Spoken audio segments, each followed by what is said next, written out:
depending on the strength of the argument. Thank you. So we hope that they'll change their mind. They're using it to do experiment against us. Exactly. So there is no way we're going to allow that to happen. My rights must be respected. It's important. My right to fair hearing must be observed and obeyed. Understand that. They brought him to Kenya into this talk and allow him to talk without his You were talking about your health condition. What exactly is wrong with you, sir? I have congenital heart failure. Congestive heart failure is called. From the medication, you can tell. So they're basically trying to keep me alive. So that when they calculate that I'm about to give up, that my heart is about to pack up, they will now say go. So when I go outside, I will die outside. That's what they're trying to do.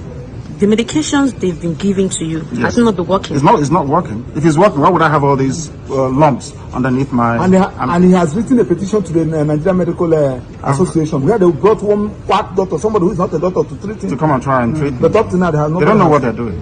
And they know they don't know what they're doing. Or else, why would I have this? As long as it remains in DSS custody, there won't be no trial. So what is your application for the court? Is seeking for a non-custodial arrangement by the court. You said house arrest. Exactly. Yes. I don't mind house arrest because I'll defeat them. In this court, I'll defeat the federal government of Nigeria. Yeah. The whole world will see it. Where is the treasonable felon? Where is it? All these years, journalists are shouting, treason. What's the treason today? It's gone. It's somewhere this terrorism charge will go.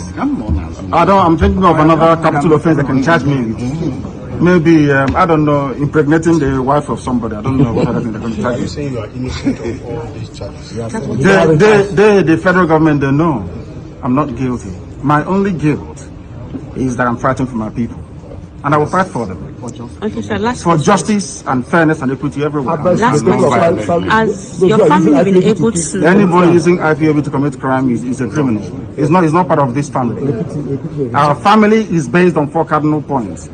You must be without fear before your enemies. You must speak the truth always, even if it leads to your death. You must help the poor and those who cannot help themselves, and be of good character that God may love thee. That's who we are. So what will be your words to those out there in the East who are killing in the name of IPOB? That they are criminals. They are criminals. They are not part of this family. We are called a family for a reason. We've come to serve our people, not to enslave them. Anybody conducting any type of activity that contravenes the welfare of our people is a criminal and must be dealt with. Thank you very much, sir. Any form of violence or subversion in the name of Biafra is not part of this family. Our family is noble. It's called IPOB. It's all over the world. So you condemn anything that has to do with killing? In total. Why would I kill? And violence. People have sacrificed my parents for them. Why would I want to kill any other person after that? Anybody who's committing crime in the name of IPOB is a criminal. I don't know where you are speaking from, but Simon Ekpa is speaking, and I called him an imbecile, and I stand by that. Yes. Okay. You have that. By the way, my name is Chidi. I don't yield to anyone in my Igbo-ness. You're not more Igbo than I am, and I'm not more Igbo than you are. Okay? Now, I cannot tell you, if I tell you, I come from, and my parents lived in precisely the epicenter of the current crisis. If I tell you the amount of Ali Igbo Mjigorukoga in the last 3 months, I have covered over 350 kilometers on foot. Nalibo. Inugo. So I'm not going to take lectures from anybody on what is happening in the Southeast. I've come in from the Southeast to the United States this week. I'm going back to the Southeast. And I'm about Alibo also. So when we come to this thing, let us all come to this thing as Ainine Undibo, and we understand what is going on. If you don't understand, I do. I have lost family, not 1, not 2, not 3, not 4, not 5. I have buried family. So you don't give me lectures about what is happening in sit at home.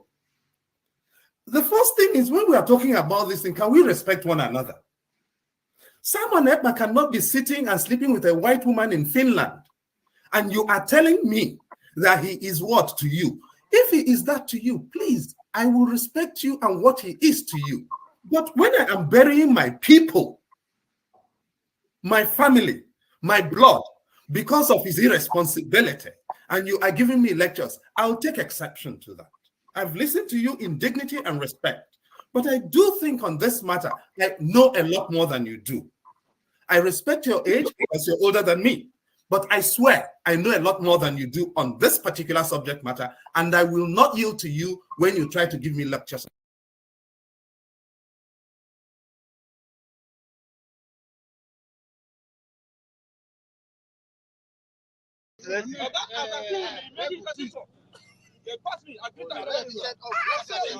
His incantation no pass our own. No. I said don't hit him. What the fuck?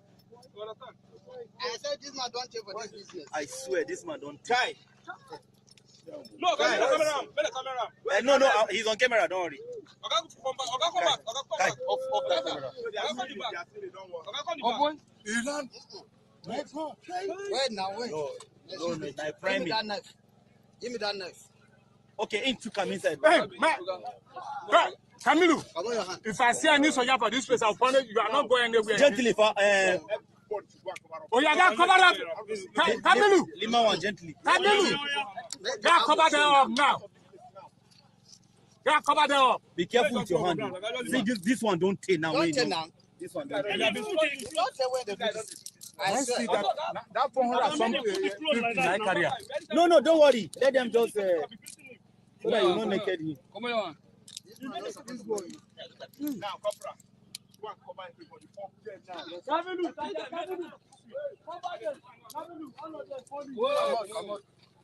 Come on, your hand. Make sure, like, no matter how you do this work, you must enter. 99 days for the team. You go and give Boko Haram this so that they will come and attack us in this camp. Don't worry. God pass you. At the start of the month of Ramadan, I wish you peace and joy as you begin this extraordinary and special time of prayer, fasting, and spiritual reflection. Thank you for the huge contribution that Muslims across our nation make to our society. We all benefit from the many ways that Muslims in their diversity seek to be good citizens and contribute to our common good.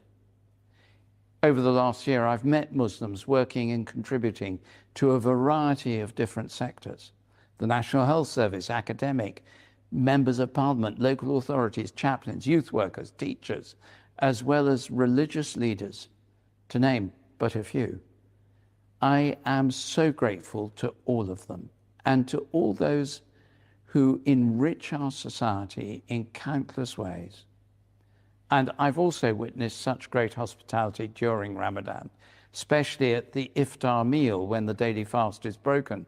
Last Ramadan, I was privileged to host a small iftar for Muslim friends in the new library at Lambeth Palace. It was memorable and beautiful. This year, I hope to be able to join an iftar as a guest.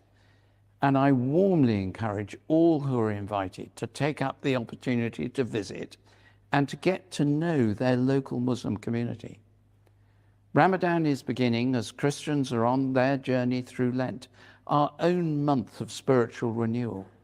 I'm aware of the preciousness of making my Lenten journey while Muslims are seeking to orient themselves towards God.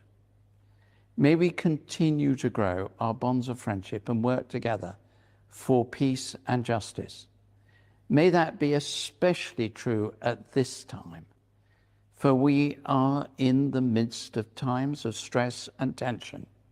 May Ramadan and Lent be moments of renewing relationship, deepening our faith, and walking forward together for the common good.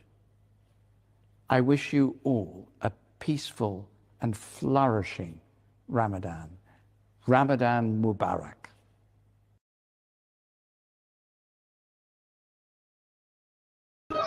Muslim tickets come on. So what do you feel about Peter Obi being here? Yeah, we see everything. Actually, the view, see something. What did he do for you? We make a boreholes, not borehole. Boreholes is signature here. And you're happy about it? I'm very happy about it. Tell the world. He's the first president that come here and do something for us. Yes. First protection of presidents. Welcome. This one first contestant of president that we see and brought something down. Round team.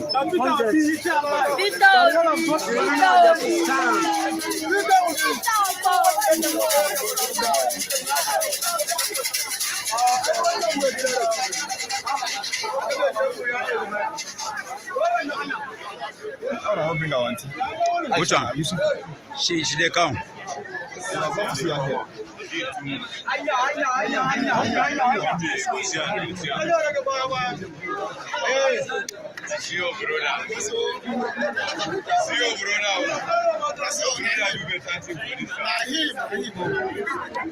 What do you talk? What do you talk?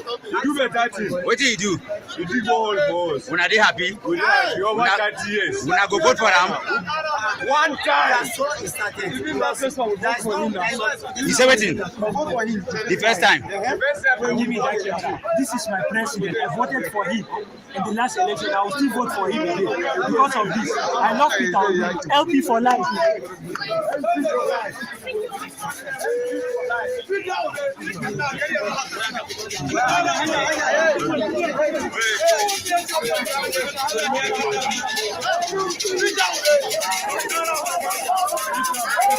You can see for yourself. You don't need nobody to tell you. This is real. This is no propaganda. For 30 years, they've needed water supply here. And Mr. P.O.B. is giving them, he's breaking fast with them, he's ensuring that they have water. You will hear from some of the videos that I've done right in the mosque here. The Muslim community love him, and they're grateful and happy that he came here to be with them.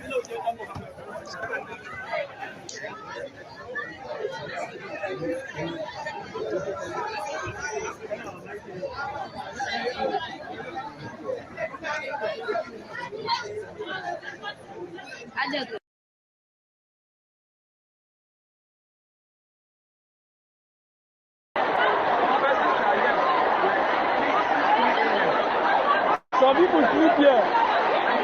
Some people sleep.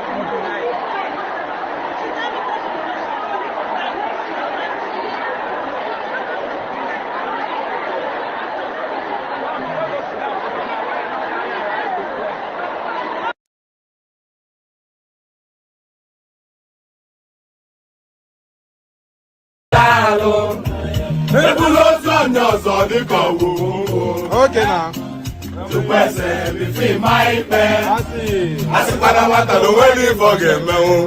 Okay.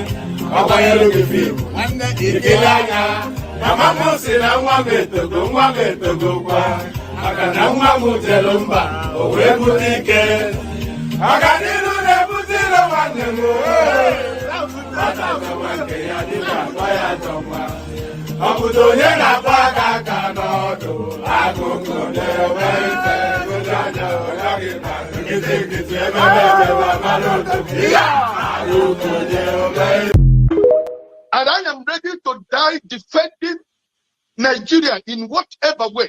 When it is God's time for us to go, it is and you no took my going time to God. You are ready to defend Nigeria. I gave you my time.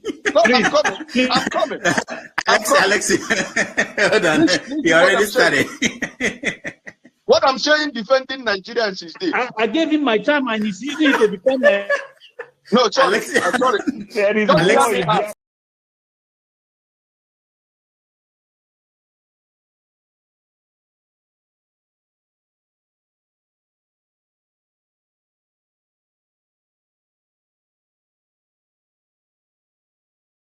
Tinubu is a criminal, yes, of course, a categorical grade 1 criminal. The only person more criminal than Tinubu in Nigeria is probably Babangida.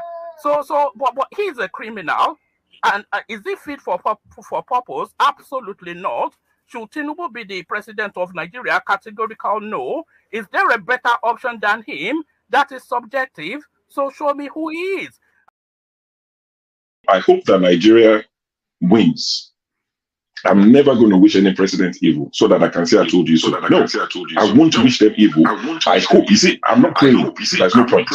I can't pray for Nigeria to perform.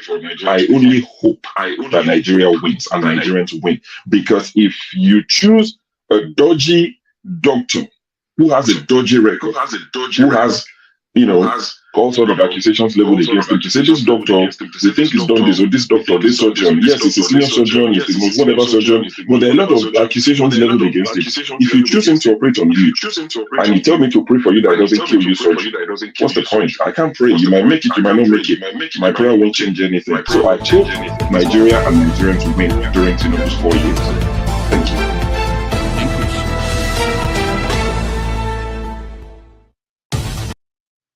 All right.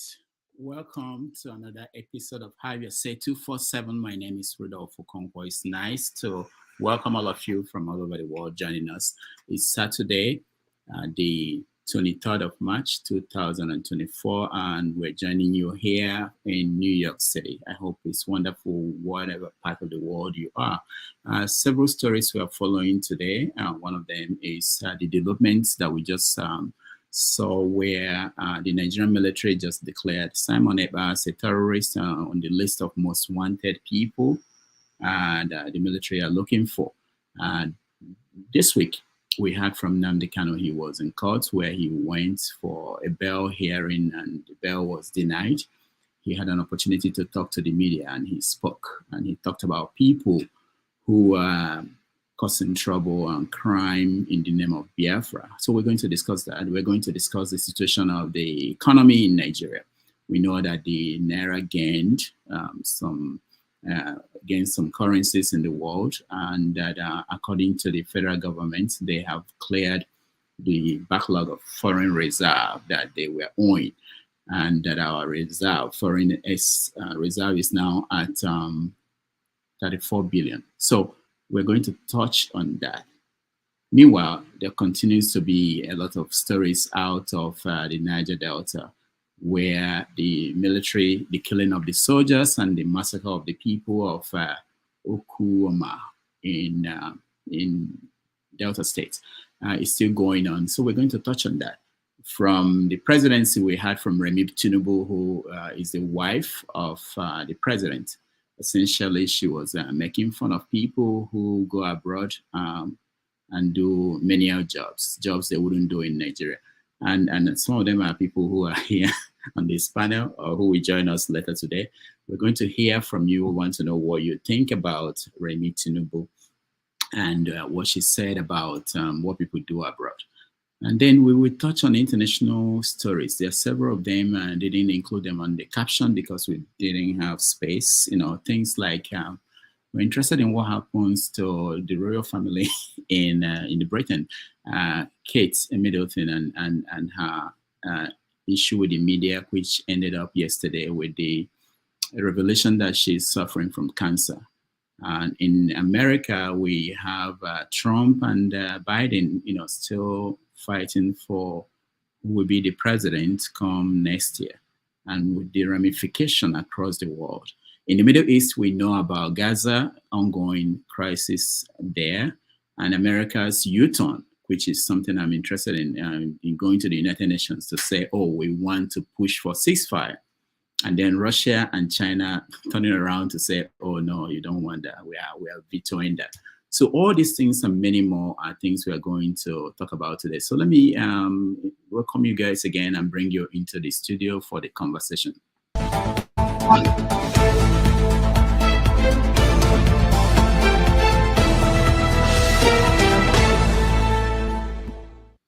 Okay. Welcome to the show, everybody. For those who are in the studio, turn on your camera so that we can bring you in if you want to come in. If not, we just talk to the people we have. Mr. Shaw, welcome to the show. Thank you very much, Rudolph. Good afternoon. Nice to see you. Ikolola, welcome to the show. Thank you, Dr. Damages. It's good to be here, and good afternoon, morning, or evening to everyone. Yeah, thank you so much for the videos you sent to me. Sometimes I miss certain things, but you make sure I don't. Let's see. KJ, welcome to the show. Thank you so much. Thank you to see my friend Show. Yeah, Show showed up today. Red mice think I like to see we're wearing red together. Show showed up. All right. OC, welcome to the show. Thank you. Thank you. Thank you. Good nice to see everybody. Good. Paul, welcome to the show. Thank you and good morning. And Doctor, briefly, it looked like a show has started joining Olumide slowly. It looked like it's the Jebu Nation. Show is going straight. Eventually, if Nigeria doesn't work, people go back home. Open-minded, welcome to the show. Thank you, Dr. Darmegis and the panelists. All right, and then we have Ovie, our correspondent, sports reporter. Welcome. I just want to welcome Show and KJ to the family of the Red family, Kunkosia. Yeah, of course. All right. So let's quickly, not I don't want to waste time on it. Talk about anything that we probably missed. I missed on the stories I highlighted. Anybody? I'll start with you. Sure. Is there any story that is important that? Well, good afternoon once again. I don't think there's much that you've missed. The few things I'll probably just highlight. Maybe not big enough story to stand alone, but just throw it into the mixer. Just a few hours ago, I saw something online. A few people have posted it, unverified at this point, but I saw the budget of the Office of the Chief of Staff over the last 5 years. In 2020, it was 24.35 million naira. In 2021, it almost trebled, or well, more than trebled, to 76.55 million naira. Just in 1 year, treble the budget of the Office of the Chief of Staff.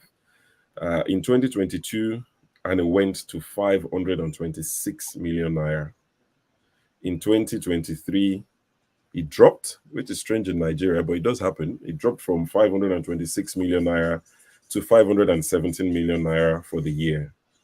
Now, Femi Gbajabiamila is in town. 2024, drum roll. 21.22 billion naira. That's the budget of the Office of the Chief of Staff, from 500 million to 21 billion. It's worth, for people to know. I know it might be say, some people might say it's not worth it. It's no, it's good for people to know, because not everybody would hear such news. So I think we should sensitize people, let them know. You don't know what would anger someone someday, and they might trigger something. It might be something little that would trigger, the big move. So some of us, our job here is to let people know. Those who want to solve it and strategize, we appreciate that as well. Some of us, we just want to talk about it. I don't have solution. If I have solution, I'll go and run for office. So don't ask me for solutions. Don't come and guilt trip me. I don't have solution. Let me be like Rudolph. You see, Rudolph will front load all his videos. He front loads. Mayegun will bring his videos, and the other Mayegun will bring his videos like LP along the line. Each story will bring the video. But Rudolph has learned from our Supreme Court. He front load all the video from the beginning. He will give it to you before you now say it's not. You can't tender it. So that's something I thought I would mention. I would also mention Super Eagles played yesterday against Ghana, and I saw some of the game, and it was beautiful to watch. Finidi George was our manager. He was our coach, and I enjoyed the game. We won 2-1. But forget the results for a second. It was enjoyable. I can go back and watch some of that, the highlights of that game. Unlike the last AFCON, where I was complaining, saying that it wasn't enjoyable, it was boring, it was just pragmatic nonsense. And the coach has resigned. And where is he? He's gone to an Egyptian club. And I said it at the time that if this guy leaves, he's not going to get any big time job because of the way he plays. Who was he? Forget who was he, but what style of football does he bring? You understand? So Nigeria played against Ghana in a friendly yesterday. And with Nigeria and Ghana, there's no friendly. No. So it was a good game. We won 2-1. I was quite happy with that. So I thought I would mention that. So those are the two things I thought I would drop in the mixer. And Chim, if you're watching, I know you're watching somewhere. Chim, I heard say you vex for some of us because of the Super Eagles issue. Chim, if you vex, so come back home. We miss you. So that's me. All right, thank you. I'm in touch with Chim. He didn't give me that impression that he was angry about anything. We talk. All right. Before I call last, someone reminded me about Ijele that was arrested in Nigeria. I thought about that. I just forgot to add it. There's this kind of thing that happens in Nigeria where somebody, a man of God or leader of a church, will just give order and someone is arrested. I don't get it. I don't understand how that works. But that's one of those instances. One pastor, one apostle. KJ, you see people, the person. Somebody, Ebuka, I don't know who his colleagues. Where they come from. I don't know how they just become something, but somehow somebody half of them, I don't want to say illiterate, but just come up from nowhere and just become somebody, and then other arrest of people. I don't get it. But anyway, thank you for mentioning that on the comment. I forgot who did, but I just saw that. All right, we may get to that. I'm really worried about that kind of. Also, sorry, one last thing. For those watching, those who have joined us, please like the broadcast, share the broadcast. Oftentimes, like maybe one quarter or sometimes a fifth of the people watching will like the broadcast. So please, if you're watching, click on the thumbs up, like the broadcast. It does help the channel. It spreads, the news like wildfire. Thank you. All right, thank you, sure. That's very important. I don't say that enough. People tell me you have to sell. I'm old school. All right, Ikola, go ahead. Okay, thank you, Dr. Damages. Once again, hello everyone. I think the thing I would have loved us to talk about is the scrapping of the pensions for past governors, which was done by the LP governor in Abia State. Is it wrong or right? I mean, is it forward-looking or just a temporary measure? Because I don't know, everybody that works should have a pension. So, well, people might have different views. So I think it should be looked into, because we always put fire brigade move into every of our actions. So I don't know. I'll leave it for people to talk about and give their view. I'll keep mine until the issue comes up. Yeah, we will try to talk about that. I want to know if you know what they get paid. What is ex-governors and deputies, what they get paid. Do you have any idea? No, I don't. I really don't. But I was just because from you forced me to now put my view to the table. From my discussion with someone, I was of the opinion that, look, if anybody works, they should get paid, because the reason for most corruption is the fact that if you don't have a safety net, say you finished work, you don't have a safety net after you've done whatever you've done, you're pushed to be corrupt, because you have to have something to depend on, But the other guy was like, look, these guys have stolen. Yes, that's the point. But there should be temporary measures. There should be permanent measures. So if a clean guy comes tomorrow and he wants to do everything by the books and he knows there's no pension, I mean, what are you leaving him with? So, I mean, whatever measures, whatever rules that are put in place, there should also be, okay, what period does this rule stay for? So I don't think they looked into a matter of period, time frame, But everybody's like, look, these past governors are thieves, just grab the pension. That's a good debate to have, but my battery was doing that. We'll get hopefully. Doctor, I think when you get to my turn, what Ikolala is talking, I don't think Ikolala have any idea. He has no idea. He has no idea. No, Ikolala is just completely wrong. That's why. Ikolala, I used to be a labor guy. Our labor law is clear. We work 10 years to be entitled for pension when you work with government.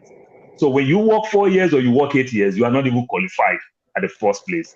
All they pay you, they give you your entitlement and you go, not pension that you take to death. If you join the army, if you work 9 years and you leave, you are not entitled. If you work in the army, say the civil servant, you work 9 years. If they fire you at 7.5 years, 7 years and a half plus 1 day, you are entitled to pension because they are the one that deny you the privilege of getting to 10. But if you resign 9 years, 11 months, and say 1 day to make it 10 years, you are not entitled to pension because you resign on your own. But if they fire you, so what the governor is doing is just completely wrong. They give you your one lump sum amount for the numbers of years you work and you go, not pension to death. That is ludicrous. It's not there anywhere in our laws. I beg now. Please, quickly. Yeah, sorry. Let me rejoin that to Paul. I beg of you. look, Paul, this is why I brought it in, because look, like I said, what is the safety net was this argument had? What is the safety net for the governors that are going? Because if you're saying give them a lump sum and maybe they get into one business and this lump sum is gone, you've left them with nothing. You don't want to see your governors, your past governor, picking from the bin. No, it's colonial mentality. It's colonial. Then everybody that work in the system also have that same benefit. Then you should say so to everybody. Oh, hold on. Let's not debate it now, okay? And Nicola, don't worry. Most governors, like in the north, what they do is now they will pay themselves in advance. So they don't wait for that pension to be coming every year. Before they leave, they pay themselves 10 years in advance. So don't worry, they take care of themselves. KJ, go ahead. Okay, I think in fact, the one that I was going to mention was the one that Nicola mentioned. And so I'm satisfied with all they have touched. Probably the only one is when they come to foreign, we want to talk about why the New Yorkers want to seize Donald Trump's assets. I know that in New York you can indict a burger can go to prison for committing nothing. So maybe that's the only one I'll add into it. And then the response of Tinubu to the budget padding is quite amazing, what he said towards that. So, but you literally covered every topic, and then ended up the rest. Thank you. All right, thank you. Osi. Yeah, honestly, I don't have much to add. I'll yield the fullness of my time to the distinguished guest here.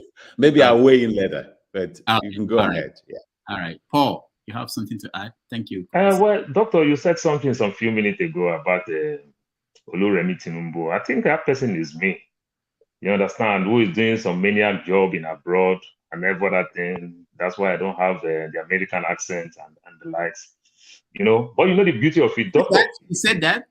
Yeah. You need to see my English when I speak. No. Doctor. Did she say that people don't? Yeah, she said the type of job that we will not do in Nigeria, we'll be doing it in abroad and every other thing. But Doctor, at 21, my parents work in, my dad worked in MPA, my mom used to work in restaurants inside the port. So I used to be a wharf boy. Doctor, I travel with ship. That's how I know the state called River State. I travel with ship to Calabar, Port Harcourt, Saple, and the likes. With ship, I can tell you as at then, I see graduates who is doing that job. Do you know why? Because when we follow this multinational, this foreign ship travel, when we are coming back with a whole lot of baggage. We make good money. Graduates, they are begging for that job because it pays very well. If I'm a cleaner in abroad and I can send all my family, niece and nephew, I can send them to school in Nigeria, I can live in a good home. Don't you think if I had that same privilege in Nigeria, I would do the same thing, which I once did anyway in Nigeria.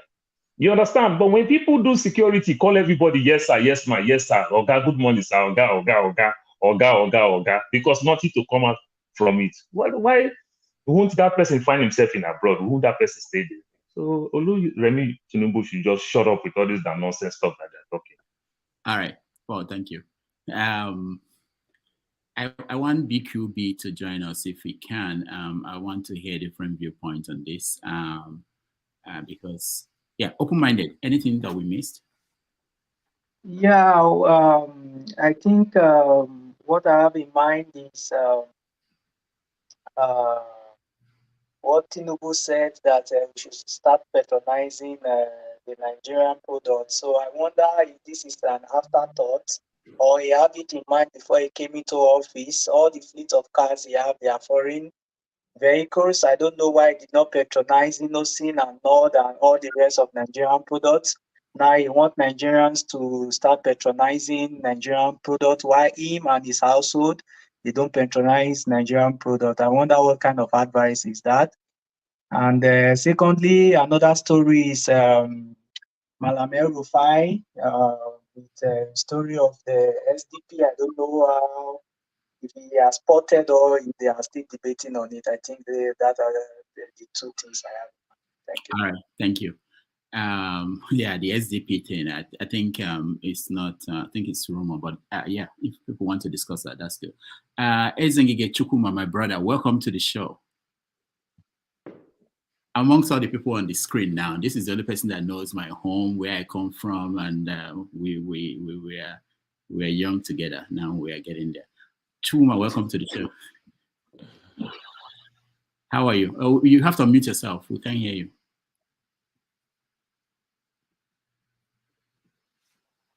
Okay, go ahead. We can't hear you, Chukuma. All right, we have to come back to you. I know you are joining us from, I believe, Gabon. So we'll get back to you. Righteous Man, welcome to the show.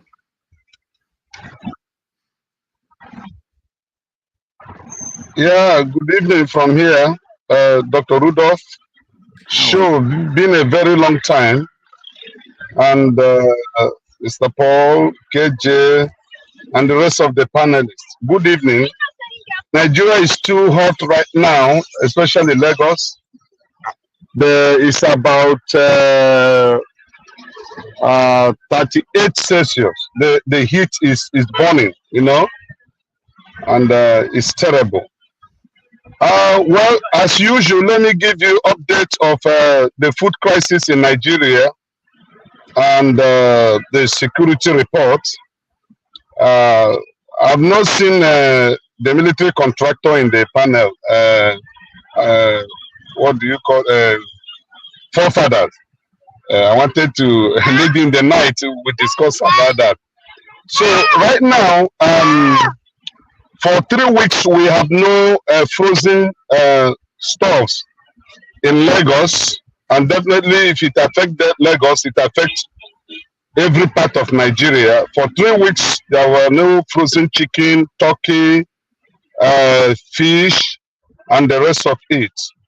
And those who were able to smuggle a little in were buying a kilo of turkey that we used to buy at the rate of 3,200.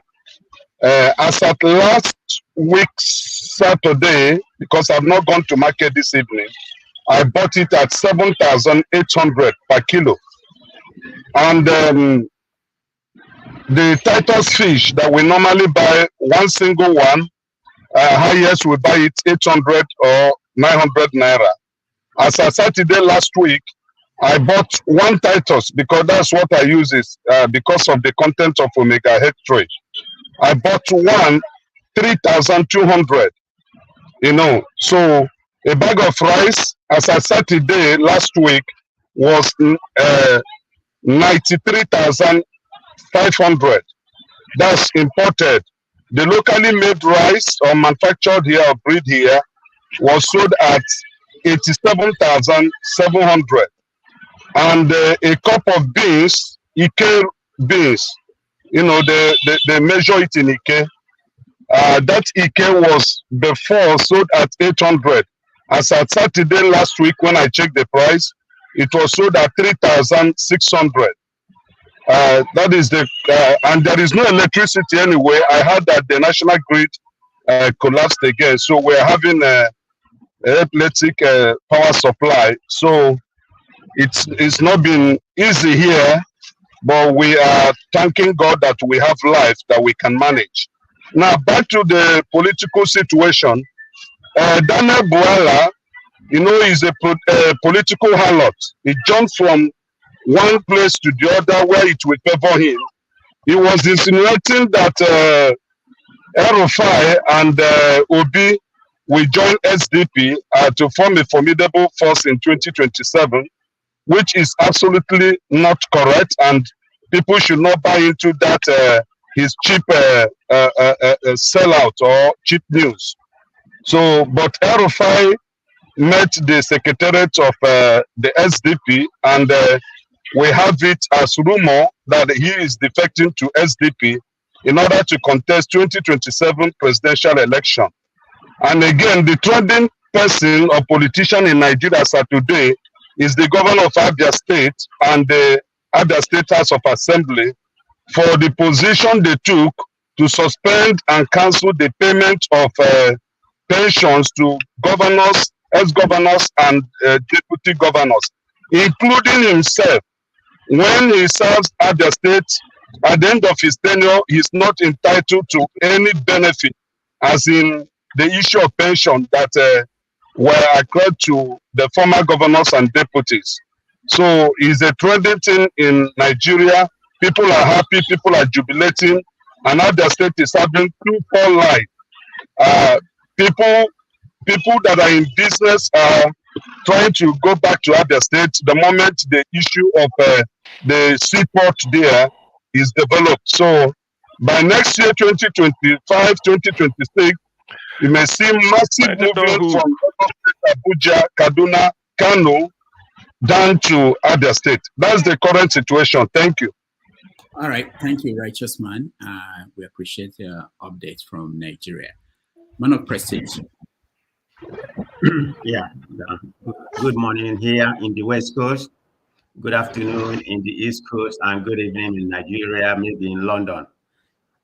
I think I see the three topics you highlighted here. You know, if I may add one more thing, maybe we can debate which one is better, which one is more rational.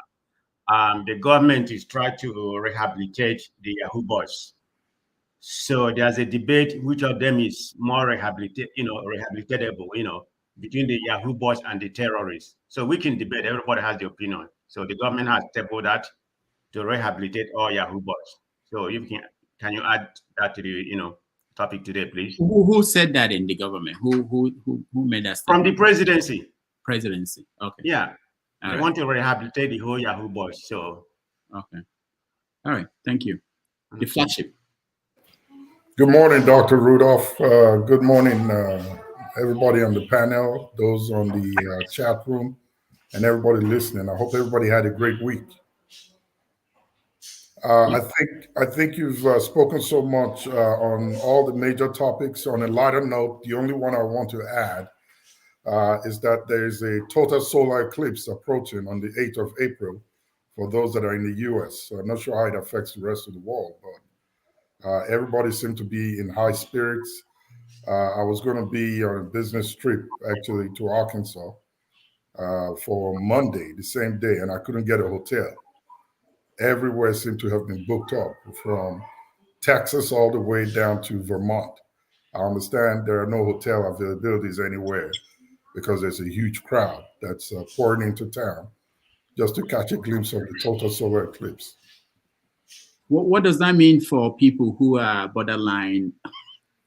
There's a doctor here, so I have to be careful because I may say something and the doctor will question what I'm saying.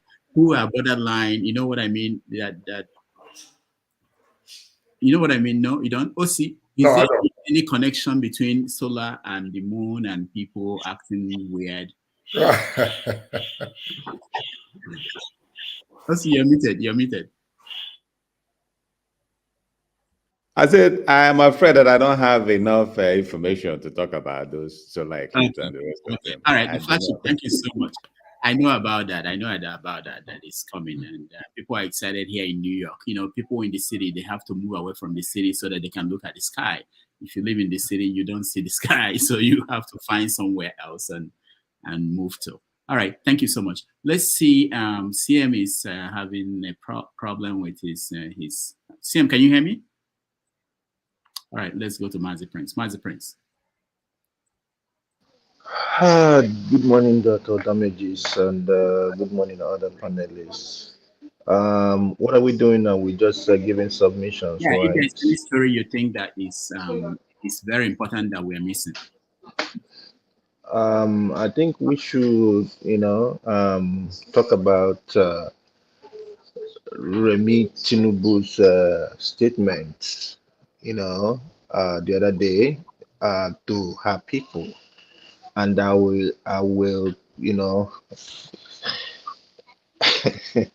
did she say? What did she say to her people?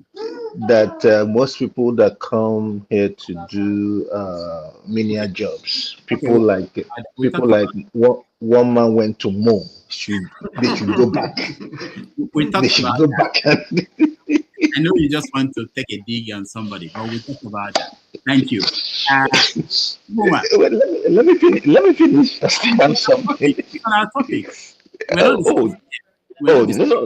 I have another topic. I have another topic. You know. Okay. Well, I think you already have the dollar one. We'll talk about it. The naira one, which is all lies. Um, Pretty much the one of Okuma. Okay, you got it. Okay. Okay. I guess I'll wait till main submission. Yeah. Thank you so much. All right, Chukuma, can you hear me? Chukuma, we still cannot hear you. I'm sorry. Your connection is not very good. I thought Omo Bongo did some good. Is it Omo Bongo? What was the other guy that said we should make some noise? What was the guy? The guy in Gabon. Ali Bongo, Omo Kucheva. They're both of them. I thought they fixed your connection, but it's not. There's a bongo between. The two bongos, yeah. We can hear you. Sorry, Chukuma. We can hear you. Okay, try to join again. Just disconnect and join again, and we'll try to catch up with you. All right. So let's pick the first topic. Since Show is the one that we start, let's start with this issue of the Naira. The impression we are getting is that they are doing their magic. That all these their interventions, they're beginning to work.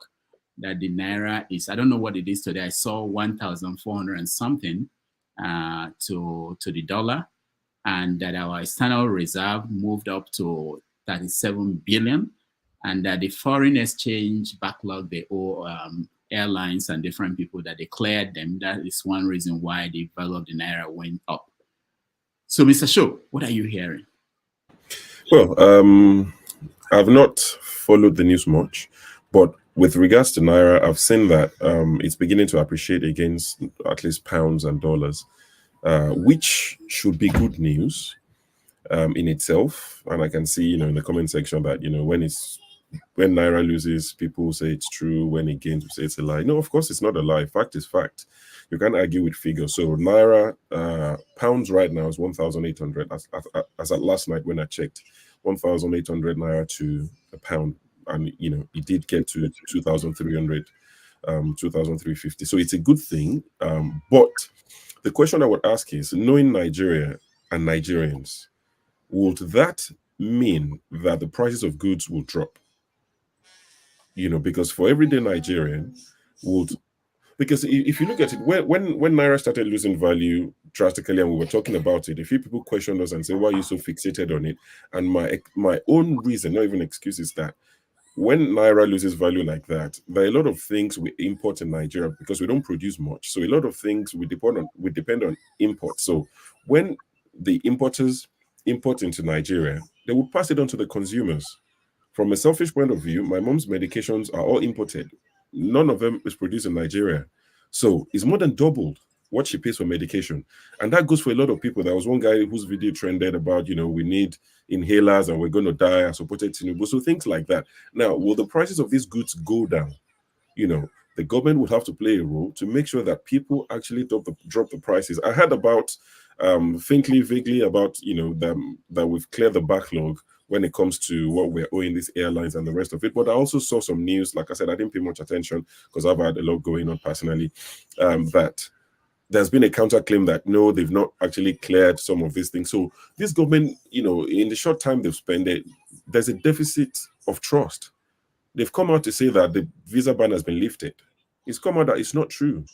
They've come out to say a lot of things, make bold claims, then it's not true again. Even Akpabio said they give governors X amount of money. It took Sheyi Makinde of Oyo State to come and say, what's the Senate president saying? So people cannot really trust them for what they say. So when people doubt it, it's not because they don't like them.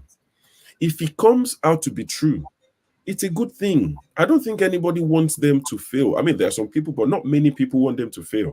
What do we gain if they fail? So some of us actually want Nigeria to do well and whoever is in charge to do well. So if all these news come to be true, I'll be happy. I'll be excited.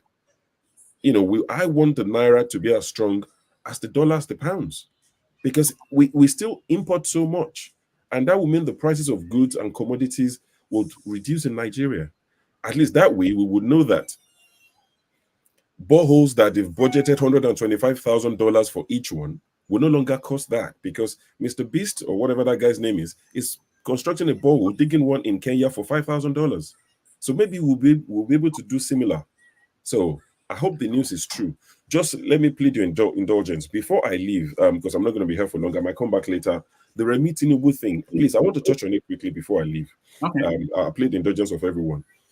I quickly want to say it for those who are watching now and for those who will watch later, because there are people who genuinely believe what she said on Twitter, which is the only social media I use. And even in the comment section, I've seen people say the truth is the truth. She's telling you people the truth. Now, we have to counter these sort of claims. I know someone like Alaba would say, don't give them the time of the day. It's a waste of time. No. It's not a waste of time. Not everybody can process it properly. There are people who would genuinely go with the narrative Mrs. Tinubu has, given. There are two possibilities. Mrs. Tinubu is either, and let me use this word that I've avoided for so long. Every election cycle, there's a buzzword in Nigeria. 2023 gave us gaslight. Mrs. Tinubu is gaslighting Nigerians. Or Nigeria have a bigger problem than I think we do. If she genuinely believes what she said, then we have a bigger problem. She was a senator. She was a lawmaker. So if our lawmaker, one of them, high-ranking lawmaker, has that in her head and she genuinely believes it, then we have a bigger problem than I thought we ever did. She's got the ears of the president. If you have the ears of the president and you believe what she said, if she believes it, then we're in a bigger trouble. I hope. Sorry, go on. No, I wanted to say that for those who may not know, I actually have not seen the video, the exact thing that she said. Can you? I can send it to you. Okay. Yeah, I'll probably upload it. I'll upload it to the backstage of StreamYard. I can actually do it right now. If you give me 2 seconds. So, if she genuinely believes what she said, where she said tonight, that the first thing she started saying that we should help one another in Nigeria. We should help the needy. The money we spend on weddings, we can spend it to help our neighbors who are poor. Then she went on to, Then she went on to say that it's in the Bible. During the days of Jesus, when Jesus was amongst us, she's a pastor, but she doesn't even know who said it, in what context. She said, they said. How many of them said it? They said that there would always be the poor amongst you. That woman knows nothing about Jesus. Nothing. They said. Who said? A pastor ordained by Adeboye. They said that there would always be the poor amongst you. Yes, it was said, but in what context? So she was trying to tell Nigerians that yours is not a peculiar case. There would always be poor people. You are not the first people to be poor. But even when there are poor people amongst you, let those of you who have money look after the ones that are poor. Don't put everything on the government. Those were her words. Then she now continued to say, and those who are japaing in a dismissive way, they japa to all these places, and the jobs they won't do in Nigeria, they will go and do in the foreign land. And she mentioned cab driver as an example. And that's the one that has generated conversation.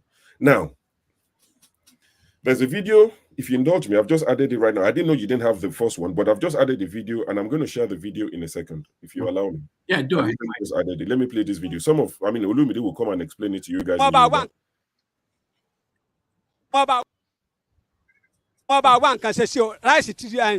Gàrí ti round 2 mo tún gbọ́ pé ráìsì ti di 80,000 àpò wọ́n bá wá nǹkan ṣe sí i tá a bá tún abẹ́ epo báyìí epo 580 680 700 là ń rà kí ló dé kí la ṣe àwa akórópè gbogbo ẹ̀pọ̀n ní òmò gbóná lálẹ́ tá a mọ̀ fọmi wẹ́ẹ̀tì ẹ̀ pẹ́pẹ́ kan òmò lànà àní rí kankan epo náà ní ń gbà lọ owó kúbíìsì àmọ́ mi ò rí san báyìí ayé mi ò dá o. Okay, so what that man was saying, to start with, is a taxi driver, cab driver, bus driver. He calls it Korope. What he was saying is, he buys fuel for 680 per liter. He said that Congo of Gari is 1,200. Congo of Gari is 10 tins of peak milk, the small regular peak milk. I don't know what you call Congo on your side, but Congo is 10 of the peak milk. One Congo, he said, is 1,200. This video is like 3 weeks old. He knows the price of Congo of Gari. What struck me when I saw that video, it was the latter part that made a lot of people laugh, because we were talking about that they would drive so much, sitting on maybe hot engines, sitting around hot places, and their balls, will be hot at night, and they have to put water to cool it down. And that's the one that got people laughing. And this was played on Arise. So if Arise can play it, we can play it, right? So he said that in explicit words. But the one that got me was the man said he's heard that a bag of rice is 80,000. And I caught something. He can only hear about it. He dare not go and even price it because he can't afford it. He said Congo of Gary is 1.2 because he goes to buy that one. But when he gets to the bag of rice, I heard it is one. It's like me saying I had a Ferrari cost X amount of money. My money no rich now. I won't go there. I heard. But you can't tell me about a Mazda 626. I'll tell you, Mazda, I can afford it. So a taxi driver in Nigeria who said he drives for about 12 hours a day cannot afford to buy a bag of rice. He can only hear about the price of it. Mrs. Tinubu sat there, gaslighting Nigeria. I'm hoping, as bad as that option is, I'm hoping it's the former, that she's gaslighting people and that she doesn't genuinely believe that a cab driver in Nigeria equals to a cab driver in the US. I don't think she's that slow. So, a bag of Tolly Boy rice is a common brand amongst Nigerians in the UK. 50 kg is about 40 pounds. So are you telling me that a taxi driver in the UK, a bus driver in the UK, cannot afford to buy a 40-pound bag of rice every month? For those of you who are saying she's speaking the truth, what truth is she speaking? Are you telling me a taxi driver in the UK, in the US, cannot buy a bag of rice for himself and the family every month? Whereas a taxi driver in Nigeria can only hear about it. He does not even know because he cannot go there to price it. What's he thinking? How much does he make in a month? The man said he cannot pay his children's school fees. From whatever he makes, he has to pay school fees because he does not want his children to go to the public school because he knows their future is cancelled the minute they enter those schools. So he will take them to whatever private school he can afford from whatever he makes. And she's there comparing the two. Since when has it been okay to compare Nigeria and the UK when it's convenient for you, but your husband cannot go to the hospitals in Nigeria, but can go to the hospitals in France? Buhari could not treat his hairs in Nigeria, but went to Germany every other week to treat his own hairs. No problems with that. Our senators cannot drive made in Nigeria cars. They can't drive even salon cars. One went on TV to say they have to drive 4x4 cars, foreign cars, because of the bad Nigerian roads. So you can go foreign. Nigerian is not good for you. Foreign is good for you at our expense. But when it comes to us, I made a choice that does not affect the rest of Nigeria, just for me as an individual. But you think I'm the problem. You are in charge of fixing Nigeria for everybody, but you want to push the blame on me. I should look after the poor people in Nigeria. The amount that we do for one another as Nigerians, that's why I tell TA, when it comes there to say show love, I tell him, your message is good, but you're preaching to the wrong crowd. Go to the National Assembly, go to the State Houses of Assembly, and tell them to show love. What more can we do for one another as Nigerians? How much do we send every month to friends, colleagues, former schoolmates, that we give money to support them like we're the government? And she's saying we should do more. We shouldn't celebrate our weddings. Don't throw a party. When it was alleged that a particular governor whisked somebody away to a Caribbean island and spent millions of dollars, where was she? Has she been to any of the weddings that our governors said do for their children? When is she going to tell them not to do such weddings? Was the average Nigerian that she's trying to tell that don't spend that much money on wedding, help your neighbor, support them? And people are saying she's right. Sherry, ọmọ no ló pọ̀ jù láàrin ọmọ no. Ìránṣẹ́ àṣetánì ni. Ìránṣẹ́ àbọ̀mọ́ àbígbẹ̀yìn àṣetán òun ló pọ̀ jù láàrin yín. If you're supporting this, what part of that is the truth? That you're saying a cab driver in Nigeria, there's dignity of labor here. You get off from the bus, you say thank you to the driver. But in Nigeria, I'm not taking what. Like I'm not taking what. Police officers would harass taxi drivers in Nigeria. Even they would harass the passengers of Uber riders. And you're saying it's the same, that they don't want to do it in Nigeria. If they do it in Nigeria, how much do they get? If you have an accident that could be life-threatening as a taxi driver in Nigeria, what's your chance? What's your fate? In the UK, if you have an accident, if it's really bad, they can't get to you, they will use a helicopter to pick you up and take you to the nearest hospital. A taxi driver, you won't pay a dime when you leave. But she's compared the two. And some people are saying she's saying the truth. You might not like it. Whose truth is she saying? What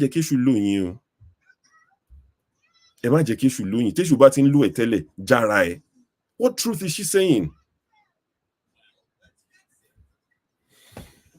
That's all I have to say. All right. Thank you so much, Sho. I think effectively we are moving on to Remi Tinubu as the subject of the conversation. I don't think we have much on this Naira thing. It's what it is. It's doing better than it was. It's not where we expect it to be, but we are also watching because some of these, if the fundamentals are not really handled, it's not likely going to be a permanent change. So let's move on to Remi Tinubu and get your view on what you think about what she said. To do that, let me play a video. I hope it's the video because I really haven't watched it. I'll play a little bit of that video for those who did not know what she said, and then we take the conversation from there. Nook and cranny of Lagos will be here. So this is, Lagos coming to the State House, and it gladdens my heart. Thank you. And I want to welcome you all and to also thank you for bringing distinguished Senator, Her Excellency Oluronti Adebule, because, we've been, I remember the first time they came to.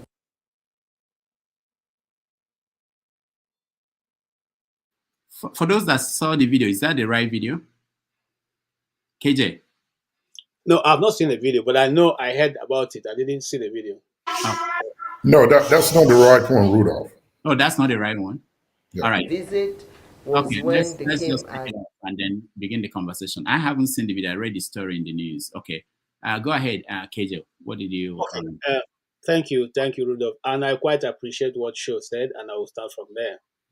Yes, Rudolph, you said the Naira is appreciating, but you see, these are all shenanigans. These are just, we are looking at the highest point of deception ever since the creation of Nigeria as a nation. I'm telling you the truth. You see, what they seem to have made to be the appreciation of the Naira is the money they are stealing from you and I, those that she has called people working in menial jobs. The money that they are taking from you when you send your money to Nigeria, they are now printing more Naira. They are now making sure that government is the one paying you the difference and they are keeping your dollars. This is what they are calculating and telling you that the Naira is appreciating. It is not because dollars have come from oil, sales of oil or sales of exports. No, it is not because they've done something different. No, it has always been the fact that they always look for a way to steal from the Nigerian people. Remember, in Nigeria, when you transfer money, you pay tax. When money comes into your account, you pay tax. This was what we were fighting before. Nigerians, we can help each other. The rate we are doing parties and all that going to them, why don't you use the money to help your neighbor until, we can really get on our feet?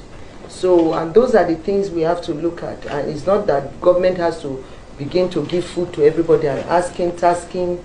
I believe in social development and social investment for people who truly need it, And in the Bible, they even talked about, in the times of Jesus, he said, the poor you will always have in the land. Mm-hmm. So, and it's for people who God has blessed to help the poor. But now you don't even know who are poor. If you don't ride a car, they will say they are poor. If you don't have your own home, they say they are poor. Even all those people saying they are going to Japa or they go there, what work are you going to do? Work that you refuse to do at home, where you have loved ones. You end up going to do that. Even with all their education, they're driving cabs. But they won't drive cabs here. Yes. So, there are a lot of things that, as lawmakers, we want, especially that of the security. I want you to really take it to heart, and, it's really, really very, very important at this time. All right. That was whoever played the video. Thank you. I wasn't the one that played it, but someone took control and played it. Thank you. Thank you so much. KJ, finish up your thoughts. Sorry. Okay. Thank you for the video. And I want to go straight and address some issues. Sometimes people sit on the pad and they just write all kinds of nonsense. Now, if you are one of those who remit money to Nigeria through the apps, you'll have found out that most of the apps that were used or you're using sent you a message that they no longer will be able to exchange your money if you are sending dollars to your people. They will only do that in Naira. That's because the policy of government changed. So every goddamn money you send is now it's now changed into Naira, and your people are giving Naira for it. It does not matter where you're sending it from, except you have any other form of money exchange, okay, which you are using to send money to Nigeria. But if you do not, if you use an app, those apps change your money to Naira. And what the government have accepted to do was to say, you know what, if the Bureau of Exchange or whatever you are using is offering this amount, we will do it at that rate. But all they're looking for is to keep your dollars and to keep it. And you see, there's so many for instance, they said they pay the airlines. That is not true. The airlines came out to the report and said, no, they're offering us more than half of what they are owing us. And say, if we take that. So majority of them say they're not taking it. Okay? And look, we are running a government that's just not telling you anything that is true. And then to crown it all, the Mrs. Remi Tinubu forgets that some people who have been governors in Nigeria were all cab drivers in the US. I don't want to mention my good friend's name, or who was a cab driver before leaving. There are about two of them, not the one in the. There's one in the south, and there was one in the middle belt. They all drove taxi in New York, okay, and they came back and became governors. And now you are telling us that, look, the singular point of foreign exchange in Nigeria, even more than the oil, is the Nigerians in diaspora. They are the ones keeping the government running. If you decide not to send money today, I wonder how much you'll be making. Okay, if it was not so important, why did they set up a commission called the Diaspora Commission, which Abike Dabiri is heading? So sometimes what you see, the bane of Nigerian problem is that most times we don't even have people who have head, who can think.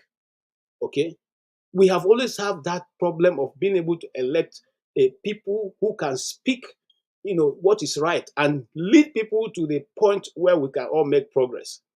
Okay, you stand up and make such an assertion. What is your basis for making it? What is the basics? It's because there's no dignity in labor in Nigeria. That's why you think that those jobs are menial jobs. You call it menial. Like the same way you call Nigerians masses, the masses of the people. Okay? It's that same mentality they carry everywhere. And that is why even in the US here, if you meet some people who are just, Nigerians with that mentality, you can still feel it. They think that maybe, because they probably live in a more highbrow area like, the Potmark and the rest, they think they have something more than you have. Meanwhile, the people they are working for come in short knickers, So what am I trying to say? I'm trying to say this: until we take a leader or get leaders that can be able to understand that, not talking down on your citizens, not looking at things from this minute, look, Rudolph, in the US, his dead body is not a very serious business. It's a serious business. It is a serious, very serious business. There are people who work there 24 hours. And that's what they do. And they are being honored for it. Okay? And you can't mess with them. All right? But look, I don't even want to talk about it. Let me move to the next topic. Thank you. All right. Thank you, KJ. Osi. Unmute yourself, Osi. Osi, unmute yourself.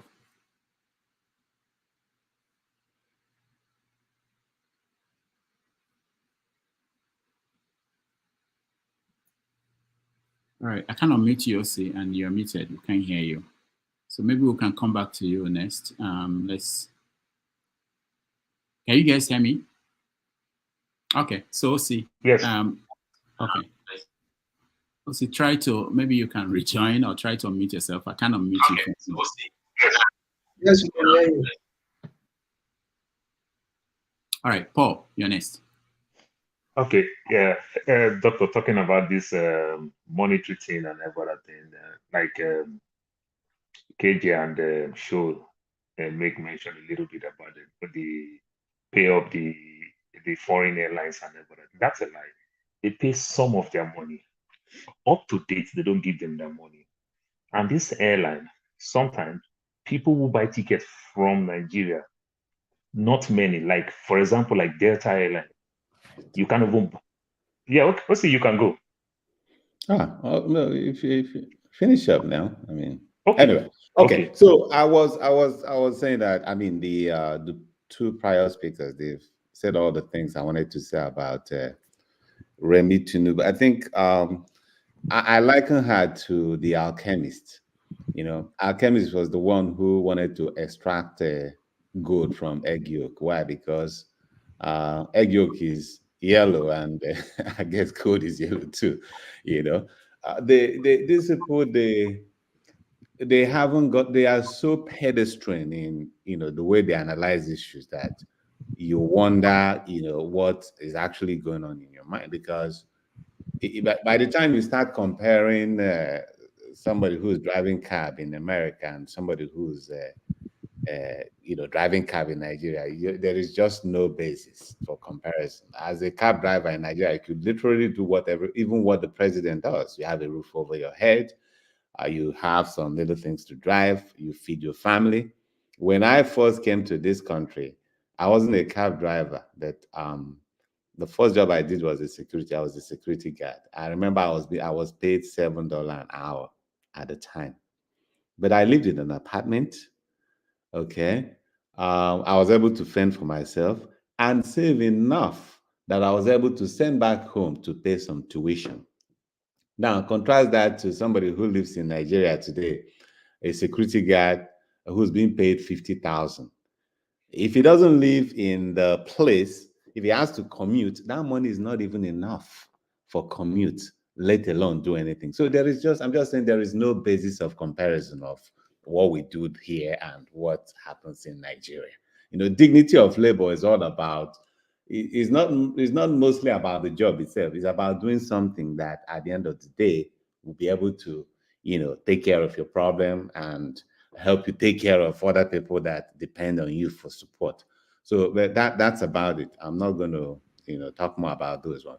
Now, in terms of the Naira, there is no doubt that Nigerians have always had an unfavorable balance of trade. We are extremely a very consumer nation. We have a very serious appetite for foreign goods. So and then we produce little or none. And so there's always going to be a hunger for forex. But it didn't just, I don't believe that Tinubu economy, 4 to 5 months down the line was such a was remarkably different from what obtained during the Buhari thing. I think what happened was just when the new government came in with the floating of the Naira, there was a lot of panic. And because of that, it goes with a lot of panic buying. A lot of individuals, business people, and most of these politicians who have their sons and wards in foreign countries, they went into a panic mode. So we all went, they went about, grabbing all the forex they could find in Nigeria. And that artificially pushed up, the exchange in favor of the dollar. But like everything else, it gets to a peak, and it looks like it just plateaued, that it couldn't go further. And then I think what we're seeing now is more like a correction of what the real exchange rate should be. Now, I don't believe that we'll ever get to a time where it's going to go back to, the Buhari time, because, like somebody said, once it goes up, especially in Nigeria, it never comes down. But I think we are still, in that process of getting it to a level where it's really the market forces, the forces of demand and supply, and not those exogenous factors like just panic buying, which was what triggered up the heavy shift in favor of the dollars. Thanks. All right, thank you, OC. Somebody pointed out that when Tinubu was in America, that he also drove a cab. All right, Paul, go ahead. Yeah. So, Doctor, I was talking about the airlines. So they paid some of their old debts, but the bad part of it is that the new money they are making, they don't get this money on time. They get the money almost like a month ahead, which is completely wrong. And these airlines don't make a lot of money from our local, like people buying tickets from Nigeria, paying with Naira. So their Naira account, it's not that much. So they themselves too, they take the pain to send money to Nigeria to pay for Jet A1. That's to pay for the aviation fuel, to pay for other handling company like NACO, SACOL, and the likes. So they don't even get their money. You delay their money, but they have to pay for all those things. You know, so it's causing a whole lot of problem. Like I can tell you, Delta Airline today, anybody here can just try to book a flight from Delta Airlines, say from Lagos to Atlanta, Atlanta to Lagos. You can't buy a ticket. It's practically not possible. You can't buy a ticket. You can only get it through an agent. You can't buy a ticket because it's just so frustrating for them to get their money and everything. We can buy a ticket from the US. Say I live in the US, from Lagos to say Atlanta to Lagos and Lagos back from the US. I can do that, but you can't do it from the other way around because for them to get their money, they have a lot of problems. So they sort those things with other agents to do the thing and face the problem because they're continuously dealing with them and they know the problem and they can't solve the problem. So they're just lying. They don't give these people their money at when due. They delay this money and the like. So I don't understand why they are lying with all these things. That is one. Talking about the Remi Tinubu, Doctor, is just so funny. I can categorically say 90% of the people that I sent money to in Nigeria are working class people. In Nigeria, they are working class people, 90%. The remaining 10% may just be those my old uncles and aunties. You understand that we send money to.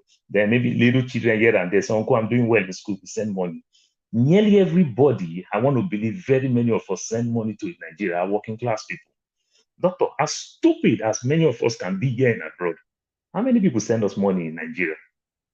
That answered your question. The only people you see in abroad here that they send money to, probably one rich man kid is schooling in abroad. You understand? Or one rich man's sons or daughter is misbehaving. The parents is sending money for. But the rest of us, we can be so stupid here, do all our nonsense, but at the end of the day, we still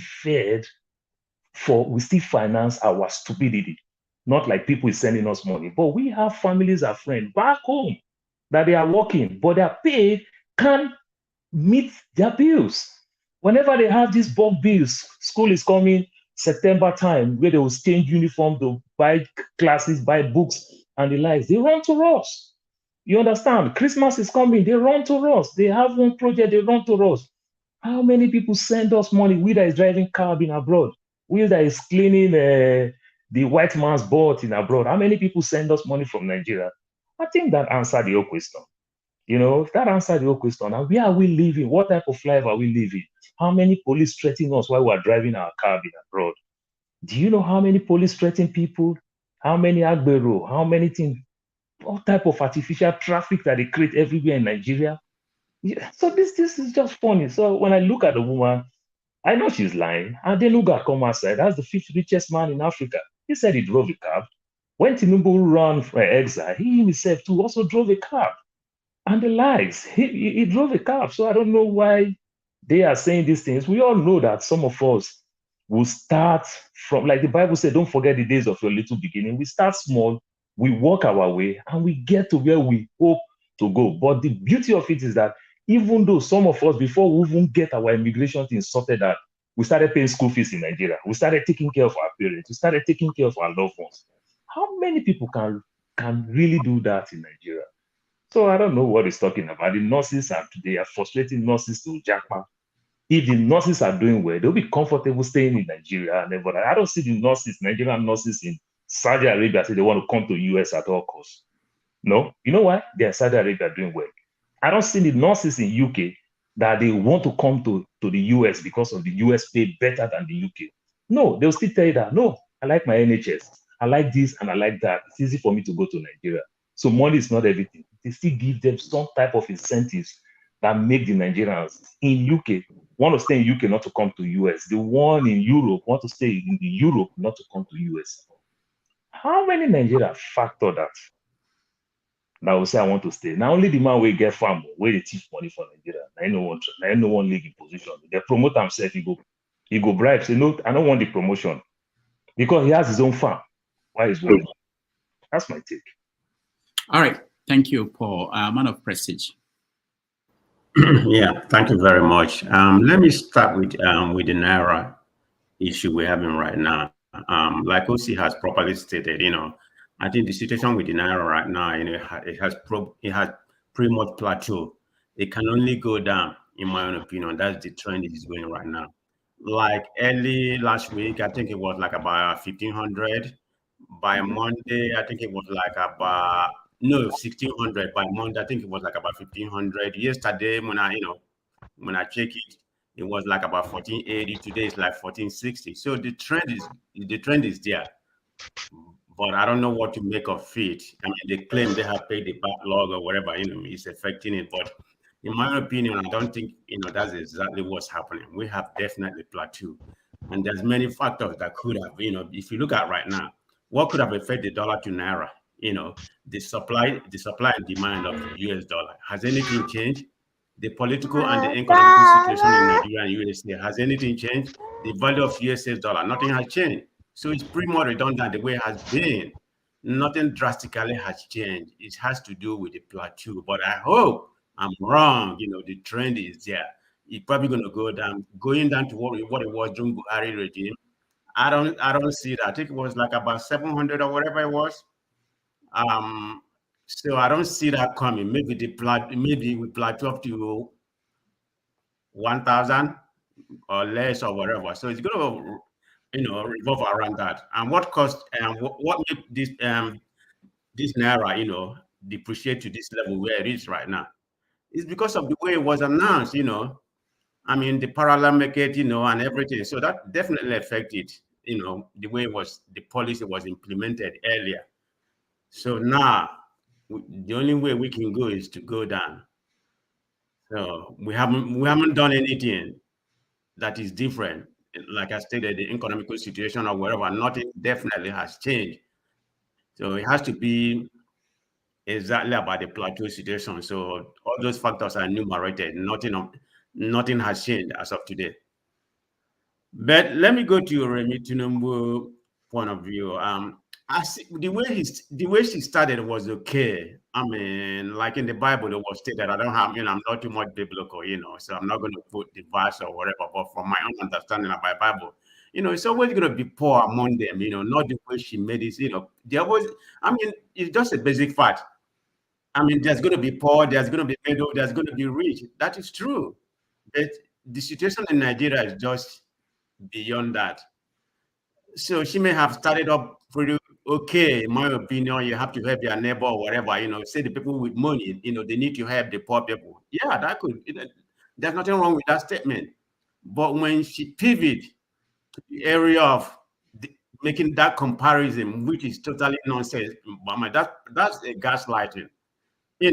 I mean, the taxi driver here, where I'm here in California, they make good money. I mean, they make good money. They make more than the doctors make in Nigeria.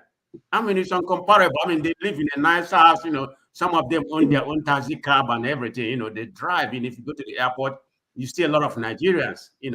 At LS here. So the comparison is what kind of got me lost, which I think is part of gaslighting of this government. Of course, the problem I have with that gaslighting is that you have some mindset of people in Nigeria that's going to believe it. Say, "Oh man, Japa is bad." We maybe stay here, just to enjoy the whole nonsense is better. Yeah, you have some people. Some people are very gullible. Their mindset of Nigeria, we know how my Nigerian mindset so there's no doubt about it. So in a nutshell, that's a gaslighting. So let's not equivocate on that. Thank you. All right, thank you, man of prestige. The flagship. Thank you, Rudolph. I appreciate the opportunity again. With reference to the Naira, I think for me, it's too early to make a comment about it. I'll give it another 3 weeks to see the actual effect that it has in the nation, the economy of the nation as it is. When the change that they're talking about and the drop in the value of the Naira to the dollar starts to show up in the pockets of the everyday citizens of Nigeria, then I could then make a comment and say, maybe they're making some good moves to correct the wrongs that they have initiated since May 29th of 2023. I think the last I checked yesterday, the price of the bag of rice has not come down in spite of the dollar losing, the Naira gaining over the dollar. So I would leave it there with reference to the Naira. I think it's, I hope rather, that what they are doing works. But based on what I'm looking at so far, with reference to the numbers, I think it's just a temporary fix. And if in 3 weeks it keeps going down, then I'll be considered as wrong. And I hope to be wrong. With reference to Mrs. Tinubu's comments, you know, when you're out of touch with reality and you really walk around with your nose high up in the air, you then seem to make, or you tend to make this kind of comments that are baseless and have no value at all.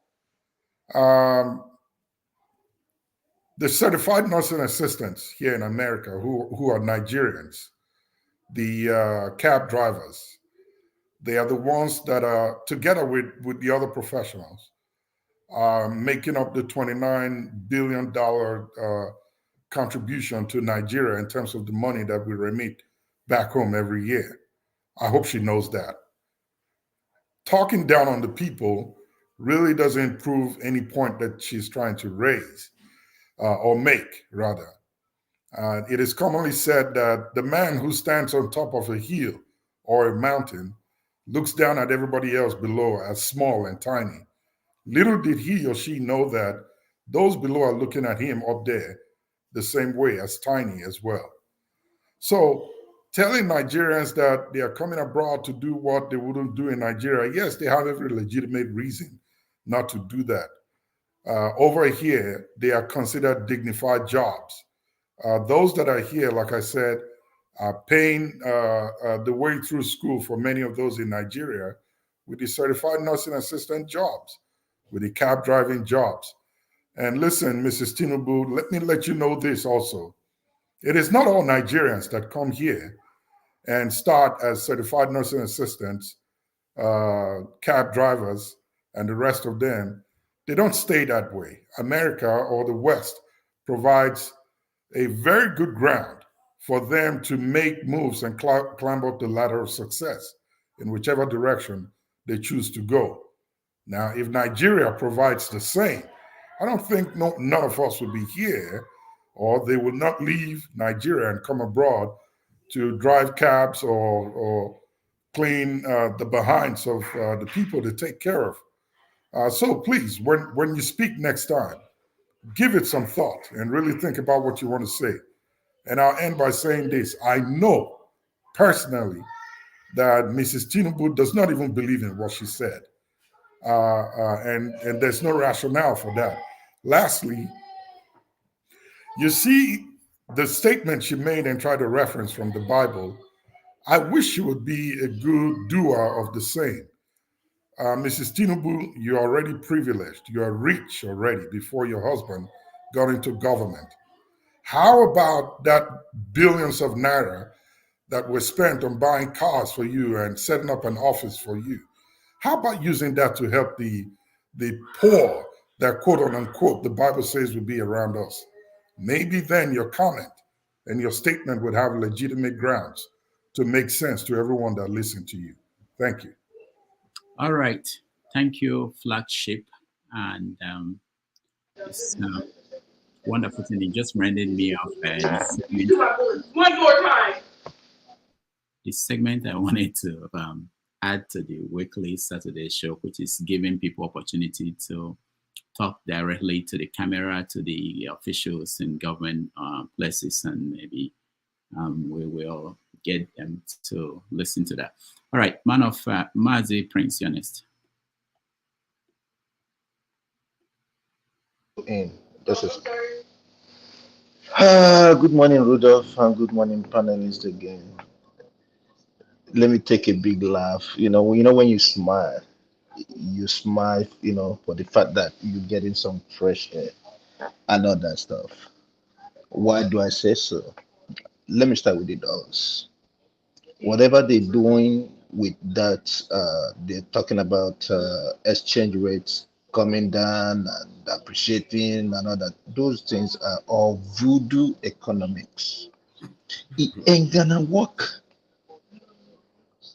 Most of us do forex transaction every day. And I can tell you,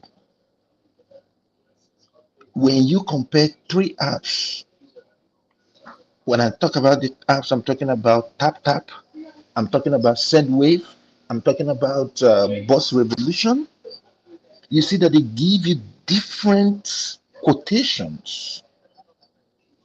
And another way that we do it also is that for those of us that got friends who are currently in Nigeria, all you do is you sell it to their account, and they do the do over there. The Abokis there got it for 1,600 and above.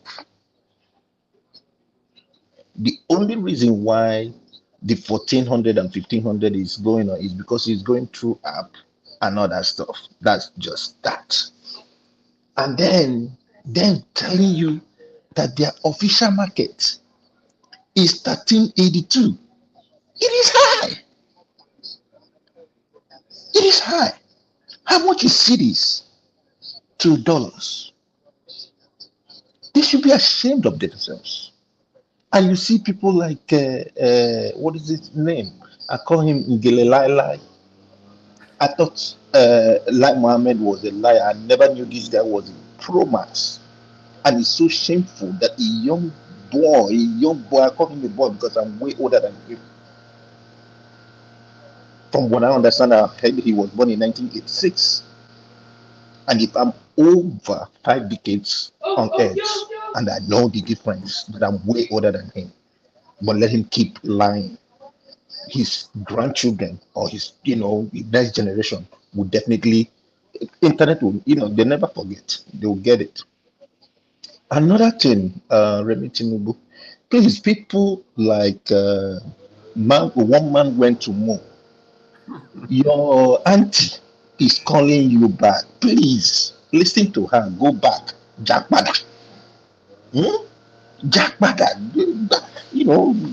Go back so that she will give you a good job. Probably she will, she will employ you in Aso Rock. You go there like MC Oluomo, and then you guys will all go and work over there. When most of us came to America, you have to do one thing or the other in order to stabilize yourself. Yes, I came with a certificate in computer science from Nigeria, and when I came here, I had to do some menial job in order to get my certification. But you can never compare what you do here and what those people who do it in Nigeria.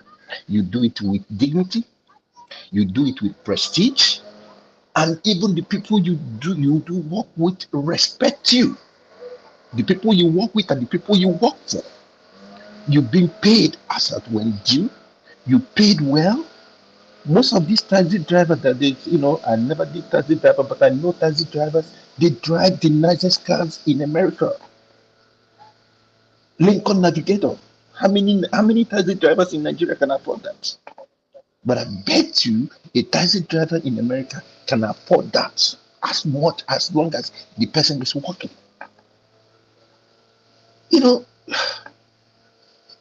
Remi Tinubu, when she was in America, what was her course of study?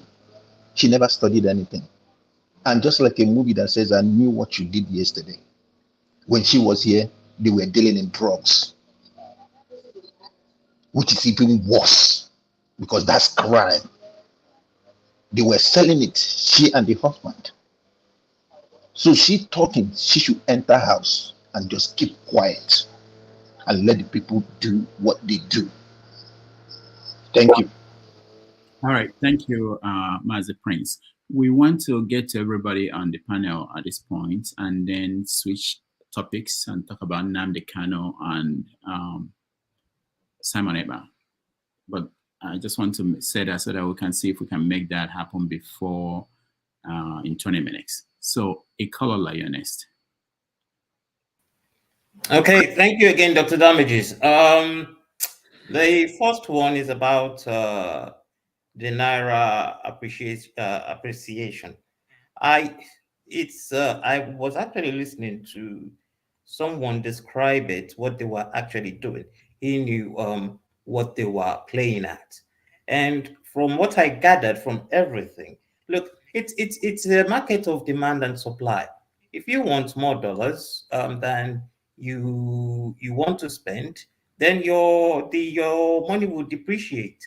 So this is what they are trying to do by saying they are cutting travel costs, so that the demand in dollars would be reduced.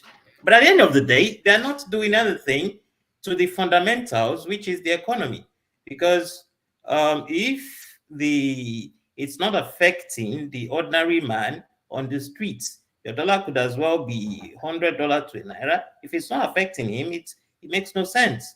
So they're playing their games, and with time, if the economy doesn't improve, if the insecurity is still persistent, and if there's no inflow of investment, it's a measure that would not last. So it's just people who at this moment or this period in time, they've been able to somehow find a few dollars to float the market with, such that they've met the supply to a point that prices have reduced. So that is the logic of that, as far as I understand. And in the case of the supposed first lady making a statement, she's not daft. She's not daft. She's lived in the States for a long time. Her husband did what she's telling people not to do. So she knows what she's doing. She's trying to shift the blame of the economic situation away from government. She's trying to say, look, it should be your problem. You should solve it. Don't look up to the government, And the only man that said that in a different way actually sacrificed his own life for it. When he said, think of what you can do for your country and not what your country can do for you. Well, he sacrificed his life. So if you are telling people to help their neighbors, what has he done? What is the government doing? They are building a lot of,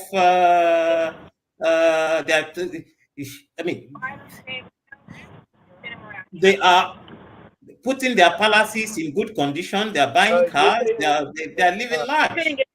And you're telling the ordinary man to help his fellow man. You're not living by example. So she's not daft. She knows what she's doing. She's actually trying to say, look, the poverty in the country is your problem. It's because you are not helping each other out. It's not our business. So, which is practically, she's not daft. I know that. So that's my submission on it. All right. Thank you so much. Let's go to Open-Minded. Open-Minded, welcome to the show. Open-Minded. Yeah, thank you so much, Dr. Damages. Yeah, thank you so much. Can you hear me? Yeah, go ahead. I think we have echo. Did you open Explorer? Yeah, first of all, I want to talk about the Naira. I want to talk about the Naira.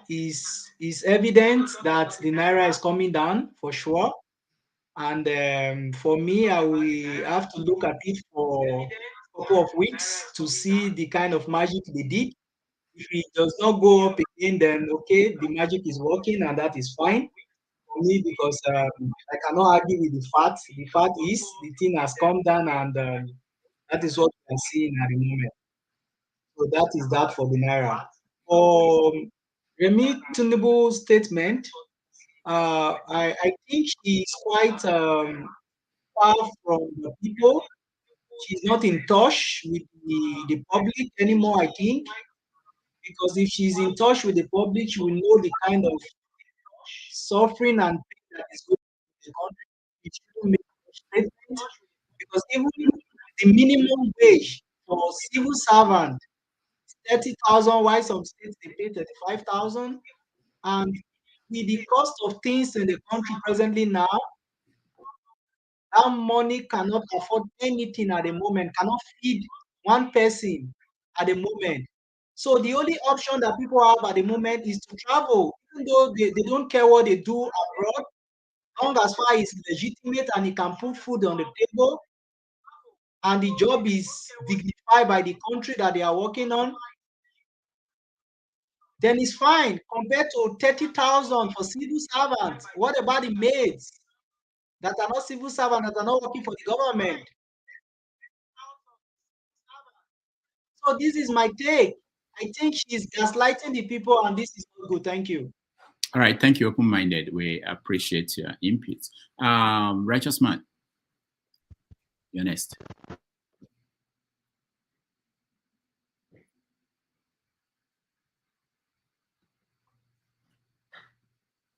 We can't hear you, righteous man. Unmute yourself. Can you hear me? Yeah, go ahead.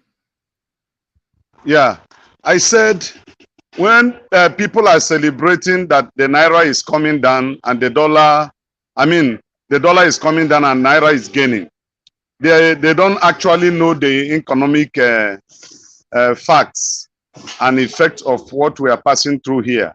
Let me give you an example. If you bring in 40 feet container to Apapa port, before we normally clear it between 2 to 3 million. As I'm talking to you today, 40 feet container is cleared at the rate of 18 million naira. That's 18 million.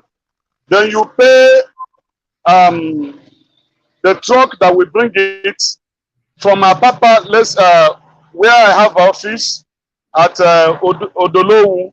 Between Apapa and Odolowu, you pay truck 1.6 million. So when you add it roughly, you are clearing 40 feet container with 20 million naira. That's number one. Number two, the tariff, the custom tariff is not in naira. It's in dollars. You pay in dollars. And so when we are saying dollar is going down and naira is gaining, there is no much difference, because when you go down to import things and bring it into this country at the rate of 1,400 naira that the dollar is today, even if it's at 1,000 naira, even if it's at 800 naira, even if it's at 700 naira, even if it's at 500 naira, it is still high, because the value of our purchasing power here is very low. During Abacha time, he pegged naira to dollar 22 naira per dollar. And for the 3 years he lived, that was how it was. And we were crying at that time that we are facing difficulties. Can you compare 22 naira per dollar as Abacha time to 1,400 naira that it is today? That we are celebrating democracy. Then number two, I think Nigerians should be more concerned about 2027. This is my reason why I made such a statement. The 2027 election, if care is not taken, is already rigged. The federal government have increased the earning of the judicial officers, the judges of the Supreme Court, the Appeal Court, and other section of the court. And the bonuses given to them runs into millions. While the policemen, teachers, doctors, and every other civil servant is still based on 30,000 naira minimum wage. So, and these people are the ones to decide who wins and who loses election. And now they are being paid back by the increase of their earning. And Nigerians are keeping quiet over it. And by 2027, we begin to see another different tone that will be introduced when the issue is taken to the judiciary. So automatically, we are still going to see APC continue in 2027 unless Nigerians wake up right now to kick against this introduction of increasing the wages of the judiciary. Then finally, as regard to what Mrs. Tinubu said, you know, Nigerians are docile, you know, and these politicians capitalizes on our docility to say and do whatever they want to do. And you know that Mrs. Tinubu has no constitutional office as far as the constitution of Nigeria is concerned. But the federal government have made billions of naira as budget regarding to the office of the first lady, which is unconstitutional. And that is why she has the guts to insult the intelligence of Nigerians who are remitting over $50 billion to the Nigerian economy. If the diaspora Nigerians are not bringing money, the economy of Nigeria would have collapsed, and maybe Nigeria would have been plugged into civil war right now. So I think that woman, whoever ordained her as a pastor, should call her and cancel her and bring her to the part of feeling the pain. She's supposed to play the role of the mother of Nigeria today, but she's not playing the opposite. She's laughing us. She's doing as if, you know, she has never faced difficulties in life. But as it is, we will take it because it's Nigeria. It can't happen in any other country. Thank you. All right, thank you, Righteous Man. It can happen. It's something that I wanted to highlight. He said that I know about the Chief Justice of the Federation, the increase in pay, allowances, and everything. I think it came up to 66, I think about 66 million a year. That's the new pay. And if you convert that to dollars, it would be about $48,000. That's what the Chief Justice of the Federation is getting. All right, Henry, you're next.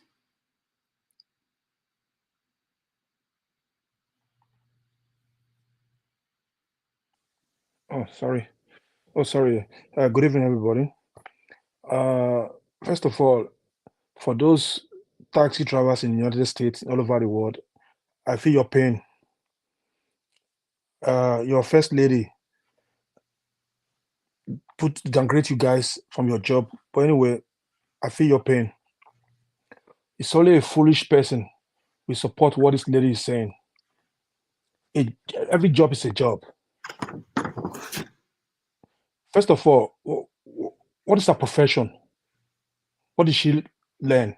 What is her degree? This is what the Nigerians have to ask this lady. And the office that she's holding today is illegal. It's illegal. When somebody like this come out in the public and rant and say something like this, somebody need to debunk this woman. I know some of this Agbebakun, this Omar Liyede around the keyboard here, sending to €2 here to damages, will be saying she's right. What is right? It's not the same people who spend money necessarily. It's some people they give them money to buy cars, furniture their houses and their offices. These are the same people who come out in public and start saying things like that. Some of them will say she's saying the truth. What kind of truth is that? What Nigerian's government is doing till now? Okay, look at. I remember in December, January, the 40 feet container was cleared 6 million. My brother cleared 40 feet container for 6 million. But now it stopped. It cannot send container back because now the price is going up. When they say the dollar is going down, the Naira is going up. How much is it? 1,000 something for $1. How much is a bag of rice? How much is a bag of meat? Are we not thinking about this? Things are not getting better, and we don't have any solution. When she is coming out in the public and say something, why did she don't go into a bedroom, talk to her husband too? They should stay in Nigeria and take treatment in Nigeria to do Nigerian thing. They should encourage Nigerians product. Innocent Moto is there. Why they cannot say, okay, why they don't do Nigerian things? In America, most of you live in America. I've been in America several times. I've seen the federal, all the police cars, all made in American cars. They're all made in American cars. In Germany, the police say they drive BMW and other cars here. Why we don't do the same thing? If we want our country to be productive, why we don't start from home? Why should we not start from our home? They travel every time abroad. Our children is living in America. They should start from somewhere, not coming out to full Nigerians. It is time for Nigerians to wake up from their slumber. Because I cannot imagine somebody who lives in a Western country who say she's right. Like somebody like, I don't call names here because I don't want to call names because I look at them, they are Agbebaku and they are a bunch of I don't want to use one word for language. I don't want to use one language here, Dr. Rudolph. I know what I want to say. How can you live in a Western country and support things like this? Why you don't move your bag and go back to your village? Go and support your first lady. She's not a first lady. What do you expect from a fraudulent people? What do you expect? Are you expecting good coming out from this time? You push you ready for 2027. It's already ring anyway. I went to Nigeria. I spent 6 weeks plus 6 weeks plus in Nigeria. I saw it. I saw everything there. Saw a bunch of dirty criminality everywhere, corruption everywhere. What are you expecting for a fraudulent woman who calls herself pastor? I think some of your pastors, I think some of your pastors will listen to their sister in Christ. I know they will support her, what she said. What she said is wrong, total wrong. It's not encouraging Nigerians. It's just downgrading other people who's doing other job. Who's going to do the job? Okay, Alien going to do the taxi job. Is it Alien? These taxi drivers they're talking about, I have friends here, they work in a company before, they stopped their company, were doing taxi drivers. They're doing taxi driving. They have more money than we work in the office and work in other places. So when people like that come out to talk, people should come out and debug this bunch of fake pastors who call themselves your first lady. So she's not going to be my lady, first lady. She's not going to be my family first lady. She's going to be your first lady. Nigeria should wake up from their slumber. Those who are doing taxi driving in America, I hope people will support your president's wife for saying you people job is a job people don't want to do. You put the force to go and do this kind of job because you don't have no choice. Everybody have their own way of doing. Everybody want to do any kind of job. We're going to do the taxi driver job. We're going to do it for Alien. It's human being going to do it. We should not encourage people like that to come out and misleading our people. That lady should be ashamed of herself to call herself a mother. Thank you. All right, thank you. So we are totally out of time. I want to switch topics. I know most people will not like this, but I really Solo. Are you in? Where are you? Where are you joining us from? I'm still in UAE. UAE. Okay. Because you're coming in and out, so I wanted to know if I'm trying to use my network properly. Okay. Well, I'll let you be because I thought you were in Nigeria. Let me go to Eagles Air. I will just give everybody that remains 2 minutes, please, so that we can get to finish this topic. I know that a lot of people have been thinking about what they want to say, so it's not fair to just leave you without getting you the chance to speak. So Eagles Air, let's do 2 minutes so that we can go to the bigger topic that we have. Go ahead, start. Good evening from India.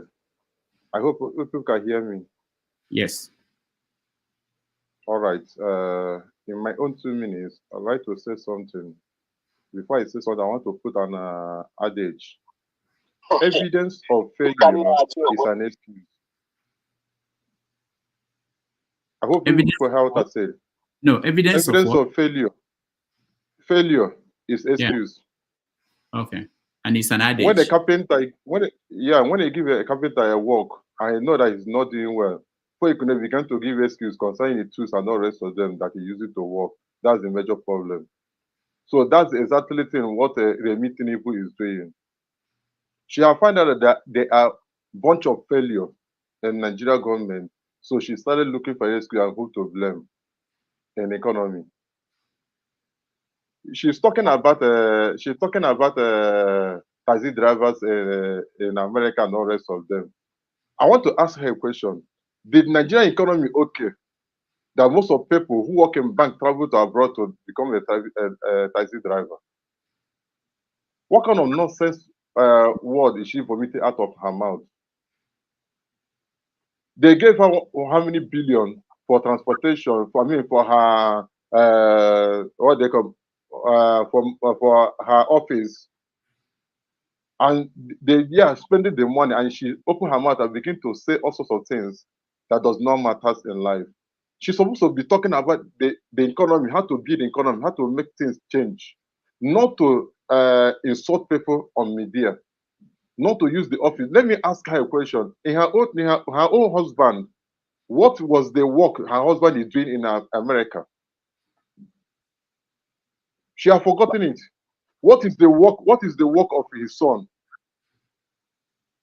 That they steal money to do all the rest of them. So what I'm trying to say in effect that they have found out that they have failed, but they're looking for somebody to insult, and they came to say that these people are the problem of their own problem of the economy. But these Nigerians are no problem. I believe people in diaspora contribute immensely in Nigerian economy by remitting some amount of money back to Nigeria.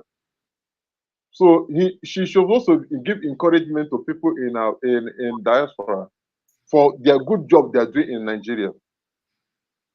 How much is the bag of rice before the husband enter into office of president of Nigeria? How much is bag of rice right now? How much is dollar? So you find out that they have failed, so they're looking for excuse to give. So for me, I don't have to waste time in commenting what she said, because for them, like the place she's giving reference, sorry, and some is with it, the place she's giving reference in the Bible, somebody who they ordain as a pastor don't know what book of Matthew 26 verses 11 is talking about. That's where she's giving that reference. She's taking where it is in the Bible. Also, the book of Deuteronomy chapter 15, verse 11 to 14, talking about the poor people among you. This is somebody called a pastor who don't know what they are doing. Political pastor. In fact, as a Christian, I'm disappointed in her completely. All right. But let us move to another thing, because they're just wasting time on their own side. Thank you. All right. Thank you so much. Man of Prestige, I know you're waiting already, I believe. So let me go to Solo. Solo, go ahead.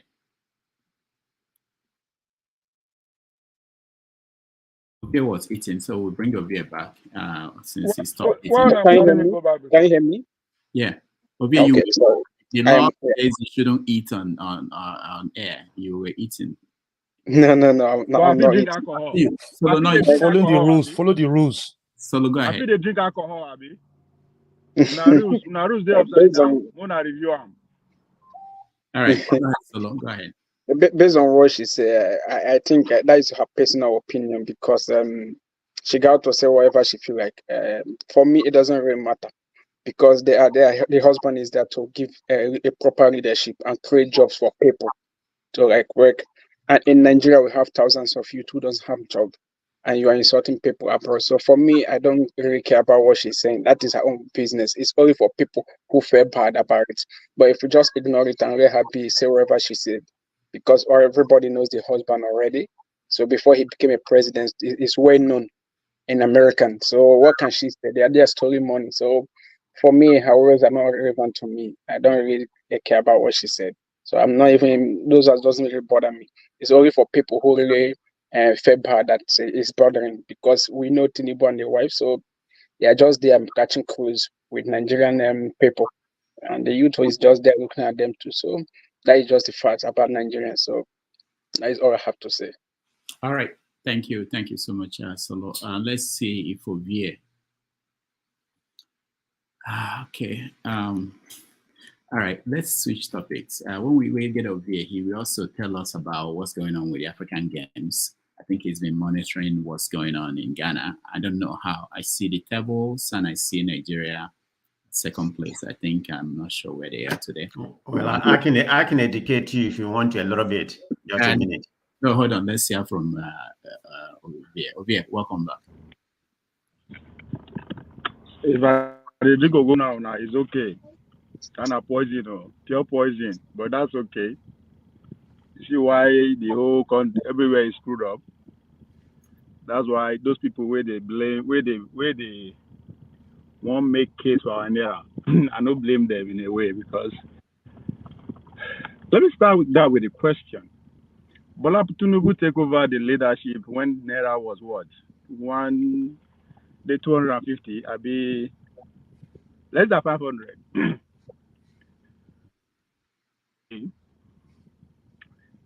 People are saying they are facts, they are statistics. The data is appreciating. Appreciating to what? 1,005. And again, we go back and forth as if it's important, as if we don't know what is at play here. At the end of the day, Bola Tinubu will spend 4 years finish. The Naira will now be at 1,002.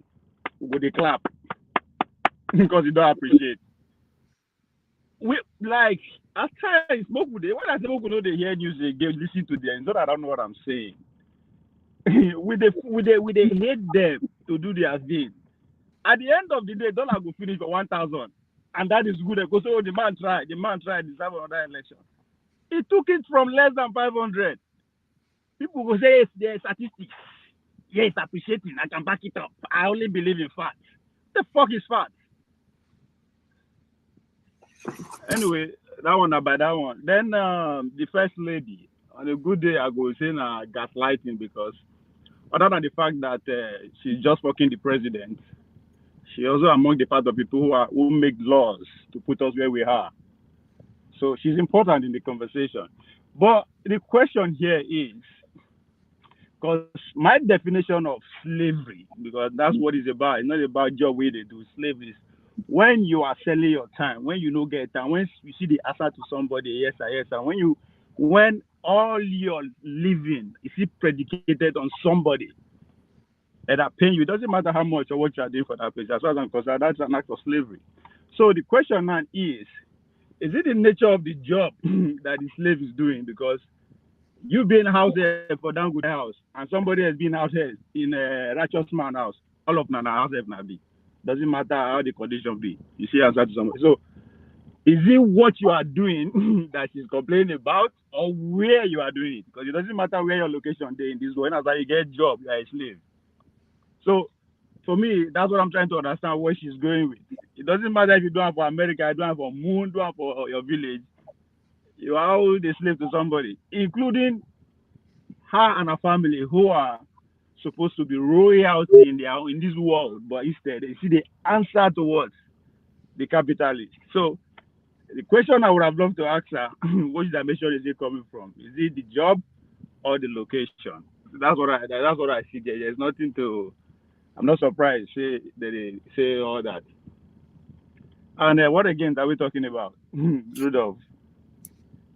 We talked about Naira. They appreciate too. It's already dead.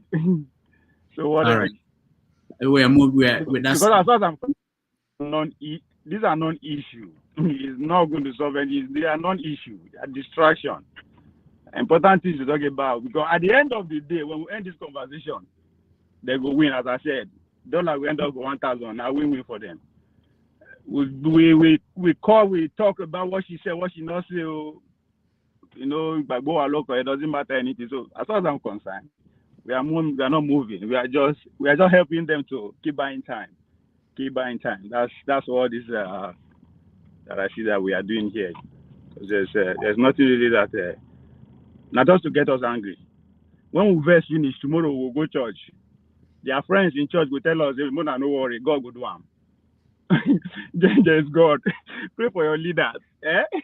Don't go and plan. Don't go and think about what is your problem. We just pray. There's God. I wish I could believe that, because we won't go heaven. So somebody asked a question that it takes almost 60 years to command the military at the top of the game. How long is it going to take us to take the class of 1999? So let's go with that. When we go there, we will pray. We'll be back here again. Thank you, Vic. When we come back, I want to give us updates on. We'll come back to you. Update on the African Games going on in Ghana. But I want us to go to a major issue now, which is the issue of Nnamdi Kanu and Simon Ekpa. Before that, let me just point out that as part of this conversation about money and the exchange rates, there was an interview on Channel TV where the governor of Anambra says Soludo was interviewed, and he was told, because the implication of the value of the currency is more than what we think. He was told that right now the states are getting more money from the federal government. And you hear people say that all the time. But he actually corrected the person interviewing him. What is the value of this money we're getting? That if we're getting I think they shared 1.1 trillion last month. I forgot what they shared this month. But he said, this is nothing compared to what we were getting before the Naira started losing value. So the implication is more than just individuals. For state governments, when you say they are getting more money from the federal government, what would that money do? Is that money good enough for what it was before the Naira started losing value? All right, we are going to go to the next topic, which is Nnamdi Kanu's reaction in court, but he's been overshadowed again by the military naming Simon Ekpa as one of the 97 terrorists in the most wanted list. Let's watch a little bit of this. Simon Ekpa cannot be sitting and sleeping with a white woman in Finland. And you are telling me that he is what to you? If he is that to you, please, I will respect you and what he is to you. But when I am burying my people, my family, my blood, because of his irresponsibility, and you are giving me lectures, I'll take exception to that. I've listened to you in dignity and respect. But I do think on this matter, I know a lot more than you do. I respect your age because you're older than me. But I swear, I know a lot more than you do on this particular subject matter, and I will not yield to you when you try to give me lectures on this matter. I will end there. All right.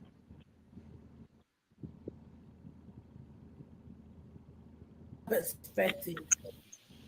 From the question of they try to raise, it triggers something, and as a counselor, I can realize that there are bottled anger inside of you. It triggers anger, my mother and my sister, and I don't want to hear anything emotional. This is not about emotional. This Let is me finish my question. Go ahead.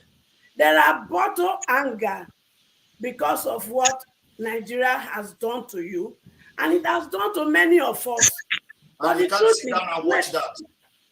So, Hecho, can you make your question? If we want our people to sit down at home, what foodstuff have you people arranged that will sustain them for that number of period? Because this Western world we all live in, when they have a cause for us to sit at home, they make sure they make provision for health, for emergency, for food, for water, for all these things. If you people have not made provision for this, I will say what you guys are trying to go into, it is evil, it is wickedness, and it is callous. We never do that. He has never done that when he was out of the prison. Can I ask you a question? Oh, God. Can I ask you a question? Hold on. Do you have a Can I ask question? you a question, madam? Go ahead, Simon. What country are you? Which country are you? I think she's muted. Yeah, she's in the United States. I know. She's here in the US. No, let's her answer by herself. Okay. Which country I'm are in you? US. I'm in Aurora, Colorado, US. Okay, thank you very much. Do you know that the United States got independent from Britain? Are you aware of that? Can you unmute her, please? Can you unmute her? Very, very important. Okay, go ahead. Because she asked me a question and she made a comment, so I want to respond by asking a question. She has not answered me. Is she aware that the United States got independent from the United Kingdom? United States forced India to take over their land. That is the history of So the am I wrong when I say that the United States got independent from the United Kingdom? Are you saying that I'm wrong? The question I'm asking you, I'm not saying don't take I know the question you asked. Can you answer me? What provision have you made to feed them for 5 years to stay at home? A lot of them feed for the question. Can you answer me? They are not providing food, shelter, and emergency for them. What you are doing is evil and it is callous. Agreed. You are going to your question. Your answer will address what you are saying. I come from Delta State, so notice I far from Una. I know, but you stand in the United States. You provide food for them. provide water, everything they need so going. that they can That is sit the point. comfortably and obey your dictatorship. Thank you. So you are not even better than the people you are condemning. Thank you. All right. Now, can you answer me? Do you agree with me that the United States got independent from the Great Britain? I not read history reach there. Oh, you are living in a country where you are enjoying the security, you are enjoying everything, and you are telling me how the United States. I am not saying do not do your 5 days, but make provision for food, make provision for emergency.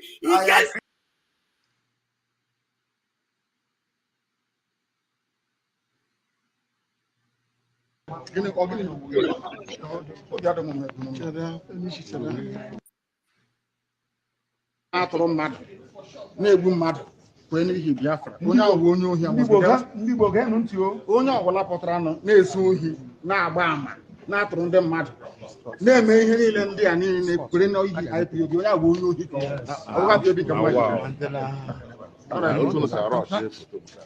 we are here to fight for freedom, for justice, equity, and fairness. That's what we're fighting for. Nothing more, nothing less. And we cannot be cowed by anybody. We are without fear before our enemies. And we speak the truth always. I want all the journalists here arrayed to go and ask government of Nigeria, what happened to Treasonable felony? Where are those charges today? From 2015. They have just disappeared because they have no evidence against me.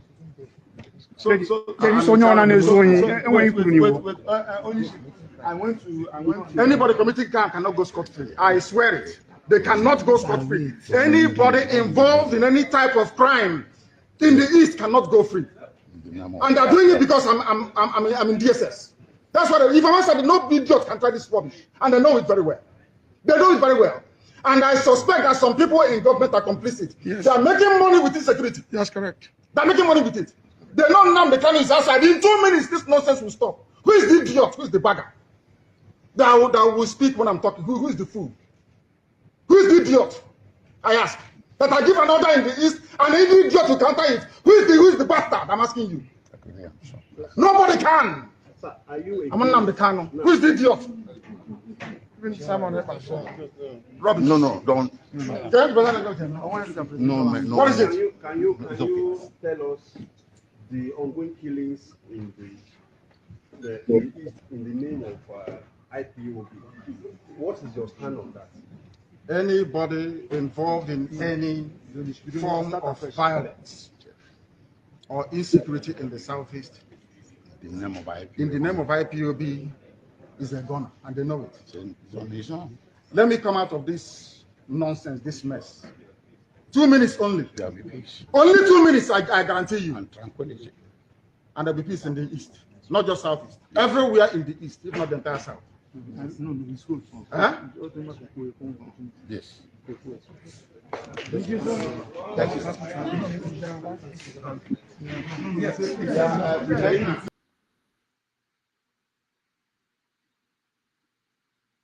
State. Yet, the government could not provide security for them to go back to the ancestral land to farm so that they can eat. This woman is not talking about that. So what we are talking now is not about feed. You don't know me. The Bible says you cannot live by bread alone. And we are going to fight after we have gotten our independence. Carry your load, go Biafra land when you go to 5 days with them. Somebody else, please. Okay, Simon, yeah, thank you. One man, your name. Simon is twisting history here. And Simon is twisting history. Sorry. Hold on. One man, please. One man. Go ahead. All right. Apologies. But Simon, sorry, Rudolph first.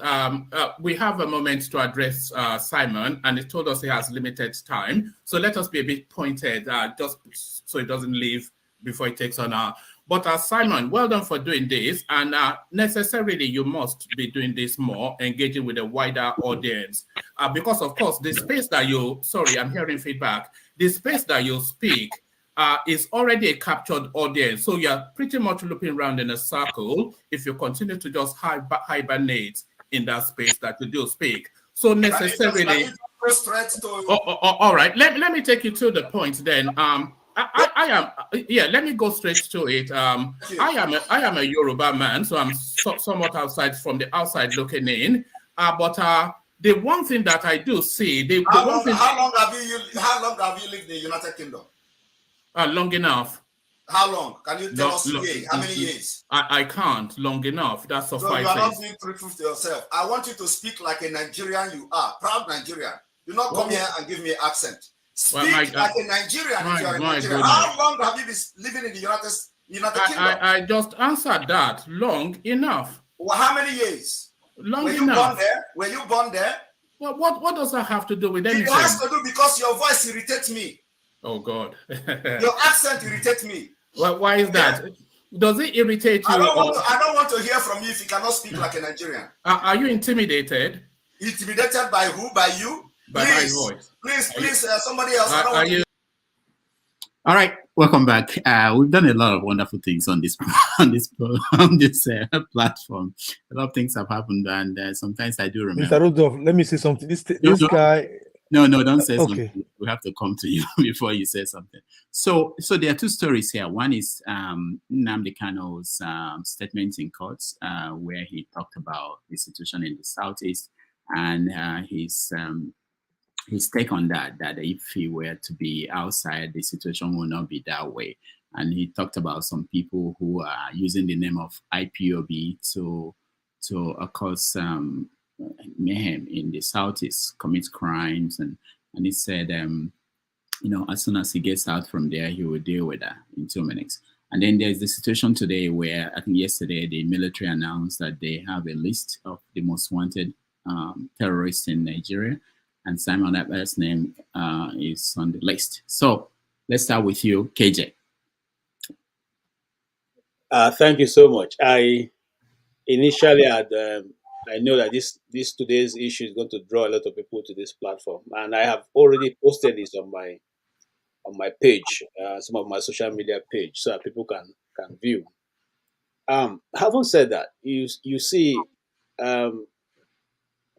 Simon Ekpa being declared as a terrorist is an anticlimax, and the list of names of the called as people who are they call as most wanted terrorist people. These are it's almost more than maybe 7 years or 8 years old list. We have always known those people. How do you declare Simon Ekpa a terrorist? I mean, that's a new thing. This Nigerian army have lost every sense of being responsible to the Nigerian people. And I know you have a topic we want to discuss about the army, so I'll probably not touch it until we get there. But coming to Nnamdi Kanu made a very pertinent statement in the court, and I wish that all Nigerians can hear what he's saying. And those of us who have listened and followed Nnamdi Kanu's development right from the beginning, we are still saying the same thing we have been saying before. Please do not allow this man to either something happen to him, whether in the in the detention or in the process of detaining him. I am saying this again. Please, if you have an ear and you advise the government, especially those who are the Agbadorians, who are here on behalf of government, or whether you are here for yourself or you have the ear of government, do not allow this man anything to happen to him while he's still with you people. If the intention is what, like he said, is to keep him until he's about to die, then he'll be released to his people, it's not going to augur well for both the nation of Nigeria and even for the Southeast. And I totally agree with what he has said. Nnamdi Kanu have the ability to stop the violence in the East because people listen to him. And I'll say this again. I went to my village and I said to them, why are you people keeping this Monday, this thing? Is it that you are being compelled to? And they said, no. They took the decision on their own. And I said, why do you? Because the thing coming outside of the East is that you people are being coerced to sit at home. And the question the young man asked me, how many people are members of IPOB? That they can be everywhere in the East, coercing them, even in my village. That is, my village is in a remote area, very remote. So how many people come there to stop them from going to their market, the market days? How many people are there? No, they took the decision themselves. So what I got to take away from there is that if Nnamdi Kanu is released tomorrow, those people who have on their own decided they will not go out on Mondays will now change their decisions. And so that will bring about more people taking part in Monday activities. And even the few miscreants, those who are using the name of IPOB to do all kinds of things, will now be forced to either move elsewhere or to stop their criminal activities. So I agree with him on that basics. I also agree with him on the reason why should Nigeria as a government, as a state, with the monopoly of violence, continuously not to be able to bring a charge that they can hold on to, not one single one, not say one single one. They've been able to push through, even with all their paraphernalia of, authority of security.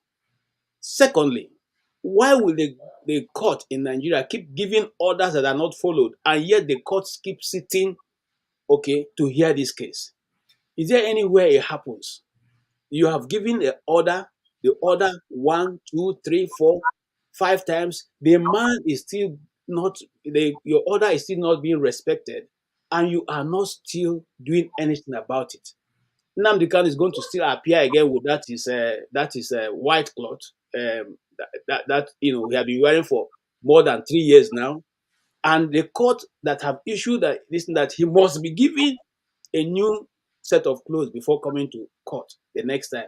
He still appeared with it, and the judge Binta Nyako still didn't see any reason, any need to ask questions.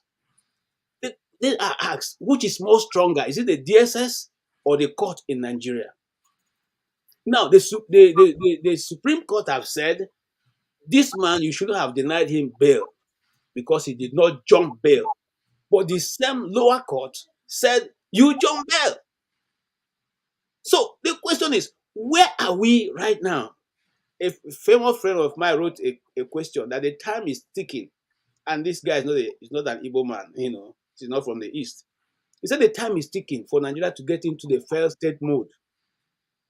He just took a holistic view of all that is happening in Nigeria and said he warned the Nigerian government, the time is ticking. So these are some of the things that are making the time tick, because we're now in a situation where nobody obeys the rule of law. The rule of law is no longer. Look at the Nigerian, the Senate, a whole Senate is begging the army not to take extrajudicial action against the people. I mean, you begin to wonder, where does the power lies? Is the army an authority of its own right now? Okay, this is what we're talking about. And you see, like I said, if government wants to end the nonsense going on, even the so-called declaration of Simon Ekpa as a terrorist is not going to give we're not going to get any traction from that. Why not release this man? Why not release this man who said in 2 minutes everything will come to a closure? Even the Simon Ekpa, the power given to him will have fizzled out, because he will no longer have anybody to support the action that he's taking. And I've said on this platform before, I'm not a fan of Simon Ekpa. I may not know too much, but I don't think he holds enough for me to listen to him. Okay, I am not priding myself in any which way, but I'm saying that because he has gone out to do this, I give him that respect. Okay, I can't do what he's doing. I cannot. You see, my village is very small, but me, as I'm sitting here, I cannot tell my village people, okay, tomorrow don't go out, and they will listen to me. They will not listen to me. Who are you? But this is somebody who is not even in any part of Igbo land, and people still listen to him. I mean, I'm not talking about someone like, I'm talking about Nnamdi Kanu. So he holds a lot of power in his hands, and a reasonable government would have listened to him. I'm not saying if you have for 3 years you have been holding him in your court.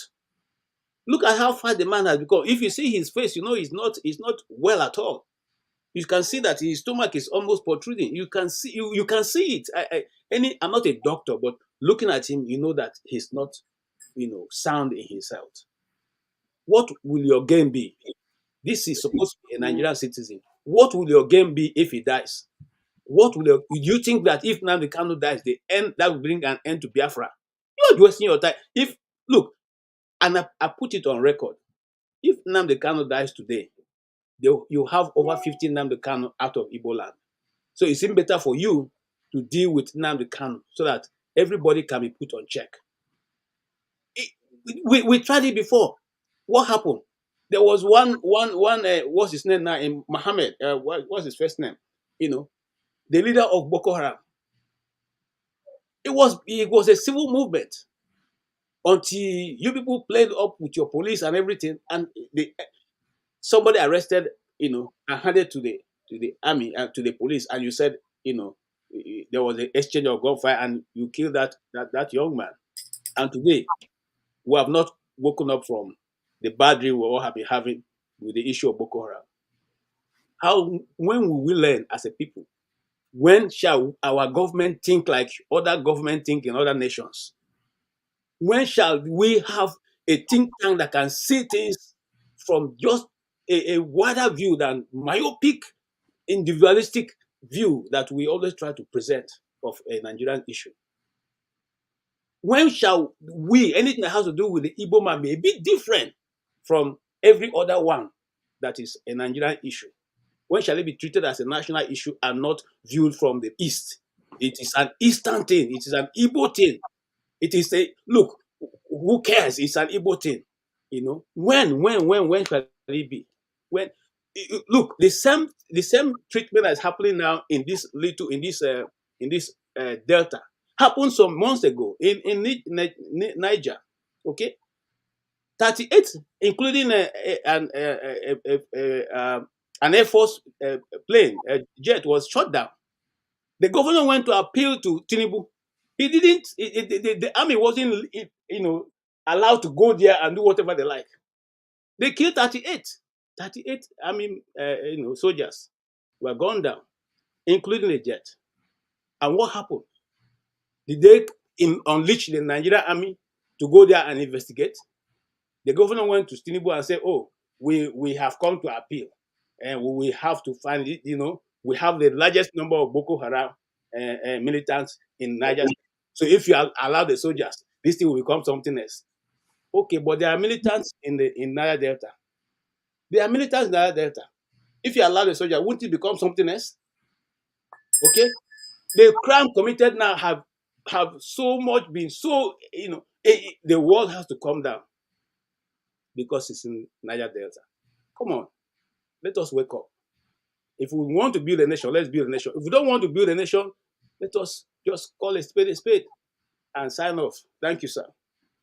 All right. Thank you, KJ. And let's go to Henry. Nnamdi Kanu and Simon. That's the topic. Anyway,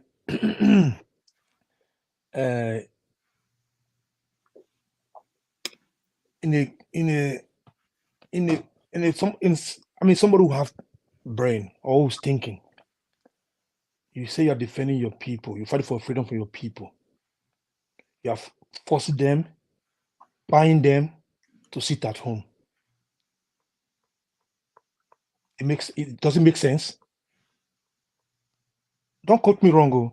I support to have their referendum, to go whatever prefer they want to have. It's okay. I never saw where Simon Ekpa came out publicly to condemn these acts, to force people, for forcing people to sit at home, destroying their properties and all that. Like the video you play, Madam Mama Esho asked me a question. What did you provide for these people to eat in case of emergency? What did you provide for them before sitting at home? It was just dodging this question. That's why I was laughing. You see, Nigeria government don't have anything against Nnamdi Kanu. For real, they don't have it. If they have it, how many years now? Why don't bring the case out? Bring it out. What do you caught him if he's a terrorist? Bring it out. Let's start the case. They did the same to Showore. How many years Showore spent in Nigeria? Mr. Rudolph, how many years he spent there? He spent more than 3-4 years. At the end, what? Nothing. If they have found anything against Nnamdi Kanu, let them go to the court there and let this man go free. If he's guilty, let him face the law. First of all, they went to Kenya to kidnap this man, bring him back to Nigeria. This man did not jump bail. They attacked his home. They wanted to kill him, and the court even said it. He did not jump bail. And the same criminal illegal court will say he jumped bail. Do you people believe in all this judiciary we have in that country? How can you detain this man for how many years? Not even in prison, DSS custody. And the same Nigeria there, they are giving amnesty to terrorists, Boko Haram, and recruit them to be your security agencies. Are you people kidding me? Nnamdi Kanu, I feel sorry for him. And I feel sorry for Nigeria government too. If something happened to that man in that prison there, or after they let him go, he's sick and die, Nigeria will not remain the same. The East will not remain the same. If people think you people from the East, I'm not from the East. You people think going to be this medicine, forget about one. There's going to be more in Nnamdi Kanu. People don't know. It is time for you people here, those who support one Nigeria or Biafra, to come together to make sure they release that man. They did not see him hold weapon and buy anybody. He did not do it. He speak. I can watch. I don't know, Jude, if you know that you have the video. I think everybody will have the video here. When he was fighting for one Nigeria then in the UK, I saw the way we protested about one Nigeria. When he changed to become Biafra, they hate him. But when he was campaigning for one Nigeria then, they did not arrest him, they did not prosecute him. When he said he wants his own country because the people they want freedom. There are people who want freedom. Then okay, the government is so not scared. Why not? Okay, let them go to referendum. Let's see what they're gonna get from there. They should try this. And to keep this man there in prison for how many years now? Without no case, and they cannot even give him bail. Huh? Gumi come out to tell you people, these people are businessmen, these terrorists are businessmen, they are not this. It's working freely. Somebody, those who's camping for your first lady, somebody talk about your first lady. They could not, DSS could not go and arrest this person. He's working freely. But Nnamdi was speaking for his people. You said he's a terrorist. If they want, Nigerian government is so quick to declare. Why do they wait so long to declare this Simon Ekpa as terrorist? They know where he stays in Finland. They should go there. They don't need to declare this. Every time they declare, go there and meet the government. Say we want this man as terrorist. They go and prove it if they allow him to go. They should stop fooling themselves. Nigeria's government is a joke. It's a joke. Terrorists are there in their government. The terrorists are there walking around the street. Boko Haram, all of them, they are in your military. The repentance Boko Haram, they are there in your military. They are your DSS, they are your SS. They are there. They are just jokers. People believe in all this. These are jokers. The government is confused. Thank you. All right. Thank you, Henry. Eagles Air. Thank you once again for this very topic. I just want to say something that what form a government is rule of law. In any country, there is no rule of law. There's no government. That is that place that call themselves the government. They are just in a state of anarchy. For instance, there's something that happened in India here on Thursday. This past Thursday. You know, in India, what they used to have chief minister, not governors. So a chief minister of a federal capital territory, Delhi, New Delhi, there's something that happened. There's a case that's going on right now on him. What is that case? They said that he has a fraud case of $12 million that he used to sponsor another candidate in another state. Court gave an order to arrest him. As I'm talking to you now, judge gave an order for him to stay under custody for 7 days, and he's under police custody up till today. They arrested him Thursday night. And for the arresting, they have evidence to prove. And they say, okay, since they arrested him, let them continue the process of checkmating him and all the rest of them. That is where the rule of law works. Here in Nigeria, nothing like rule of law. What is happening in Nigeria is anarchy, disintegration, hatred. Why they say that Simon Ekpa, they are declaring him as a terrorist? What of these people, criminals they have in northern states that are terrorizing the whole country, carry gun everywhere? How many of them have they arrested? None of them. Most of them come on air and make a ranting statement, but none of them have been arrested because I need standards. It's because another issue. But sometimes I don't blame them. The reason I don't blame them that because of people, all these political elite in East, they have become a slave to the Northerners. You may not like this thing I want to You may not like this thing I want to say, but I have to say it. Nnamdi Kanu that detention, DSS detention, is a result of a political agreement with Tinubu that Nnamdi Kanu are not supposed to be released. And don't be surprised, a foreign country, something like UK hand is always also there. I have reason for that. Reason why I say reason for that is that Nnamdi Kanu is the type of person that's spoiling their show. Nnamdi Kanu is spoiling their show. It's exposing some certain things that he hidden. So what they need to do, they want to silence him so that it will not continue to spoil their shows. So what I'm trying to do is just a waste of time. If they have any charges against him, let them charge it to court because there's no rule of law. Judges don't have mouth in Nigeria. Judiciary don't have mouth in Nigeria. That's why after giving their own judgment, an individual will come out openly and debunk it, and nothing will happen. So please, Rudolph, I know that my own time you need to checkmate time, but as a result of respect, I end here. Thank you so much.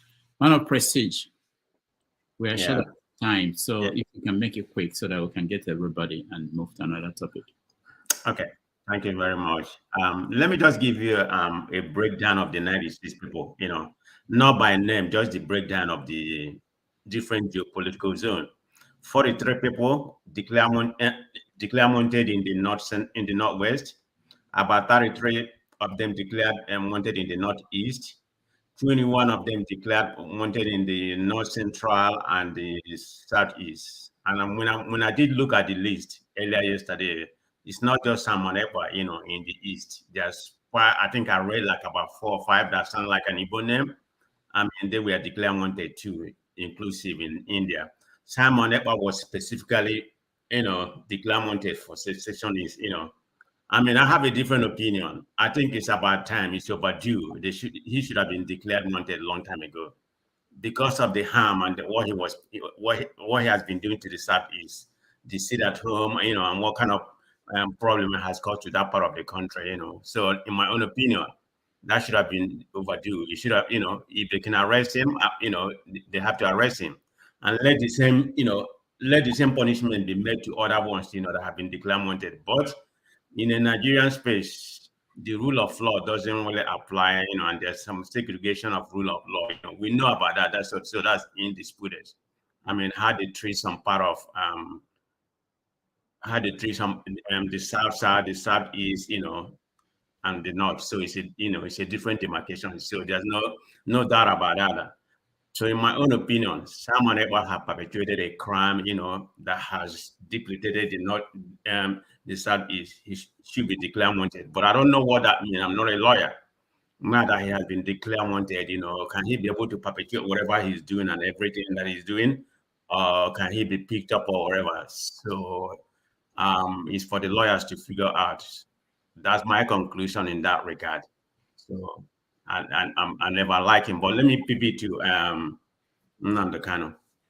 I think what Nnamdi Kanu, maybe some people are missing the point. He's tried to tell, particularly, the governors in the Southeast that he's supreme to them.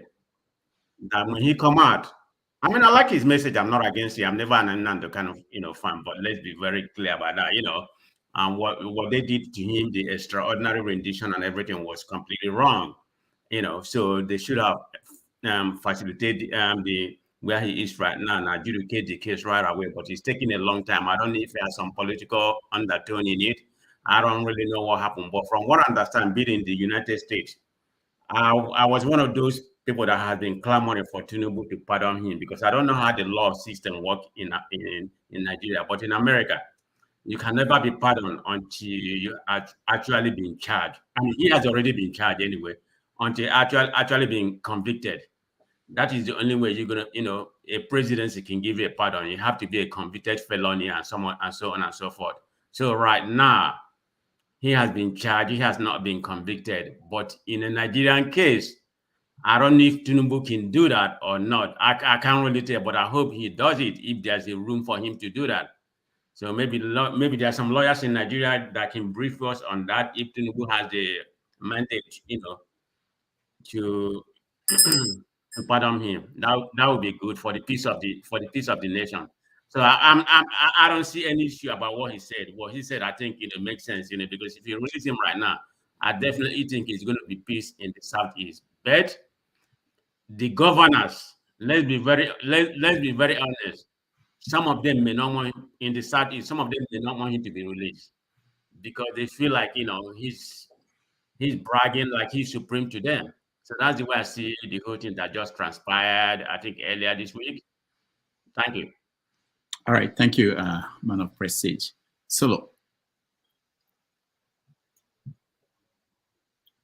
I can't hear you. Unmute yourself. Okay. Can you hear me now? Yeah, good.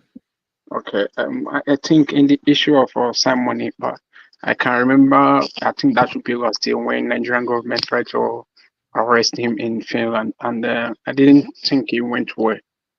So declaring him as a terrorist because he's fighting for freedom, I don't really see anything wrong for him fighting for his people. Just like the same thing Nnamdi Kanu did. Let's just be true to ourselves. Nigeria is not really working, and no matter how we try to paint it, and if we think the Nigerian government can conduct referendum for people to go their way, that is impossible. So we should just be honest to ourselves. Nigeria can never break, no matter every community, everything happening. We are still one. Nothing can change it. And if you try to fight and free your people, you'll be held accountable, and they will arrest you and kill you.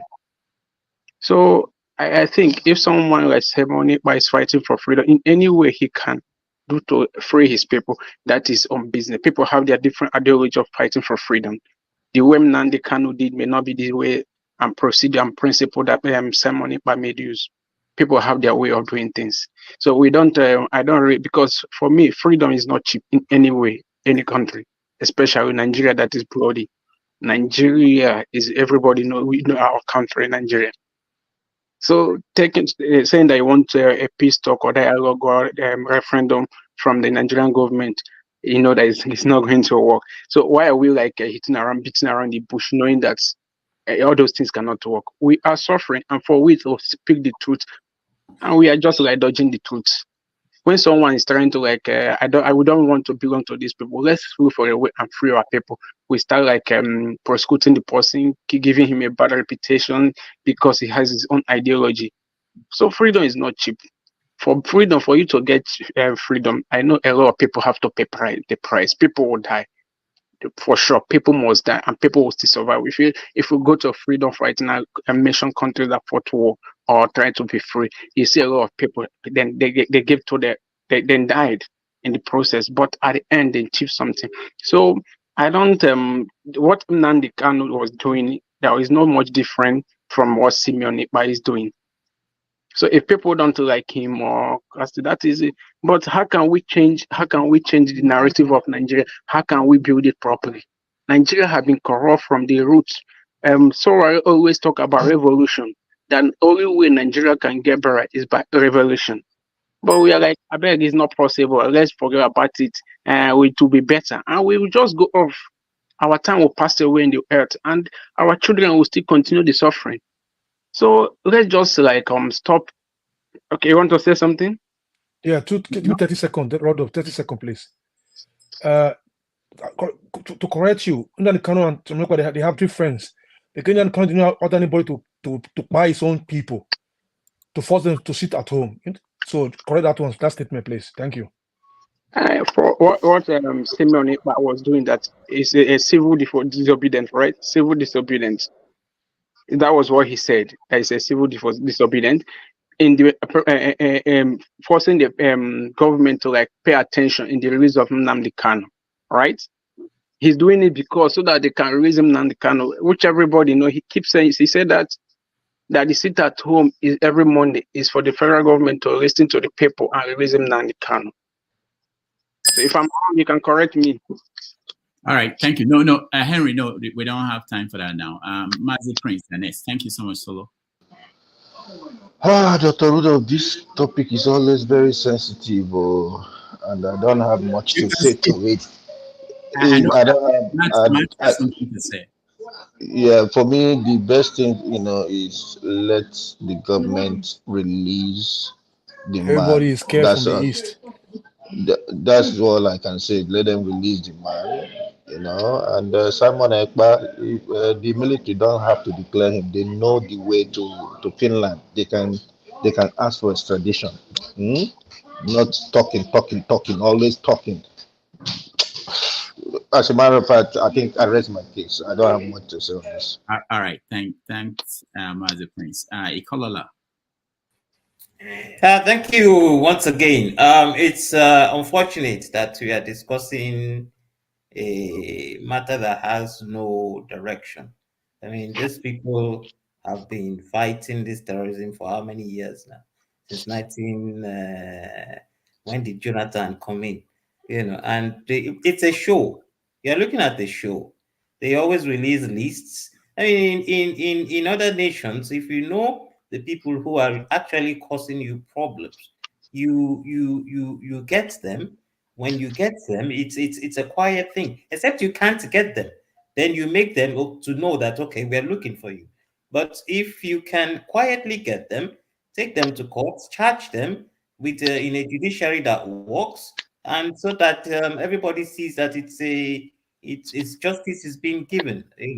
But unfortunately, like someone just said here, we don't know who is in power anymore. Whether it's the Senate, whether it's the judiciary, whether it's the military. So we're now getting lists from the military now. So it's a shame. I think it's just a show. All right, thank you, Ikolola. Matt, you're next. Yeah, Dr. Damages and the panelists had agreed to. It's been a while, Thank you for this opportunity. What are we discussing, please? Let me not go off the line. You don't know what we're discussing. I was discussing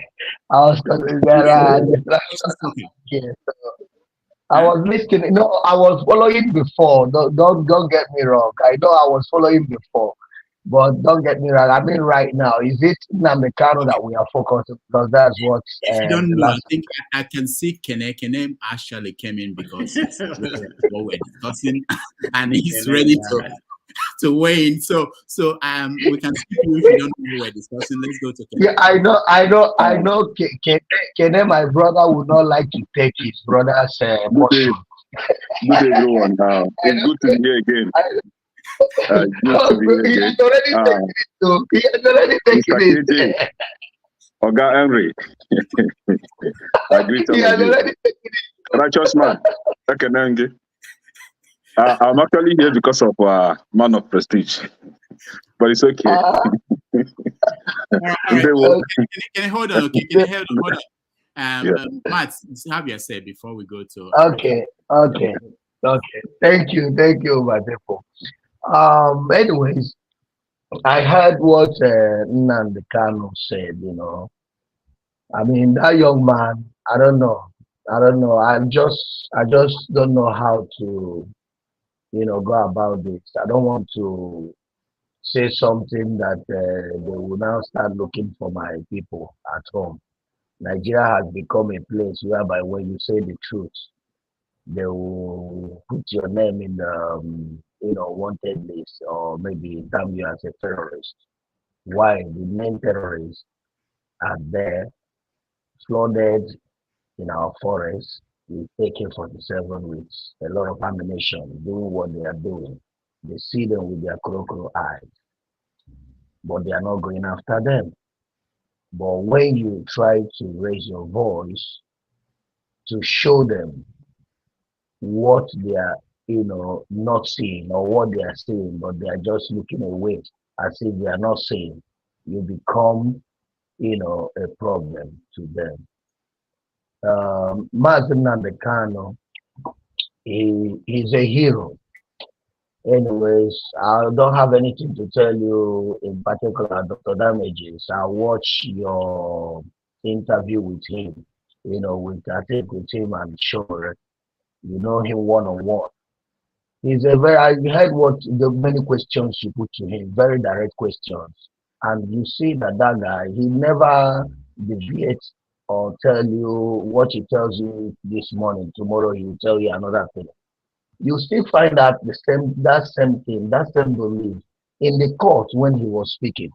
I know a lot of people started quoting Mazen Nnamdi Kanu that he was talking about or against Simon Ekpa. I think people were really mistaken from what that Mazen Nnamdi Kanu was saying. You understand me? There are difference that when you are saying that people who are causing problem in the southeast. He mentioned people who are causing. He didn't mention Simon Ekpa. And if you watch that statement, he finally said that even his release, that he knows that some politicians, do you understand me? Some politicians are the ones even fighting, doing what they are doing behind for him not to have for him not to be released. So a lot of people started quoting me that it's Mazi Simon. I don't think he was going that route. But even at that, this is two different people.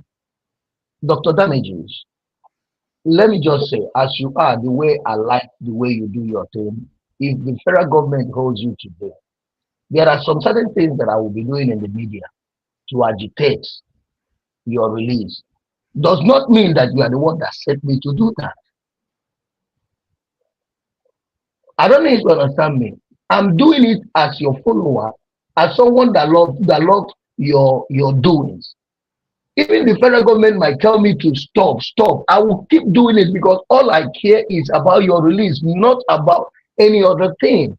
Not that you have spoken, you've told me to start agitating for you.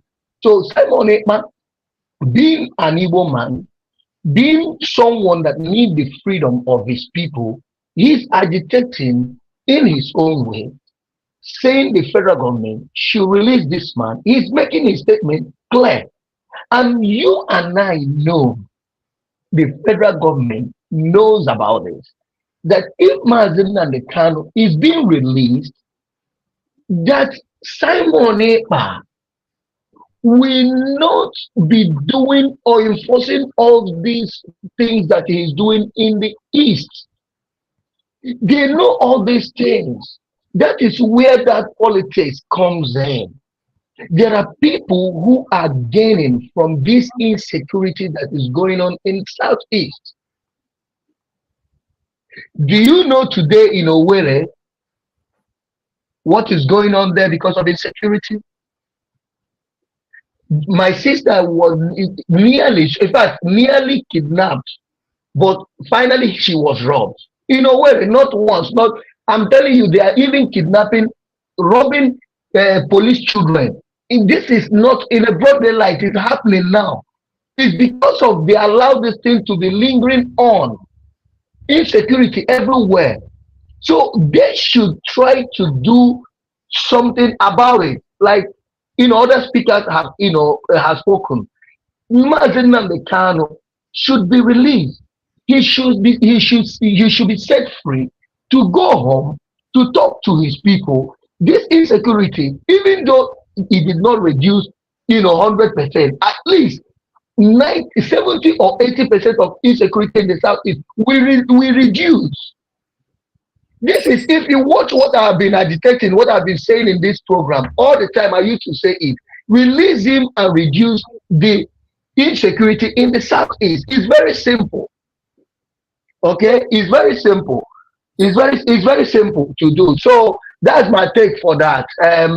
What I can say to the federal government, please, Matt is saying, release Nnamdi Kanu, free him to go home and meet his family. Thank you. All right, thank you, Matt. Righteous man. You're welcome. 2 minutes. Yeah. Okay, Dr. Rudolph and all the panelists, I just have a few questions to ask. I have read a lot of history books, and some were oral histories, or my father told me. The Nigerian problem, has it been defined and identified?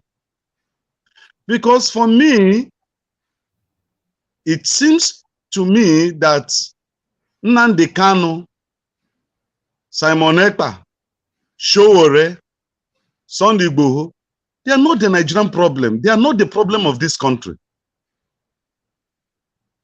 I think they made something that led them to do what they are doing. And this is a critical stage that those who say they are learned and those who think they love Nigeria and they want Nigeria to be one should sit down and say, Abacha is dead, Nigeria is not better. MKO is dead, Nigeria is not better. Zik is dead, Nigeria is not better. Awolowo is dead, Nigeria is not better. So, Ken Saro-Wiwa is dead, Nigeria is not better. So, what is actually the problem of Nigeria? Odimegwu Ojukwu is dead, Nigeria is not better. 1966 coup, counter coup, yet Nigeria is not better. What is actually the problem of Nigeria? It can't be Nnamdi Kanu. It can't be Simon Ekpa. Declaring them terrorists, killing them, will it solve the problem? Will it change Nigeria? Will it make us a first world country? Will it grow in our economy? Will it bring peace? Will it bring security? That is the question that we need to ask and then provide answers. Because declaring somebody a terrorist does not in any way affect the person's life. As far as I'm concerned, going back to history, Nelson Mandela was declared a terrorist by America and by the Western world until he became the president of South Africa. That was when USA removed his name as a terrorist, including Britain and other countries. They even hosted him. Somebody that was put on Robben Island for almost 28 years. He served there. So I think the issue of Nigeria is not these individuals. Nigeria, government, politicians, Nigerian citizens should please find a way to identify what our problems are and solve it. When we solve it, the likes of Nnamdi Kanu will not come up, Sunday Igboho will not come up, Showore will not be shouting revolution now, and the gentleman in Finland is a Finnish politician, is a military personnel. He won't be doing what he's doing. That's just my submission this evening. Thank you. All right. Thank you, Righteous Man. Now let's hear from Kene. Yes, Dr. Damages, thank you for the opportunity. As always, I greet everyone. Mr. Loco, good, sir. Now go be a couple. Because I see you that I must enter. So let me start from the rehabilitation of Yahoo boys. I don't know if you guys have treated that. No. Oh, okay. So about Simon. Okay, Simon Ekpa, right? And then so when I heard my senior brother, man of prestige, giving us the number of terrorists wanted on that our Nigerians government wanted list, and I asked, is Sheik Gumi on that list? No. Okay. So they are not being sincere to themselves. The reason why I ask this is because recently we had the Nigerian government shouting that they were going after Binance that Binance is the one messing up the economy or the Naira dollar rate nonsense. But the same Nigerian government refused to tell us that from the same government agency called Nigerian Sanctions Committee gave about 21 names and 6 entities that has been a financier or financiers to the Boko Haram. And they are all Nigerians. They are all from the north. They are all Muslims. They are not on the list, I'm very, very sure. 21 of them and 6 agencies are sponsoring Boko Haram through the DBC. So their names should be on that list. But for man of prestige to say that he believed that Simon Ekpa has committed a crime in the southeast, and I want to know just one, do not tell us 2 crimes, just one crime that Simon Ekpa has committed. Me as a human being, as an individual, as a Nigerian, I have not seen one that he has committed. The only thing that I know Simon Ekpa is doing, I think my question is rhetorical, or you may wait when I'm done, you can tell us, please. Oh, okay, I thought you want me to answer you. Go ahead. Yeah, no vex, yeah. So the only thing that I know Simon Ekpa is doing is championing the independence of Biafra, which is very, very correct, which is very, very right in my own judgment. He has not committed any crime. The second thing that I know that he's doing is he going against the useless criminal government that we have in the southeast. I've never had Simon Ekpa kidnap anyone or killed anyone. To prove my point, recently in Abia State, the governor of Abia State demolished one area towards Umuahia, and what they found there were dead bodies. And who live in that place? Yes, who live in that place? Hausa Fulani. So they were using that as a hideout or as a camp for their victims. So they come to the southeast, kidnap our people, and the same useless government will turn around and accuse Simon Ekpa, because in our place they say if you want to kill a dog, you give that dog a bad name to hang the dog. This is exactly what they're doing to Simon Ekpa. Simon Ekpa has not done anything wrong. If they think that Simon Ekpa has committed any crime to Nigerian government, Simon Ekpa is living in a country that respects rule of law. They should go through the right channel to have him extradited, right? But they cannot do that because they know they have nothing against him. Now, somebody, like I said, Sheik Gumi should be on that list because Sheik Gumi and his brothers, not only Sheik Gumi, they've come out openly and supported terrorists, while on the other hand, some were even calling for the division of Nigeria or secession of Nigeria. So if Nnamdi Kanu is calling for secession and another person from the north has called for secession, Nnamdi Kanu was quick to be arrested, but those from the north are not being arrested. So where is the fair judgment there? And we are now here condemning Nnamdi Kanu or condemning Simon Ekpa. As far as I'm concerned, Simon Ekpa is doing the right thing, and Nnamdi Kanu has done the right thing, and he will continue to do the right thing. They are just being scared of these people, Nnamdi Kanu and Simon Ekpa, speaking up against them, against their evil, or challenging the status quo. That is what they are against, and exactly what they did to what's his name? This guy that I don't used to like him, but I think I'm beginning to like him. From Sahara Reporter, what's his name? Sure. Yes, the same thing that they did to him. As soon as you speak against their evil, they arrest you, they give you names, but they will never arrest the real culprits. The real culprits are in the government. I was even tempted to say that if they want to rehabilitate Yahoo boys, they should start from Aso Rock and the National Assembly, because that is these are the places where we have the real Yahoo guys, right? Now, I would also like to share my little experience with the same security useless. See, I don't want to be angry, because my experience this last December, if I've ever loved Nigeria 20%, and they will put your name in the list, or they will put your name in the list. See, I was even praying, let them put me. So we have terrorists in Nigeria being trained and given uniform in the name of police and in the name of Nigerian soldiers. My experience this December along Lagos Benin Expressway, just before the diversion in Benin, those police officers there are nothing but terrorists, right? So if Nigerian government is looking for terrorists, please, I don't know if they can hear my voice. Those police officers in Benin, just before you get to Benin, as you are heading down to the east from Lagos, they are terrorists. The Nigerian government should really, really come after them. So, my brother, Simon Ekpa, please tell us one crime, man of prestige, one crime that Simon Ekpa has committed in Southeast, please. Okay, man of prestige, before you speak, let me ask Kene a question. Kene? Yes, sir. The police, you encountered police on the road? Yes, sir. Did you slap any of them? I remember you used to. Okay, the thing is, God bless you.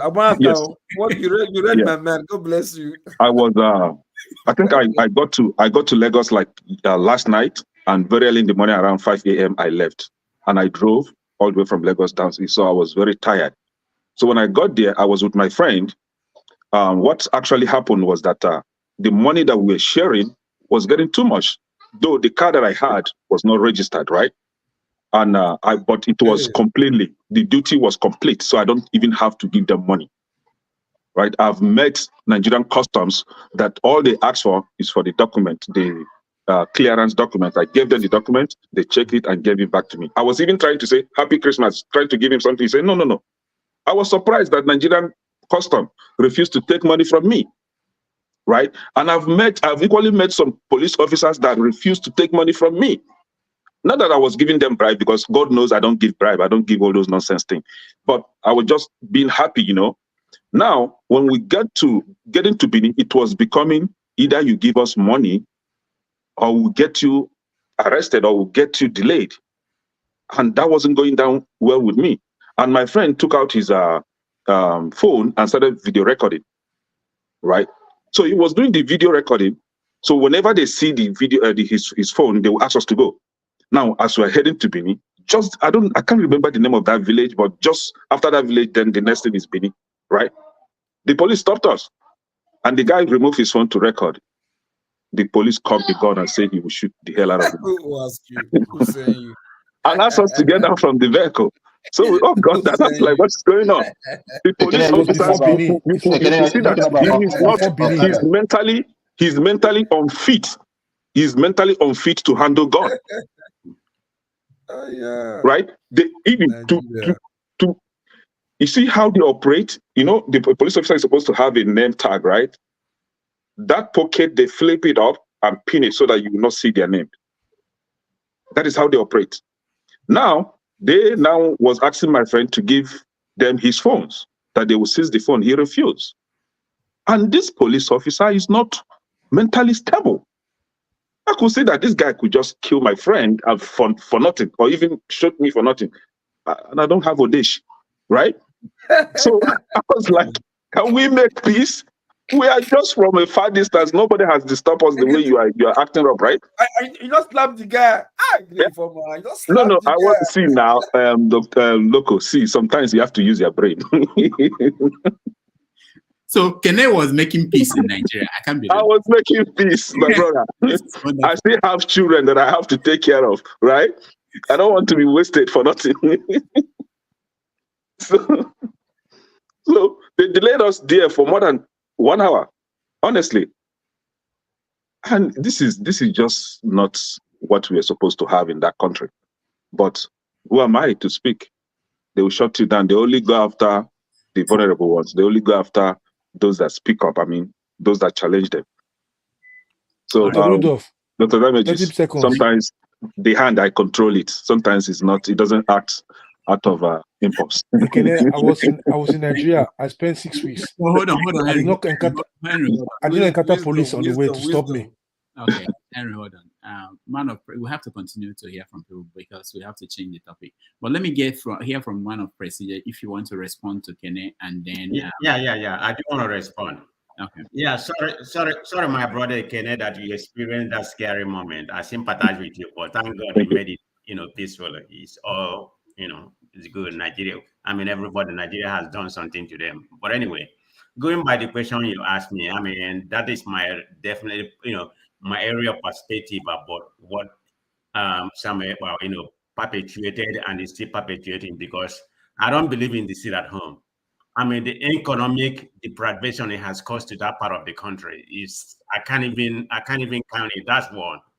And that has, some implication in the killing that was happening in the Southeast, because those people, I'm not saying whatever is happening in the Southeast, is being perpetuated, but just Simon Ekpa, there could be some political, undertone going on and everything, because everything in Nigeria is like abracadabra. There's no doubt about it. But Simon Ekpa shouldn't have compounded the whole thing that was happening. You can't tell me that the economical hardship has, it has made to that part of the country. It's not anything that concerns you. And there's some collateral, in the killing, because the people that's enforcing all this thing, if you don't do it, they neither kill you or do something. So that's the area I'm coming about. All right. That's where I'm condemning Simon Ekpa. I think you're just basing it on. I think it's just based on assumptions or speculations, right?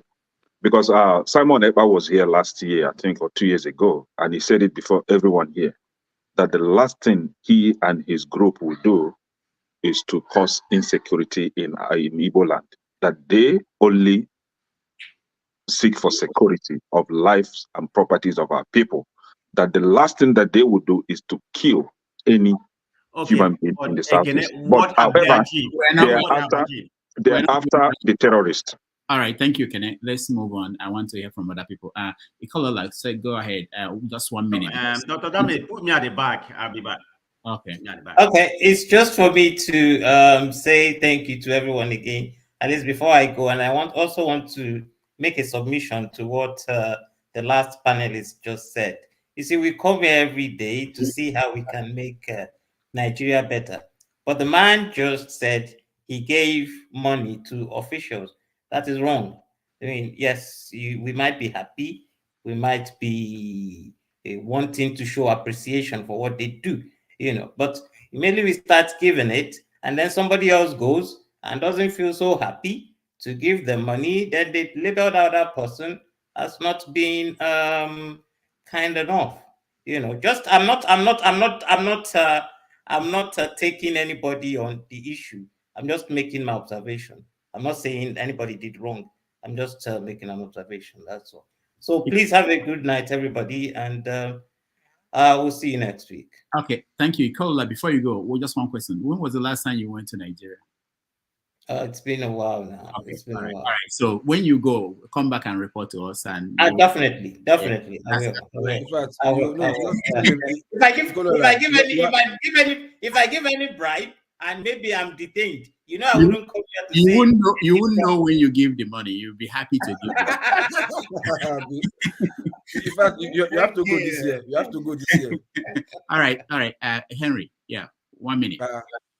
Kenneth, He's not- he's just... Kenneth, when you're driving a car without it's not registered, it's an offense to drive it on the way without registered. It has a time frame, right? If the car is within 3 months in Nigeria, Oganre, this is what I know. Numbers. No, hold that on. Is illegal. You people are doing it illegal. You people don't know this. Oga Henry, hold on. This is what I know better. I think Paul you know that too.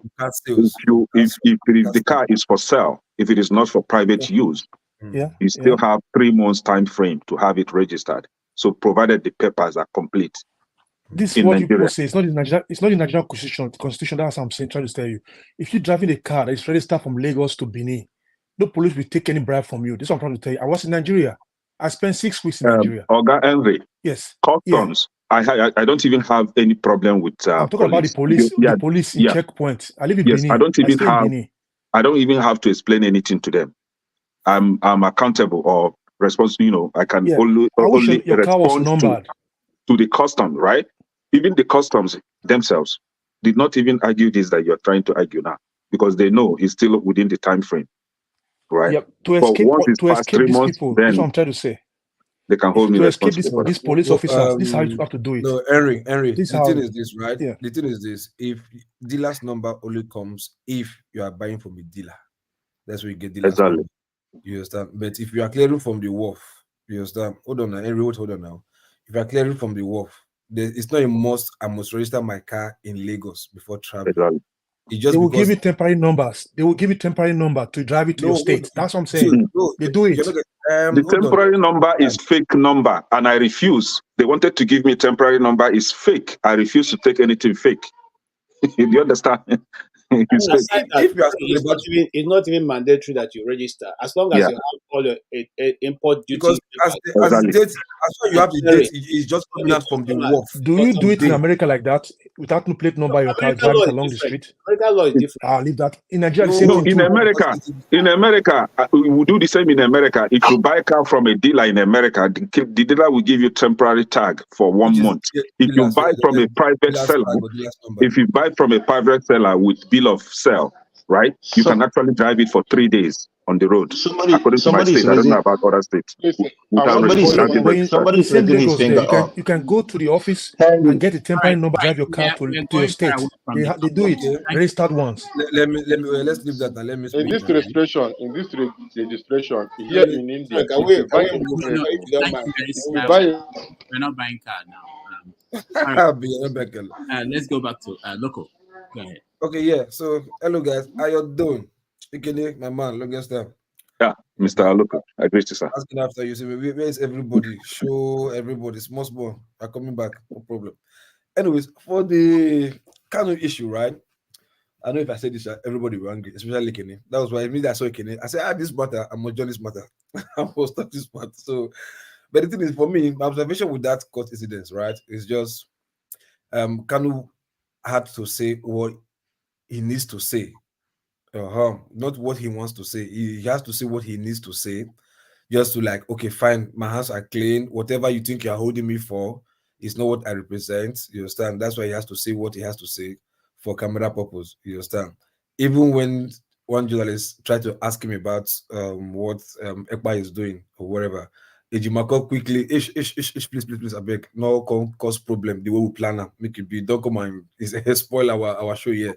So they have to, because they know Kanu would have said something that might throw Ekpa under the bus, so to speak. Because when Ekene was asking, like, show me one crime that has committed.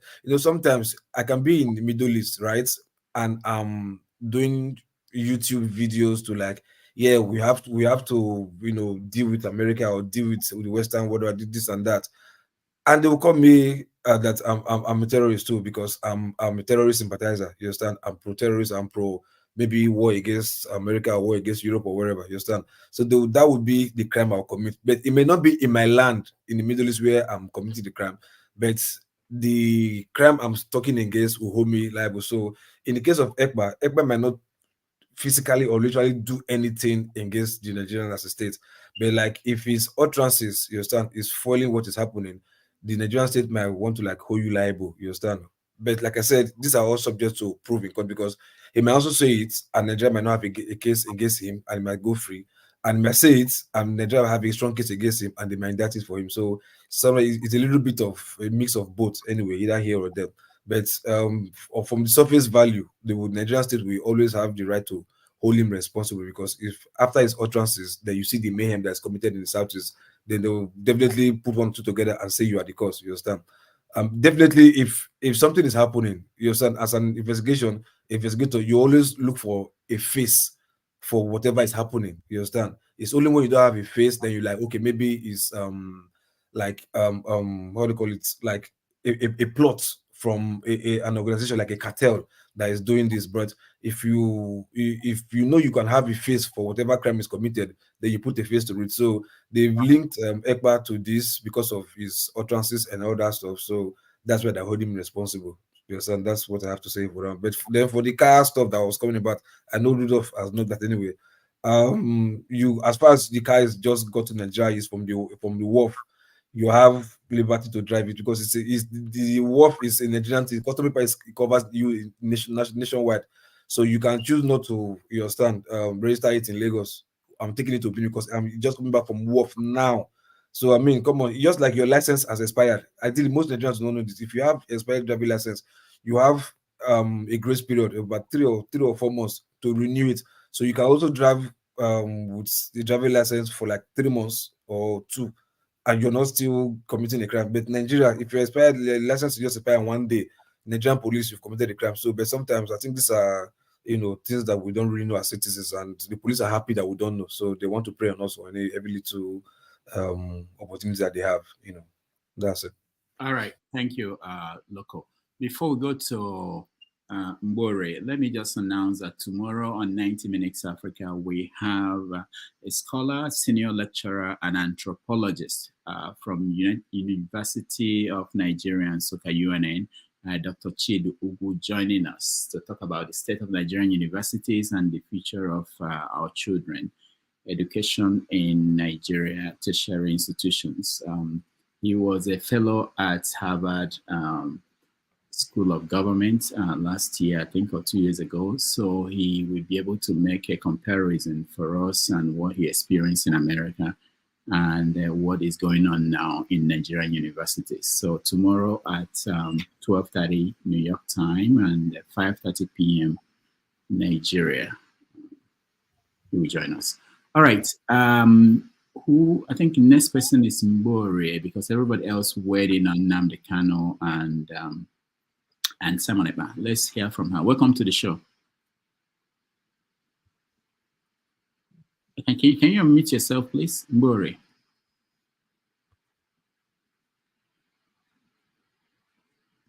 All right. I don't think I don't know if everybody is hearing me.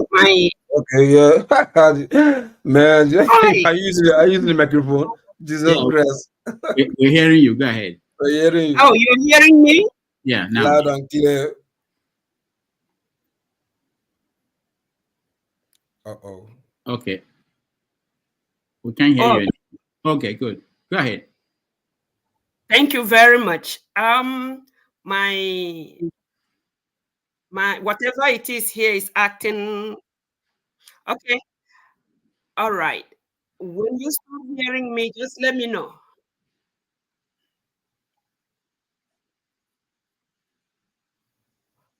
I think there's an echo, so it takes time she will speak, and it takes time before we hear her. Oh my goodness. Maybe I'll go and come back until it normalizes. All right. Ekene, don't go nowhere, big boy. Don't go nowhere. I'm here, man. I'll copy everybody to come back. All right. Thank you so much. I think what we're going to do now is we'll probably take a break. When we come back, we talk about the situation in the Niger Delta, where the military are confronting the people. It's a long story, and I hope that we will be able to break it down so that people will understand what's going on.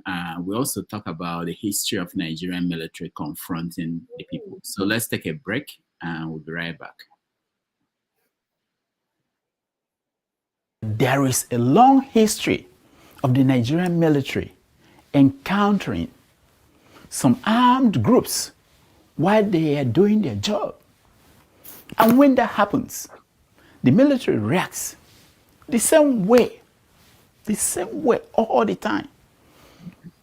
Yes, they go into the place and mow down everything that is moving.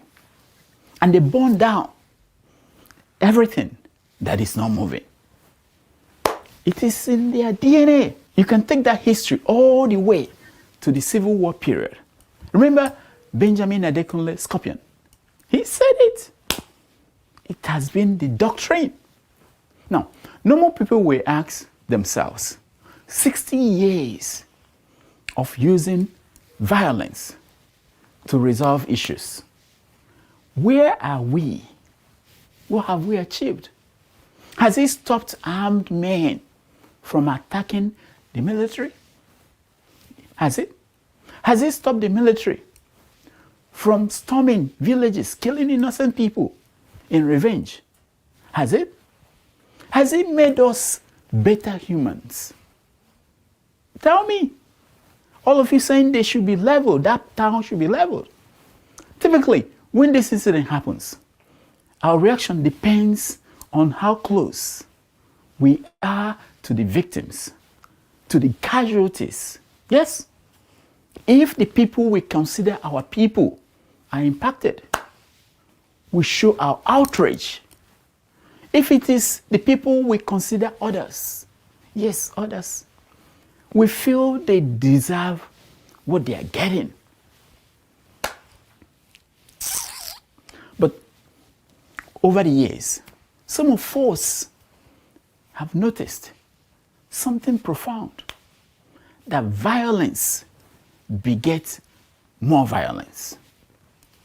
That the location of the massacre is moving from one part of the country to the other. We notice that it is the only thing that changes. That's it. We do not notice, we don't, that over time we are all victims. We don't. Whether we are the ones dropping bombs from Okuoma jets, or we are the ones on the ground where the bombs are falling on, we are all victims. More importantly, we do not notice that our humanity dies bit by bit after each incident.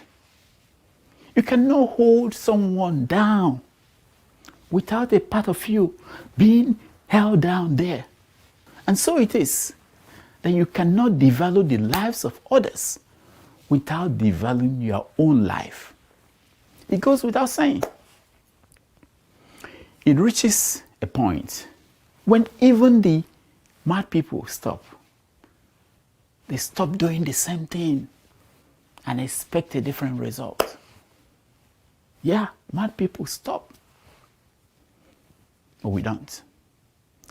A legal principle says that it is better for a guilty person to be free than for an innocent person to be in jail. The tears of the innocent victims of these atrocities and our inability to rise above the animals will haunt us forever and ever. The philosopher Nietzsche said, if you gaze for long into the abyss gazes also into you. For too long,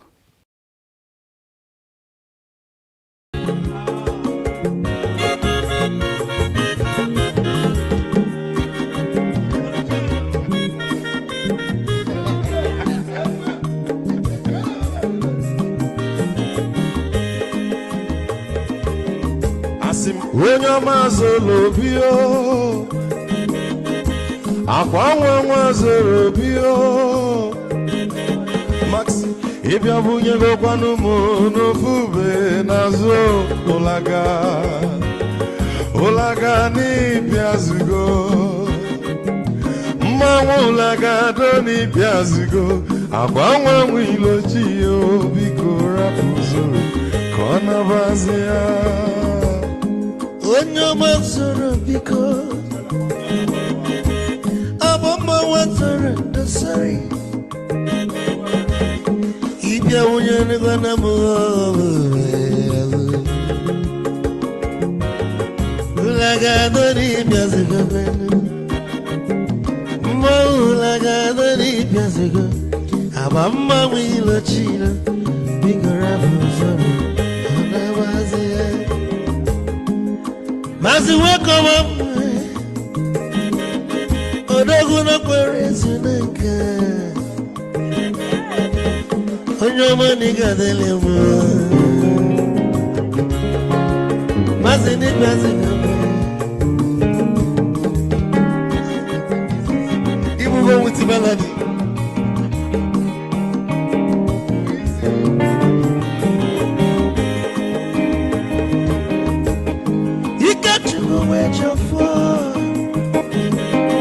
Odogu na chalanoka Ezi wane mnega delemo Olagado ni pezigono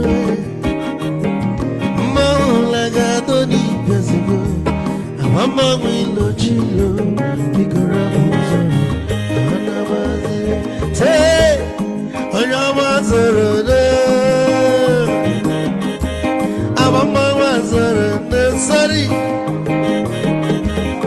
Ibya muyanu kwana mo ofube naru holaga. Holaga no ne piasugo nazaboy. Holaga no ne piasugo. Mama wilo chilo biko rapuzoro anabazi ice odogu kenenu bikechofo ama kwa mnika gogodia waligwe kwelo ikejobo bele bege hey you want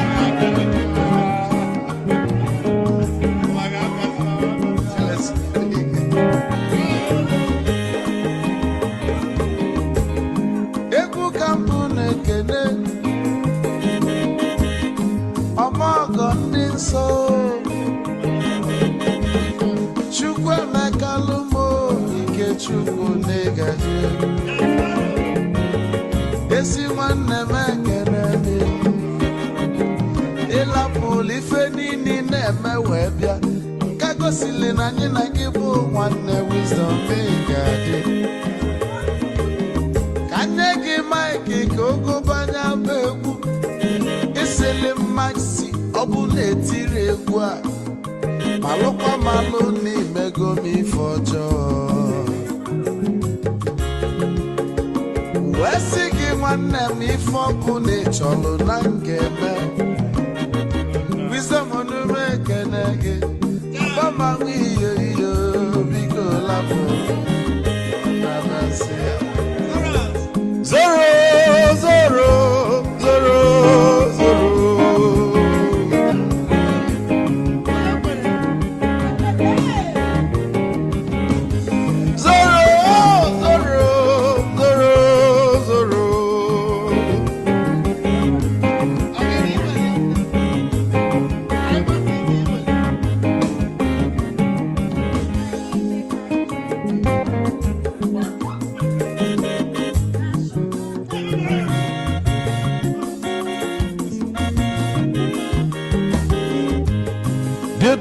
Joy na bugwa osa Sokoto Ujembe mwilo Anu solo mwe manofia nara Onye nwuro zurike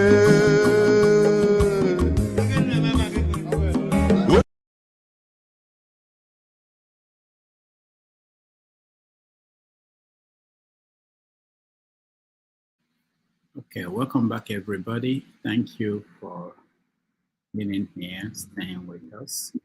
I can see new people joined us and we are going to welcome them back.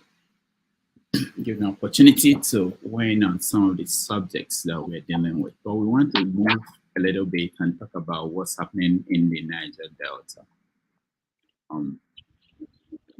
So let me start with tap the screen. Bori. Okay. Hi. Okay, I did. Okay. Okay, now can you see me and place the phone to the computer? Huh? Oh, she's on a different conversation. All right. So let's start with what's the situation in the Niger Delta. The military attempts to do a peacekeeping mission that ended up being something else. The military were attacked and they responded, and we've had so many stories, different versions of what's going on. I want to look at it from both historical angle and where do we go from here, because it's not just a one-off incident, and we can tell you that in another few weeks or months another one will happen. So let's start with KJ. Yeah, thank you. The incident that happened in Okuoma, it was said, and I'm giving an account from the people's point of view, that they had issues with another community, and a certain big man, which name was not called, invited the army, okay, and the army came. So first of all, let's debunk something. The army is saying they went there on a peace mission. First and foremost, it is not in the army's place to go for a peace mission. It's not part of our constitution. I don't know why it is written that the army should go for a peace mission in a community. It is not their function. It's not their function. And so they stepped out of their normal schedule of duty. But having said that, nobody will take it away that say it is not a bad thing if you eventually, as an commanding officer around a community, you decide to go in to help. Having gone there, since you said you came for a peace mission, and you have gone around and cut off the area, checked and found out that you didn't see any ammunition in any of the houses, and you came to their village square and they entertained you and gave you a special welcome, and you finished, I think the best was for you to have left. Okay, but insisting that you want to go with their community leaders where all this started from, and now they refused. The community leaders said, "No, we won't follow you." Okay, and just like the community said, they opened fire, and the opening fire, of course, it will always involve a retaliation from the people. They know the terrain properly more than you. So when they were able to escape from that town hall meeting, they also gathered their people. All right. Remember, we said here we said this last week, and I said when you go to Niger Delta, the people are not afraid of you. It doesn't matter how many uniform you are wearing, okay, and they will tell you to your face. If no be man, they die once. Now for Niger Delta, I learned the thing. That's saying you die once, you know they die twice. So they are ready to get to wherever you want to take it. Now they retaliated, okay, and that brought about this. You're So on. the story we hear is that Okay. the story we hear is that it was they went there and you were ambushed. Ambushed for what? You went to a community and they ambushed you for what? The people are just waiting to see somebody to kill. They are just waiting to ambush you. What is the reason? And then I want to ask those of my friends, and unfortunately Tony is not here. I've not heard in the posting of the army that two brothers are posted in one unit. I've not heard it before. I've not seen anyone. If there's anybody who have seen, let me know, please. Two brothers, the commanding officer and a junior officer in the same unit who are relatives. I've never seen it before. I've never heard about it before. If anybody knows about it, please educate me. I'm not, and I have a lot of, interaction with the military for a long time, for more than 10 years. So now this has happened. Nobody is telling you. See where my problem is. The Nigerian media has failed us on this issue. In fact, the last one I listened to before even coming to this program, I was so annoyed with the reporter from Arise News. Okay, because she went ahead to say, up to this moment, it's an allegation. But the one the government says is not an allegation. But the one that the people will say becomes an allegation, unsubstantiated allegation.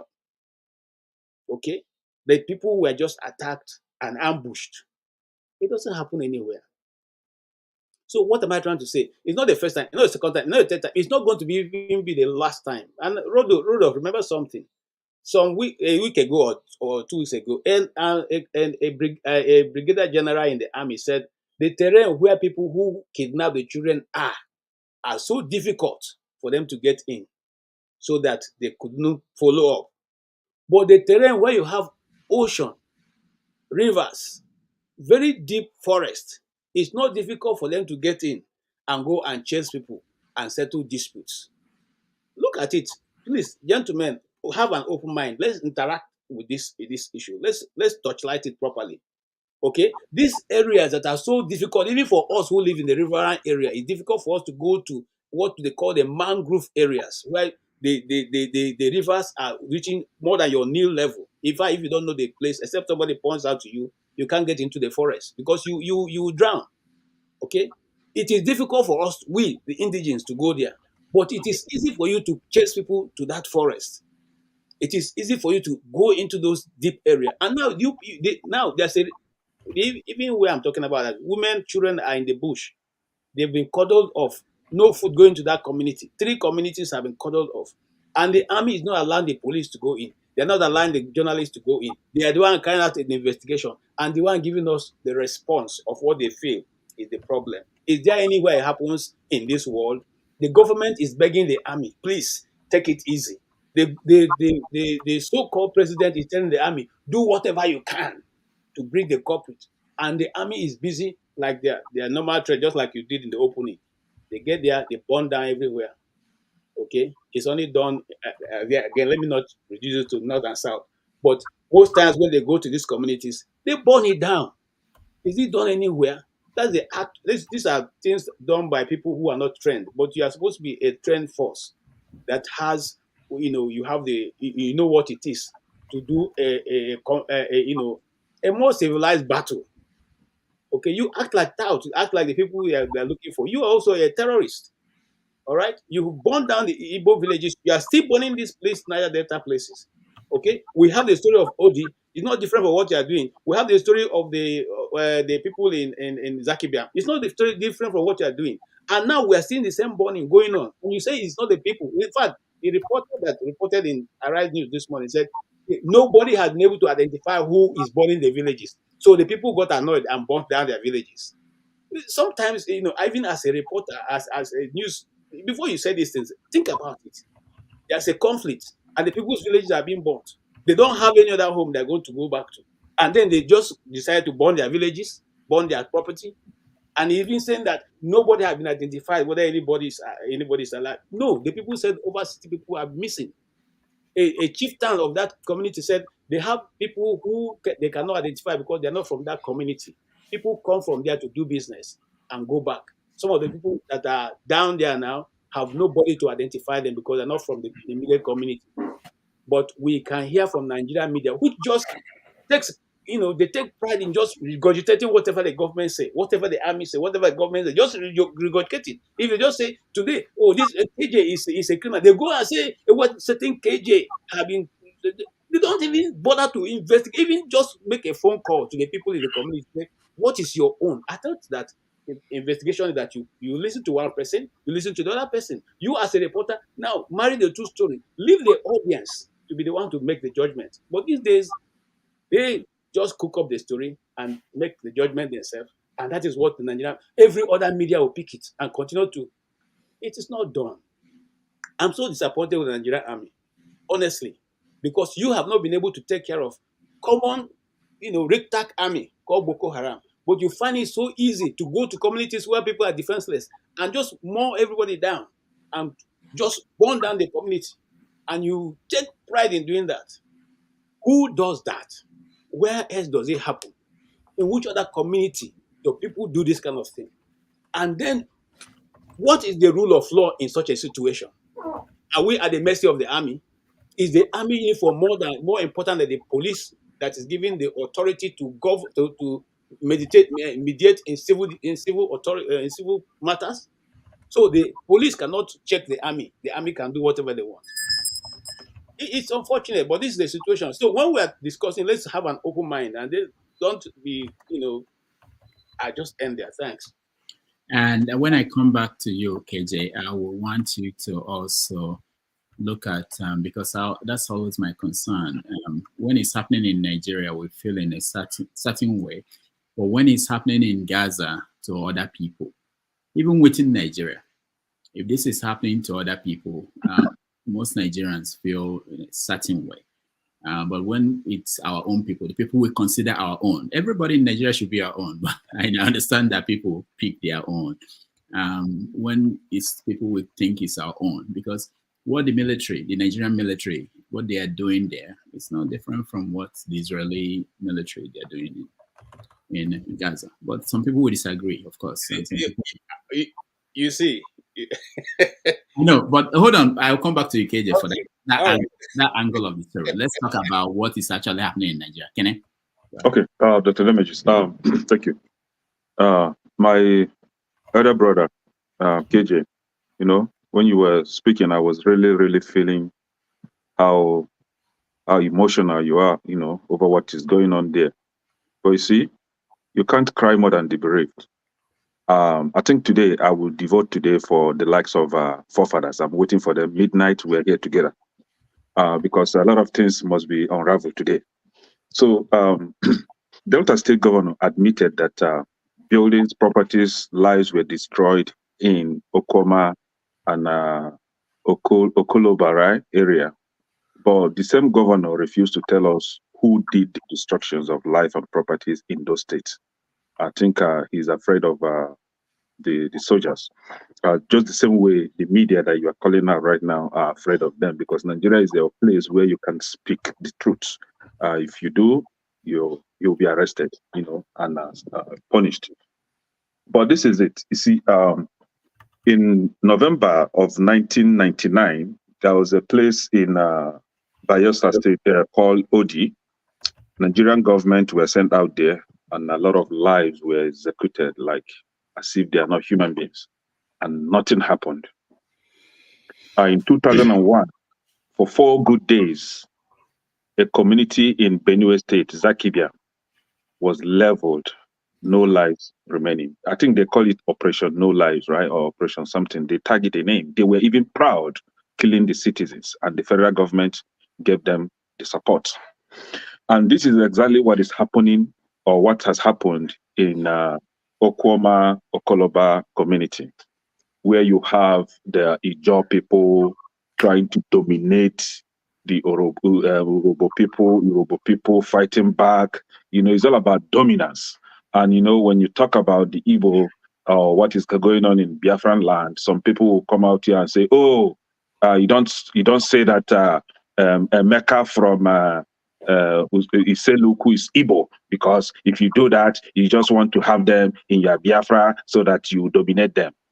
But here you are trying to dominate your brothers, the Ijaw trying to dominate the Robo trying to dominate the Ijaw. But let me put that aside. So you ask some serious questions there.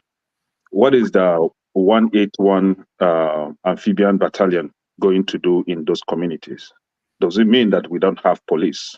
Are they now taking their jobs of the police officers to do? Because as I know, as we all know, it is not in the duty of the Nigerian army to mediate between community crises. We have the police, we have the courts, we have the state government. And this actually confirmed what I was saying here, what I said here last year or 2 years ago, that in Nigeria, you only have 2 levels of government, the federal and the state.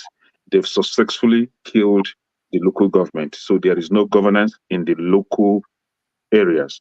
So there is no local government in Nigeria. They don't exist. Even if they exist, they're just there for aesthetics and nothing else. It is in Nigeria that you have, you go to a community, you don't have anyone from the government representing. Everybody behave like a wild animal.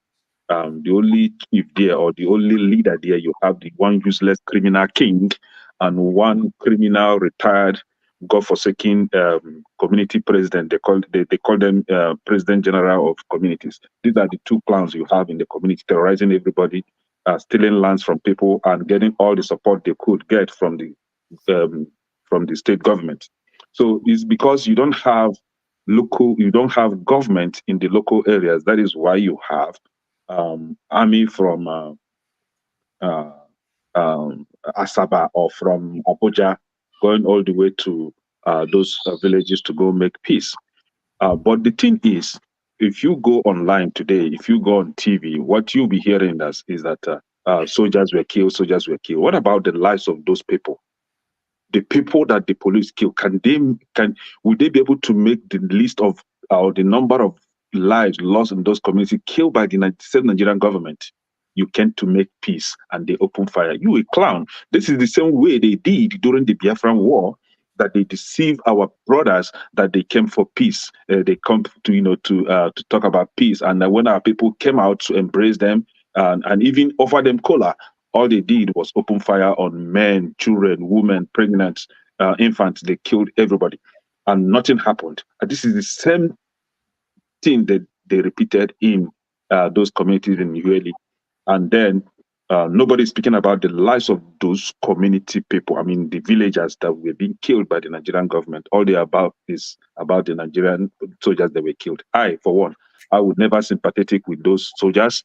I'm happy the way that the people handle them. And I will pray God to give the villagers more power to handle them again if they come back again. This is the only way to deter these criminals from invading communities and killing lives and destroying properties. Have you seen the list? They are all Hausa Fulanis. All Hausa Fulanis sent down to a community in the south to make what wrong. I know how you feel, Mr. Tone. You see, Mr. Tone, hold on now. Mr. Tone, hold on now. I'm from a family that we have military guys too. So, and I know they will not be happy the same way you will not be happy now, me saying this thing. But if I were them, I will never go to carry out those useless, dirty missions, right? The truth is, you can't go to a community to dominate the people or to illegally carry out illegal operation, and you expect that you go scot-free. You didn't just go there to carry out the illegal operation. You went as far as opening fire on these people, and you should be applauded for doing that. And when you are taken down, I should come and sympathize with you. No, you bought the market, and it was delivered to you. May their souls not rest in peace. Thank you. All right, can I thank you? Let me just say that there were, it wasn't just people from the northern part of the country that were on the list. There was an Igbo person I saw that, and there were other people. So, but anyway, that's not the point. Let me talk about historical facts before we continue. In OD, something that would be interesting to you guys, in OD, when under Obasanjo, 1990, I believe it was 1999, some police officers were killed. Obasanjo sent in the military. And according to reports, that time, over 1,000 people were killed. They basically burned down the houses.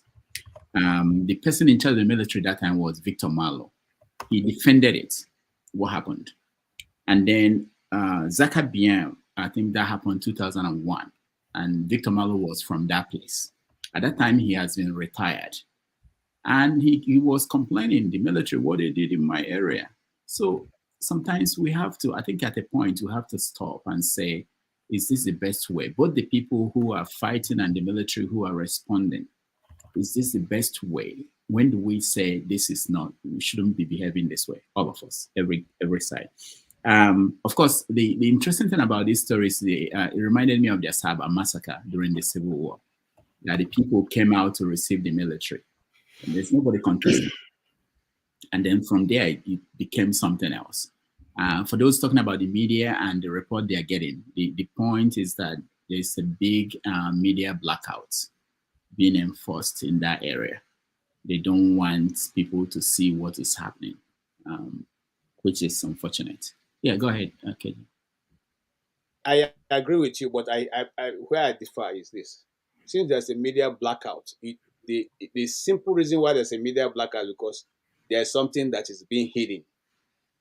Yeah, if something that's being hidden and you as the reporter, report it the way it is. Don't begin to insinuate the fact that the villagers are the ones lying. You have not seen any evidence. The only evidence coming out, look, one of the things that made me get into trouble is because we are going to communities and training the people on how to use their small cell phone, their small touchlight phones to do recordings whenever they have the opportunity. Whenever they have the opportunity and you don't have network to do anything, just record it. As soon as you get network, you put it on the internet so that the whole world can see. The reason why they're cutting off everybody because so that those people do not have an opportunity to record those things. Okay. Unfortunately, there's already some videos already out there of people who had suffered the fatal, fate because of the action of the military. I will not say that it's a good thing for the military to go. But the question is, why should it look? We also know that in that area of Nigeria, for you to successfully be to bunker oil, you have to work in tandem with the military and the navy. This is known. Even Asari Dakubo have said this, and Tompolo have said this. There's an accusation that these guys were set up. But we don't want to go there because we don't know the facts. All we're simply saying that why will the army, a lead force, be the one to go on a peace mission?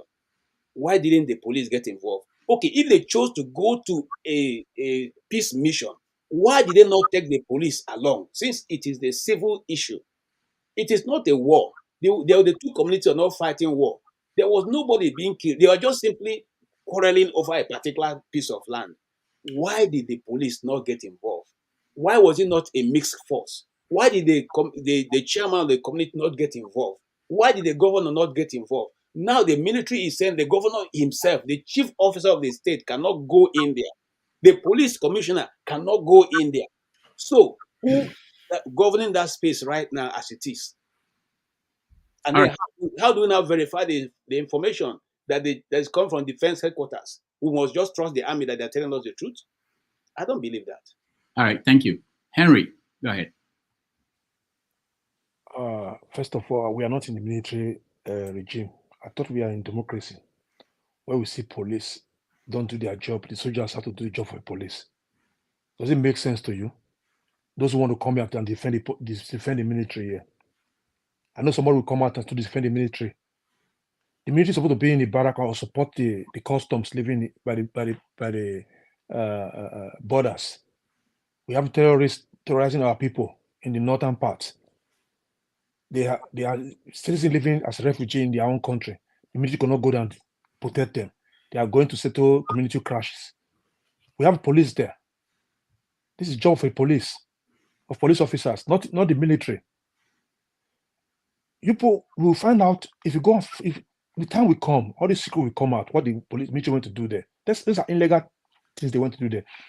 Maybe one of those so-called corrupt leaders or corrupt headers who have influence of the military will send the military to come there, and they came there. You know our Nigerian military, how they do sometimes, where they call them for things like this.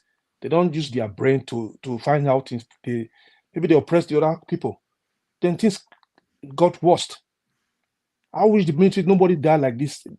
Maybe one or two people died from the military side. We will not hear this story because the people that died is a lot. So now they came back after they died. They killed these people, but the way they killed them, I see some of the video was super barbaric. But that does not mean that we will not say the truth. What are the military doing there? We have the police who's to take care of things like we are in civilians role, not the military role. They should be in the barrack or be in the border to support to secure our border for us. So if they go there after this, they kill some of the military officers, they came back again to kill people. I heard that's more than 50 people they killed and 40. If I'm not mistaken, I don't know how many they killed there. They burned the houses there. Does that make any sense? All right. They could not allow. Wait 1 minute. Give me some minute, please. They could not allow the police to go there to investigate. They could not even allow people to go there. The governor to go there. They could not go there. Are they above the law? The military is above the law. I mean, you people know these things. We are in civilian police to go there and investigate. Independent journalist, independent investigator to go there and investigate and see what's happened there. Ask people questions. What happened there? Not we just sit there and come up with settlement because people die. Nigerians are dying every day. Nigerians are being killed every day. People cry like this because military is their job. They signed to become military officers. That's it. Next time they would think twice before they go to community crashes like this. Police are there to do this job, not them. And police could not go down to go and do their job. Why are they stopping the police to go in there? What are they hiding? You should not come here and start defending because you were once a military. I have military big officers in my family too. So don't even come here and start to defend them. What is this their job? Are we in the military role? I live in jail for more than 20-something years. I have not seen the military go street to street. I've not seen them. They be in their barrack. I go to see them in their barrack. The German military. Black is American too. They have their base in Germany here too. So it's not time for the military to learn their lessons. We are not at war in this place they went to. They have crashes. Police have to do the job, not them. They should go and secure our borders where we have terrorists in the north. They should go there. All right, thank you, Henry. So don't come here and start to defend this so-called because you want the military. Just keep that one aside here, because people will bat you here. Thank you. All right, let me say this, not because of you, Henry, but this is something I hope that as we do this, we've done this almost, this is our third year. We're getting to the third year. I think we will, I want to see improvements. In one of the ways we should improve is managing time. So if someone has said certain things, there's no need to repeat it. If you've said certain things, so we can keep moving forward. And because in actual TV, you don't have luxury of 6 hours to discuss, to have a show. So I'm hoping that we'll be improving gradually. All right, Eagles Air, you're next. Thank you, Rudolph. Before I say something, I want to say this. When you fail to plan, you have planned to fail. Nigerian government have failed because the political elites have failed to plan. That's the result of what we are seeing today in Nigerian government. And also, I want us to know this thing. Is Nigeria at war? Yes, Nigeria is at war with Nigerian economy. They are at war with Nigerian economy. Nigeria is at war with terrorists and the kidnapping attack. That's the war Nigeria is into it. They refuse to fight the war they're supposed to fight, our militaries. And they began to go for war that does not concern them. Now, I want to say this thing. First of all, who issued the order for the military to go to that state, to that community? Who issued the order? Nobody can be able to give the answer. The same thing happened in Lekki Tollgate massacre. Till tomorrow, nobody will say that this is somebody that issued the order for them to go. Even governor was listening to the interview. Arise News was asking the commissioner of police on Friday. A whole commissioner of police cannot even answer the question Remi Tinubu asked him.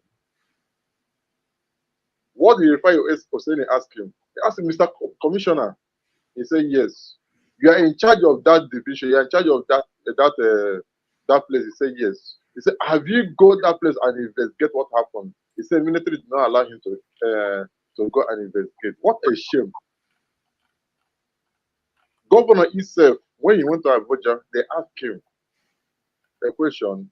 Governor himself opened his mouth. A whole commander-in-chief of a state said that military did not allow him to step into a community where he called himself the head of state, chief security officer.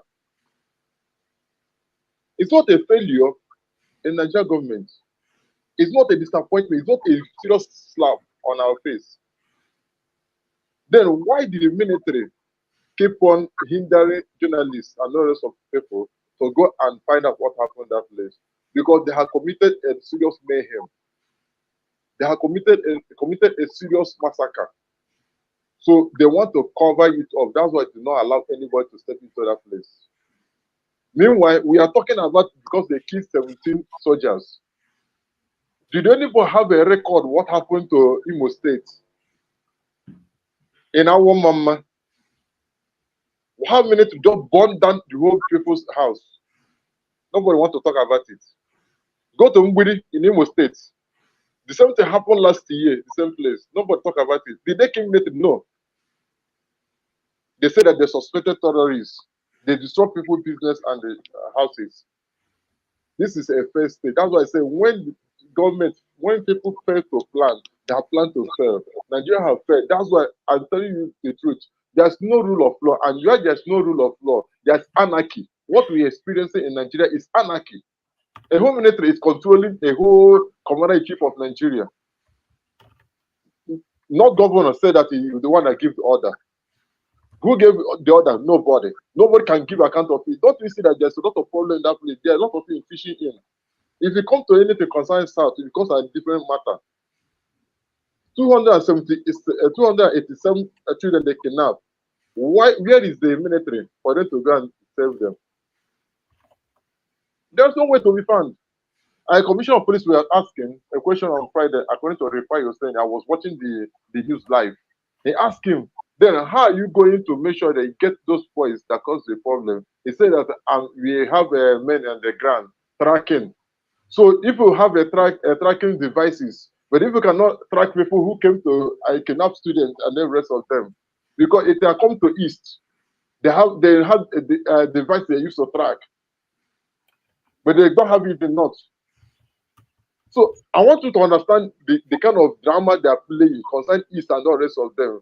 They are finding East, any to concern South. They don't belong to Nigeria. So I know that some people will not like what I'm saying, but I'm trying to say the truth. Things are going wrong in that country.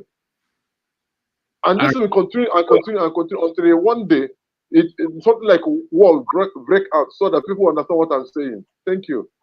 All right, thank you so much. Ton, you're next. Good evening, good day, good afternoon, wherever you are. So listen, this is what I've just been saying. We protect our criminals. Earlier we were talking about Nnamdi Kanu and Simon Ekpa. Somebody came here, or some group of people came here and said that Simon Ekpa he has never called for violence. 1 minute, babe, don't come to me. Just no, come. So that nobody has ever that nobody ever heard him call for violence and all that, it's just rubbish. And I hear people talking about rubbish about Okuoma, that even people making claims that the military nobody was killed, Sorry, Tone. I that hope it was made up. passing again, because Hmm? the person passing behind you shouldn't pass again. You can see the person. Okay. All right. Okay. So sorry, I'm not home. Okay. So basically the thing as it stands right now, that's massacre. People are missing the chronology of what happens. Okay. The some soldiers were kidnapped initially, and why they went in not on a rescue mission. They went in to find out what has happened. Why are you holding our men? And even the community leaders even acknowledged that they were entertained. So if they were going to take them out or on an offensive, as people are now claiming, they would have taken out a lot of civilians, and would have videos would have been flying all over the place. Everybody has a smartphone these days. How come there are no bodies? Some of the community are claiming 50, they lost 50 people. Some are saying 60. Where's the evidence? But there's the evidence of the military. I have it, even before it was published and all that. Somebody sent it to me, and I've sent it to somebody on this forum. I know why I did not send it to Dr. Rudolph, because it shouldn't be published. I have it. So let's just stop all these things, because when the narrative suits our politics, we try to politicize everything. We start to connect it to IPOB and the Igbos and all that. Let's just stop this nonsense. The soldiers were killed. It's not a nice thing. It wasn't a nice thing. They were ambushed. After they held the meeting in the town hall and all that, they wanted to leave. They asked the leaders, from what I heard, they asked the leaders, you need to come with us. We need to get to the bottom of it. That was where the tension started off. And then, what is the meaning of militants? These militants are criminals. They still hold very, very dangerous weapons. They still have very dangerous weapon at their disposal, and they were just ambushed and they were murdered. So whatever action because listen, you can't just kill a military man and expect to go for it. You're telling me rule of law? What kind of what kind of effing rule of law is that? These people are criminals. Then the guy, the chap that was behind it, the head of it, and he's being harbored by the governor. The governor is the chief security officer. He was not aware of all the skirmish that was going on with the two communities. Henry is talking that there's police and all that. You're saying that you can have some major generals that there are a lot of dummy major generals in the army. That's why the army is so messed up. And the military, there are a lot of dummies that are not even supposed to be hanging that they are hanging. So what are you telling me? This is even none of us here knows the real thing. But if you can put two and two together, and please let us read and be objective. It wasn't a nice thing that those guys were killed, and somebody now some few minutes ago, and that is how we spread the wrong narrative, just like the APC. Saying that it was Fulani people, that their mission was to go and take over the land. There was an Igbo man, there was a Yoruba man. and they have families. And you're telling me that it's an agenda. There's no agenda. They kidnapped 3 soldiers. Let me tell you, you guys go and read it. It's in the public space.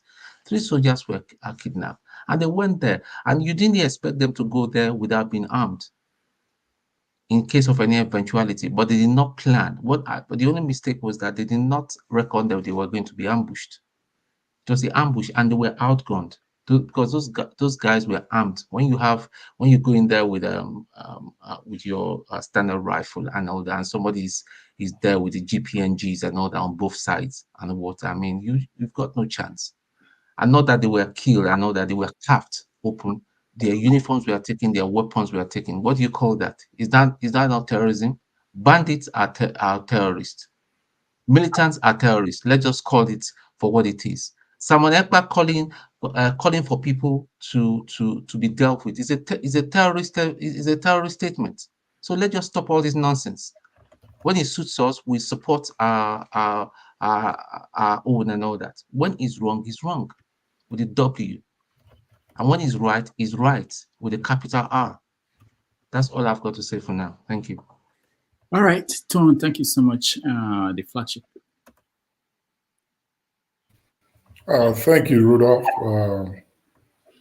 I would like to start by saying, may the souls of the departed rest in peace, both on the military side and on the villagers in the community, with special focus on the innocent children, old men and women as well.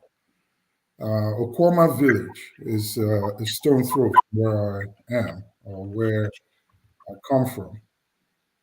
I've been speaking with people on the ground and talking to friends and families that are around there who have some strong facts and evidence, much of which is still fluid. We're still gathering information, and we are hoping that at the end of the day, we'll get to the bottom of this. The biggest thing on the ground for us now and for the nation is to ensure that the bodies of those who have departed be retrieved on the military side, and those of the community also be retrieved, and both sides duly mourn their loss, lay them to rest, and then we start our investigation and get to the bottom of it. The military have said that they are doing their investigation. We as a people as well, we definitely would have our own independent investigation conducted, and we'll come out with what the truth is. And so for now, I would say let the souls of those that have departed rest in peace. Thank you. All right, thank you, the flagship. Let's go to Man of Prestige. Yeah, thank you very much. Before I proceed, my condolences to the people that have died on both sides, on both sides of this, both sides of what just transpired. I'm against the barbaric, killing of the military, the way their body was. And then, I don't know what happened on the other side of the angle, but everybody has spoken about what happened. Like you said, we need to come from a different angle, not to repeat what other people has already said. So I'm not going to dwell on that. I'm going to dwell about the presidency, about what he said. I mean, that's unbecoming of a president. He's not showing a good example. Is he just learning, or he doesn't have a good advisor? That is, the speed that he gave was not right, because they are giving the military free way to do whatever they want. The first thing he should have done, condemn what happened and ask for an investigation. You can't just say the military go out and do whatever you can do. So that's not a presidential life, because that won't happen, in a developed country. They can't do that in USA. Biden can't just say, okay, what just transpired? They kill a lot of people. Just go there and do whatever you want to do. You need to call for investigation and see actually what transpired, and hold the perpetrator accountable. So the president is definitely wrong on that. He just seems like he doesn't know what he's doing. I mean, this is a man who's supposed to have been running for politics for a long time. So up to 9 months or 10 months, he doesn't know how to handle the presidency. So that's a failure, in my own opinion, when it comes to president. So everybody has spoken about what happened, like Dr. Rudolph said. We don't want to flog everything and repeat whatever happened. But I'm faulting the presidency. The pronouncement was just immature and illegitimate, in my own opinion. But I don't know if you saw what happened in Asaba too. I think 2 people died in Asaba. I don't have the whole information. The military shoot people, in open. This is the Nigerian military for you. Neither they are not well trained or whatever. Like what just happened over there. Let me go back to that. How are you going to go over there and ransack the whole village and everything? I mean, how are you going to get the human intelligence in order to solve that problem? Because Nigeria doesn't have the technology, to solve the problem or what happened. You needed the human intelligence. You needed people to cooperate you. But if you go over there and start killing people, how do you expect people to, to cooperate with you for your intelligence? They want to definitely fish out what happened. I mean, what we're going to see right now, they're going to hold some people accountable. I know it's going to be a lot of collateral damage. So I don't have the whole information. But anyway, I condemn exactly what happened on both sides. Thank you. All right, thank you, man of prestige. This is what we're going to do. Oti, you have to hold on, okay? Let me go to Righteous Man. He's in the dark somewhere in Lagos, and see if he can talk to us before his battery dies too. And then Gozeka, who is in Enugu, and then we'll come back to you, Oti. Righteous Man, go ahead. Yeah, Dr. Rudolph. Yeah. I'm facing the consequences of being in Nigeria. Total darkness, without generator. You see, I'm sweating like a Christmas goat here. We can see it. Okay, yeah, we can see it. Okay, just to make sure. Just life is we are in what the Bible described as hell. We are passing through hell here. Maybe I will be going to Abia State soonest, since there is 24 hours light there. I wanted to ask you, when are you planning to move? Yeah, I will first go and survey the land and look at the possibilities of exploiting the area. I've just been to Aba twice in my life. I was born in Port Harcourt, grew up in Port Harcourt, relocated to Lagos, and from Lagos to outside the country, returned back to Lagos again. So I have to go there to survey the land first. But my friends are telling me good things have started happening there. And if I listen to Nigerian radio and TV, Abia State is #1 right now. No.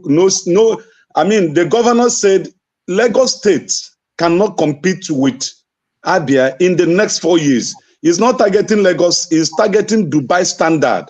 And that is the kind of democracy and governor we want, we want in Nigeria. Not all these people who steals our money and then give us parables to enslave us the more. So let's get back to the topic. Yeah, back to the issue.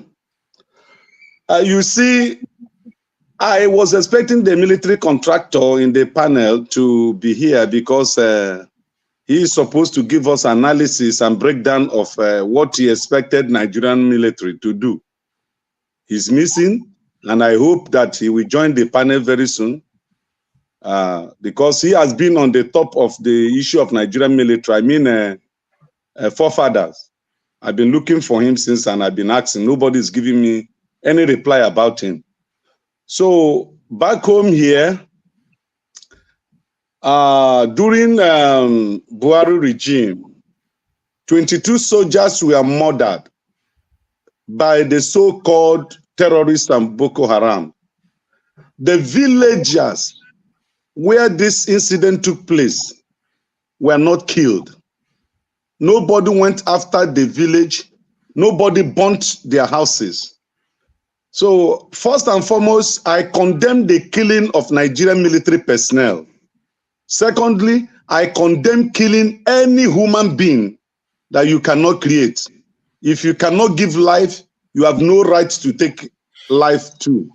So it's just a very terrible situation we're facing, losing those precious military personnel that have been trained, that are supposed to be future military commanders and whatsoever, they are gone and gone just because of what I will call the carelessness of the state. First and foremost, policemen were kidnapped there and murdered a week before that incident. So the military ought to have known that there was danger in the land. Now, what was the work of the surveillance of Nigerian Air Force? Shouldn't they have taken surveillance of that land before they moved there for peacemaking? They didn't take those things into cognizance because the little understanding I have the military, before you go into peacemaking, when you know that some personnel have lost their life there, you have to get yourself prepared and you have to do surveillance either through the drone or through intelligence or through enemies so that you will know you will not be ambushed. And Nigerian military continue to lose our men just as a result of this ambushing that the militants, which I agree with Tone, they are not militants, they are terrorists. Because you killing Nigerian military personnel, you are a terrorist. That is just the description. I agree with him totally. But I do not agree that the Nigerian military should go and destroy the village that they're supposed to protect. That one, I'm not in support of it. So thank you very much. All right. Thank you, Righteous Man. Let's hear from Gozika.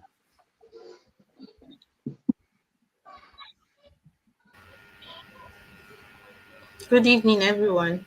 Yeah, hi. I am going to concern myself with the Southeast and two stories from the Southeast. One from Abia State, the the ex-governor pension repeal, and then the Simon Ekpa issue.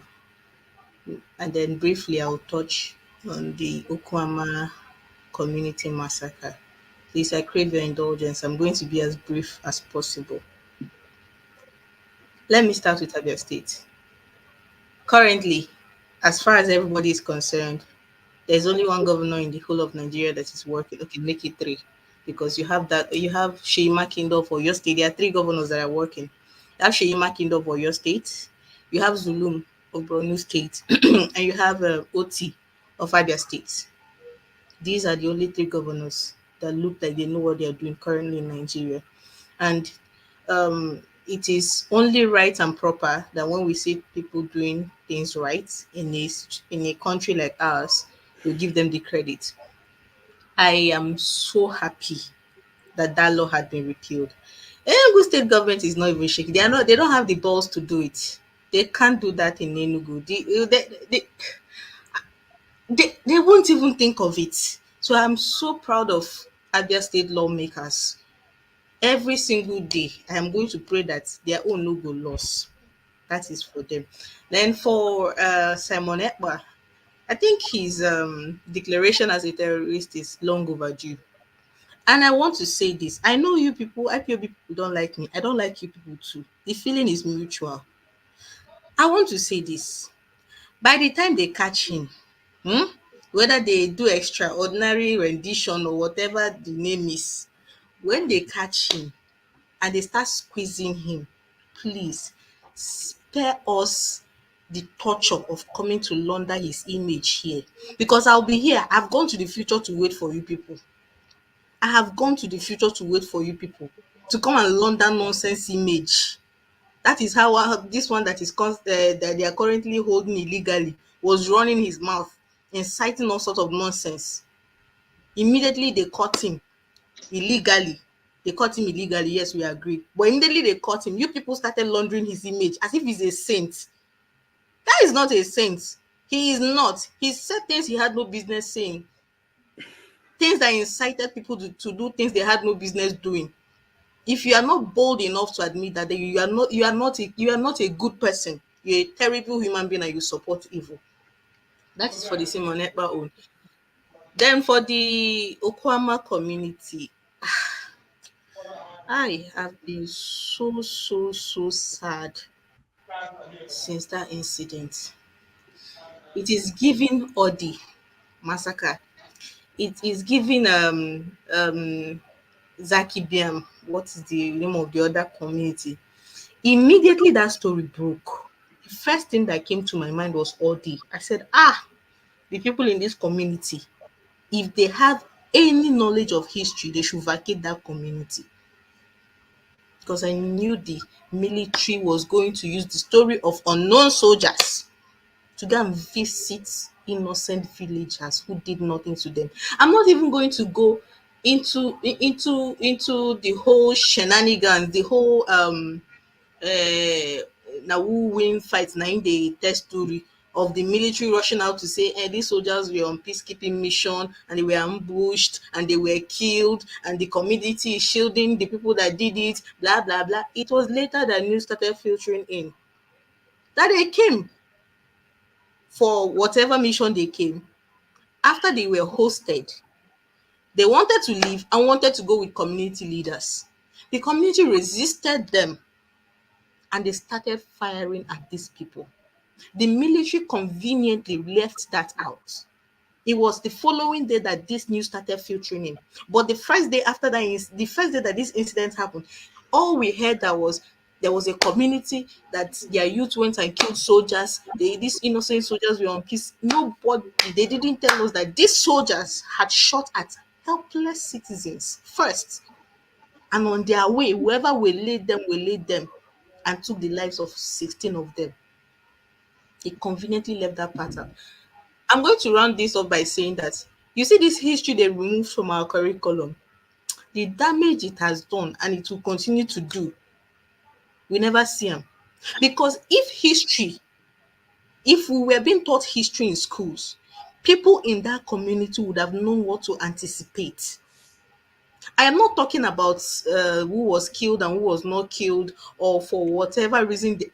I am saying that because when two elephants fight, it is the ground that suffered. If history had been taught in schools, people would have known that once this thing happens, they won't ask questions. It is an opportunity for them to go be sick. And they would have saved themselves. Lives would have been saved. And if history was taught in school, we will know that sometimes when these things happen, we should calm down and wait for the real news. Because most often than not, what first gets out into the media is propaganda. And I'm going to conclude by saying that at the end of the day, I don't know how many of you here have dual citizenship. I don't. It's paining me. I don't. I would like to wake up one day and ditch Nigeria and everything that concerns Nigeria. Conveniently. Nothing will give me greater joy than doing it because the burden of being a Nigerian, a young Nigerian, is so heavy that you can't shake it off. So since I don't have another country, forgive me if I come here once in a while and tell the people that don't like the truth to their face, that when they finally catch this man, don't whitewash him. No, don't. Please don't. Don't be unfortunate. Please, I am begging now because I know there are people that are waiting in the front to do it. Bring back history to our school. It has cost, removing it is just these people that removed it. Let me not curse them because their own day, their body, they know why they removed it. And let's keep hoping and saying our bit. I like what Mr. Show said earlier in the show that he doesn't have a solution for Nigeria problem. No. If he had, he would have contested. But his own is come and to give you people news. People that have solution, please bring it. We'll be listening. Thank you very much. All right, thank you, Ngozika. We appreciate that input. Now, we have to move quickly to get everybody in the studio and some people back end so that we can move to another topic. So let me go back to the next person. Electricity, you're back in Western society. So we're now coming to you. Oti, you're next. How do you arrive at such conclusion, Rudolph? You need to ask me a question first. I saw the building. I saw where you are. Remember that that's what is written on the building? Tell me what is written on the building. You have light. You have light. I've seen but I broadcast from Nigeria with light, so I don't understand. You are back into civilization. Okay, all right, Oti, go ahead. You're next. Good evening, everyone. I don't take too much time. First of all, KJ records something that I think is important. He talked about the Nigerian soldiers when they were giving the excuse that the terrain, the difficulty of the terrain, prevented them from engaging with terrorists or bandits, whatever you call them. So I think that was an important reminder, and again, something Righteous Man, when he spoke initially on this Niger Delta incident, he was asking questions, which I also consider important, because I mean, most of the things we're saying here are kind of repetitions. We're all talking about, they're all expressions of the dysfunctionality of Nigeria, the Nigerian state. What happened, it's not the first time, of course. I mean, similar thing, we know about that. For me, the way I look at it is this, okay, the killing of the soldiers and the soldiers retaliating, both are unlawful acts. And if we live in a country that is a lawful place, there are ways things are done.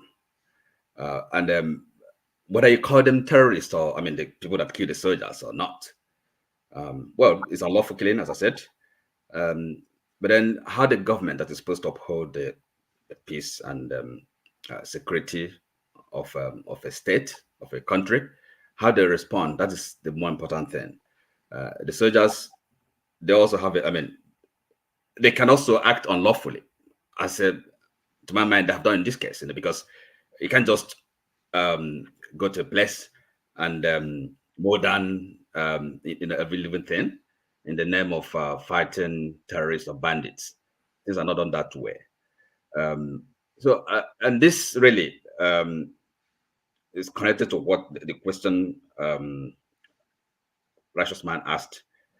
What's the problem of Nigeria? And that's really, for me, the important thing. By now, we should all really be quite familiar with the root cause about this. Every other thing is really symbolic expressions of the root cause of the problem we have. Again, what has I think this week as well, we had there was this conference at the Nigerian Constitution. So the whole thing is connected, because what it shows is that we're not we really have to make a new start. This is not working, because the soldiers, you can't blame them, because they're not. They're victims as well. That's the way I look at it. They are victims of the system, as well as the communities themselves. So the people that are governing Nigeria, they don't seem to be doing it in the interest of the people. The Nigerian people are not sovereign until that sovereignty, that's self-determining. Until we get to that point, the state is just really an instrument which some overlords somewhere are using to oppress the people, and fighting over the resources. That is what is going on. So we're not a sovereign people, and we're suffering. That is, to me, the root cause of this, the whole of this. So that's the way I look at it. All right, thank you, Oti. Bore from California, the next. Hello, everybody. Thank you, Namokonkwo. Like I said the first day I came here, that this is a classroom for more. Let the others teach me, and I will continually, quietly learn. All right. You have more to say? Okay. All right. We'll continue. I'll come back to you when you just let me know whenever you have something to add. KJ, you've spoken on this, so I'll skip you for now. We can come back to you later. Or you want to say something? Okay, go ahead. 2 minutes. Thank you. I just want to put a rebuttal back to Ngozi. Ngozi, I love you, but some of your you know some of what you've said today. I don't totally agree with it. I'm trying to find a comfortable way to to disagree with you, to also agree with you. You see, there's nothing that stops anybody who wants to ask for freedom, and freedom does not come on the platter of gold. Nobody who has been able to fight for his people and got them free by just going to sit on a round table and that is discussed. The one that did work that way, which is the Nigerian independence, you saw how it was eventually, there was the devil in the details. So right now, because we have an understanding of what history is, we know that there was the devil in the details. The details were not as plain as it were. Yes, on the issue of, you see, one of the things I learned when I left Nigeria, that there's a total level of freedom of expression or speech outside of Nigeria than what you have in Nigeria. In Nigeria, some people try to see that what you say, what if it doesn't align with the thinking of government, it then means that you are an enemy of the state. It even goes further down if you work in an organization and your ideas seem to be a little bit different from the person who is the director's idea. He sees you as somebody who is against his progress. Whereas outside of Nigeria, you are given the opportunity to be able to disagree with whoever is in charge and yet be able to workable. You are disagreeable, we are disabled, they're not, you don't agree, but they're not disagreeable. It's a two different thing. You all cannot maybe agree on a point, but you can still work together based on where the goal ahead of you. So I always put it this way: I will not take the process of Simon Ekpa, and I have not liked the sit at home and other stuff. Okay, I mean declaring 1 week of sit at home, 2 weeks of that is almost, it doesn't make any sense. However, like I said here on this platform, and I'll still repeat it, I went to my community and I asked because of course, in every Igbo land you have community development association that carries everybody along. I asked them, why do you guys decide to be, they force people to sit at home on Mondays? And they said no. They told me that how many are members of IPOB, that they'll be everywhere in Igbo land, asking them to sit at home. They decided to sit at home on their own. And if you know Aba, for instance, Aba is called Enyimba City for one reason. They fear nobody. They stand out on their own. If they decide to take on government, they will take on government very well. But even in Aba, they do sit at home. So what am I trying to say? I'm trying to say this, that sometimes we give our own interpretation. It's not totally really what is on board. Okay? And I say this again. If you're an Igbo man and you don't see that there is a reason for there to be a national conference on how you and I should relate with the Nigerian society, the Nigerian, other people. If you don't see it, there's nothing I can do about that because it's written all over. Some of us have suffered some of the consequences. We don't have to be speaking about it every day. But we're saying that it is not. Look, what is wrong? I can see your hand. You're not married yet. I can't see any ring. But if you're married tomorrow and you tell your husband, look, we need to sit down and have a discussion on this, on how we relate to each other, and he says no, do you think you're going to continue? Because that is simply what is going on in Nigeria content. We are saying North and South are not receiving what we need as a benefit. Instead, it's some few individuals who are holding the horns of the cow, and their own colleagues are milking the cow. We say, let us all now agree who should be doing these things. And they are saying no. For 60 years, just like Rudolph said in his introduction, these have gone on. We have not got the required result. Is it wrong for somebody to say, let us sit down and revisit the construction of Nigeria? Is it wrong? All right, KJ, thank you. Let's move on. And Gozika, why? Hold on, Gozika. I don't want it to be you back and forth. I know you want to respond to him, but you may. No, I just 1 minute. If I exceed 1 minute, stop me. All right. I just want to put a disclaimer. Okay. So, one name work KJ. Me and you are never going to fight on this platform. So, let me say this for the 110th times and use Dr. Chido Dinkalu's word. I do not yield my Igbo-ness to anybody. I will not yield my Igbo-ness to anybody. You are not more Igbo than me. I'm a full-blooded Igbo woman. Name I told him we better marriage. Mama ebu half we alumdi. I'm a full-blooded Igbo girl. So when I will not yield in my Igbo-ness to you, I won't. So when I tell you, when I say what I say, But we I can say take it it. away from you. No, If you don't please. behave yourself, we'll You take it are away going from to you. let me. You see, he You has interrupted my you one, can my 1 minute. you People can should talk tell all this the man to nonsense that please you let want. me speak. He should let me speak.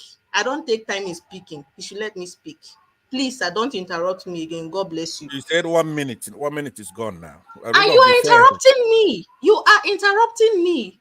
Pansat, For God's until you sake. came in, I didn't have any need to touch the button, but you are pushing it again. Just let me handle it. So, having said that, let me repeat. Biafra is an ideology that almost every Igbo person craves for. You can't take that away from me. But you see your messiahs. I am not for them. I do not support their method till tomorrow. All right. Thank you. Simon Ekpa is Nnamdi Kanu's disciple. So till tomorrow, till you can differentiate the two men, till you can tell me that he did not create this monster we call Simon Ekpa, I won't listen to you people. That is not to take away the fact that he was extraordinarily renditioned and kept illegally in detention. It won't take away. Two different truths can coexist. People should stop mixing it up. People should stop mixing lies and truth together. Two truths can coexist. Thank you very much. I'll leave it at that. Thank you. All right. May I respond to her for 1 minute? No, you are not. Pansat, please. Since before you came out, everyone was quiet, please. DBO, your name. I can't see Desta, so go ahead. Yeah, thank you very much. Thank you everybody for giving me this opportunity. I'll hear one. And I'm always, watching when I get the chance to. So I'm glad to be here again. So there are certain things that I would just run quickly when it comes to this topic that is on today. First is so I typed something. I was trying to get down my point, so I mistakenly typed something. One of the problems I wish that this platform would take away, or at least approach and try to solve, is that we're able to. I know there's always a lot of preambles and preparation that Mr. Rudolph always gives before this start, to at least bring the situation on board and also put some facts in it so we don't deviate too much. I wish that the panelists, apart from him, in addition to him, also have their hands on their mouses and able to post the links to some of their facts on some of these comment spaces, so that people can, if you can quickly go there and consume some of this facts and use this fact to reach a real big logical conclusion when we're speaking, so that people just don't keep talking on things that either we've spoken about or I've been talking about, or that are not factual, which is really powerful when it comes to research and some of these discussions that we're making. And I throw that also down to Nigeria, because when you look at Nigeria, when an happening of this kind, of the military massacre, and the community massacre, when it happens, every news in Nigeria looks like they take like a couple of days before we even arrive at the first thing that's supposed to happen, which is police investigation. Over here, if anything goes wrong, everybody waits for police investigation first. Everybody except for the investigative journalists who go and do their own thing. The first line of comments come after the police investigation. They ask the police in that department, the chief, whether the commissioner, the commissioner, or they ask them what happened on media. They say the part and they tell you that, listen, this is not conclusive.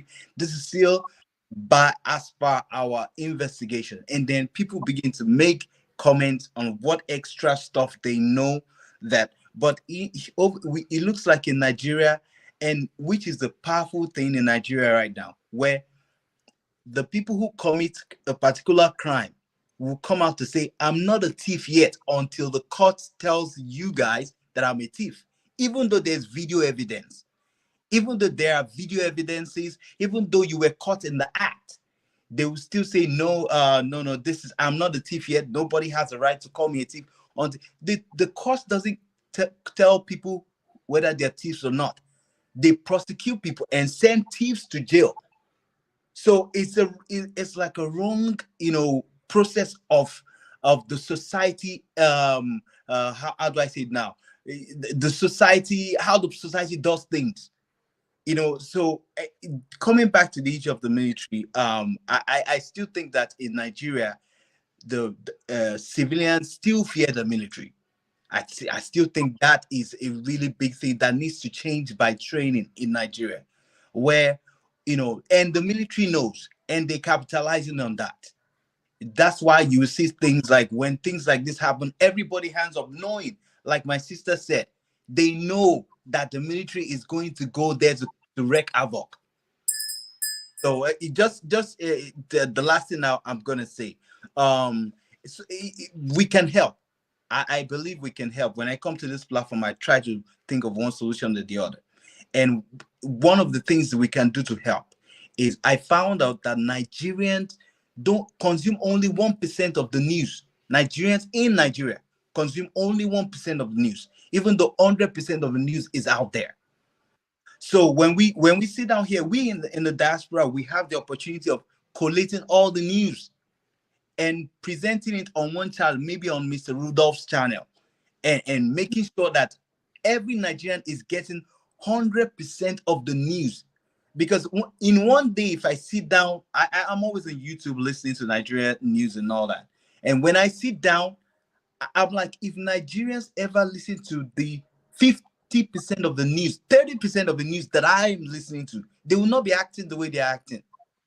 They would say no to certain things at the very least. So it would be nice, if we, on this channel, if we, like we're saying, we're discussing sort of, peradventure there'll be a solution somewhere. If we can concentrate on educating Nigeria, and I know that a couple of people, I think one or two, I've heard people say it here before. I think we should take on that, where we are directing 100% of the news that are coming from Nigeria on a central station, where hopefully people will get acclimated to it and they will begin to use that as a yardstick. Because what happens in Nigeria, lack of light, no electricity, people don't have money for data, all that stuff, it takes away the power of the media to be able to transform, to be able to inform people. And people, I mean, look at me. If I run all the way, I'm in traffic for 4 or 5 hours a day. You think I want to come back and watch the news? No, I want to come back, sleep, get something to eat, and get ready for tomorrow's hustle. So thank you very much. That's my submission. Thank you, DVO. Dexter, unmute yourself, please. Okay, we can't hear you. You're having problems with your technology. So let's go to electricity. Yeah, thank you. Good evening, all. And again, Mr. Rudolph asked me a question where I am, because I could have some lighting background to deceive you and everyone that I'm not in Nigeria. So, first and foremost, thank you, DBO, in your statement that Nigerians only consume 1% of information, which is true. I live in north of Ughelli, and you won't believe that. North of Ughelli, it happened in the south. And you believe that most people, even in the north of Ughelli, do not even know what happened in Okuoma. Strangely, life goes on normally, as far as I am concerned. Second, I don't know why. Yes, disagreement is allowed. So they say it's for the educated and it's allowed. I don't know what Ngozi has said that people are disagreeing with. I'm confused, including yourself, KJ. I'm really confused, to be honest. If you live in the Niger Delta during the crisis there, when a soldier or police is killed, everybody disappears. They know what's going to happen next. That's history for you. They know what's going to happen next. Now, going to the Okuoma issue, if soldiers being killed or not, while no life should be taken, irrespective, regardless, I don't have sympathy for the military. Never has and never will. Because they kill innocent people as well too, at checkpoint and everywhere. And those who died, the non-ordinary citizens that died, are not better, or the military are not better. They are meant to protect lives, but they kill. It shouldn't be. So if we're going to have a balanced discussion, we should get the facts right. Nobody knows the fact. I mean, the last broadcast, AY said I should try and go there, but I was advised against going. It's not far from me. So we all don't have the facts. The military flip-flop on informations or give this information, that information. Nobody has the facts, and we will never get the facts. I was saying that the 300 and people that were kidnapped, the military are better than them, or the ones that have been kidnapped in the past, or the ones that died in the hospital, or the innocent citizens that died in the hospital because they could not afford to pay, or because the doctors were charging them money first before they treat them, despite the logo or the pledge of the oath taken right boldly in front of the hospital. Come on, let's be realistic here. We're all Nigerians. Pity to those who died, military or otherwise. But please, let's present a fact base. And like what Mr. Adibi said, most Nigerians we don't have that time, because we go to Ozu, stay in the traffic, come back. We're believing that this information will come out there. And he said, if Nigerians can get 50% of information, we'll think differently. And that's just the truth. So we don't know. Nobody should come here and either, mostly to support the military. I think that is not a right thing to do. Particularly you, Tom. We had this discussion last time. That is not a right thing to do. They send you pictures, you base your argument and judgment on pictures. You don't know that. You don't know what happened there. Militant or not, they are trained for a purpose. So you don't know. You're military. I've lived in the jungle before. Something happened that led to those soldiers being killed. Nobody knows the true fact, the true story. So I think we should focus on this. And we had this talk last time. That was why I came in when I saw you speaking on these issues again. And I don't think it's fair. Electricity, why don't you, I understand what you're saying, electricity, with all due respect. I know you come from that side. You understand the terrain and politics of that area. But somebody that coming even to the screen and saying it serves the military rights, that if they have to kill them again, we have to kill them. Must we approach this way? I mean, it's not right. That statement is wrong, but I'm telling you, I came here when I heard you say, I'm also telling you, because in your last argument, the first thing you said that the people were lying, and I challenge you to provide me the fact that you were lying, which you could not provide.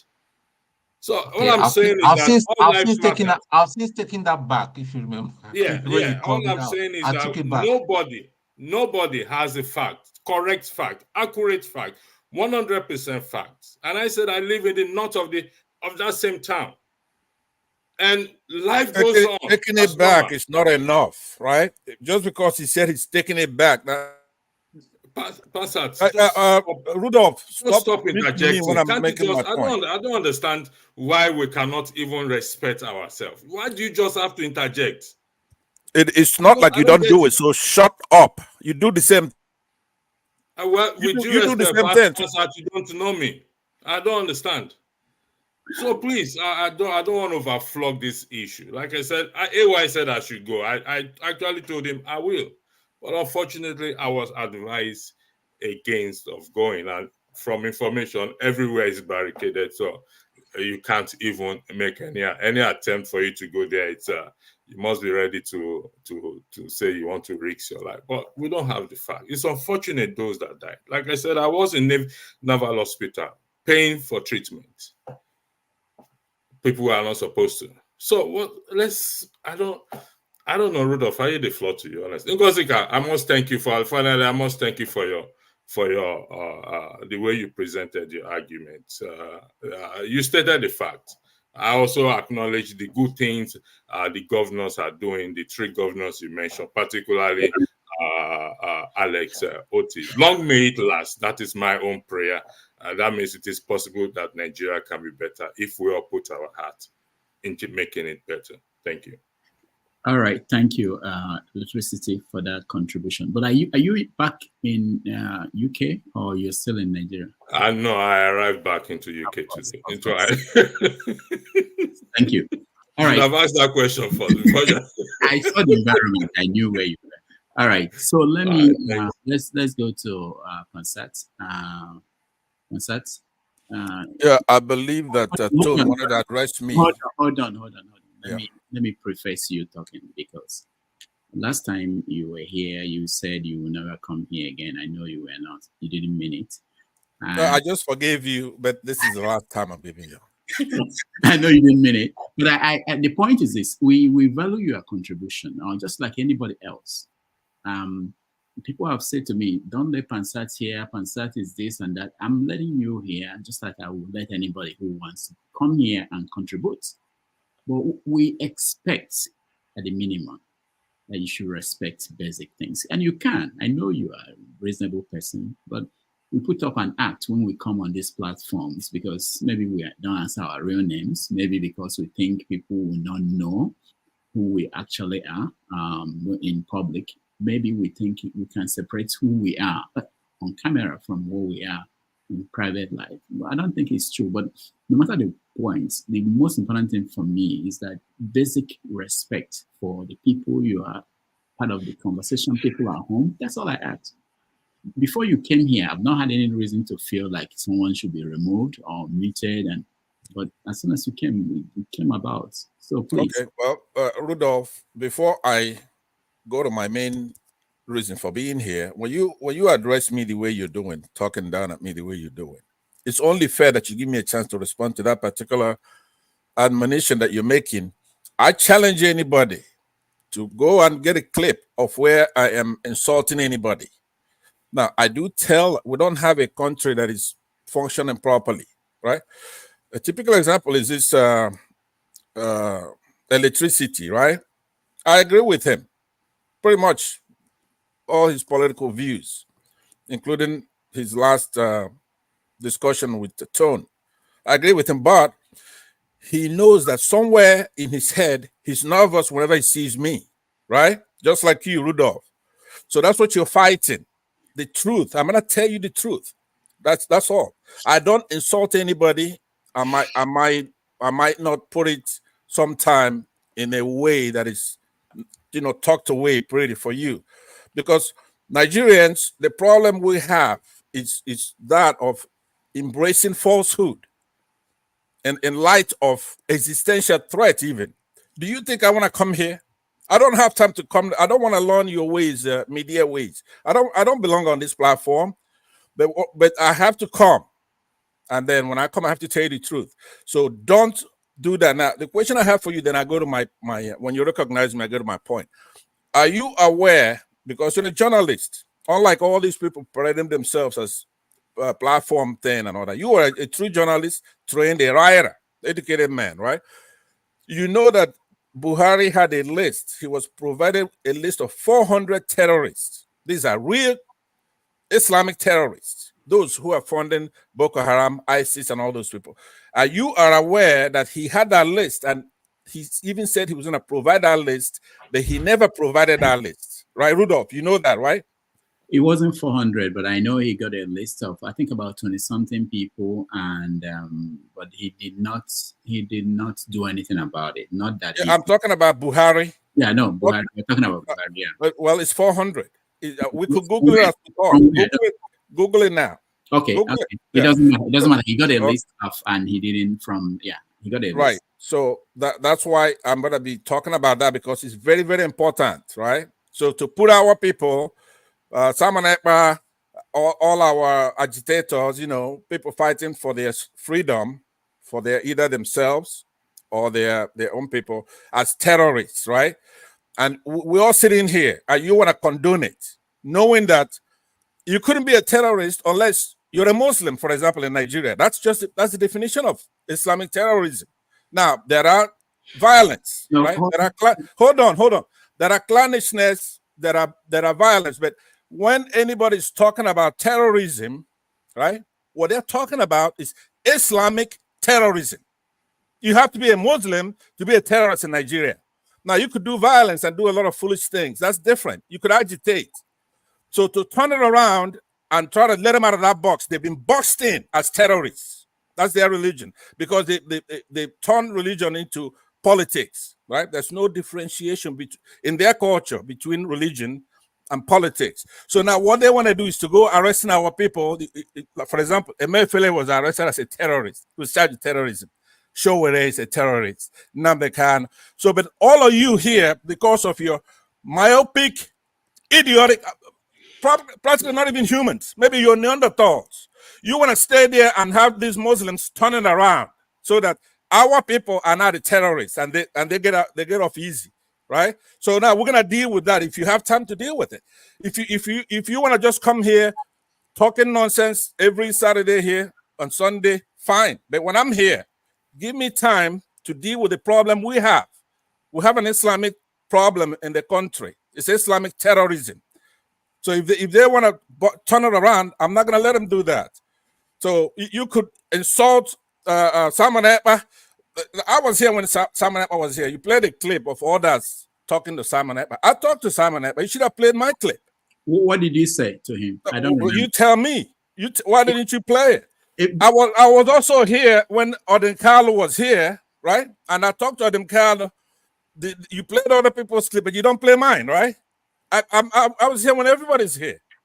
I was here, so just play what I said. All I'm saying to you is that you're not being fair to me. I don't insult anybody, just like I said now that you have to be a Muslim to be a terrorist in Nigeria. I'm not insulting them. You don't want to be labeled a terrorist or your religion, then stop doing terrorism. Pastor, hold on. So can you, maybe we can turn this into a classroom. Can you open a dictionary now and read for us a definition of what terrorism is? Who is a terrorist? So we can start from there. Because the issue I have with you is not really, no, I muted you, but if you can do that, just before we continue, read it out. I don't have to open a dictionary. I could tell you off the top of my head. Okay, who is a terrorist?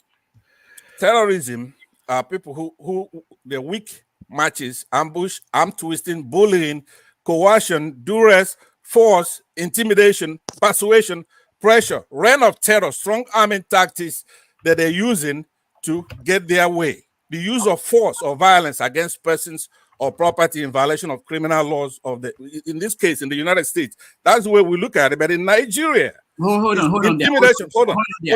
Hold on there. And Gozika, read out what you have there for us. So, according to Google, which is all of our friend, terrorism is the unlawful use of violence and intimidation, especially against civilians, in the pursuit of political aims. Capish? Pansa, do you agree? Thank you. That's what I just said, right? Oh, yeah. No. But hold on. No, don't read it, but like you're memorizing it. If you're using, now remember all those components, the use of force, right? For persuasion. Do you understand? Or ideology. In this case, religion or whatever. You're using that. It's not if somebody have a clannish fight and they go and they buy somebody, they kill somebody. That's not terrorism. That's violence. That's against the law. Pastor, hold on. Don't go further.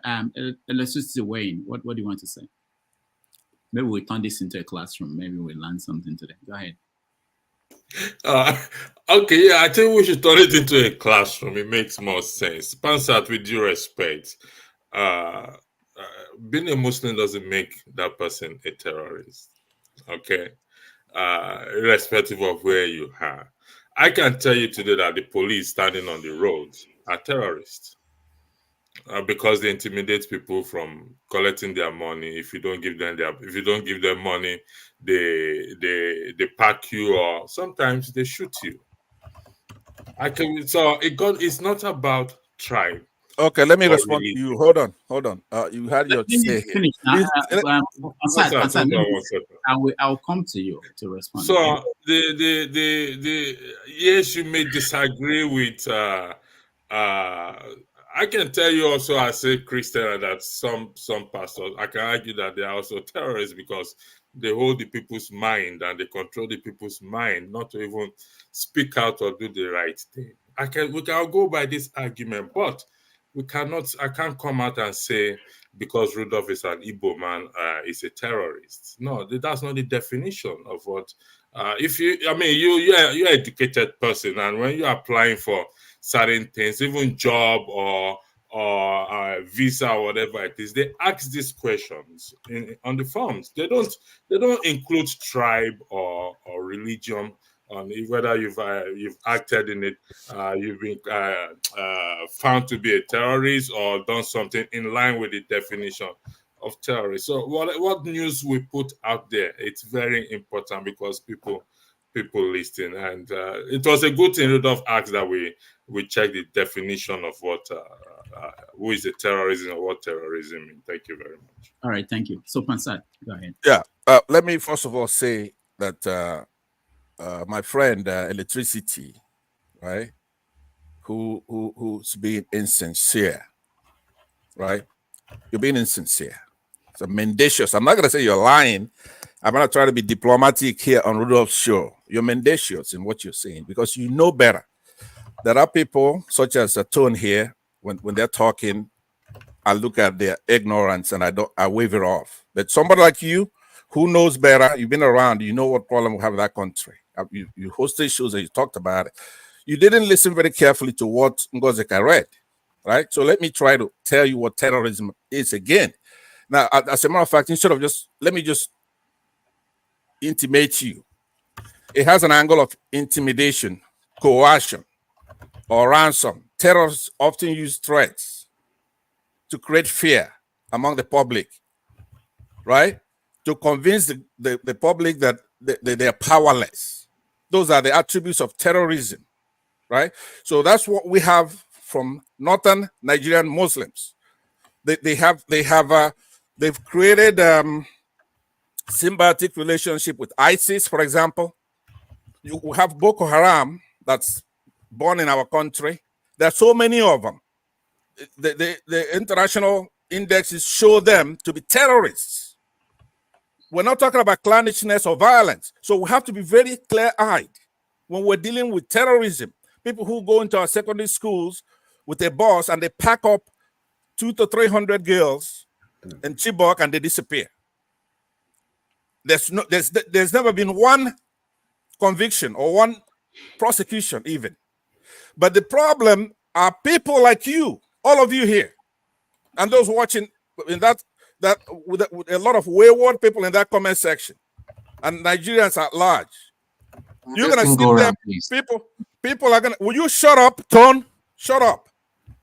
You say you're a Nigerian soldier. Yes, Uncle Pansat. I will shut up. I removed Pansat and I will bring him back. But when he comes back, I want Tone to talk first. Pansat should not have the right to tell somebody to shut up.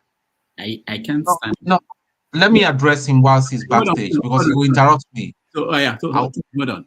I don't think anybody has the right to tell anybody here to shut up. That one is no. That's fine. That's fine. I understand. I understand perfectly. Tone, hold on. You may be fine with it. It's not fine with me. I don't think so. I don't know why people feel there's a need to tell someone to shut up. If somebody is speaking and I'm speaking, someone is speaking, I'll keep quiet. If I'm not moderating, I'll keep quiet. When they're finished, I continue what I'm saying. I don't think it's right. There should be some basic things. And before he spoke, I told him, I've not had shut up all day today. I've been here for 5 hours. And he's here, and then we start hearing shut up. Take him out. Meet him. Anyway, Tone, say something. I'll bring him back. He will learn somehow. He will learn. Let me just, because if he's here, he's going to interrupt me, and that message is not going to get to him. Okay. This is for Uncle Pansat. Uncle Pansat, I call you Uncle Pansat not because I fear you or anything, but it's because of my upbringing, and I believe in doing the right thing, even though you're not acting your age sometimes, unfortunately. And I want to bring your attention to what happened to in a one-man show where you went and just disgraced Igbo people. You can't be doing that, Uncle Pansat. And today, I even expected you to be even calm. The way they dealt with you the other day, I was listening in. I was just shaking my head. I was like, "What is all this? You got to stop this, Uncle Pansat. Maybe you need to take a break from social media for about 6 months. You got to stop this. You're calling me ignorant. Ignorant. I carried a gun. I commanded a platoon in a real war. You're telling me that you went to Biafran war. How old are you, Uncle Pansat, when the war was going? You're probably 12 at the most, or maybe 15. You didn't go to any war. We know that. But I'm not going to get down that level with you and all that. But all I'm just saying is that when you go to all these social media, look at the way that people are insulting you. It's an embarrassment on your person and your age. You can't be acting that way. Dr. Rudolph has spoken to you many, many times. I wish I have I always say that the kind of patience that Dr. Rudolph has, I mean, is just angelic. You just got to stop this. Take a chill pill sometimes. Sometimes rewatch yourself. Go back to some of these broadcasts and watch yourself, what you say, the way you carry on. You can't continue. You just can't continue. And please don't go back to one man. You're disgracing the Igbos. If you want to go there, that is your opinion. Just say this is my opinion as a this thing. I know that you just went there, you disgraced us. Let me just let you know. You just disgraced us. That's all I have to say. Thank you. KJ. Okay, again, I still want to say this to Tone. You see, everybody has the right to say his opinion, whether you accept it or not. And I do not accept people to insult others, but respect their opinion. We can always agree to disagree. I mean, I love Ngozi, but I have not had any occasion to have any argument with her. But today I expressed that, and the most loving way, because it's not about us. We're not all of us on this line. Nobody is the problem here. We are only here discussing this issue because of what we feel is our people are not getting the best of life. Let's not take it out on each other. We can always disagree. We can always find a reason to agree. Even if I don't agree with Ngozi, I will agree with her beautiful face. That's enough for me. Okay? So let's find something good about the other person. And I appeal to Fansa. I like your thoughts. I like sometimes the way you're able to bring out issues, all right, to the table. But please, let's all be civil about it. Let's all be. Nobody is not Tone is not the problem of Nigeria. You are not the problem of Nigeria. Neither is anybody on this platform. All of us grew up to meet it, and our own pain now. We don't want to leave it that way for our children. And so we are having to come here and try to provide solution. It's not because we have the solution, just like Show said this morning. We're only throwing out ideas there for those who want to use it. And we are glad some of those ideas are picking traction. Okay? We are there. We are glad. We talked about extensively here on the need for the Southeast to have a leeway to the ocean. Today we see somebody doing it. That gladdens my heart. At least there's nothing else. We discussed this issue before it manifested. So let's not take out things on each other. I beg you.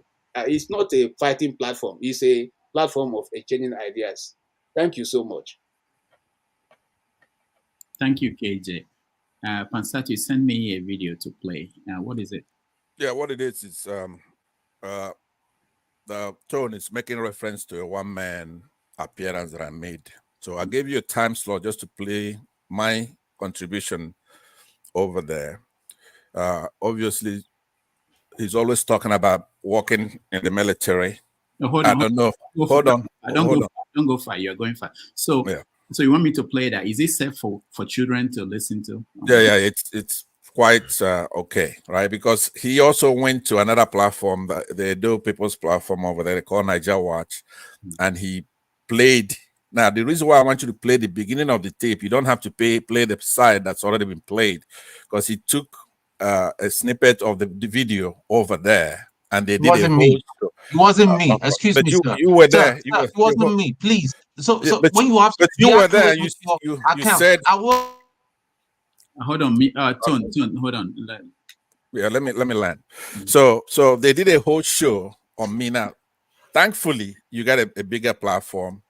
You got more level-headed panelists here, erudites, even though they're wayward in some ways when it comes to the existential threat. You got a much better platform, a much bigger platform than that one over there, and they were tearing me apart because I went to one man's platform. Now, one thing about me, when I go to any platform, I'm the same thing, right? Unlike Tone here, who goes over there like a snitch, right? A fink, a sneak, a stool pigeon, a betrayer, a blabbermouth, informer, a rat. That's his role on these platforms, is to go and create. I muted you, Pansat. This is. We just agree that we're not going to. Let me land now. Let me land. You're using what? Okay, all right. I take that back. That's okay. Now, Rudolph, let's go. Let's be serious, because I want you to play some of this video. I'm not gonna take a lot of time until you play the video, and then we'll deal with that, and then I'll talk about why I'm here. All right. You know, I like concepts, just like everybody else. I like everybody to add their view, but I want to just, if we remove the edges, you know, there's some things you don't have to do. You can easily express your opinion. It may be totally something that you are alone holding that opinion. That's okay. But you do all these extra things you're putting on it is what is the problem. It's not, you don't need to add, you don't need to. You know, Rudolph, you're like 6'1" or 6'2". I'm 6'4", and I'm strapped, right? So when you have people threatening me like Tone, like if I come to Nigeria, he won't be able to talk to me. You. All I'm trying to right? say to you, He won't be able to look me in the face. Age. Act right? your age. Forget my age. I'm 6'4" and I'm strapped. So how are you gonna talk to me anyhow you like? See, listen, you only see what you want to see. You saw me telling people not to stop insulting you in the comment section. What's wrong with you, this man? All right, that's it. We have to go on to another topic. We have several topics. Maybe we can find something fun. Are you gonna play the video?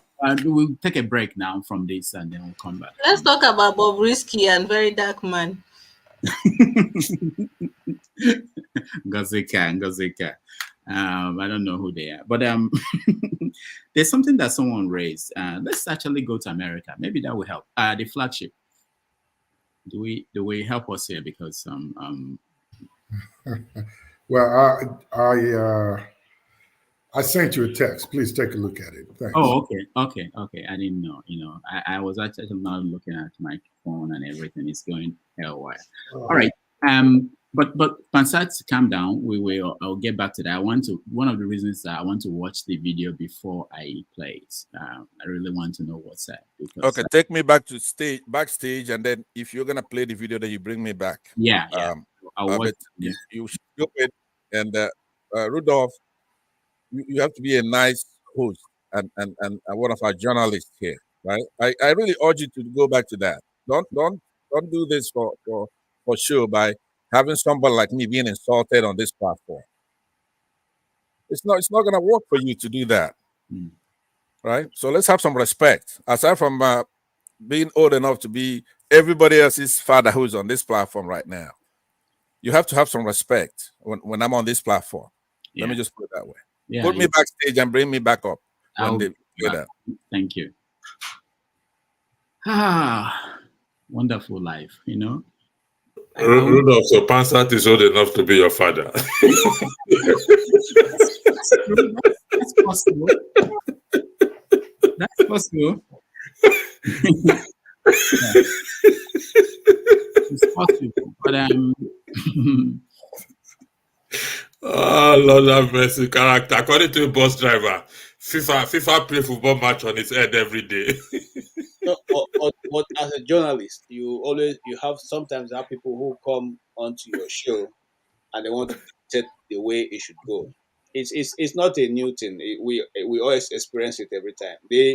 Some of them even reframe your questions and ask it the way you want it to be, the way they prefer it to be asked. And we have seen that many times. It's not a new thing. But what my appeal again is to everybody to please. Nobody here caused the problem of Nigeria. Whether you're from the north or from the south or from the west, wherever you come from, you didn't cause the problem. So let's take it easy on each other. It's not a war. Okay? Thank you. All right. let's end the topic well by playing this video. I'm not sure, I can't confirm the authenticity of the video, but let's play it and maybe someone will help us understand what happened, what the person is saying. Now be my last video when I go do concerning this Okuoma and Okoloba fight. Okuoma and Okoloba, they get land issue. The land issue, small crisis called a day. Oh now, we be Ijaw people. We federal government give power to the bomb buckery, to the bomb diesel, and they cook. They use the same army, they escort their own, they go sell. They betray their own blood. That man, he go use the army, carry people from Okuama community. 3 people where they carry, they slaughter them. Now, they come back to come carry community leaders. And I know very well, say, once the community leaders are captured, the youth are powerless. The action take place. Una they make comments, say, na peacekeeping, all those army come. Point of correction, no army come for peacekeeping. They fight in favor of Tompolo, because Tompolo have ordered them to do so.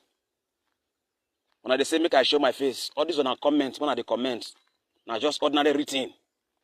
Now writing, and just the write. If I know if you talk true for this my land, you know get where I go when I go talk true, when I go believe am. Now this video be the last video when I go do. My papa, a retired captain for this Nigeria. He died last year. He retired as a captain in the army. And I don't lost over 6 of my friends and relatives for this Nigeria. Remember, as an army, this Nigeria is not worth dying for as a country. And they let you know. So, if you not like, when I carry this matter from here to the next level, if you not like, my federal government declare me wanted. I'm proud of it. Yes, I'm proud of it. Now they say, show your face. If I show my face, what do you go do me? What do you go do me? So to talk true for this country now a crime. No wonder what they say, truth is always bitter.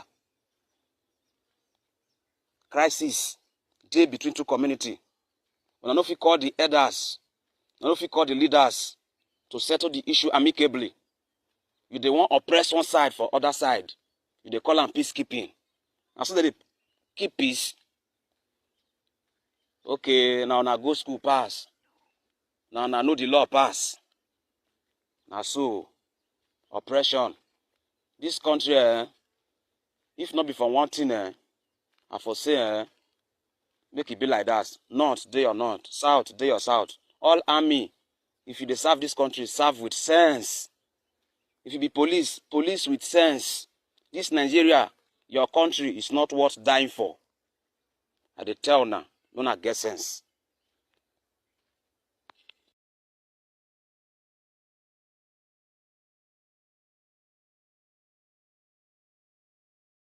Who knows who that man is? Anybody? I don't think, I don't know him, and I can only weigh in on what he said, if that is allowed. But I'll yield the floor back to you. Go ahead. Go ahead. Like I stated during my presentation, nobody really knows the truth of it. And from what he said, let's just go by what he's saying. I can't verify it.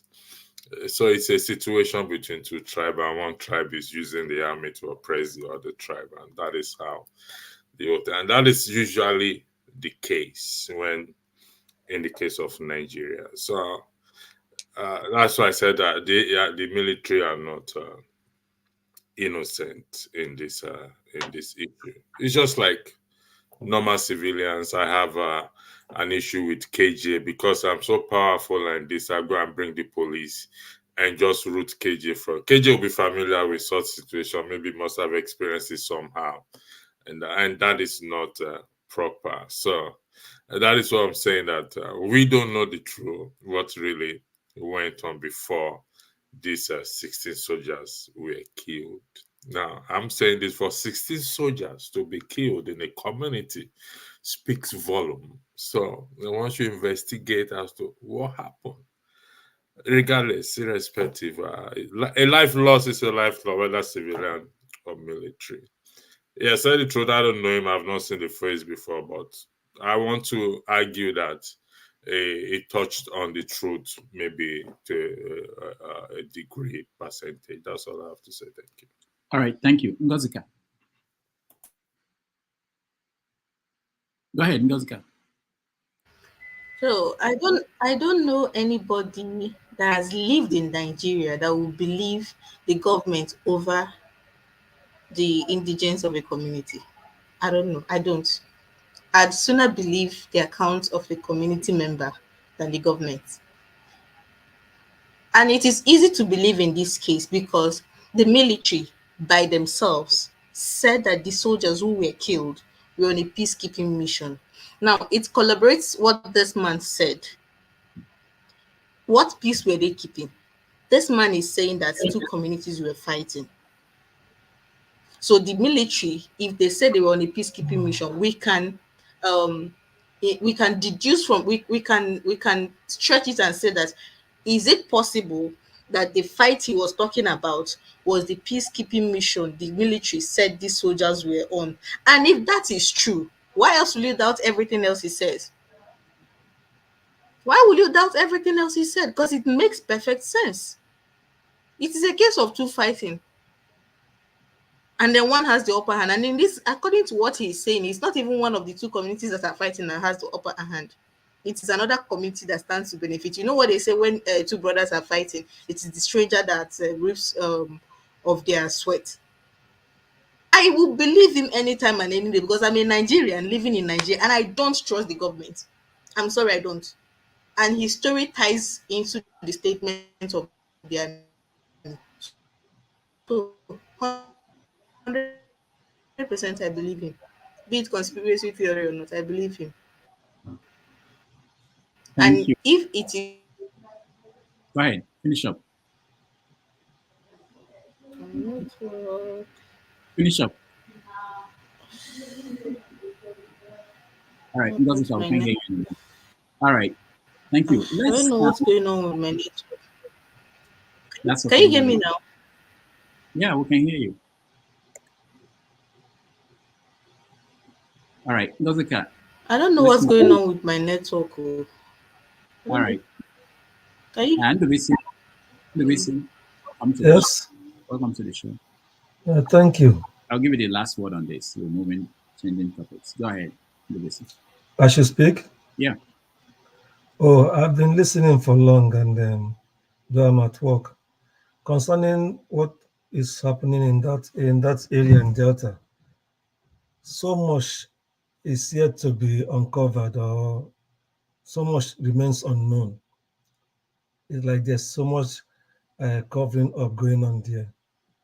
So some people in the community have spoken, the army have spoken, but yet nothing is clear yet. I think like somebody has mentioned here, the government needs to allow the free press to go in there and ask the community questions. An independent investigation needs to be carried out to know what really transpired there. Yes, there may be some issues going on between both communities, but we know in that area there's so much oil in that area, and then we know the activities of the military concerning what goes on in that area. How probably sometimes some people who want to illegally mine oil there, we have some people behind them. Some people in government, some political elites from those areas might even be involved, and then the thing has snowballed into this big conflict. There may be much more going on there that we may not know, and the military cannot be the police that will arrest, prosecute, and they will not be the judge to pass sentence and even the jailer. That is what they're trying to do now. And I heard that they prevented the governor from going in there. I don't know if it's true. And the police commissioner complained as well that they've not been able to go into that place. that the army cordoned off everywhere. And the military high command has said that those places will remain cordoned off until they get the culprits. There's a particular militant or individual they named that they're looking for him and his boys. But I hear the people are suffering, that many of them are in the bushes, they can't come out. Their houses, many houses have been burnt, and then probably they don't even have food to eat. So I think the government should ask the military to allow food and other aids to come into that community and do proper investigation. This is not we are not in the olden days. This is modern day Nigeria. Things should not be done like that, and people are suffering. The military cannot say they are trying to get some people and carry out colossal damage, or what people call serious damage in the community. But like I said earlier, there's so much that needs to be unpacked on the side of the people and on the side of the military. So an independent investigation should be done to know what really went on there, and apportion blames where necessary. Thank you. All right, thank you, Louis. I just picked up my phone. A lot of people trying to weigh in, and let's just give some people time to just have their view. Sorry, can you please put me backstage, please? Thank you. I sent you a message, but you didn't see it. All right. So, Austin, welcome. Good morning, good afternoon, good evening, everyone. Yeah. Rudolph, if you have more people, you can equally put me backstage. Okay. Yes. Austin, go ahead. They even put me backstage for now. I'll come back later. Okay.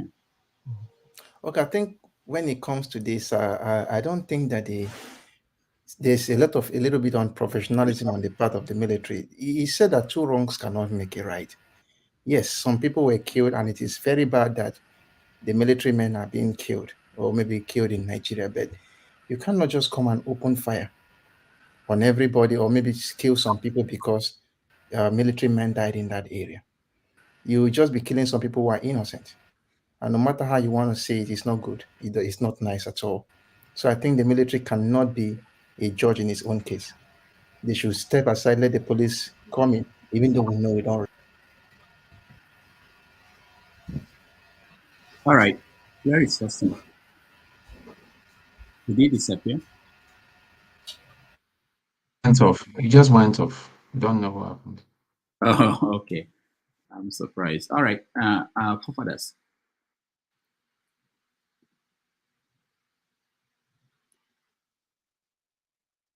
You're muted. You're muted. Forefathers, we can't hear you. You're muted, forefathers.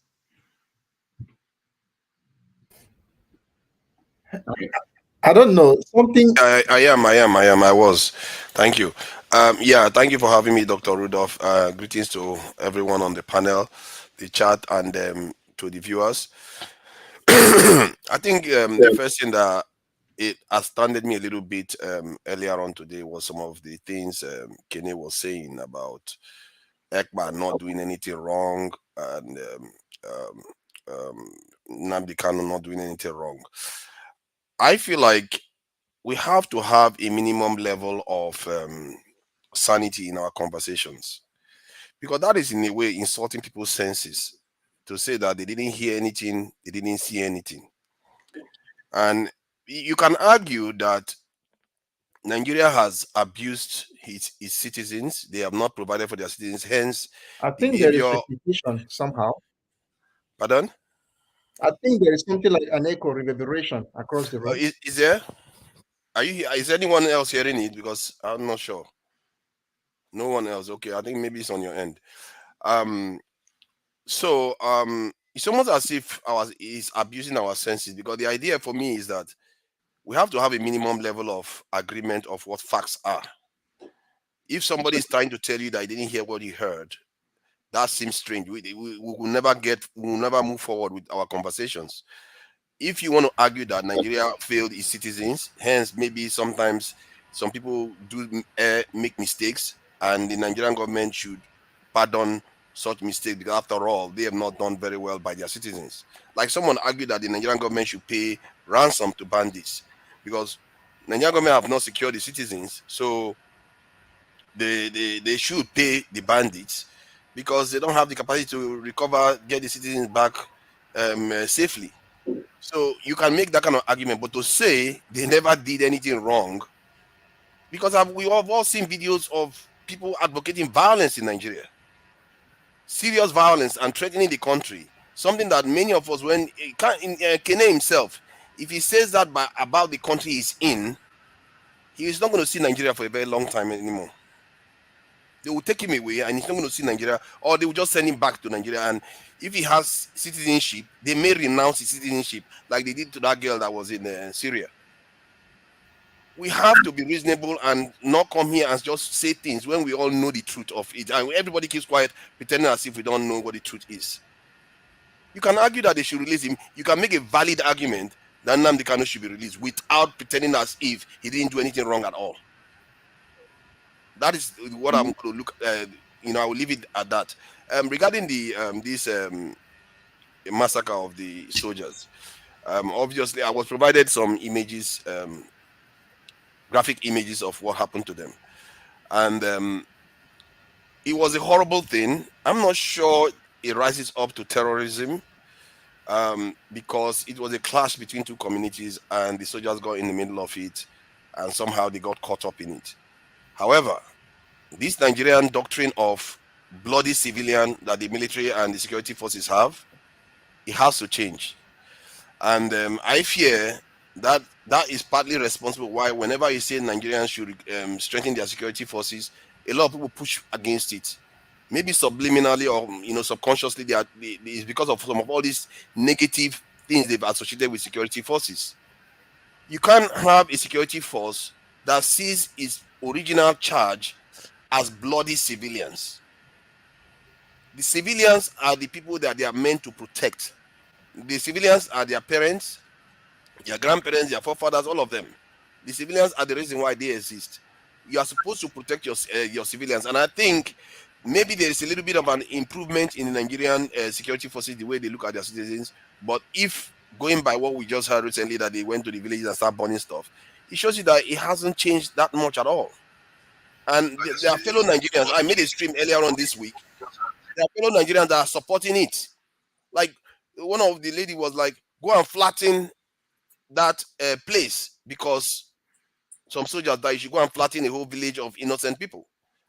So you see that some of our own people sign up to this type of mentality, even when they should know better that this is not right. Because if they were the ones in the village, they would not advocate that kind of behavior, that their village should be flattened to the ground and anybody there should be killed. So the way I look at it is that the Nigerian security forces, their doctrine seriously need a serious makeover. What we see now is a hangover from colonialism, whereby the British, of course, didn't see us as their citizens. So they would treat us like bloody natives. And that is how our military treats the people. They treat us as natives, as people that they can just treat anyhow. And if any military official is listening to me, that is not your primary charge. Your primary charge is to save lives. Sometimes in line of saving lives, you do take lives. But your primary duty to save lives, I actually believe that the military saves more lives than doctors. If you take the military out of the world, the population of the world will decline more than 3/4. That is how powerful the force of the military is. But somewhere along the line, they've lost their purpose. They've lost their purpose, and in case of Nigeria, they are turning on the citizens all the time. We hear it where they keep killing Nigerian citizens all over the place. That has to change. And I'm sure the people that are coming through into the military also believe in that kind of ideology. It's just that right now, there is this culture at the top where they still have that old mentality of thinking. I've spoken to some military officials in Nigeria. I don't think they have that kind of mentality. Many of them sound like civilians. It's scary. You have some military officials can sound like civilians when you see them in Nigeria. So it shows you that not all of them have that mentality, but the people at the top still see the people as anything they just do to them, they should just go after them and kill them. And there is another aspect to this that I noticed during this week when some people were saying, if this happened in the north, that's not how they are going to deal with them in the north. The kind of crime we see in the north, or the kind of attacks we see in the military in the north, is different. That is why you cannot just go to the village. The village that the village that is often attacked is the bandits or the terrorists that attack the villages, not the other. Not they don't attack the soldiers. The bandits attack the villages, and you can't expect the village to go there and flatten the village on top of it. When the bandits have gone there to do damage, that is often the way it happens. And when soldiers are ambushed in the north, it's often when they are going after. Good one, forefathers. Good one. Good one. Good try. Good try. When they are going after, it's when they are going after the bandits. That's when they are ambushed. You know, and I've been raising this issue a very long time that our military is very, very undermined. And I showed this in a newspaper report about our former defense minister saying that our 80% of our military is doing police work. This is exactly what they were doing here in that village. That's exactly what they were doing. And even with that, look at what happened to them. Somebody, if you remove, people don't think soldiers are in the south. If you remove soldiers from the south, you will soon find out that they are soldiers. They were soldiers there. You find out that the place is not secure at all if you take them away. So that is showing you what is happening, what they are doing. They are saying anywhere there is problem, you see Nigerian military go there to go and secure it, and the next thing, insecurity will move somewhere else because they don't have enough of them. And finally, I will close with this one. There was this video I saw this week, and they asked this official on the news, and they asked him, "Do we have enough men in the military? Do we have enough manpower?" I said, "Is that a rhetorical question?" And the argument that man made, if I will play it later on. So the argument he made was exactly the same argument that I make. If we are not of the same, if he didn't get it from me, I know I didn't get it from him. It shows you that if you do the serious analysis, you arrive at the same result. Every single thing. He even talked about the US, that most of the employees in the US, the single largest employment sector in the US is the security sector.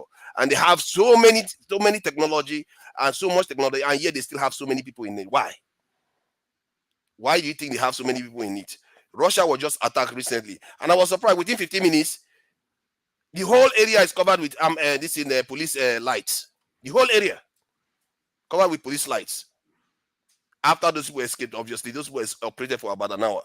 So it shows you that security is exceedingly important in societies, and if you don't take care of it, all else is nothing else you are going to do is going to work. I'm not even going to go into.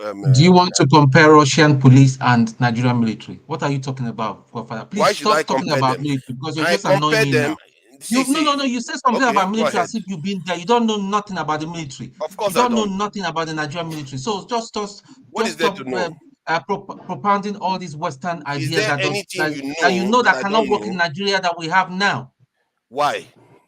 All right. It cannot work now. You and I know because the leadership is faulty. The leadership is faulty. Thank you. When you have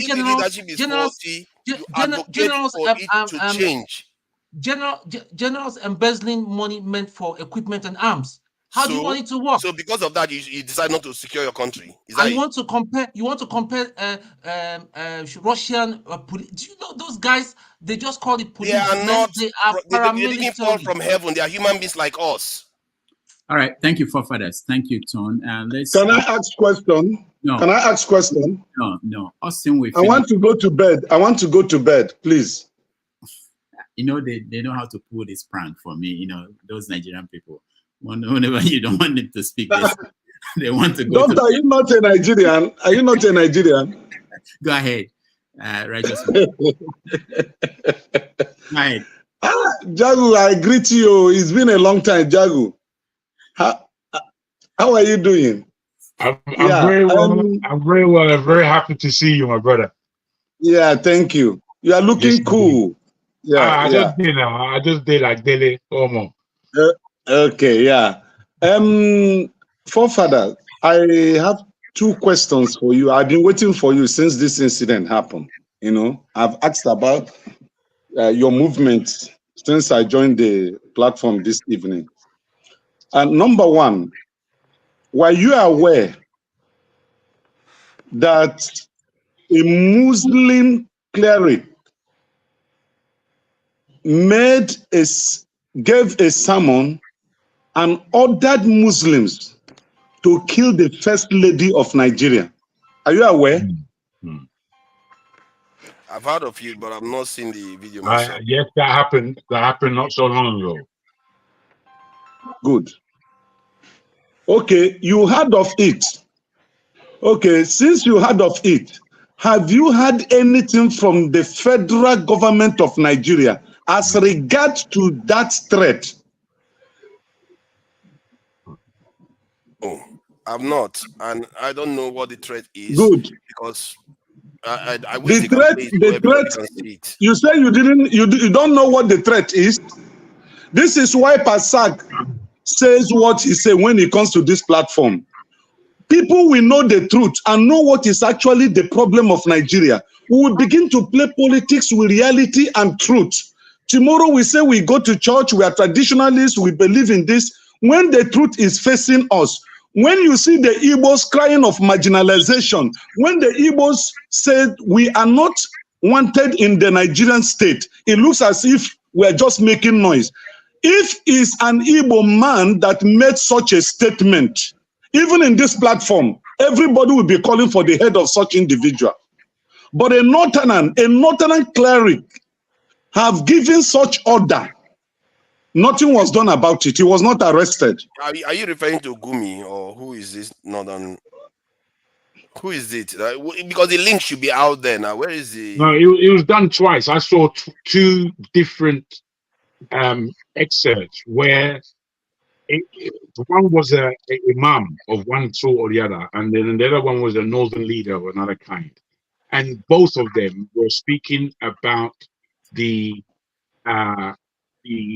first lady, as it were, that Tinubu himself is married. Apparently, she's a Christian, and that in itself is a haram. So he was going on that level and said that she should be taken out. I mean, it was just awful. And it is the kind of thing, unfortunately, Nigeria, we're all babies, we're all children, because you see that kind of pursuit is clearly stating that a certain people are running this campaign called Nigeria. We are the ones running. And whilst that is happening, we can't come to the point to answer the questions that are really relative about the assumation of the Islamic caliphate, as it were. I don't know what name to give it. Wait, let me land. And then on top of that, how they play politics with every ethnicity. So whilst this is happening, we are really ignoring those serious factors that they play upon us. Meanwhile, we're talking about every other political issue that will amount to nothing, because this Palestinian needs to be challenged. It's there in front of us, but we're all pretending that it's not there. We'll start talking about tribalism. No tribalism in Nigeria. This kind of I think from what I can see, he seems to have withdrawn the statement. That he made the statement as part of his preaching that Tinubu's wife belongs to the unbeliever leadership in Nigeria that should be killed. Then he went on to say he made a mistake, that he withdrew the statement. So that is what we know. Okay, what do you think? What do you think, forefather? What do you think about that as a mistake? Wait. He's saying that it's a mistake and he withdraws the statement. But what kind of statement is that to fashion in your head in the first place? Because I think that statement is unforgivable. Unforgivable. See, if somebody says something and they don't take any other action to buttress whatever they are saying, and they even go further to withdraw the statement, you can charge them for making such a statement, but there's not that much more you can do about it. They didn't do anything. You know, somebody can say something doesn't mean they have. Forefather, hold on. Let me finish the second question. Were you aware during the gubernatorial election 2023, the Igbo man that made a statement that if Igbos are harassed, that he will ask for IPOB to come to Lagos to defend the Igbos? Are you aware that he was picked up and up to today he has not been released? Are you aware? Yeah, I'm aware of that, and I don't. It's a bit confusing. I think whether they released him and they didn't release him again, they are still fighting that case. I think because of chieftaincy issues, but I think the way they treated him was not good. Something is wrong. Which chieftaincy issue? Chieftaincy issue? It's like Ubi of they said they are fighting about the title, that he went and gave himself a title or something in Lagos. that he's not entitled to. You see, but I think it's a witch hunt, and it shouldn't be like that. Good.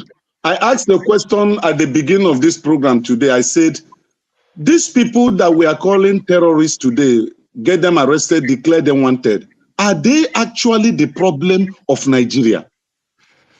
Because if we have not been able to sit down to sort out and define who we are and make progress as a people, then even if you get these people out today, the problem that holds Nigeria will continue.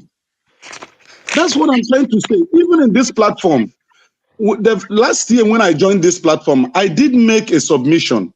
I said, can we use this platform as a means of articulating, since we already know we have a problem in this country, then let us begin to marshal out points we will use, maybe sell it as an idea to these politicians through this platform to get Nigeria's sickness cured. Because those of us that are here, I am telling you, we are living in hell. Is it even so? There's some certain information I have that I cannot say on this platform because I may be picked up tomorrow, and that would be the end. Nobody will look after me. That's just the truth.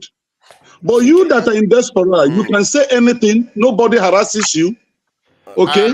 I agree with you on that. I agree with you on that. Let me just add something to what you are saying. I think what I've noticed in the Nigerian discourse, one thing I tend to do is I'm able to go to one man, come here, go to other channels out there. And what I find is that you can say the same thing here that you say on one man, and the one man people will get very angry.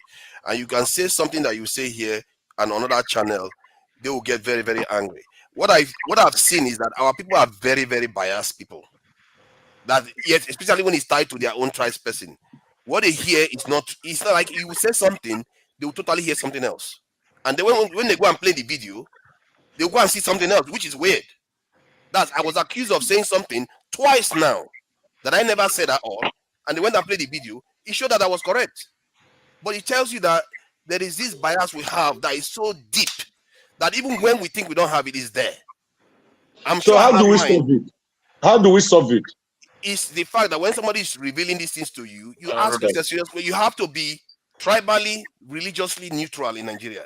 If you don't become that way, what you are going to do is you are going to be contributing to a lot of immoral acts. Somebody will do something wrong, you will defend them, and the other side, somebody will do something wrong, somebody defends them. The person in the north, somebody will defend them. Guess what? We are all going to be in the mess together, like we are now. We keep politicizing and tribalizing or putting religion tilt into everything that we do, and we need to shift away from that and just follow the rule of law, because that is the one that applies to everyone, and it should apply to everyone. If it's our tribesman, if it's our religious person, our political party, we should be neutral. We have to be neutral, otherwise we are not going to have a country. Thank you. Rudolph, can I just chip in? I just wanted to advise you. Yeah, Donny. Hold on, okay. I know you're patient enough. I want to hear Austin, who is. It does say gentleman know they pay these days. Anyhow, I don't know whether Rudolph, your computer is angry with me that it knocked me off the first time. I just see my computer, my screen just blank. I say, I got Rudolph now you don't kick me out. Maybe I never paid you. No, not you. So the point I will just be fast so that Danny can speak, or is it Donny? I don't know. But look, it is not nice that our military men should die because we are greatly understaffed. It's very true. Same as it's not good for us to just open fire on civilians. I went home this December and I discovered that there are some kind of things that the military did even around my side that was not good. There are some things that even some people on the other side, is it the unknown government we call them, also did that were not good. There was a day I went, this will be a village man, I entered bush, they rode my cassava, and I heard guns shooting, only for me to realize that evening that the military came to a market square and opened fire and killed a small boy who was just 3 years old. And because of that, the people, those guys in the bush, came and started fighting the military in a gun battle. So sometimes both sides, we cannot say that they are innocent. I served in a military barracks during my NYC, and I stayed with them. Not only that, we were sent there because we needed to help out with some of this French language teaching and sometimes science teaching in school. So I know the effort the military put into national development. I know. During that time, that was 2016. Now that time we Boko Haram day now. where Buhari just came to power. They came and trained them in the Nigerian Army Armored Corps in Bauchi before sending them to Sambisa. And I see women who have not seen their husband for 10 years, 8 years. And I used to ask them, how did they take one? You just see them getting slim. That was the reason why the general was telling us, hey, you should join the military. I told him openly, no, I cannot. Because I'm not ready for those things. So they do a lot. But the point is that's why I say we should not castigate them much, because they give a lot to the people. But they too should be professional so that we can trust them more. So that by the time we trust them more, it will be very okay and it will be good. So on this matter, to be honest with you, we don't even know what is right and what is wrong in Nigeria. My mommy was telling me today that the military men came and they will say, okay, we want peace. Everybody should drop his gun and everything. But some of the wounds that have been given to some of the people there, do you think they will easily say, okay, we have forgotten that our children died? So please, if we need to beg the military, please, we are your friends. We are your friends. You are more trained than most of those criminals there. You are trained than them. So you should know how to handle the civilians. Know how to handle them. Because most of the time, as I keep on saying, if person go in the night, go thief, no matter what you are doing, go even by 2 a.m. One person must wake up to pee that night and will see you. So once you are doing something bad, one person must see you. And if one person sees you, that is enough to say, okay, this is the evil man in the community, or this is that, or this is that. But a case where you just decide to be treating everybody equally, it means that the people will not help you for peace to reign. So I don't like the way sometimes the military also behaves, and that's why in this matter of Okuoma village, I don't think I'm okay with what they did at all, because they are the ones who are more trained. They should know how to behave well in public, and that is just what I have for now. And thank Oga Rudolph, I would want to congratulate you for one way. I'll advocate that. I think you should be from Anambra. We should make you governor of Anambra after this my crazy professor go, because you know why I like you. When person they misbehave, you go just smile, remove them from stage. If you like, go and vex and come back. That one is your problem. And that's the kind of leadership I like. You be looking at somebody's eyes like this and discipline the person. And the person will see you still smiling. You discipline him again the second time. And that is what I like. So if you are coming for governor next time. I don't know about discipline. This is a trigger word. That word. Rudolph, can I say something? No, not yet. Donnie, go ahead. Yeah, mine is just an advice to Rudolph. I listened to the program on the background, and your program is have your say. It's not have your way. I believe your program is have your say. From my perspective, you have a destination in which you want to carry this program to. Maybe you want to reach a bigger audience, you want to get a larger following. If you have a destination, there are some people you have to leave behind. Everybody will not follow you to that destination. Don't have this feeling that everybody has to be on the panel, even when people go off tangent. As a leader, there comes to a time where you have to put your foot down and take some people off permanently. Otherwise, I look at things from a business perspective. If I'm a big brand, let's say I'm a Dangote, I'm a CNN, I'm so on, I will find it very difficult to place adverts on your platform with some of the comments your panelists are making, right? And that is just a point blank. It's not on the medium level, it's on the extreme. And when people get to extreme comments, you have to put your foot down and take them off permanently. This is not throwing a kid's gloves at people. Take them off. That is what I feel. But you want to be unbiased to people, but there are some people that will not let you get to your destination. That is what I think. And for you to get to your destination, there are some people you have to take off because they have become irritants to your platform. And if you don't do it on time, you start losing followership. That's just what I want to say. Thank you. Thank you so much. Thank you for that, because this is something that most people don't think about. So Rudolph, hold on. Can I ask? Why would someone be speaking and he's jumping? Can you It's answer so it? Hold on. Let me answer him. You took the wrong man off. Have you lost followership? You see, unfortunately, I like The guy don't ja. So what he said is very important. Okay, so this is more like a community service. What we're doing here, the model is public radio. This is not commercial radio, because that's why we can actually do what we're doing, even to pause and say, let's use this as an educational moment. Okay, That's how they finish Nigeria. That's their talking point. In commercial radio or commercial TV, you can't do that. You think about your advertisers. If they pull the adverts, you close. We don't have any advertiser here, and we're here.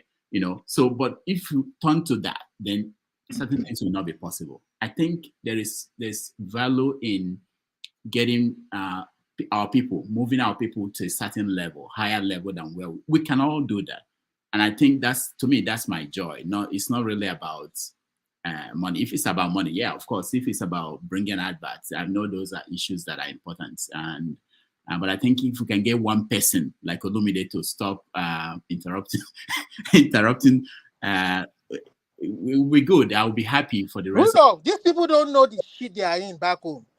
You know, his own list, the list of his own problem is the way they are talking here. Can you see how people reason? Olumide, hold on. We'll get to you. Yeah, Pansat. So this is what I decided, Pansat. Hold on before you speak. I decided that I didn't get a chance to watch that video because I'm also here trying to coordinate this.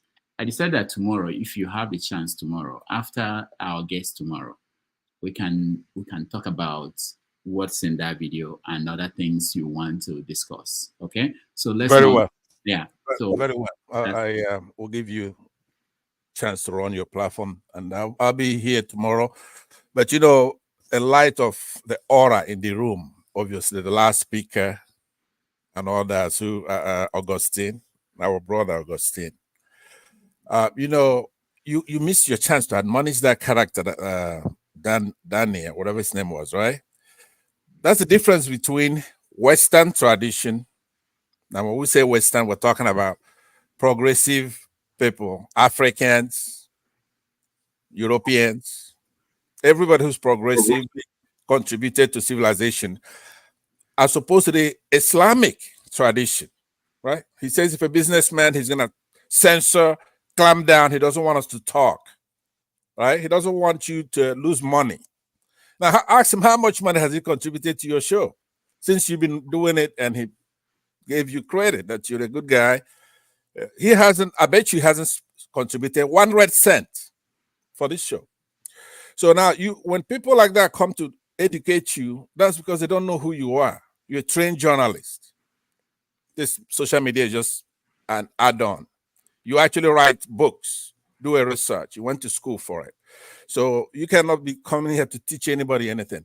Now, but finally, before then you come to me for my turn, I want to say to forefathers that all that's his little games that he's playing all the time, right? Deceitfulness, mendaciousness, like what I said to the other guy, unscrupulous, underhand, conniving, like his favorite man, Machiavellian tactics, slippery,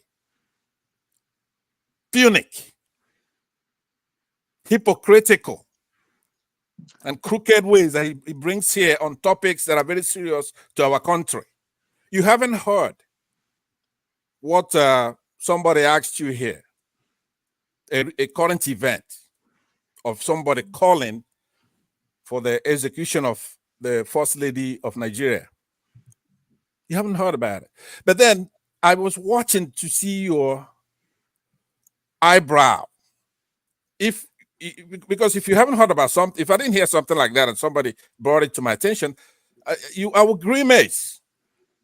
I said, look, if that is true, then we're in trouble. You're smoking away, but everybody knows you now. So now that's why this is what I normally do. I then shift it over to Rudolph. He's sitting there by his left hand, right? What you're doing is not benign. It's a very serious thing. We're not here to play. When you were talking about the Igbos, you said, okay, look, first of all, let me distinguish what I do from what others do on this platform. I talk anthropology, cultural anthropology. What does that mean, forefathers? What does anthropology mean? You don't have to answer that for us. Okay, so now, because you have to know these things, we come from a diverse country. So when I'm talking about studies in diversity of human societies, obviously in time and space, and there are things we have commonalities with. For example, the Northerners. So it calls for us to go into the history of how they even arrived in the country in the first place.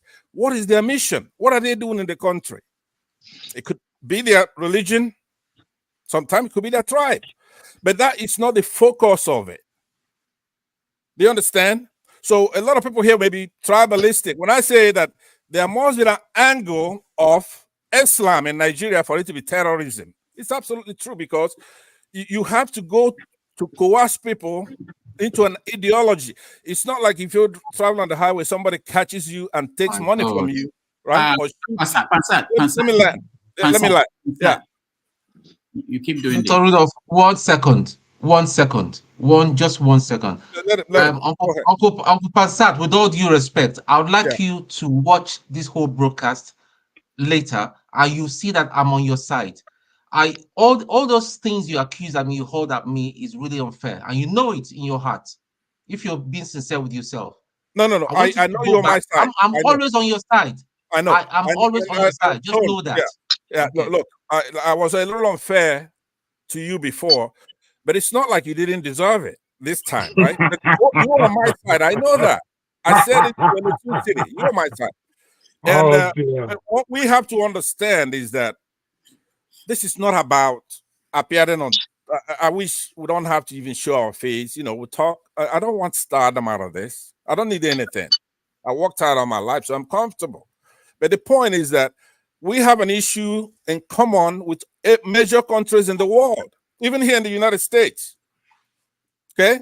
If you go to the Niger, Chad, and so many other areas in our region, you're going to see that they have the same human index with northern Nigeria. We have a problem, and we have to solve that problem. I'm not talking about tenets of the religion, but when you come to our country, a normally peaceful country, and you have ISIS of West Africa headquartered there, Boko Haram there, and Saru there in Nigeria. And what you're doing is going and picking off Pansat, we pick it up tomorrow from here, okay? Let's not derail the topic. We continue tomorrow. I give you my word. So after the interview tomorrow, I will bring out an hour. We can have you talk about these things. All right. But you mentioned anthropology, and I just see it as an opportunity to remind everybody watching at home and those in the studio that tomorrow we have an anthropologist who is coming on this show, Dr. Chidi Ugu from University of Nigeria and Nsukka, senior lecturer. He's going to be here. He will talk about the situation in the Nigerian universities and the future of our children. So you are invited to come and join, be able to talk to him, and we have a conversation around that. Let's see, who else has no wedding? I think there's somebody I see here who didn't. Rudolph, me. Trouble, Olumide. Please, oh. Let's see Olumide and Jagon, and then we. I will soon hit the road, so let me just quickly. Yeah, go ahead. Run over. So the first person, so forefathers. See, when you're making statements and you're trying to be honest when you're making statements and be straightforward. You understand? You were saying, comparing what happened in Okuoma and what is happening in the north. We know that some of these bandits or terrorists in the north are living among the civilian population, and they've killed soldiers over and over and over and over, and they've not raised any of the communities. So it is very, very wrong of you to compare that. It's very wrong, and don't think you can just come in and be smart with people. Don't do that. That's wrong. And I challenge you on electricity. The moment that thing happened, you guys came on it because you are from that part of the country. You came on it on that day, and you were making noise all over the place. You understand? And we couldn't even get the facts of the story. So see, that is why we are saying that the country must be built on justice, equity, and fairness.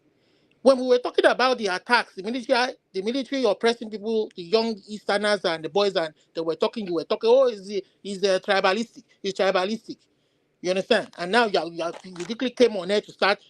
I'm not saying what they did was right, but I'm just saying let's think of, that one Nigeria that you're preaching. It's not really reflecting. You understand? That's by the way. Then tone, please. I think that chill pill where they take talk Jelenkele, you have to mail me some of those chill pill so that I can always take a chill like you and speak Jelenkele like you understand? Huh? I don't know. You said you were once in the Nigerian military and you left because of some of the things you saw. But it seems that the Nigerian military didn't totally leave you. You are telling us and speaking for somebody in the Nigerian military. You are saying he passed you messages. You can't show the picture. You can't show that. I can't send it to Dr. Damages, or I send it to these people. And you expect me to believe you and take your word for it? That Nigerian military institution is not a corrupt and an institution that lacks any credibility whatsoever. And you are telling me that I should believe them? Till today, as the police got in there to do their job, I was reading the Nigerian paper yesterday or day before yesterday, and they were saying, the Nigerian military is preventing us from going in there to do our investigation. They said they are still looking for, till today, they are still looking for the militants who killed the soldiers. Till today, they've not captured one person or prosecuted one person, and you are here speaking for them. Screw those boys. They deserve the death they got. The people that kill them in self-defense. That's it. Self-defense. You understand? We heard from other online blogging that the military had killed 100 people in that village before that reprisal attack came. What happened? Why didn't you talk about that one? And now you are coming here to come and tell us and speak on behalf of the military. I don't trust you. You have lost credibility with me for this stance. You have lost credibility, and I would never trust anything from you. Your word for anything that comes from your mouth. All right. You just come on this platform. You think you can just talk and say anything, and you think we are here. We are all here. We are all moved. Please stay for. I need to explain some things to you. The president of the country that presides over the military is responsible for the people of Okuoma for securing their lives and property. What stops the president from saying, okay, military, this has happened, send a panel to truly investigate what happened so that the people who committed the act can be brought to justice? Just because they killed or they murdered the military people doesn't mean then that you must go there and murder innocent people. And then we say, oh, the people did something. There's something they did that we don't know about. Well, where is the investigation? That is just a country that is when we say it's a shithole, people insult us, it's a shithole. You know? I'm so sorry, Ngozi, you are in that shithole, you know. All right. Thank you, Olumide. This is for the YouTube guideline people. Olumide, you're Rudolph, you want more guideline? Olumide, hold on. I'm making a public service announcement. For YouTube, we don't support violence on this platform. So anybody airing that opinion is their personal view, not the view of this platform. I just had to say that. All right. Let me go to Jagun. I think you're next. Yes. People, good evening, good afternoon, good morning, wherever you are. It's been interesting listening. It's been interesting as normal. But for all the listening and for all the time wasted, there's been a lot of time wasted on some of your special stars, Rudolph. I don't know how you are raising monsters here. Now, monster you they raise. You see how many people have told him off today? A good 4 people slap him in the face, and he didn't recognize any of the slappings. But it's all fantastic. You understand? I too must join Electricity in thanking Ngozika for her words, honest words, real words. You know, in terms of the way Nigeria is. I mean, to argue about what's gone on in the Delta state recently in the riverine areas. I mean, you have an authority openly acting like a thug, and we are looking to see which side we're on. I mean, the country is in a true mess. The country is in a true mess. You know, an authority will go and kill civilians. And Nigeria, I mean, sometimes we talk as though these things that we're talking about are simplistic or simple or just if you're just listening to some of what's been said, because I'm learning a lot, as everybody does from the program, in terms of things that I didn't follow up to the nth degree. I mean, last week, Forefather was I think honestly putting forward a kind of memorial to those soldiers who died. And for real, at the end of the day, these are human beings, and they are Nigerian human beings, whether you like it or not, whether they're military or civilian or Niger they be. So, I think we have come to a place of real rot that is stinking to the point that I don't think we have any more nose for it, because the level of conjunctivitis that's going on in that place, I mean, it's worse than Spaghetti Junction. It's Spaghetti Junction with broken flyovers.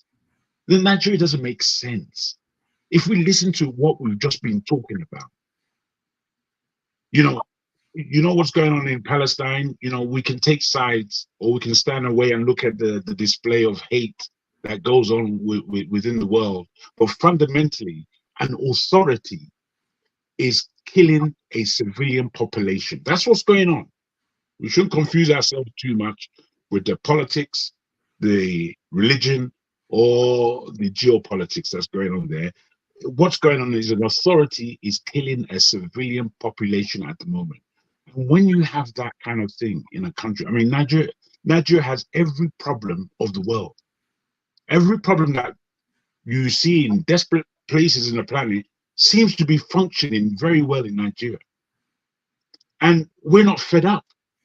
I mean, I don't know how to comment on some of the issues that we're speaking about, which is why I have to take a step back and just look at it.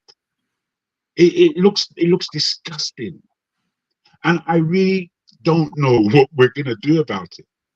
I really don't know. I mean, it comes to a point of laughter, joke.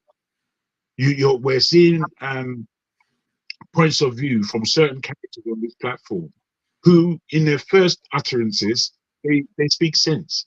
I mean, utterances further than that, it's like way of nonsense. Like, where are you going with this? It comes to the point where you have to understand that our psyche is truly damaged. I believe that people on this platform, people of Nigerian consciousness, people of Nigerian misconsciousness, we need medicine, psychological medicine. A lot of us are way off key.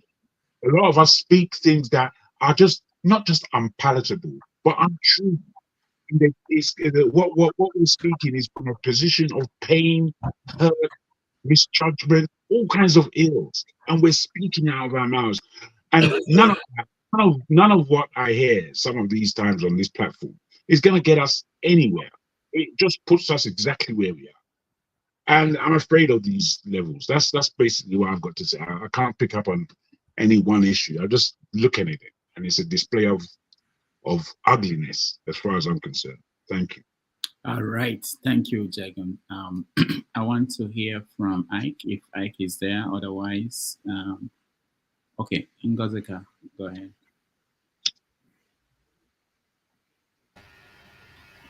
Please, can I have a last word before I go and sleep? I want to go and sleep. My system is about to go off. Okay, go ahead. I want to talk about Remi Tinubu. I think that is where we are before we started deviating. Oh, we finished with that. Remember. Oh, well, you can say what you want to say. Go ahead. Okay. I just want to say that nobody should be offended by what Remi Tinubu said. You see, when all your life, or for the most part of your life, all you've known is criminality and how to acquire wealth illegally or through unlawful means, you won't value labor, you won't value hard work. You always look down on people that do those kind of work. So she's just speaking from a place of I can't think of the word right now, but this is her reality. It is beneath her. She's one of those people. if she wasn't the first lady, it probably will not make news because there are tons of Remi Tinubus out there. People who have never worked a day in their life, they've never done honest work, they don't value labor. She's the same kind of people who in Nigeria you see people doing that kind of work and look down on them and not pay them well. If you check well now, her domestic staff are being paid below what their counterparts in developed countries are earning, but she has the audacity to come and say those kind of. I just wanted to say nobody should take it to heart. She's just a very unfortunate human being. And then finally, let me close with Okuama because, like I said, that thing is still paining me. I just want to close that whatever side you're taking, oh my God, 19%, whatever side you're taking on this Okuama issue, I want you to think on this, chew on this while you, sorry, I want you to chew on this. See, it is easy to antagonize a certain people. If no if a certain group, if somebody does not like you in Nigeria, what it means now is that for those of you holding brief for the military, what it means is that somebody, a group of people, anybody can go into a community. They could kill military people anywhere and then go and dump their body in the community. And the military will come there and level that place and accuse that community of killing some of their own. So sometimes when we hold all these briefs, think about it just think of all the possibilities. And when you're thinking of all the possibilities, remember it is Nigeria. Nigeria is a very unreal place. The You can't say what's the worst that can happen in Nigeria. They know they talk that kind of thing here. The moment it is out of your mouth, the worst thing happen. I was making a joke about it with my friend the other day. We went on a road trip. What did not go wrong? Just 3 days. What did not go wrong? Just 5 states, only 5 states. Out of the 7 states we are supposed to go, we just did 5. But what did not go wrong? The moment you say, what can possibly go wrong? Something else. So when you're holding brief for the Nigerian government and you're holding brief for the military, just think about all the possibilities. And remember, Nigeria is not a real place. And a good night though. Let me Good go night, shut my dear. system before it goes up. All right. Thank you, Gazika. Ike, are you there? Okay, the flagship. I think Ike is round up on this topic. We are going to move in a different direction. Oh, well, I was going to say that I'm just about ready for the next topic. If the last person could take and give the last submission. Okay, all right. KJ. Yeah, I just again, I heard forefather, and I won't want to join issue with you. But some of the things you said are way, way, way, way off. The situation that we find ourselves repeating itself in Okuoma is not new in Nigeria. It's not new. This has been happening over time, and I belong to a military family. Okay, so I'm saying that with every sense of responsibility. That when a situation is set up, and if anybody think that oil bunkering in Nigeria is done without the the knowing of the navy and the soldiers, and then we're not reading the same history. Okay, we're not reading the same history. And if you say that these people went in there and nobody had, like the government says, or not even the government, it's the representative from that former representative from that side that said about 10 people have gone to be with their father. Now it's more than that. Those guys leveled that place, and they're still not satisfied. And they're still not satisfied, and they're still going ahead. And the question I ask, if the military can say those who kidnap 300 people and march them into the forest where they are is too difficult. This forest does not have any rough terrain like the Atlantic Ocean. It does not have any river. It's purely, a desert area with some shrubs as trees. Okay?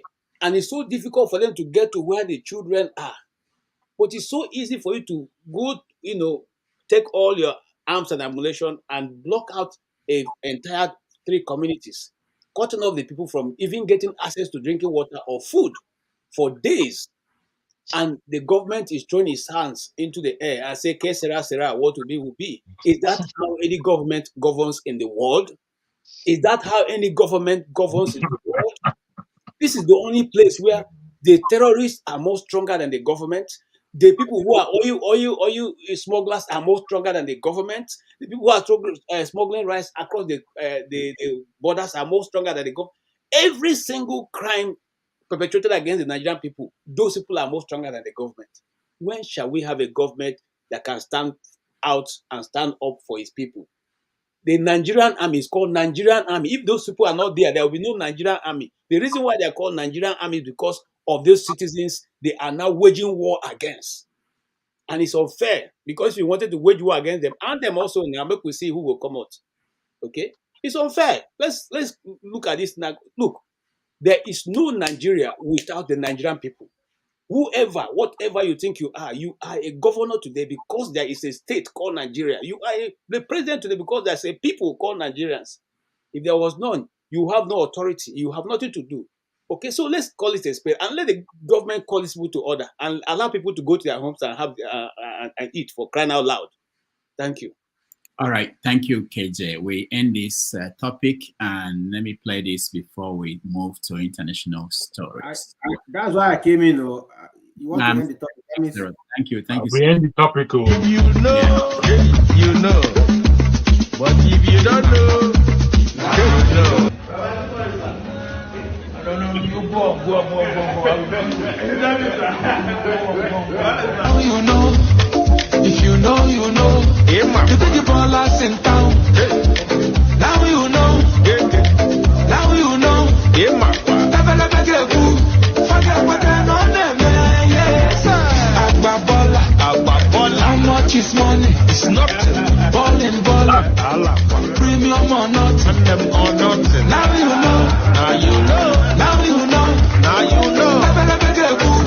Forget what I know them.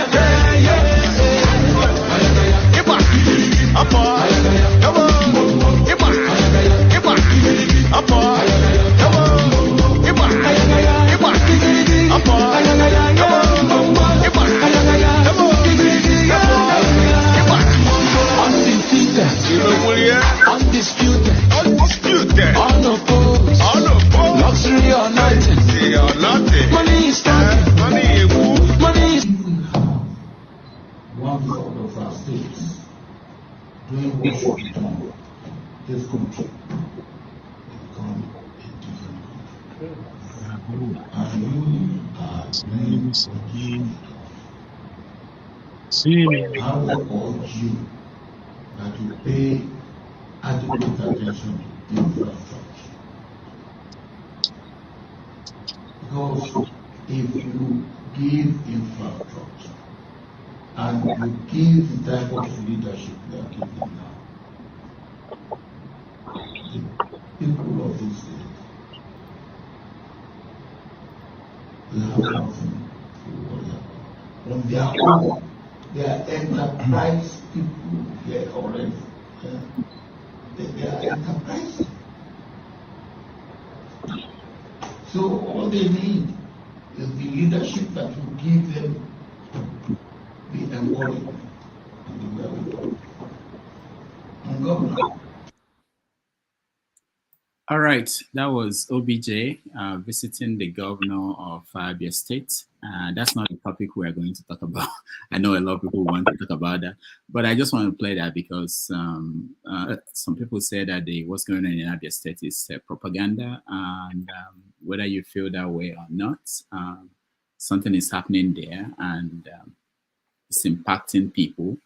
But I want us to look at international news. We can come back to this whenever you want, but I want us to look at the international stories because it's important. One is that we can learn something from it. There are two stories that I think that, to me, made impact this week. One was the United States turned around to propose a United Nations, what do you call that thing they do at the United Nations? Kind of, what is it called again? I've stayed here too long. But they went to the United Nations and to say that they want immediate ceasefire. Okay, resolution, you mean? Resolution, yeah. Immediate ceasefire. And guess what? Russia and China said they are going to veto that they don't want a ceasefire anymore. Because when the rest of the world were saying we wanted ceasefire, America vetoed it. I've never seen something like that before. Then the other thing is what's happening in England. For those of you in the UK, with the Princess of Wales, Kate, and how she was forced. I mean, the power of the media and I know it's controversial in several ways in terms of what people were demanding and the issue of privacy and public officials who are serving the people, who are living on the dime of the people, they say in America. They were trying to avoid explaining to the people what's going on with her.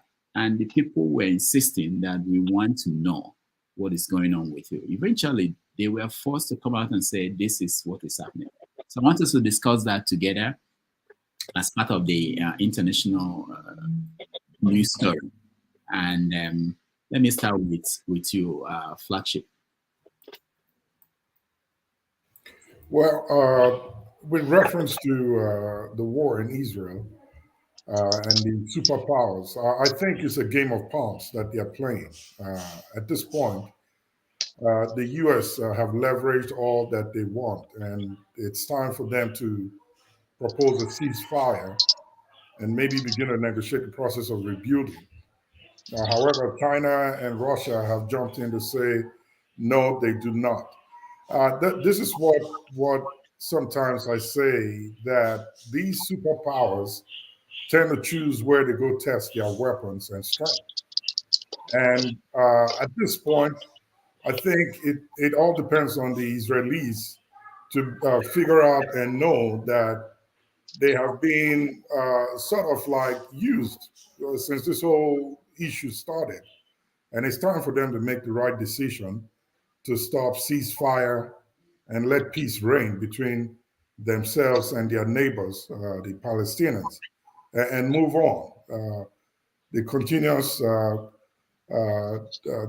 taking of lives of innocent citizens who do not have any issues or part to play in the conflict that arises between them is not warranted. So they just need to move on. I think the UN needs to move on and make a decision at this point, regardless of who says yes and no. Okay. What about what's happening in UK? Well, it's such that there's so much conspiracy around that story right now. A lot of people have come out with so many parts to the story.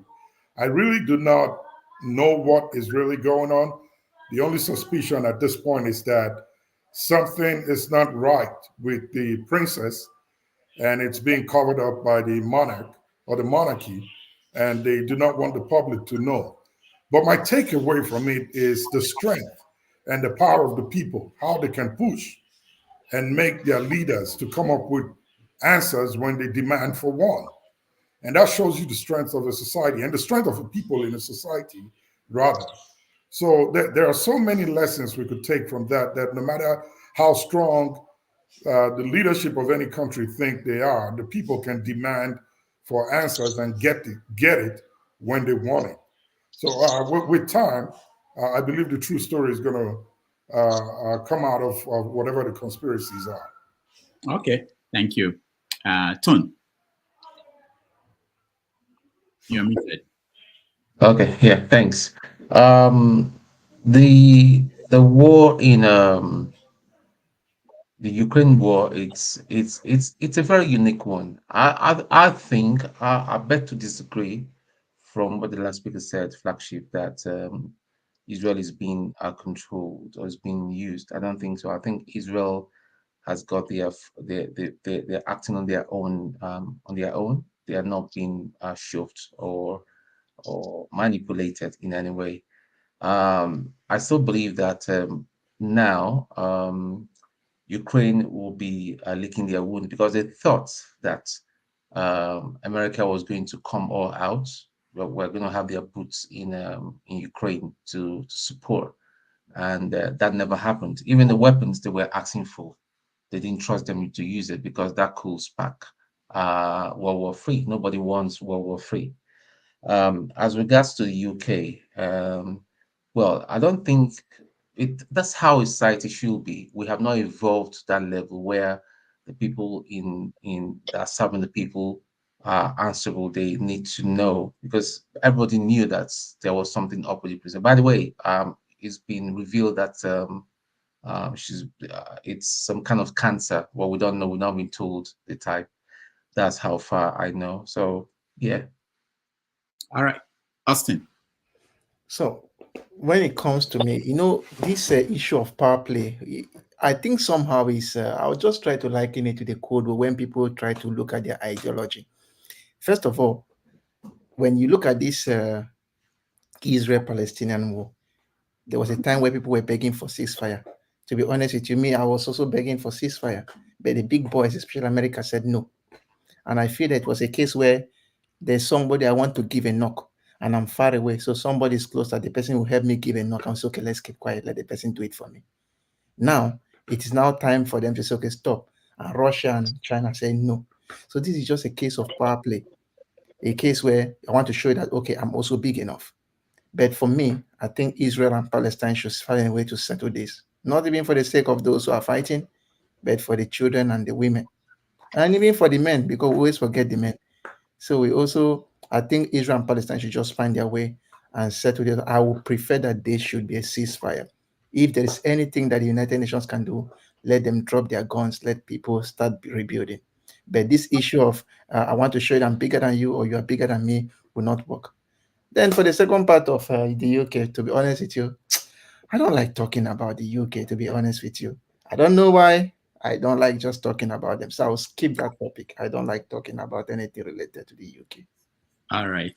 Jagan, before you speak, Biden is in trouble in America. He's going to lose the election if it happens today. And part of the reason is because of his moves with Netanyahu. Also, Netanyahu is basically ignoring him. And the plan was that by January, there will be a ceasefire and recovery so that by November, people will have forgotten what he did there. But now he's saying that he's in trouble, really. So he went to the UN, which he had always ignored the UN to push their agenda. And now that he could not move Netanyahu in any direction, he thought that by going to the UN, he would show that he's trying to make any efforts to stop the problem. So, Jagan, what is your take on these issues? It's very interesting, this whole topic and how it ties in really with all levels, political, social, economic, and I would put in spiritual as well. And I think these matters have to be taken within that kind of cosmos. Now, what I will say to the difficulty that's going on with the American election this time around, and whoever comes, be it Biden or Trump, America still stands in a very awful and awkward position.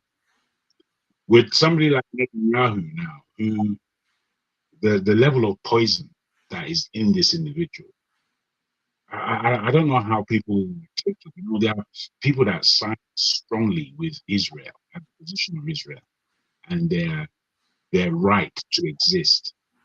And me, I can go along with that to a certain extent. But what I see is very, very difficult I'm challenged when I see Netanyahu, who basically bolstered Hamas to the point of October the 7th.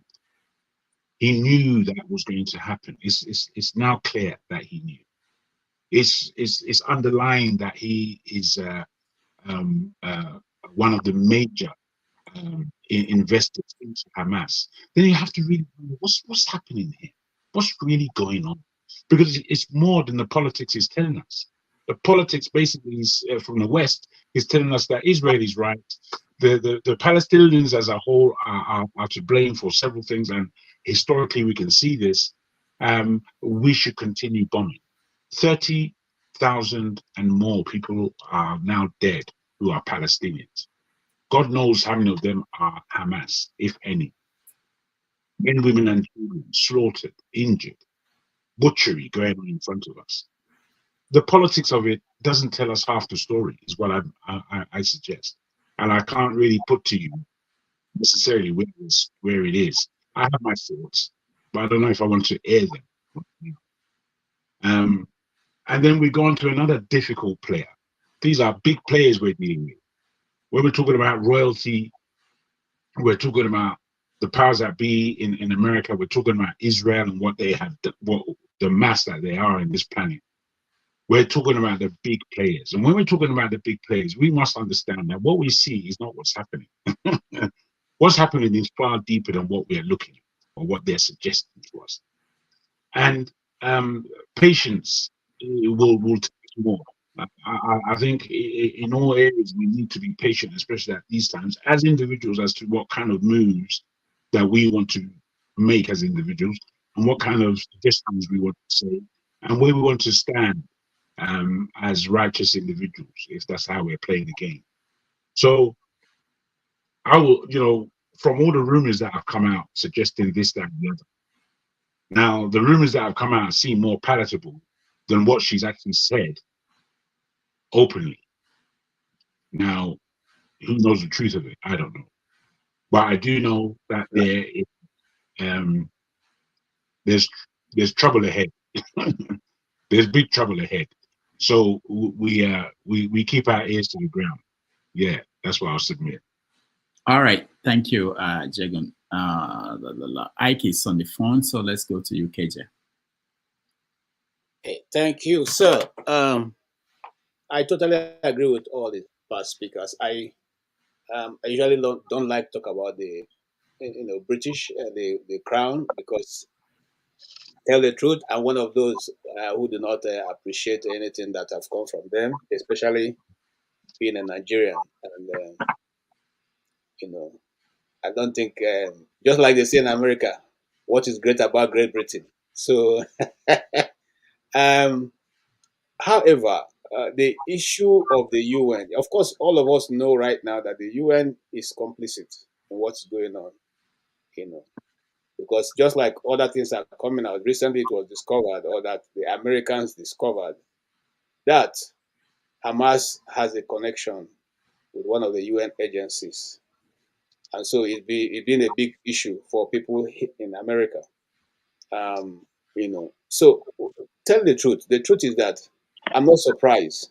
And just like somebody, flagship says, it's a Game of Thrones. They're looking for where, these guys have big guns that have not been tested anywhere. And like, I have a Ukrainian friend, and I said to the lady one time, she asked, "What's your opinion about what's going on in Ukraine?" And I said, if I were you, if I was a Ukrainian, I would tell my people not to fight. I said, why? I said, because at the end of the day, it is your land. It is your land that everything will be tested. It is on your people that the war will be fought. It's not going to be fought across the ocean, the Atlantic. Everybody giving you ideas, giving you for your people to do it, for it to be done in your land. So since this war doesn't seem to be going to go on your side, if I were people, the Igbos have a proverb. If you are in a wrestling match, somebody will pass you, or you're fighting match, somebody will, you just turn out to play. Say, "Oh boy, now play with the play, now take it easy," and you quietly go away with your dignity. And that's what I expected. But they kept dragging it because of people's ulterior motives, and lives are being lost on a daily basis. It doesn't make sense. It doesn't make any sense. And you see, one of the things in this world I've realized that after all the pride being said and done, people's lost in it, we will come back to the same table to discuss about it. And at the end of the day, people get big, juicy contracts to rebuild those places.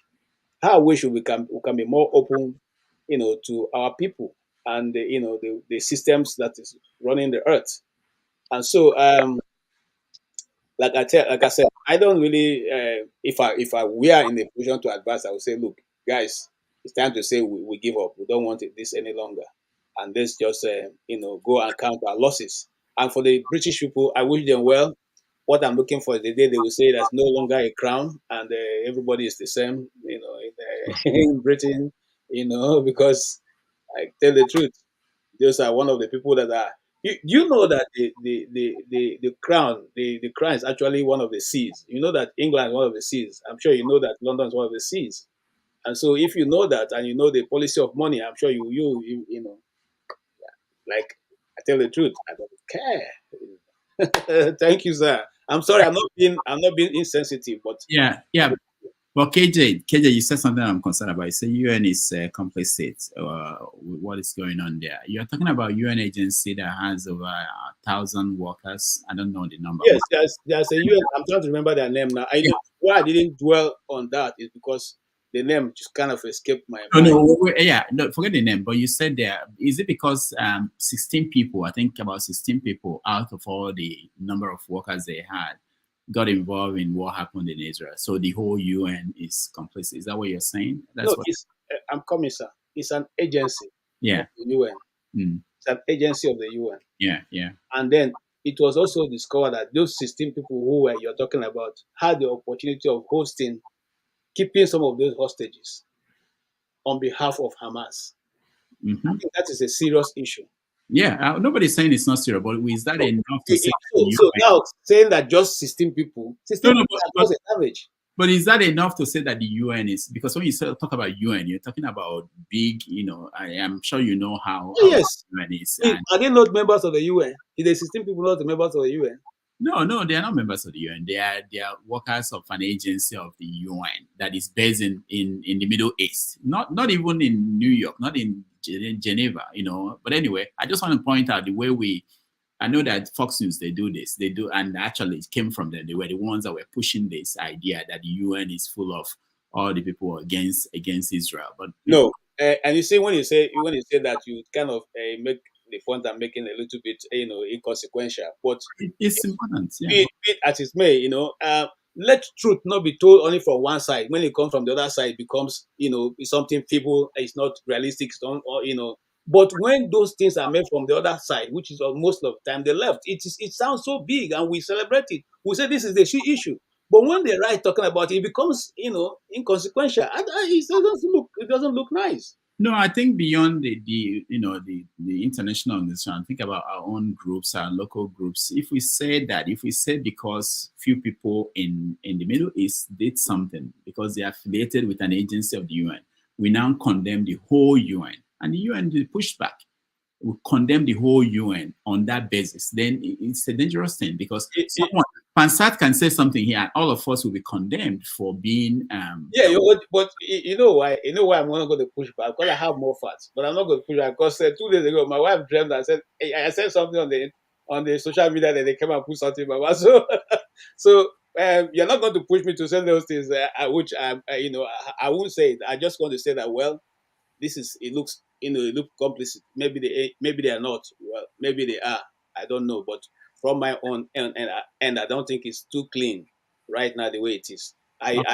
If you ask me, I stand the position of let everybody stop. Let there be a stop. Let's stop wasting people's lives. All right. Thank you. One of question. Israel is about to go into Rafah to finish up. They said they have to finish up the job, that they cannot defeat Hamas unless they go in there. And America is saying to them, don't go there. There are a lot of people there. More people will die. You don't want more people to die. You are destroying your own arguments. So, but Netanyahu is determined to go in there. Go ahead. Okay. Thank you very much.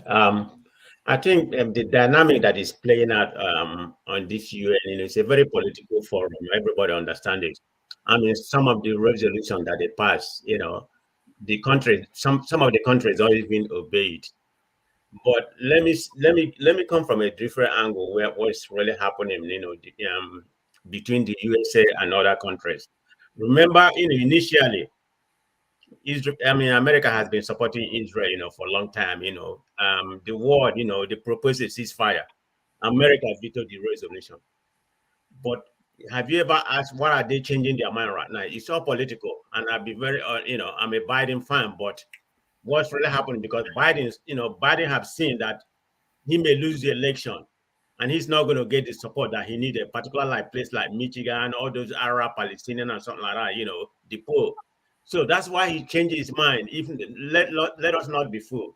If not because of the political situation going on in USA, Biden would have changed their mind about the ceasefire. I mean, he has seen the handwriting on the wall. I'm not saying Biden is going to lose or whatever, But there's an indication right now that, a lot of people, the younger people, they're against the war. And particularly when you have the Arab Americans here, in some of the swing states like Michigan, Pennsylvania, where you have, large population of them, even 1% or 2% of them could make a difference in some of those swing states. So this is why Biden changed his mind right now. But what do you expect? Because when the whole world wanted the ceasefire, you went against it. Now you expect China, of course, they play ball, they play politics. China and Russia know what they did before, because China and Russia, they signed for the sanction before, but America is the only one that vetoed it. So it's a what power tussle. So this Russia and the China say, okay, this is our opportunity to show you, you don't rule the world. If you're going to veto it before, no, we're going to veto it. So that's the power game going on. Biden has seen the handwriting. Forget about that. He has seen the right hand on the wall. It's nothing but that. He's looking at the poll. Not just the Arab American, like I said, the young people, they're against the war. So he needs to start changing the dynamic before November 5 election. So that's the area he's looking at it. Exactly. Without that, he wouldn't have changed his mind. To begin with, this is a biblical war. Everybody know, they've been fighting before any one of us, was born. I don't support what the Hamas did, going over there, kill over, 200 people. But now it's like, I don't know, he's like a dictatorship. He's like a warmonger. He's very conservative. I think he has taken it to a different, extreme. This is exactly what we're talking about. This is a parallel situation happening in Nigeria right now. Okay, you have gone there and teach them a lesson, kill a lot of people. Of course, more civilian. I think it's as of today. If not, I've forgotten the number. The last time I checked was about 2 or 3 months ago. The number was pretty high, 30,000. I don't know what it is today. So why not stop what you're doing? And I said, please, you have taught them a lesson, but he wants to eliminate them. Believe me, you're not going to be able to eliminate. I'm not for the Hamas. I'm not for the Israel. You're not going to be able to eliminate the Hamas. You kill all of them, another Hamas will be born tomorrow. Some of them are unborn, some of them are already children right now. They will spring up. But they need to find a resolution to whatever is going, because that guy is very dangerous, in my own opinion. You see what he did? He came to US, and have a different section of the Congress, the Republican, and concuss with them. Of course, they praise him and everything. It's all political. He never really, addressed the whole United States Congress. But he went sectional and addressed the Republican because, he thinking that, that's going to play to Trump, that's going to play to Trump card, because he think when Trump come in, he's going to support him or whatever. So that's what he's playing. He's playing Americans, and they are buying it. So that's my opinion on that. And let me talk about what's going on in British. I'm never that kind of people that said the British people they should have all that. I'm talking about I'm talking about they should have all that camaraderie going on with them. I mean, if you serve for the political, or if you serve for that kind of position, every information about you is a public record. Yeah, she's supposed to disclose what's going on with her. Just know that about it, because the people support him. I mean, support her. So that's how I feel about that.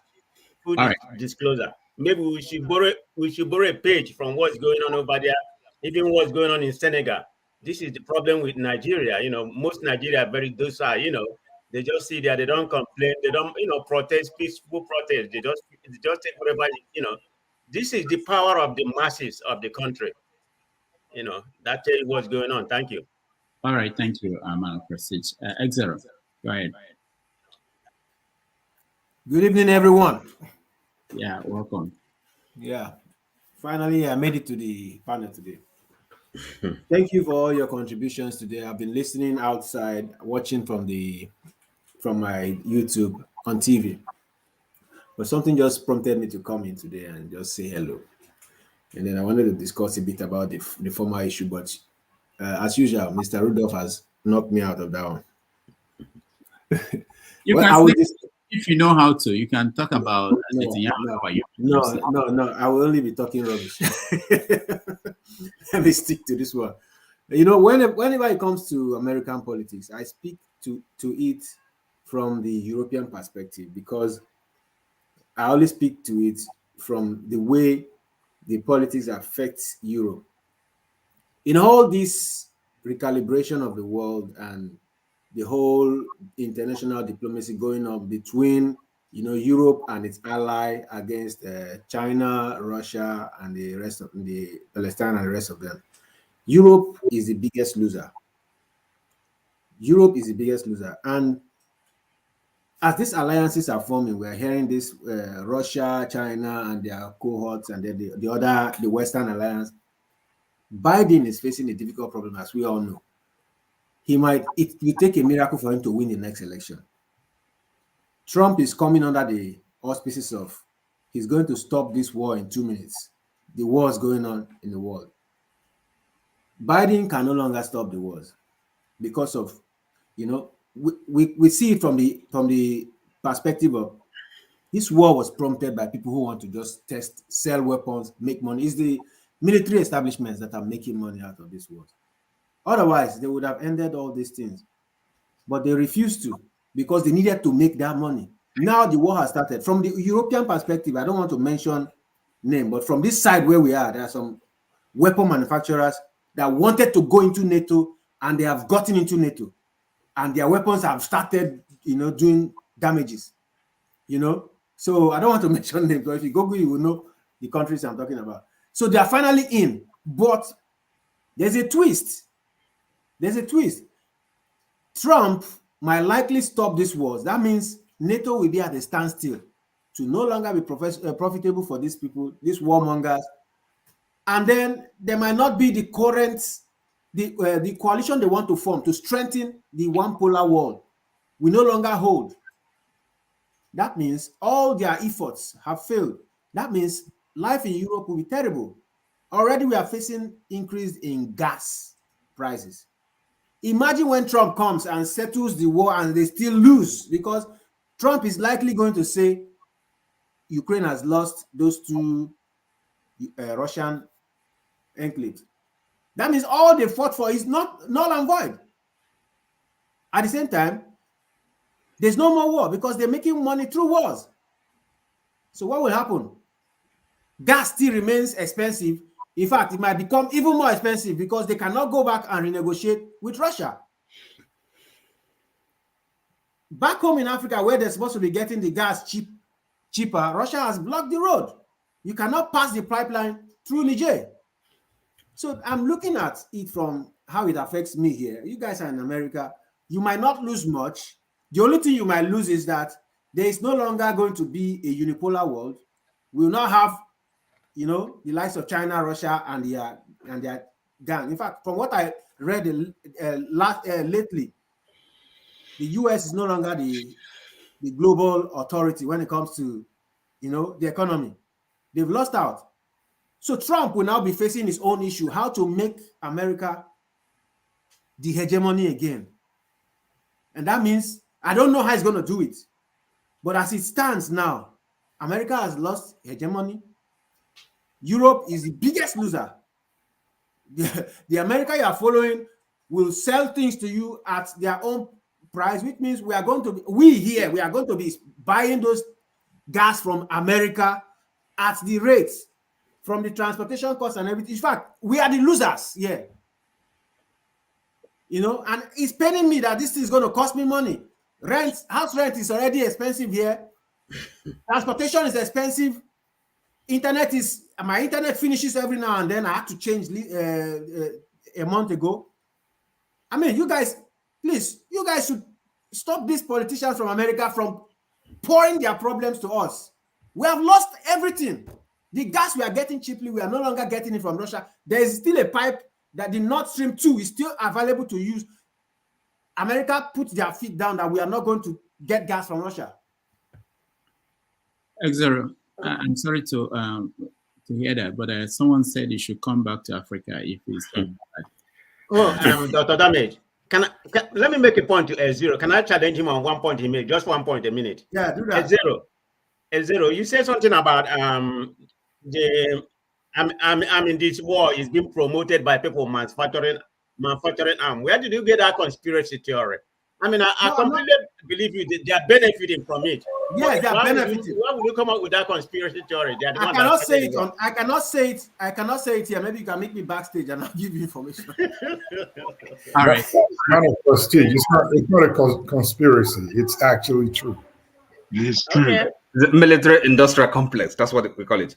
Okay. Yeah, every war is that way. Let's go to Ike and then before we go to OT and then forefathers. I will take my lead. Ike, go ahead.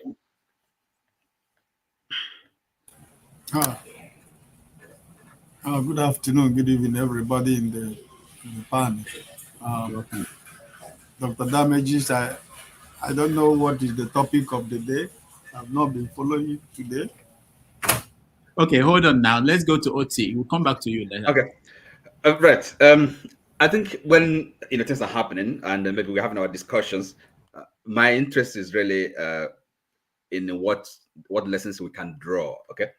Now this particular topic now, let me start with what Kay just said. Is said the UN is complicit, and of course, Rudolph, you did take him on that. So I don't know, KJ, in what way is the UN complicit? Because of course we are discussing the failures. The war, having wars is a failure of politics, failure of diplomacy. People are dying unnecessarily.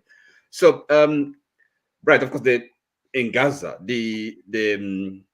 what you have in mind is this is a refugee agency which is specific to that to Gaza. Because the Gazans are really they're supposed to be refugees, but they are living in Gaza, which is their land. So I don't know, complicit. I think that is really a propaganda. I don't know why you would say that the UN is complicit in what is going on. I mean, the failure of international diplomacy. So, but that's by the way. So now the resolution the US produced that failed, it wasn't only because Russia and China vetoed it. I think the Arab League also did speak against it. I believe this has to do with maybe the conditionality, the conditions. It didn't, from my understanding, it didn't provide for immediate ceasefire. It was more like something has to happen first before the warring parties come to ceasefire. That, of course, is not what the generality of the international community is seeking. So that's how it failed. Now, coming to the broader topic of wars, and that brings me to really the lesson for me at least. What this shows really is in addition with core democracy, we live under democracy in the West. I'm not talking about Nigeria now. It doesn't exist anywhere. We have this great, world powers, the world power system. Is that the people don't really count so much, from the way decisions are made and the interests are pursued and things go on. You see when you listen to these events, these wars, the way it's being discussed in the mainstream media, you ask yourself, it's a narrative they're creating. They're not telling the truth. There's no objective reality to the picture they're painting. And if you listen, it's just very few voices that I mentioned somebody like maybe Jeffrey Sachs, this other guy that's called John Messminer, otherwise the rest of the comment, people commenting on these things, is just one narrative. Okay, is Russia has invaded Ukraine and therefore Russia has to be stopped by all means. And then so the underlying issue, the reason Russia decided to go into Ukraine, they don't discuss that. It's not part of what they want to bring into the on the table. It's as I said, very few individuals that have a kind of a different, bring in a different voice. It shows you that it's a kind of agenda. These people are part of the they're ruling, I don't know, you call it conspiracy theory, but it is not really. There is we live there's a power system, and they are dominant. America, being at the head, wants to dominate the globe, the world, economically and militarily. Any other power that wants to rise up or challenge its hegemony is going to be put down. That's what is going on. And of course, the West is kind of a vassal of America. and therefore people. The Europeans themselves, they're not free. They're not really democracies, because if they are so dependent on the American power, America controlling the world, they cannot be free countries, and the people cannot be free. So I see the demonstrations going on. This every weekend, and you have demonstrations, protests, marching for Gaza. But then, what you ask yourself, how do the parliaments, which is supposed to be, the representative body, legislative body, how are these the protests, the people's, how are these discussed? What kind of emphasis or evaluation? It's all about, okay, these people are, they're called names, more or less. So nobody takes them seriously, and this is is that how democracy is supposed to function? Supposed to work? I don't think so. And then before one begins to talk about our Nigeria, we talk about democracy. What democracy? Well, this shows that as citizens, we really have to kind of wake up and be much more alive to our responsibilities. Otherwise, nobody's gonna kind of fight for us or protect our interests, speak for us. The people that we elect, they're not serving our interest. They're not there to serve the interest of the people. That is just kind of it becomes clearer every day when you watch and listen and see what is going on. For example, somebody like the Prime Minister of Britain. Do you think this young gentleman, is he a man of himself? Do you think he's serving? He's there. He's the one that is in power. I doubt it. I don't think so. So this is why I look at these people. Quite frankly, when you look at him, Indian of dog is British, but this young man, you really think he's the one that is in power in Britain? I don't think so. It's just so. Right. We just kind of try to draw lessons from events going on. It's not and just see behind the headlines. That is okay. All right. For further. Yeah, thank you. Yeah, about this UN issue, I think I'm a bit astonished by KJ's a kind of not recognizing, not seeing because KJ tends to believe in conspiracy theories, but he somehow missed the fact that the accusation the Israelis levied towards the UN came out on the day the International Court of Justice found it plausible that Israel could be committing genocide. Hence their ruling. And it came out on the same day. For somebody that believes in conspiracy theory, I would have thought you would have picked up, that's weird.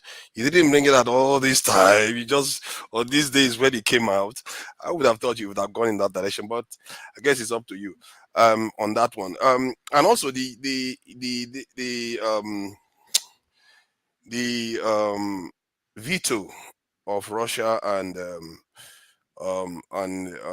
China against the US resolution is hinged on the fact that the US is playing games with words again. And this is what annoys people, because the US is very, very cunning. Remember the Iraq war? When they went, the other countries went and agreed with the UN resolution that says if Saddam Hussein is not cooperating, they can consider it a breach of the UN resolution and they can attack. And because I've forgotten his name, I think it's Blix or something, came back to the UN and said something about, there were some issues with how we were operating in Iraq, but by and large, we have not found any evidence. We still need time to find more evidence. Americans were like, there was a little bit of an issue. Okay, we are going to go to war. That's it. They just went because they play with words. And when the words that they used here was imperative that a ceasefire occurs. In other words, it's urgent that the ceasefire occurs. But it doesn't say you should go for it now. And urgent can be stretched to mean anything. It can be next year. It can be 10 years' time. And this is the game they play with words, and that is why people opposed the resolution. If anybody has played tricks on the wall with the UN, it's definitely America. So many times, even the resolution against against Libya didn't authorize going to assassinate Gaddafi, but they ended up assassinating Gaddafi. Everything you give them an inch, they run a mile with it. And I guess the other two countries have learned their lesson that they have to veto it. So on that front, I think the veto was merited. Most of the other nations didn't, fault China. The Middle Eastern country would have been upset with China if they thought America really meant to stop the war. Coming to the UK, the issue of the princess, I don't know why people are making a fuss about it. I don't get it. She's just the wife of the next in line to the throne, and he has a private life. She's a human being like everyone else, and the way the entire thing is, I feel that sometimes it's a kind of distraction. I don't know what they're trying to distract us from, because what is the point? She snapped the picture and she photocopied it, and she did some image editing, and suddenly everybody flips over. And now they after they carry on talking about then she's caught cancer, suddenly everybody flips over again. It's like, what is that? I'm not interested in somebody's personal life, and I don't see anything she's done to the state that affects the lives of the British or the world. Why should we be talking about her life? It's just one of those distractions and weird preoccupation of some sections of the media that a lot of people have somehow patronized, that doesn't enrich our lives in any way. I really don't know what the point is. But in the context of Nigeria, one of the things this OD massacre may have done, may be similar to what is going on in the UK with the distraction, is that we were talking about padding of the this in the budget just a week ago, and this happened, and now the conversation is we've completely forgotten about that. And in reality, that one is far more serious. That one will cost more lives. If you lose $3 billion, if I'm not mistaken, that was $2 to $3 billion is what we are talking about padding here. It's going to affect a lot of lives, thousands of lives, and we are not talking about it anymore because of this distraction that just occurred, and the military is acting out of out of the lack of proper, for want of a better word, proper doctrine. And I fought our leaders for it, and I fought our fellow Nigerians for not keeping them in line and letting them understand that their duty is to protect people. So that's how I look at the events that just occurred. But it's interesting. Let me just highlight one point that we never really touched on today, which is quite also very important. Was Tinubu coming out, a spokesman coming out to say that Nigerians should start buying Nigerian-made goods. I've been talking about it for quite a while. He came out this week, we should buy Nigerian-made goods and patronize Nigerian products. And I think they even passed some rules to try to discourage a little bit use of the dollar. But if they are serious, those SUVs that they ordered, they could cancel it. It's not that, I'm not even sure it's arrived in the country. If it does, they can cancel it, They can send it back and, get some of the money and spend the rest on Innocent and Nord. I think we have another car manufacturer, Nord, and this in Proforce. You could do that if they are serious, because you have to live by example. You can't tell Nigerians to buy Nigerian-made cars while you are busy giving House of Assembly members $30,000 in cash, and you are still spending buying foreign stuff. So that if they are serious, that could make a big difference, and our currency will appreciate. I also think that they should put tariff on anything Nigeria can manufacture. Anything Nigeria can manufacture, put tariff on it so that it will stimulate the local market, and it will make it harder for those people. That's the need for those dollars will not be there anymore. At least it will reduce. If they were spending $10 to import those type of items, it's going to reduce to around $7, and that is going to save Nigeria. You are going for Igbo businesses again. You know the tire for this thing. You see, this is the thing. It's not personal. It's about the nation. Stop making it about only Igbos. It's not only Igbo people that import stuff. As a matter of fact, it's going to help Aba. Who do you think is going to manufacture the items that are going to be replaced? Is it not Aba? So you want to rob one to pay the other? Yeah, right now we are helping Chinese products. We want to help Nigerian products. All right, forefathers, thank you. For those who do not look at what's going on in Britain, there's another angle to the story that we haven't touched. So think about Harry and Meghan, watching what's happening to Kate. And think about how the media had portrayed Kate as the perfect woman within that family. And then think about this other angle. When they threw Harry to the wolf, or maybe think about crocodile, you were feeding Harry and Meghan everything, and they were the bad guys. And when they were no longer available for you to feed, the media now turned on Kate and William. So that's something to think about, because it's a common thing that people do around the world, and thinking that they will escape it. Go ahead, KJ, before we go to Paul.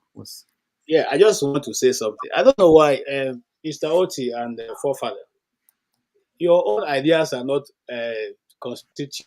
And you see, this is the thing that the media, you people read from the media.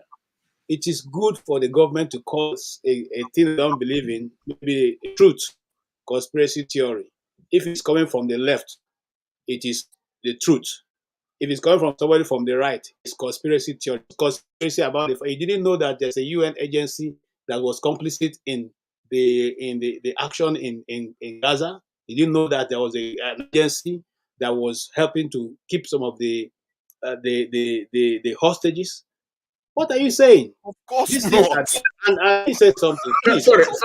No, KJ, it's not. An investigation Hold on, done. Mr. Oti. I don't like that. Please don't shut me down. I didn't do that to you. Now, you keep saying that. You see, when they want to throw you, put you on a place where you now fall to begin to defend yourself, say this is conspiracy theory. Your idea is no conspiracy theory. It is only the other person's idea is conspiracy theory. What's conspiracy about that? So now, listen. KJ, some of the accusations were because some of those UN workers have family members that are in Hamas. That some of them is not even direct, because they have. How do you avoid that when they employ thousands of people? Listen. And you see, like I said here, most times when I bring an idea here, I didn't go to the media to pick it. If you want, I have put the place where I get general. If I want to hear world international news, I don't want to move to the left. No, I go to people who are they are lawyers. This is what they do for a living. They go against injustices in the world.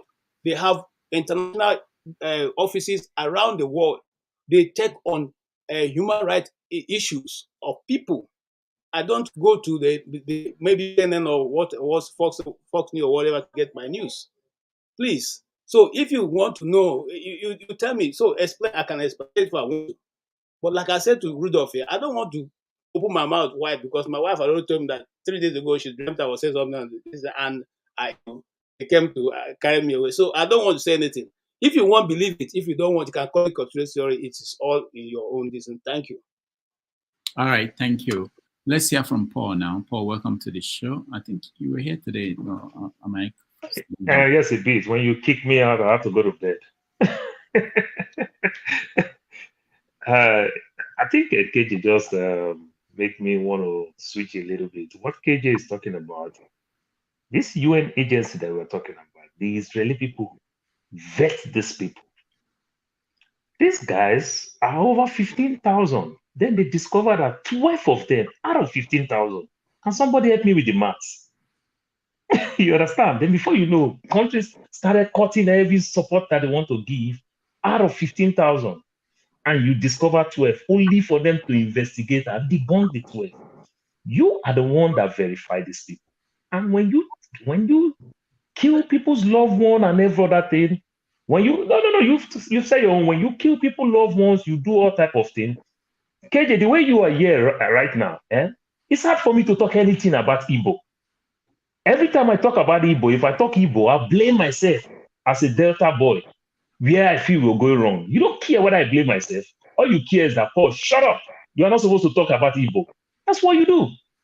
You understand? And you feel that you get your information independently. And I don't think you work like that. No, that's not how you work. You understand? Yes, it is normal. Emotions will be there. Sentiment will be there. News will come. The Israelis have lied so much. Many years ago, without this smartphone thing that everybody happened to get that thing, every one of us love Israel. Not until we started seeing things in real time. Exactly what Israel is doing, It's what the soldiers is doing today to Morobo people. What do you expect? If I talk now, people will feel like I'm taking sides from Morobo people. You understand? These soldiers that come there, that kill people, that do all type of things, the soldier happened to be the one investigating. The soldier deny a whole governor who happened to be an Orobo man, who they call the chief security officer of a state. A commissioner of police could not access that place. Then if these people go and come back and say anything, you want to believe if a lawyer, according to you, from your own side of investigation, may likely be an German for all I care, may likely be a brother to a soldier who died, and everything. To some extent, you see sentiment. It's always like that. You understand? But do we want to do the math from 15,000 and 12 people? Come on now, the difference is just too much. You understand? The Israelis vet these people themselves. You understand? You vet these people themselves. They're doing everything within their reach to punish people. And I don't think it works that way in this present day age and time. My brother, for God's sake, you're a journalist. You understand? No matter how it be, the first thing they teach you in your school of journalists, you understand? If you, the source, cannot prove itself, you don't take the news. It's always like that. It's like people come out here everywhere, come out and say, what the soldier, who are you to kill a Nigerian colonel? My brother, we are watching this news like people will say today. We are watching everything that is going on in the world today. We see the way things work. As the Israel and Palestine, as they are negotiating what they are negotiating, they are doing everything. Where are they doing it? Qatar. You understand? Qatar. But you see now, you tell me a colonel, a major, everybody, they go straight to an Orobo community to go negotiate two communities having dispute with either land or waterways. It just don't work like that. It just don't work like that. We should stop these things that we are doing with too much sentiment and everything. Let's blame us when we go wrong.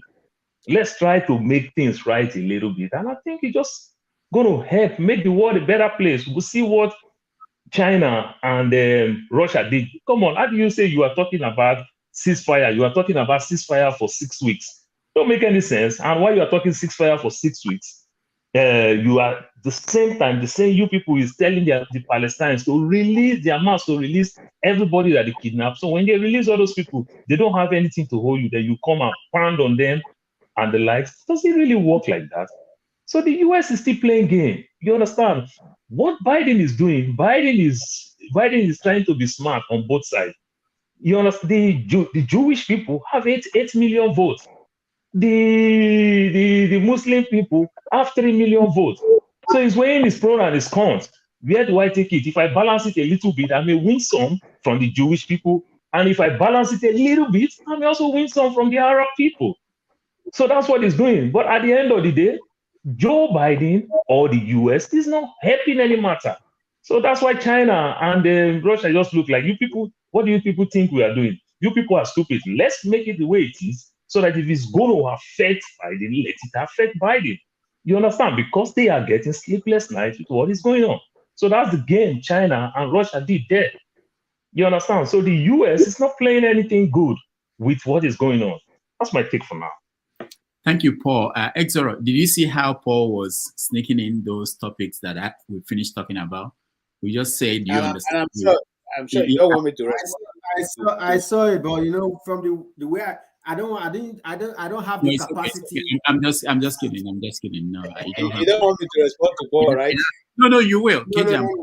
I'm coming back to you, but I just saw this story that Kate Middleton and the family won't attend Easter Sunday church with the royals.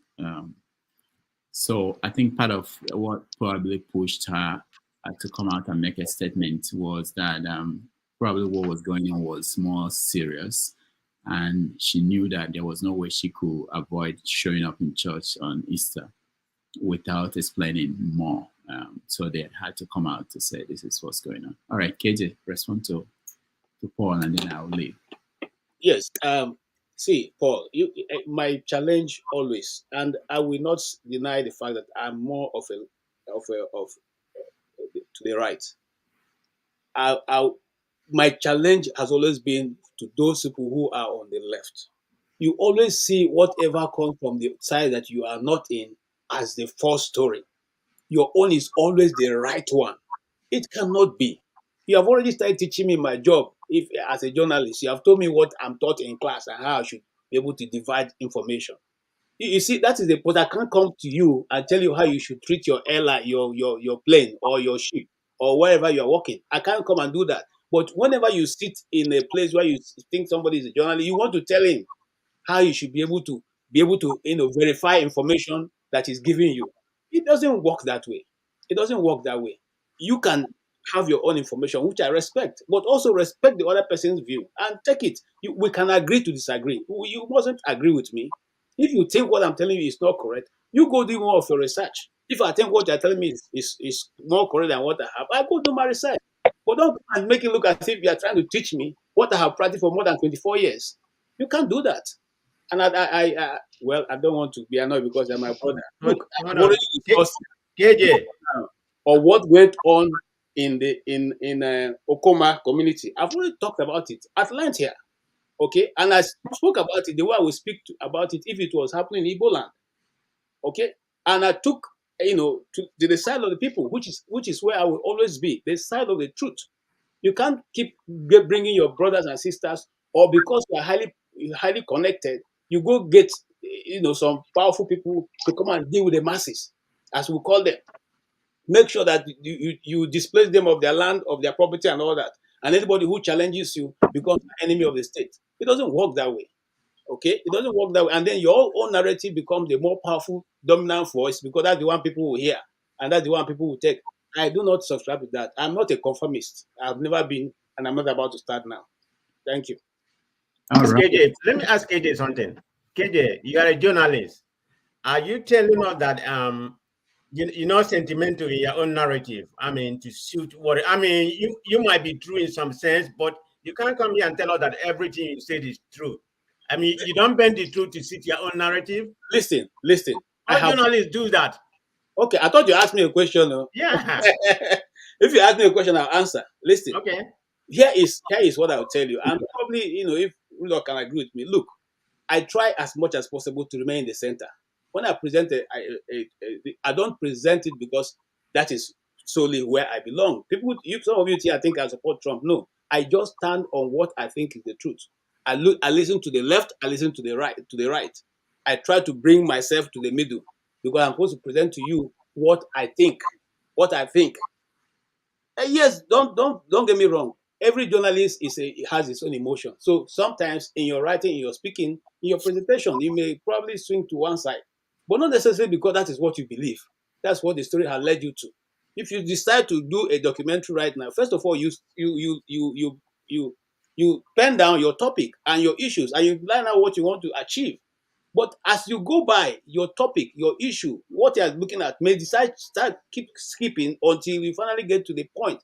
And so where you started from may not be where you're ending. This is what everybody knows. But as you see me now, of what interest is it I don't know Trump. Of what interest? I don't know Netanyahu. So what's the interest I'm defending? The only place I think I get emotional is when you talk about the Igbos, because all through my life, people have always told Igbos what they should do. I think what the Igbos should do. So I don't want to hear that thing that Igbos should do this. I don't want to hear it. Igbos they can think. They have their head. So don't tell us this is what I think the Igbos. Let the Igbos begin. No. That gets me mad. I don't want to hear it. Okay? Igbos KJ, doctor, please, I beg of you. KJ, I want to ask you a simple question. And I will put a background before I put the question to you. KJ, what I understand in journalism, as a journalist, doctor is here. He writes and he makes his satire and the like. What I understand when it comes to journalism, when you read paper, let me talk about the print media. There is something called opinion when you get a newspaper. There is something called your viewpoint. There is something called the editorials, where the team of editors will come out and say, this is our take. The editorial, we all read the Washington Post, the New York Times. This is their editorial post. Then we also have what is called the news. So when it comes to the news, you report the news in real time as it happens when it comes to the news. So when I talk and you talk about this Jewish state now, I'm putting it clear. When you talk about what happened in Gaza, when Israel report these things about this, just 12 people. America cut their funds, the Netherlands, Europe, they cut their funds and everything. And when they discover that it is not true, they release the money back. The funds that they are giving, they release it back. Am I lying? Now I'm talking about news. Am I lying? You see, please, Paul, don't put me in trouble. I beg you.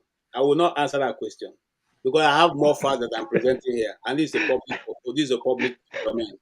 Okay, but if you want, you can get my number from or I can put my number. You call me behind. I'll give you what you're not seeing over the news, but I won't put it here because I won't put it here. All right. Thank you so much, Paul. Thank you, KJ. Thank you, Flagship, for this. Richard, welcome to the show. Thank you, Oti. Thank you, Tom, X0, and Austin, and all the people who joined us today. It's been a wonderful day for me, and we will do it again next Saturday. But tomorrow, I will see you guys on 90 Minutes Africa. I have to take my leave. I thank everybody who supported us. Those on the comments here. Before you go, please, I just want to remind you something, because I heard, I didn't contribute to that Okuoma issue. The only one thing I wanted to say to the House was that we have had a similar issue before.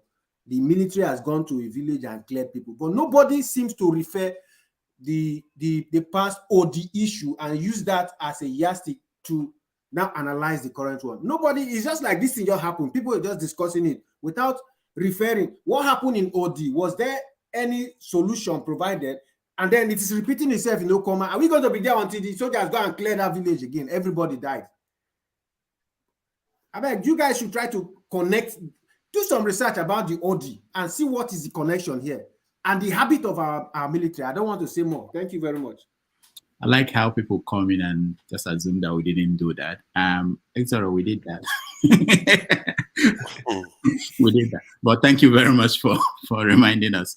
All right. Thank you, everybody. Doc, yeah. Doc, please, before you go, can you just give me like 5 minutes, please? 5 minutes, a lot. Okay. Only, yes. Okay. Please, I'm begging everybody, please. Go ahead, Richard. Oh, thank you so much. Thank you, Doc. And thank you, everybody. I love what we do. We want the best for our society, the best for our country. The West is not our homes. And we should please begin to think of going back. I don't want to live in this country when I'm 65, 70, because I don't want America to happen to me. I cannot be paying mortgage at 70. I see them 70, 80 still working. So my home is my home. So I'm begging. Another appeal that I have to make is this. Doctor doesn't want repetition, but I will try and repeat most of the things that have been said here, but in different ways. I want us to begin to change the way we see Nigeria, our leaders, and the West. Number one, about the military. It's unfortunate that thing happened. Very, very unfortunate. And I believe our military, our police, our uniform people still need more training. And so our people too, civilians, I think we are over-aggressive. Let me tell you something. The military and the police are agents of government everywhere in the world. And government in the world protects them. Let me give you instances. For instance, in America, if you assault a police officer, it's a minimum of 10 years in jail. And let me go even lower. Those who drive train and buses, like where Dr. Rudolph lives, New York City, if you assault a bus conductor, it's a minimum of 7 years in jail. If you assault a mailman, those who distribute the mail, they work for federal government. It's a felony, and it attracts minimum of 10 years in jail. So that is why when this happens, government will protect the military over the civilian anywhere in the world. Anywhere in the world. I'll give instances. When I first came to this country, there was a case that happened. A woman, a bus conductor, driver, was assaulted by a white guy. Why? Because she stopped to pick them up, and he said, "Sir, you can't come in." It was a weekend, and the guy said, "Why?" Says who? So she said, "I said that." So the guy was mad at you can't stop me. So she said, you are drunk, you can't call me. And because he won't get down, the woman was on phone calling police. So he just hit the woman and he ran away. But luckily they have cameras everywhere in the buses. His picture was captured. So the police put it there that people who knows him should call. So they grabbed him. He was sentenced to 7 years in jail. Because some of us men, we still feel that how can a woman tell all that me I can't come in? Not for free, I'm gonna pay. So this is how government protects those who work for them in uniform. If you are a homeowner and a mailman is beaten by your dog, that's a big problem for you because they are protected by the federal government. That is just what it is. So I think government needs to tell people more. Other people here also make mistakes. When police stops, mostly people that look like me, they don't relate very well with the police, and that put them in problem. Why did you stop me? Why did you stop me? So if you put your police, that's an assault. And if it's okay, put your hands behind you and once handcuff you and you say no, that you are resisting of arrest. That's another offense. Most of our teenage boys, black boys, have been processed by police, and today they can't find jobs because anywhere they apply for job, they look at their background. Oh, you have committed felony. Oh, you went to jail. So we have to begin to see things from different angles. Another thing is this: I don't like how we say, "Oh, there's no justice in Nigeria. There's no freedom of speech." There's no justice anywhere in the world. I've been fortunate to work as a juror in the High Court of New York. I know how difficult, if you are a conservative person, you cannot get what you think is justice in liberal cities. And if you are liberal, you might not get justice in down South America. That's the way it is. Okay, if it's not so, why is it that we have 9 justices in American Supreme Court? Why is it that it's so difficult for the 9 of them to see or interpret the Constitution the same way? When they vote, maybe 6-3, 2-5, the same Constitution, they would interpret it based on their political affiliation. Okay, look at what recently happened. They found classified document in Donald Trump's house. They also find classified document in Joe Biden's houses. Now, they didn't get the same, they investigated the 2 of them. They say, oh, Donald Trump has to be charged. For Joe Biden, being a liberal person, and the investigation was carried out by a liberal attorney general of Joe Biden. So guess what the independent inquiry guy said? Oh, he can't even remember when he was a VP. So because of that, he's making excuses for him. That is why he brought classified document to his house, because he can't remember. Why didn't you treat the other person the same way? Richard. Yes, sir. Just so you know, the show continues even when I leave, so it's not that. Yeah. Hold on. Please, would you allow me 30 seconds to respond to Richard when he's done? Yeah, of course. I wanted to actually, why I stopped you is that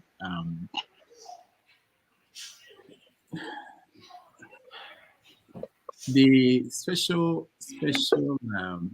investigator, is that what the special counsel investigated this, if you look at what he said, the reason why he did not charge Joe Biden, why they are charging Trump, there's something you are missing.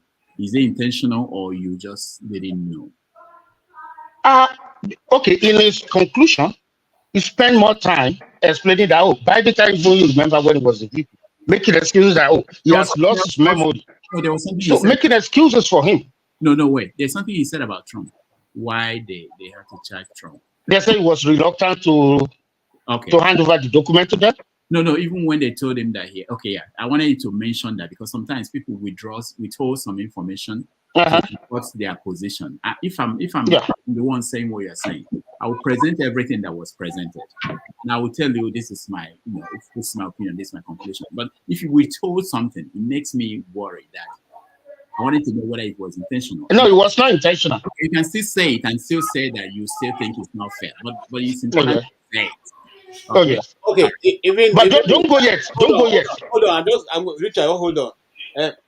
Dr. Rudolph, since you have added that, let me also add the other side, Richard didn't add.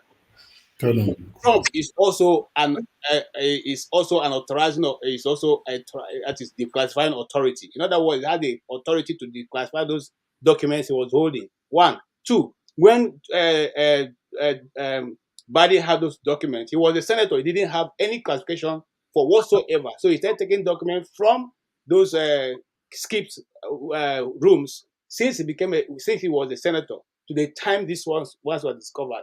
So if you say that, that means that even at that time he was still a senator, he was taking documents out of the Senate to his house till this moment. So just oppose it. And that means that also, just like the special counsel was asked. So if I now disobey the law, and you come and ask me, I say, oh, I can't remember. Oh, so that means that I'm free to go from the crime which I've committed. Let's put it all in context so that we all can understand. Thank you. All right. Okay, basically, Richard, hold on. Before you round up, let me get the flagship too. He has something to say to you. Then you can round up. Okay. But don't go yet, Doctor. Thank you, Dr. Damages. Richard. Yes, sir. I would say to you that no government in any civilized world would protect its law enforcement when they indiscriminately shoot at and clear out cities, towns, or villages of their civilians. It's not done anywhere. The US soldier that was convicted of indiscriminately shooting civilians in the war in the Middle East was appropriately investigated, convicted, and sent to jail. So no government will protect any of its law enforcement officer who goes into a city because of one officer that's down and just levels out a community. That's not done anywhere. So don't pass. Mr. Richard, can I also add, because everybody is just talking about military. You said we should do quickly to everybody wants to pay off their mortgage on time, those that have mortgage. Well, let me just tell you, I'm going back to a country where the government of a state demolishes millions. I spent all my life saving, putting up a mansion, and they are the same government that gave me authority to build on that land, and they will turn up 3 years later and demolish all my investments. Is that the kind of place you want me to go back to? So if you are if you're in a way trying to mirror Mrs. Tinubu, that is, she said we should come back, that all those of us that are Japa, and look at now, you are work, hustling and all that. But when she was in America, her and her husband were running drugs.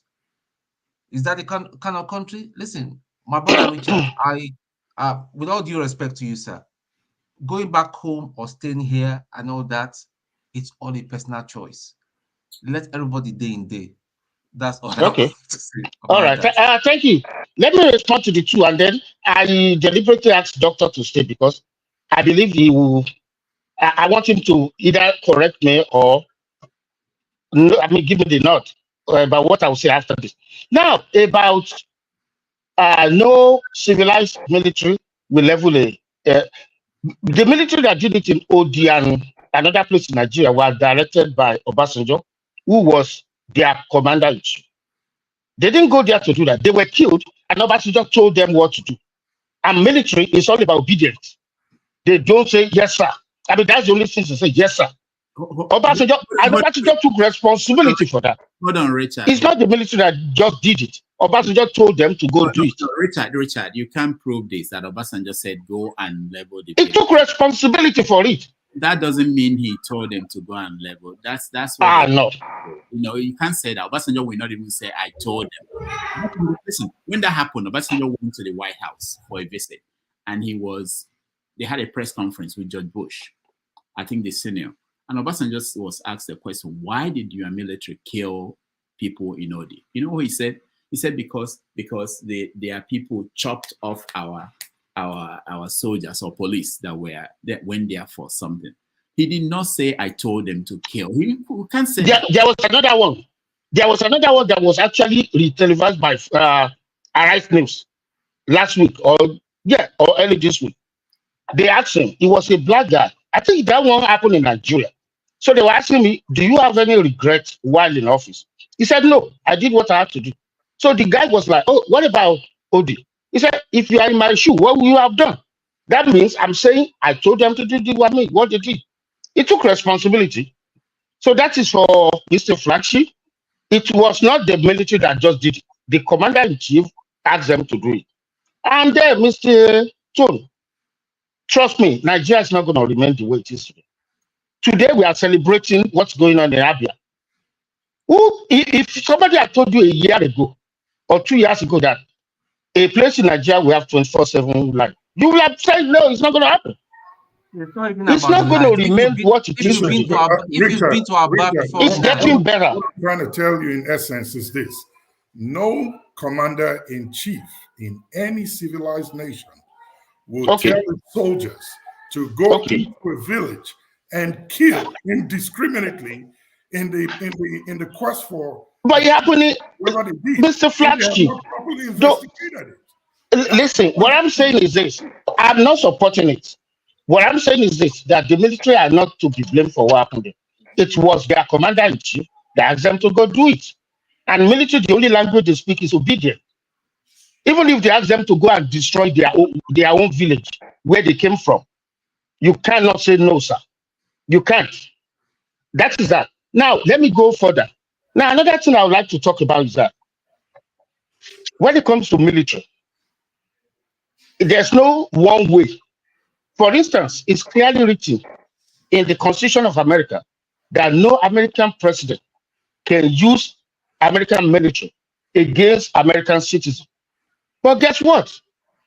When Barack Obama, the last person you would think can do it, a liberal president, a professor of constitutional law, the same constitutional that he teaches, there was one Islamic cleric that was making YouTube video, recruiting people into jihadism, American bomb. Guess what Obama did? He asked the military to drop the bomb on his own household. And they did that. Now, when that was done, civil rights people started running their mouth. It should be, impeached. It should be impeached. You violated the Constitution. The few weeks after that, the White House press conference guy, that's Drew Obama, he said Obama received classified documents that they don't know about. So when it comes to national security, leave that to the commander-in-chief. So when it comes to the military and constitution, the commander-in-chief can go to extra level. Another thing, let me tell you, even outside America. Richard, let me Germany, just correct one part. Hold on, one thing. Germany, Japan, and Italy. These three countries, about 60-something years ago, almost 70 years ago, they fought against the rest of the world in what is called the Second World War. Today, America did not allow Germany, Italy, and Japan to have nuclear weapons. Today, America has about 33,000 soldiers in Germany. They will not allow Germany to have nuclear weapons. They have about 14,000 soldiers in Italy and about 17,000 soldiers in Japan. Those three countries are advanced countries. They have the technical know-how, but America will not allow them to have what they want to have. So you can see how you can flex your power when it comes to military. Another thing I want to say is this. We always think there are some countries, especially in the West, where you can you have right to protest, right to communication. It's not always like that. They allow you when it's convenient for them. Right now, I'm at work. Doctor is a university teacher. He cannot tell his student that he's a pro-Palestine. I can't say it here too. I will lose my job. So where's the freedom of speech? 2 weeks ago in New York City, there are some pro-Palestinian people that were just having a peaceful protest. They were all rounded up by the NYPD.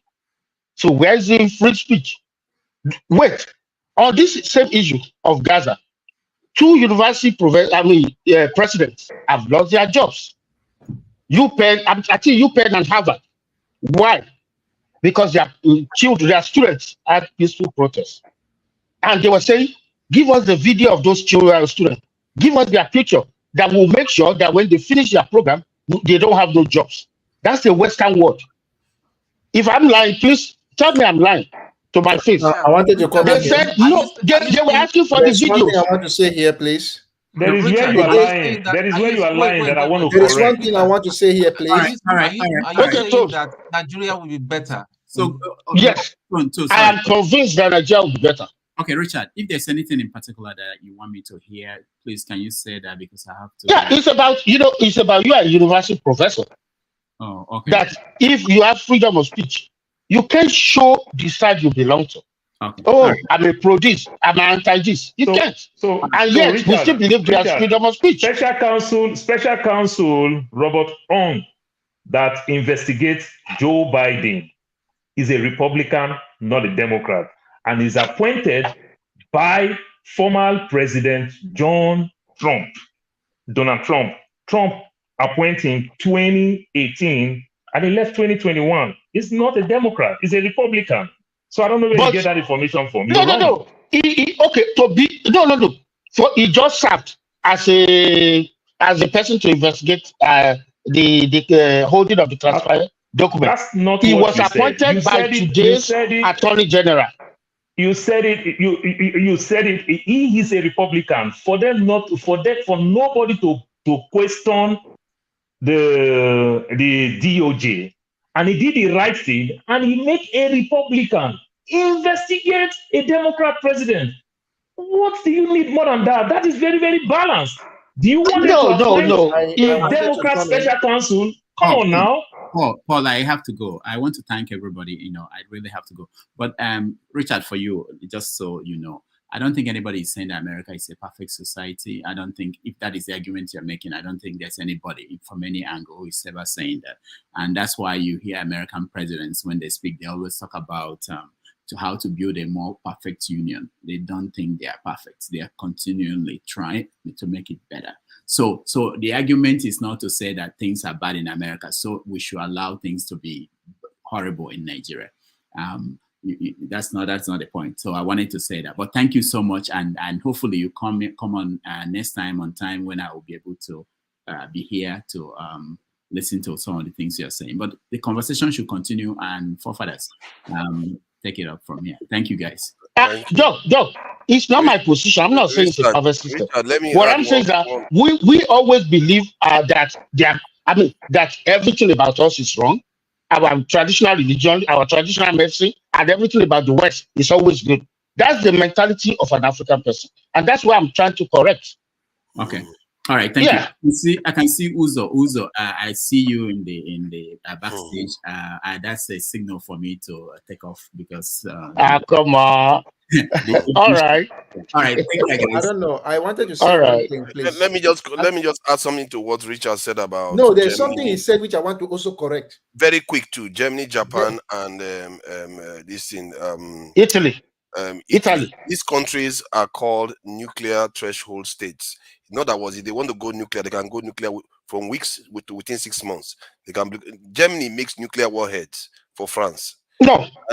They actually do. No. Check it very well. It's a fact. It's not even check it very well. They don't have no nuclear weapons. They might have nuclear for electricity supply, but not nuclear weapons. They are not the same. Yeah, but you know what they mean? Nuclear threshold. They have the fissile materials. They have the technology know-how to do it. And but why don't they have it? It's almost 70 years now. No, because they have an agreement right now. They don't need to. They don't need to rush into it. And they have 130 nuclear warheads in that country that America brought in. So if they wanted to, they could commandeer America, what you are saying, America owns it. I'm telling you that America has over 33,000 soldiers there. 33,000 in your country. I mean, you can't be comfortable with that when a foreign country has 33,000 troops in your country. You can't be comfortable. Richard is more of NATO. They are rich. Why them? No, Paul, no. NATO is recent. I'm telling you that Second World War was 1946 or 1940 something. NATO is recent.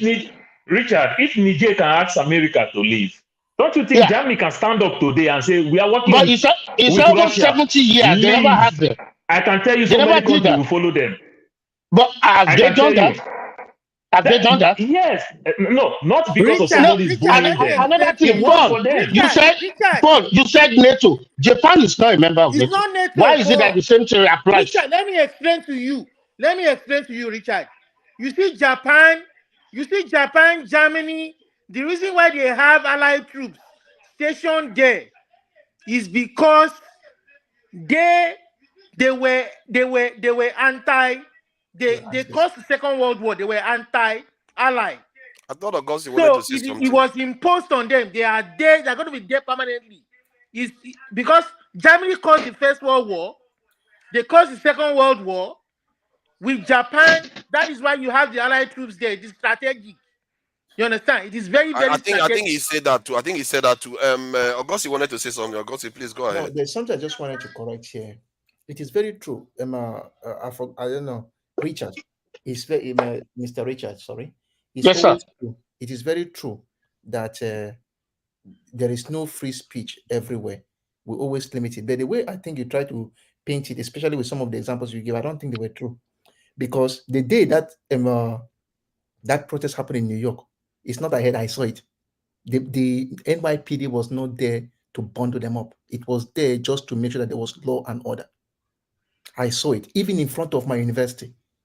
It happened when people came out. Students came out to say, okay, the government should react to what is happening in Israel and Gaza. They even brought flyers to tell you your rights during protest. I even took one of the flyers and read through it. It gave you your rights during protest. If you go against it, the NIPD will deal with you. So it's not like Augustine, I'm referring to 2 weeks ago. 2 weeks ago. Okay, just Google it. Pro-Palestinian protests were arrested by NYPD. It was peaceful. Richard, it was they 2 block weeks the ago. road for other people that is carrying out their own lawful activity, which is wrong. Does any of you? No. If they were pro-Israel, would they have been arrested? Richard, I want to ask you a question. Every day Why do people you think protest in every UN adult building. American carry a rifle or carry a gun? Why do you think every adult American carry a gun? They have the right. Does anybody have a video shaker there? That is not the reason whether they have. It's not about whether they have the right. What is the real reason? KJ, you can't talk the my pastor like that. Hold on. Let me answer. The reason why they carry a gun is because hold on. The government can turn rogue. That was the initial. Yeah, it's true. That was the initial reason. But the mere fact that the Constitution says you can carry a gun does not mean that guns are allowed everywhere. For instance, I work in hospital. Guns are not allowed here. Guns are not allowed in hospitals. Guns are not allowed in schools. Guns are not allowed in airports. Saying that if any law the mere fact that they say you can carry it doesn't mean that you have the freedom to carry it everywhere. I think that is true. The idea that America you cannot carry it everywhere. It's a very unusual nation. Richard, that is exactly where you will balance your information. Why they are protesting? They talk about Canada and leave US alone. Protest talk about Canada. And Richard, I don't know what state you are in. I don't know what state you are in. How many people are talking? I'm not getting. I think we are now in the marketplace now. Let one person speak. I didn't even finish my thoughts. That's why I've been saying, if there's anybody with a video shaker, let him introduce it now. Olumide, stop just jumping into when people are talking. Okay, finish your thought of God so that Mazi Prince can say something. No, I just wanted to say that maybe I'll just try to end very fast. Even some days ago, I went for the Senate meeting because I'm representing my department. And inside the building of my school, inside the reception, we had this table. I just saw nice looking people, well dressed. I had to go and read what it says, also for Palestine. So the point is that there is always freedom to do something, but don't go against the rule. If you go against the rule, they are going to deal with you. But the only problem we keep on having is that some people feel as though if I want to do something, I must do it my way. No, my friend used to say, "Where you're right, and after that person won't start." So we should always try as much as possible to be civil in everything. Not that freedom is not free everywhere. It's true, but at least to an extent, that there is somehow you can express how you feel. Okay, Mr. Augustine, let me throw this at you. Do you know that two university presidents? Richard, we cannot monopolize the conversation. Oh, okay, I apologize then. Mazi Prince, please go ahead. Mazi Prince, are you there? Or is he frozen? It's not frozen, no. It might be frozen. I think it's still I think it is. KJ, No, let it's me moving. It's moving. It's moving. First and foremost, yes, I'm here. Father, can you hear me? yeah, I can hear you. You appear delayed. Father, can you hear me now? Yeah. Loud and clear. We can hear you, but you are delayed. Okay. Okay, sorry about that. Actually, I actually did not come for Richard. The person I wanted to come, the person I came for was KJ and Paul. Okay, KJ and Paul, have you guys donated to your broke Trump? Have you donated to him because he's really broke? He needs your money. He needs your money. He's broke. I'm sure that you must have brought Abido Sheka when you came. If you brought Abido Sheka, then we'll answer you. If not, go back and then we can talk about it. And then Richard, for you, stop watching too much Fox News. I don't know what state you are in, but it looks like you watch a lot of Fox News. That's what you watch. If you want where you can live your, you can have your rights. Come to California. We are free. We don't get harassed like that. Come. We have the freedom. We'll give it to you. No, I'm a conservative guy. I'm morally conservative. I don't believe in liberal woke. I'm not a woke. I don't believe in the woke culture. Richard, my own fear is that you seem to be justifying. Jago, do you want to say something? You seem to be justifying what. But you can carry gun up and down and keep and buy people up and down. That's conservative. Most of the pie happen in the liberal states and liberal cities. See, Richard, I'm just trying to get them to finish, and everybody can start exchanging. But Prince, are you done? But Mr. Abdul, please let me. I gotta go back to work, please. Okay, no problem, no problem. Yeah, after work I might join again. Yeah. All right, nice one. Yep. Yes, I'm done. I'm done. All right. Jago, if you go ahead, please. I'm not even sure what subject we're on. The subject is on KJ, really, and we all know. I wanted to say something about KJ. KJ is a very, very. I find him extremely fascinating because KJ, whenever he talks, you never get an impression that he's lying or he's making anything up. And yet, sometimes the facts he's stating is clearly, shaky. So I find him very interesting because, like, if he supports you in anything, he never flinches. He will calmly explain his position. I've never seen any person like it. That's why I find it fascinating. You can't. The only thing that triggers KJ, he says, is when he's talking about Southeast. No. It's when you talk about journalism. That's when you get under KJ's skin and you see him get a little bit flustered. Anything else, he will calmly explain it to you, whether it's based on fact or not. If someone like KJ was supporting me, I would not worry at all, because no matter if you try to shake his faith, it will never be shaken. He will support Trump to the end. He will support Nnamdi Kanu to the end. He will support anybody supporting to the end. Nothing changes his mind. Not once. I've seen KJ. KJ, I've not seen you change your mind once on this show.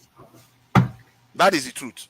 And I find that extremely fascinating. He has his good sides and he has his very dangerous side too. But I just thought I should highlight that. It's very interesting. Jago, please go ahead. As I said, I really still am not sure what the subject matter is, because you were talking about U.S. politics and why they vetoed the resolution by the U.S. and about the princess. I think you spoke about it actually, the princess of the UK. Yeah, I did actually. You already spoke about that. That topic, it seems a little bit washed right now. But what do you guys think about the federal government coming out to encourage Nigerians to buy Nigerian-made goods? Is that a good idea? It's the first idea. I mean, there's something about us that we don't fully appreciate, which is the style, the but do you think they are serious in enforcing? No, wait. Let me explain it from this point of view. There's a way our money in the West goes around in our own communities, not enough to give us any further esteem than what we're earning for ourselves. For example, the spend power in Black America is 1.x trillion, but that money is not necessarily with that community that are spending it, because they're spending it outside of their community and not giving themselves enough benefit of that local economy. In the UK, there are 3 million Black people spending 20 billion per annum. Now, 20 billion being spent per annum amongst 3 million makes everyone a multimillionaire in real terms, but that's not the case because we're spending our money outside. Now, when we come to a country where we shouldn't be able to be failing at that level, we are still failing even less than that, in that we are not buying our own goods. We are not buying what's ours. Can I just add one other information regarding what you just said about 20 billion for 3 million? How many million Black people? About 3 million Black people in the UK. Okay, there is the data in. I didn't even know that we had up to 20 million Nigerians diaspora. They said they sent about this in $20 billion to Nigeria per annum. So 20 billion of 40. I think what is 40 billion? 17. Is it 17? So yes, approximately by that standard, 20 million tiny amount coming back. Nigerians outside. Yes, that is to Tiny be amount added. coming back. And I've spoken about this on previous occasions. The fact of the matter is, we're not doing nearly enough for ourselves. You know, we say to ourselves, there's no reason for poverty in Nigeria. It's a plain fact. There is no reason for poverty in Nigeria, but there is poverty in Nigeria. I mean, the way we function isn't being challenged enough. I mean, when I say we, yes, we can speak about the government all day long, but we in ourselves, we function very poorly amongst each other. No matter what we say, our functionality amongst each other is poor. And when I say this, I mean from both sides. We can look at the side of the consumer who is spending his or her money to gain some kind of benefit. But then we also have to look at the business that is being held and taking this money in. There are many restaurants that are Black or African owned, and the service, the way they conduct themselves, the quality of the food that they're giving is poor. It's all rather poor, but we accept it and we keep it on that level, when in real terms it can be on a much higher level. So value and how we place value, it's rubbish. It's just rubbish. So as we point the finger at the Tinubus and his camp, who are purchasing vehicles from far abroad, when truly they can be giving more benefit to the Nigerian economy by spending that money at home, we are all guilty of the same thing. Don't get it twisted. We're all guilty. Father, you make mention of something about a tariff, and I think Elsa tried to attack you a little bit. I kind of disagree with you. Not that you're wrong, but I just want to just oppose it with modern day ways, some of the ways they do tariff here in the US. So many of our Nigerian people are not really ready to do business or invest heavily in those business. They just want to do it. You understand, what we call side gig, like me working on my free time, I go do Uber on the side gig. Instead of you to place the tariff high for people who import goods, why not give the local people tariff? Here in the US, you buy your Tesla, they give you $7,000. You understand? You write off $7,000, you know, stuff like that. Now you help the local, you make things easy, you give them more tariff, but at the same time, you want them to compete with the imported goods. Yeah, is that not subsidies? It's subsidies. So you give the domestic, you give them, you're the local manufacturers, you give them all type of subsidies, but let those things that they import, let them bring their thing, let them compete. That way you're going to grow. So now what they do in the US, so now Tesla, now I buy my Tesla, I get a $7,000 to write off. What do you think Kia do? Kia started producing in America. It become an American Kia to compete than for them to produce that same Kia in South Korea. It become America. Mercedes they produce here, all those European cars they produce here so that they can get that thing. So you might do something, that thing that I'm buying in Thailand, that man in Thailand will probably want to get a farm and make that same rice quality in Nigeria because the land is there to do all those things. You understand? Then you just want to tax those people. And remember, every time you place those high tariff for those imported goods, you are just feeding the customs. Because people who end up bribe the custom, they will not pay any money to the government. And those same goods will still come back to the market. I think you have a point, but how about if you consider that if you don't play that tariff on them, even if you give your local manufacturers subsidies, because the other side knows that they are not competing with your local manufacturers, they have more resources to back their exporters from their point of view and importers to our own country. They'll back it, and if you challenge them, you can let's say you want to challenge the Chinese government, you can see that they have endless resources to win that struggle, and then we are winning. You live in the UK, I live in the US. Nearly everything they still import those things.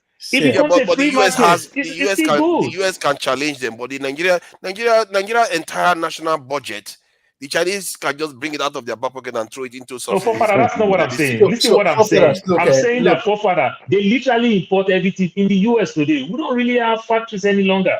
All we have is warehouse. So those goods still come outside. You understand? But so if you want to compete with a US manufactured, anything they manufacture in US, they tell you, they quick to let you know. But guess what? You have the opportunity, luxury of buying both. You know, now you will not make that thing that they import just be extraordinary expensive. And also, you also don't make that local manufacturer just go so docile. Like something that Jago said, I really love that point. Jago make mention of our so-called African things, the things we sell here, for example, like our restaurant. Why do we go to the so-called Mexicans and the so-called Asian people place? They make it a little bit comfortable for us to access. They make it more to be catching and everything. So let's not sell our products for only we to consume. If we also do some of these things very well, we also get other people, the so-called white people, brown people, who also patronize us. Sorry, Augustine, go ahead. Let me jump into this whole matter. I wanted to talk about this same issue of patronizing locally made goods when Tinubu talked about it. Look, the point is that in Nigeria, we don't always try to put our things in terms of international standards. That's one thing that we always have, which is always wrong. And that is why I keep on talking about this issue of constructive criticism. If somebody criticizes you, if you want to criticize somebody, you need to tell somebody what is wrong and how it can be improved. You need to give a suggestion. Sometimes, let's take, for example, rice. I just saw that somebody was saying that a rice factory has been opened at Nobi in Anambra State. And I comment under it and I said, it is the time to now plant the rice. So if you plant the rice and you grow it, you can now put it to the factory to be processed. If a consumer complains that there is stones inside that rice, it is now left for the producers to see what we can do to solve the problem. That is why in some parts in abroad, whenever there's a problem, you see companies who throw money at the schools to do research and bring out solutions to their problem. Going to block the ports, increasing the tariff plan, and anything you want to do, the kind of high-handed government use will not work. If you do that, when they bring in the good, they will triple the price again times 5. Anybody who is a businessman wants to make his money. If you tell me that my clearance, somebody said to the clearance of good is 18 million, that was what somebody said. So it means that when I get the goods and I transfer it to the final consumers, you now complain everything is expensive. In that case, what do? You decide to arm the farmers with inputs. Let them produce high quality rice, which will be at least a little bit cheaper than the one we have outside the country. In that case, even that person who imports will go to the local manufacturers to still buy so that they want to still make money. I think there is a gap in that way of looking at it, because in practice, you said they will pass the cost on to the local consumers, but in reality, the local manufacturers will compete better. So if they raise the price, the local consumer, the manufacturers will sell their goods more. And secondly, the extra tariff you put on them, you can use it to subsidize the local manufacturers even further. And to expect, and also you have to understand that there are generations of manufacturing that goes on in any country. Like the Chinese one, they didn't start from zero to where they are right now. They had to be supported like that until they became solid. I wanted to address one other point that Paul made about manufacturing in America. America does use tariff, that's for sure. They use tariff all the time. And also, America's manufacturing may not move. You see, what the Americans did was very, very clever. Those are low level and low technology manufacturing, most of it is in China. Like anything that has to do in microchip is actually designed in America. It's not designed in China. And most of the microchips are actually manufactured in Taiwan, not even in China. So all the high level manufacturing is still with them. And if they want to start doing low level manufacturing, they have far advanced technology to do that. They don't have even any problem. So they're just outsourcing it to China right now as a strategic thing that they did before. And right now they're even trying to bring some of all those back if China doesn't play ball with them. So we have to understand what is going on there. We don't have any of that leverage. We don't have the money. We don't have the capacity. And if you want to, we are where China and India was about 40, 60 years ago. That's where we are. Indians put tariff. They blocked foreigners. Even the Chinese did the same. I wanted to ask you a question. Do you think, as a Nigerian consumer, the foreign rice goes for 90,000 naira and the local rice goes for 70,000 naira, but the local rice have stones? Do you think I cannot swallow and put more 20,000 to buy the foreign rice? If you don't have it, you can't. No, because I will not want to be eating 70,000 naira rice with stones in it. Yeah, of course, if you have the money, you put extra 20,000. But a lot of people who have that extra 20,000. Who said so? They will get used to the Nigerian rice. We have more poor people than people that are doing well, but the foreign rice still sell more than the local rice in the poor country. Why not make the 70,000 rice to be high quality without stones? And I will bet you the rich man with 90,000 will go for that 70,000. You see what you are doing, which is a little bit unfair to Nigerian manufacturers. You're expecting them to walk, crawl, walk and run and fly on the same day. I expect the government. Let me say, if I was Mr. President, you are pushing a large chunk of money to the agricultural sector. Make sure it reaches the final consumer. I don't like this thing that I gave forefathers. Forefathers gave KJ gave Paul. Before you want to reach the final consumer, they don't cut and finish. And they call you and come here. That's one thing. That's why I keep on saying that some people think that when we talk sometimes, try to advise politicians, we don't know anything. We have been leaders, as I'm saying. I'm the one representing my at the Senate. If I want to do something like institutions have led before, if I want to give you something, I call the final consumer to the public, the final person, and I say, I am giving this person 50,000 naira for this. Collect the money, do rubbish. Now, people already know I don't give you. That is why I am advocating that the federal government, when you are giving allocation to the states every month, talk the amount. Delta, they collect this billion. So the more we know, so the governor get that money. Hold on. The more we start talking about what the governors are doing with that money, the more they will start getting they start behaving well, especially as they see their elder brother Alex Oti is doing pretty well. By the time we start, see like my professor don't even make like say when they show Gragra say they work now. Now because of the slap we don't they give them, tell us say they do anything, see in a fake. So that's the point. Austin, I like what you said. Now let me speak solution. Like people always say, we don't talk solution. Simple thing. Forefather, almost 40% of the tomato that come from the north to south go bad. Government, put all the chillers, put all the silos. These are things you can subsidize. You understand? Our roads and everything. Make our road more durable for these things to enter. When you put all the chillers, people can access these things. The man who will sell in the local market that said, okay, I couldn't finish this product, they can go and put it in the chillers to preserve these things and everything for next to nothing because government highly subsidizes it. Guess what? We'll be having so much perishable item in a poor country where people can't even feed. The point is that these things are not difficult to. Nobody say they hard though. With just some millions of naira, that money where they use and buy a car for those crazy guys at the National Assembly, they will use the money do this thing. That's why I keep on saying. Isn't that why I say put tariff on those things? So you can use it to support the farmers to buy storage materials. Because all those imports that are coming that we can manufacture, put tariff on them. The money that you get from that, use it to support the It is local a stick manufacturer. and carrot approach.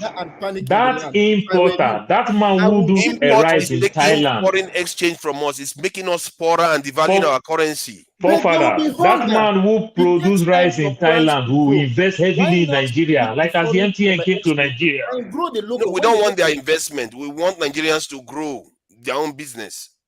Okay, you are planting today, and you expect that the maize or the rice will grow within how many months? No, you hold the foreign tariffs first.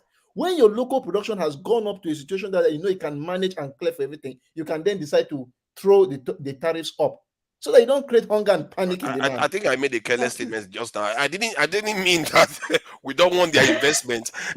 What I meant was that we don't want low-level investment, like investing on rice manufacture or plastic manufacture. We want high engineering and high-tech investment. But the things Nigerians can manufacture, we don't want those. We want Nigerians to manufacture those so that they start growing our industry. Una get power. No, you see. The Blackstone is here now. Without power, what can you OT is manufacture? around now. Now that OT is around, you know, power is going to start spreading everywhere like magic. You know, so we'll see how that power business goes. Abuja is really bad right now. You know, because I have connection in Abuja, working almost all the time, and it's horrible. We literally had to go solar this year because the power supply in Abuja has become very horrible. But they did say that they are building a local power plant. Pardon? OT took the power from Abuja and took it to Abia. They said they are building in Abuja one too. I think Wike went and commissioned it, him and Tinubu. So in 3 years, they say it's going to be ready. I don't know why it takes 3 years for those to get ready. You know, all that padding that they padded. You know how many mobile power plants they can use it to buy. There. It is So fathers, can I say something about the manufacturing you talked about? Yeah, go ahead. You have not said anything for a while, actually. So and OT has been very quiet too. Wow. OT, what happened? So before I weigh in on that one, so Mazi, you were saying that I should give a Canadian example about the issue that Richard raised. Don't take us back. I beg. No, Blackstone, please. So I want to address it because I find it very fundamental to me, because it was Richard himself who gave an example of what happened in America, and I try to kind of give a rejoinder back. So. And as if you want to know, in Canada here, any law enforcement, for example, in our police force, both at the local and the provincial level, there's what you call a special investigative unit. If anybody feels that he was harassed by the police in the course of their duty, they can raise issues, and their lawyers or their representative can write to the special investigative. Oh, you were talking about manufacturing or something. I will go there. I just want to address Mazi. Okay.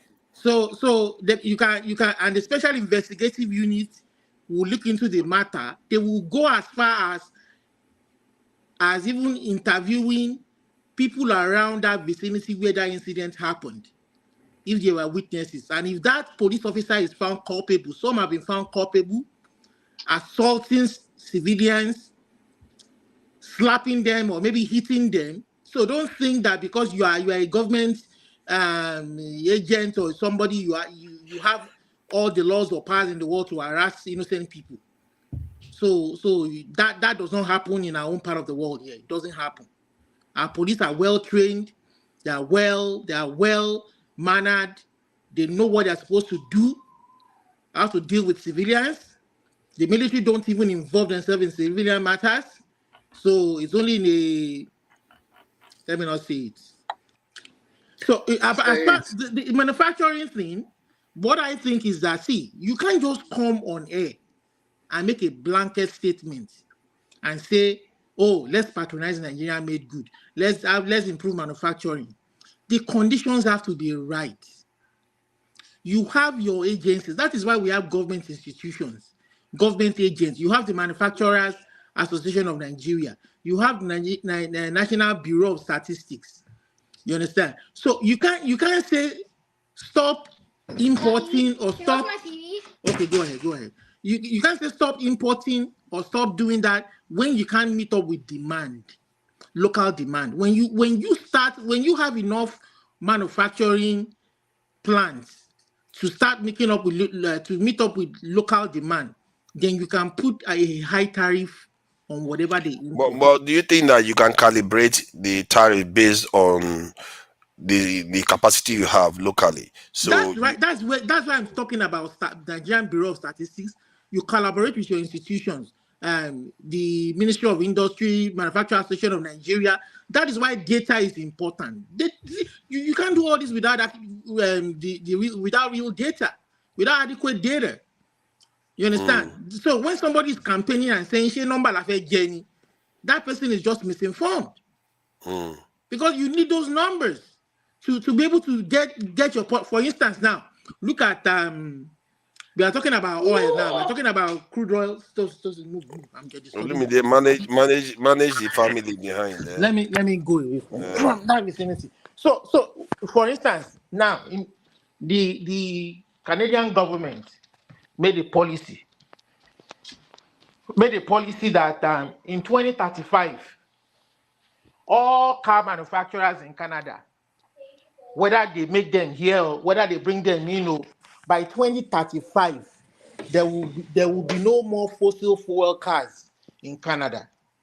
They be American slave now. By 2035, in Canada, we made our own deadline.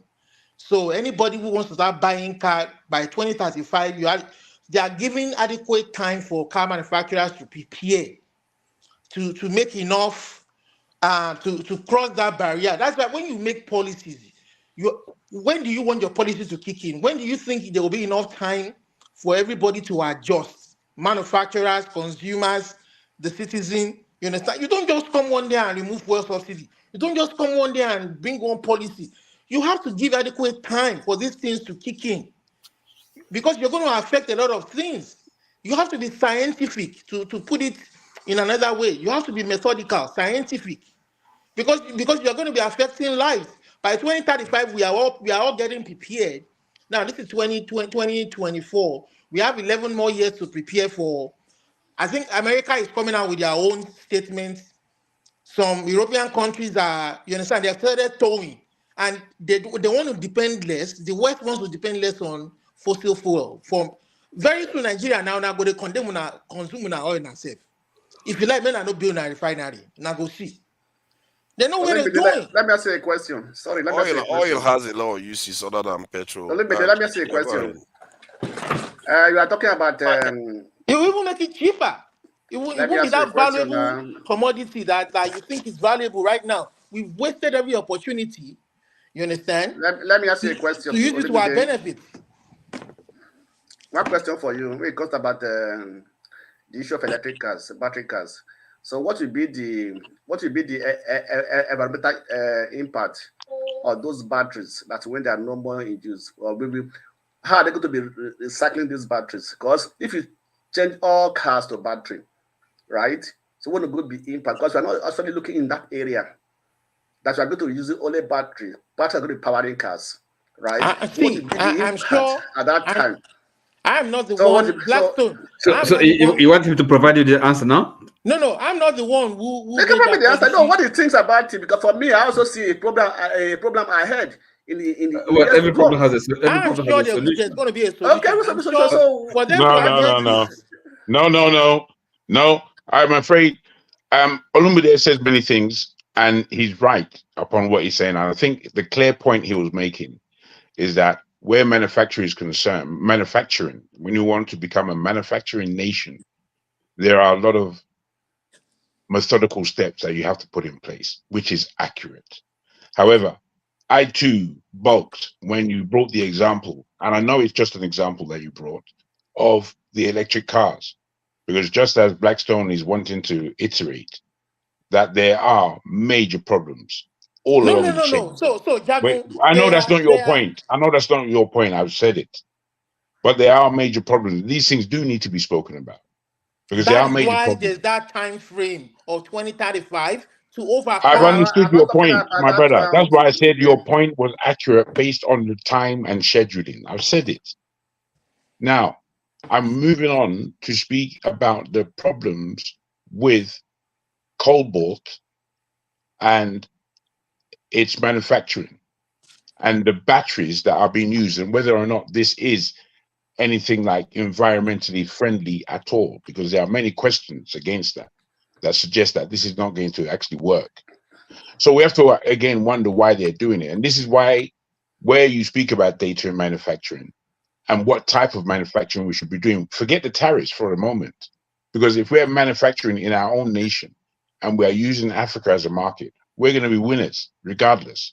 But it's about what we are manufacturing and how it benefits our society. That's the first thing to look at. Be it cheap, medium level, or high level manufacturing that we're doing. The fact of the matter is we are not paying enough attention on what our needs actually are and where we can fill in the gaps. And unfortunately, we still don't have a government that has this kind of mindset of positioning Nigeria as a nation amongst nations. We're a non-entity of a nation. The only thing is that we have population and we have that lucky thing that we have wasted every opportunity on, called oil and gas. Oil and gas was a gift.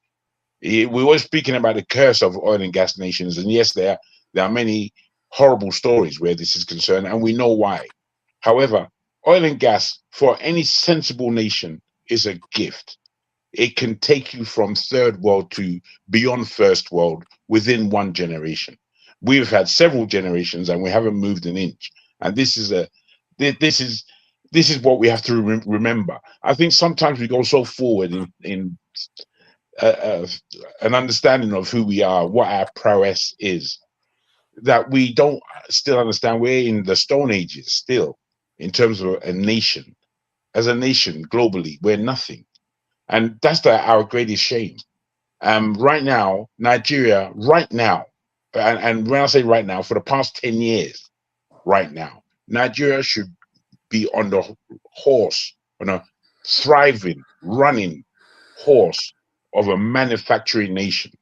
That's where we should actually be. Because against what we have as natural resources, if we now augmented that to be a charge forward through manufacturing, our economy would explode. As somebody said, the GDP of Nigeria, China can take that out of their back pocket and just splash us with it for free. It wouldn't affect Chinese economy. I mean, our economy should be in the trillions as we speak now, but it's not. It's not, and it can't be the way it's organized. The way things are organized in Nigeria, it cannot be that nation that we're looking for, to be frank. And manufacturing and then in summarizing my point to what Jagan said, forefathers, see, the issue of this manufacturing, it is very, very fundamental that if you don't get electricity right, we are just talking. Nothing's going to happen. Imagine. No, I agree with you. But Electricity is also important. So, yeah, go ahead. Can I raise another issue or question? And actually, now we had where there was in Nigeria in Lagos this week, this conference organized by they call them patriots. So I don't know why it's I heard of it. Why is not a subject of discussion in this? But what was it? I think there was something that a bit controversial about something about them. I think somebody was saying something about it. What was it about? Sorry. Oh, about the Nigeria Constitution? The reconfiguration we've been talking about. Invariably, people are taking it seriously. It's not something. Is a sine qua non. We cannot avoid it. Where was this being spoken about? Where? Upon what? That was in Lagos. They were was it the talk by the patriots? They called it. Yeah, that's right. Yes. So I think it's just a talk shop. A talk shop. No, but of course there is.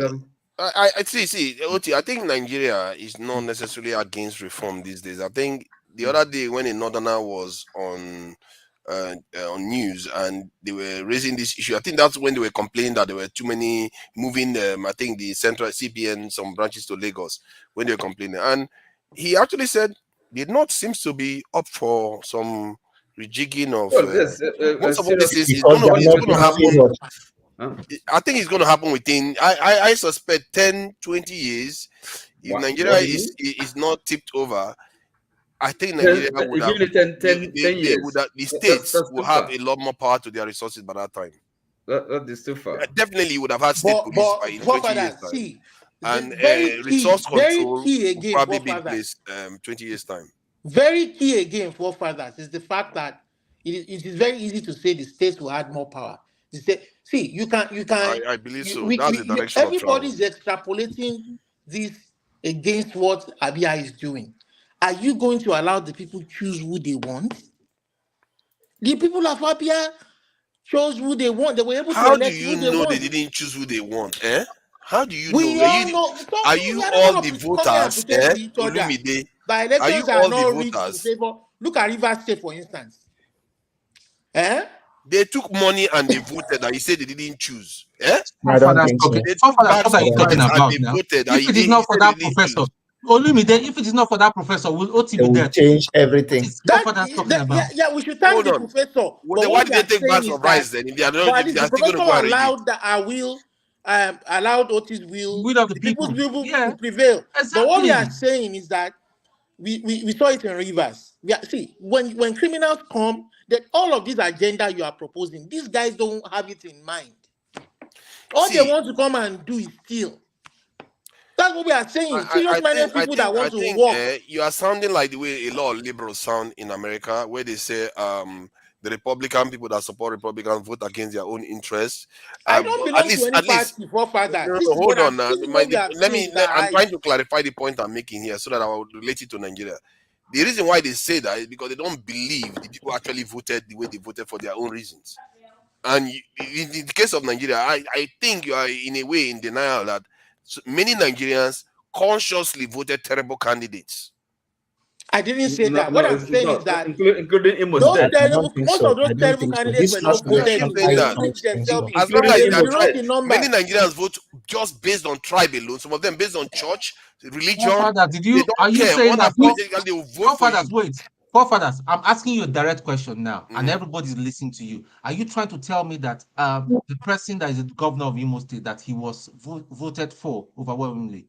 I'm asking you a direct question. I don't even know Imo State governor. I know that the Abia one was voted in. So why would you appear the Abia one, but you don't upset the Imo one? I don't know. The point is that look, whenever there is collection of results, you will see the way results are collected. It's okay, yes, even if they bribed you and you voted for the wrong person, you know, sit down with your full chest. But there's a way you see results are being collected and they're not adding up. You say, so there is some mago in this one. Okay. Now, the local government area, like the assembly members from those regions, the Senate, and the other positions, who did they vote for? That should tell you a pattern that is going on there. Because the people, we like to think that Nigerians are naive. Nigerians are not totally naive people. See, for that, we are not saying they are also people, complicit. We are not saying money didn't exchange hands. We are not saying people didn't sell their votes. We are talking about majority. Who the majority money that exchange hands? Let the vote count for the money that exchange hands. Okay, Augustine. I consider you to be a bit more objective by and large. And if you look at the West now in America, you have two parties. I mean, like Democrats and Republicans. And let's say going to this election, Republicans split into two because of Trump. And when one side, let's say Santis takes half of Republicans away to one side, and Trump takes half of Republicans, and then another guy decides to bust out of Republican Party to go and take maybe 10% of their vote away, and then you go towards the election. Who is likely to come out to win the election? Good. Maybe the Democrat that did not split is likely to win. It's true, based on your proportions and your random sampling. But the truth is this. But that was the dynamics in Nigeria. Yes, but let that, when somebody decides to mail his vote, collect that vote, open them. Now Democrat put them for Democrat, now Republican put them. By the time you start adding 1, 2, and 3, and it doesn't match, and what is happening at your headquarters is different from what happened on ground, and you are tipexing things, even if what you are doing is right, do you expect me to believe it? Do you expect me to believe it? You teach. I beg, begin My teach. take is that based on dynamics, in the name of all our governors in want Nigeria, to think that one side has advantage. If see, Tone, you must admit that one side has advantage. One, they are in power, and they have far more governors in their pocket. So they are not split like the other party. Look at what Atiku did to PDP. Atiku just like going to PDP and axe it into half, and then the half that he took, P2B has taken half already. The other half that he kept, that he is divided that one too. Even with the ones they have splitted, even the ones they have split. Look, let me tell you. You can't out the voters themselves. The people it was actually a total mutilation. It was a serious mutilation of the other party in Nigeria. That's what happened. See, there's something else I want to say based on this election issue we are talking. I remember when I was in 200 level in my college in Nigeria, there was this election they had. There were these two guys contesting for election.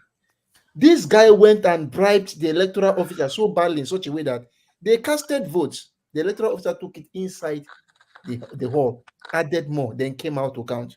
He brought very serious loggerhead at the department when the election was declared because everybody could see that it was rigged. That thing plagued us for more than 2 years where there was no agreement, and you will see it even affecting ordinary studies in the department. So with time, the staff advisor had to insist that they will organize the next election and had to select some of us to be in the electoral commission.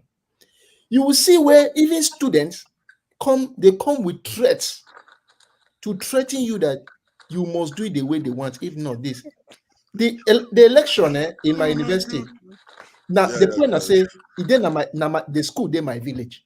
Now my village university day. I had to tell when I say, look, you know, say you come out on that village, come my village, Abi. All I need now one phone call from my village people. They will beat you here to a stupor. That was when he had to mellow down to know that I was even in my own village.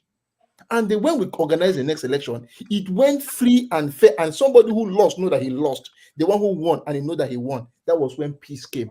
So that's the same thing we are trying to say. Even if they bribe you to vote, leave and make the person vote, count the vote the way it's supposed to be, and everybody will have peace of mind.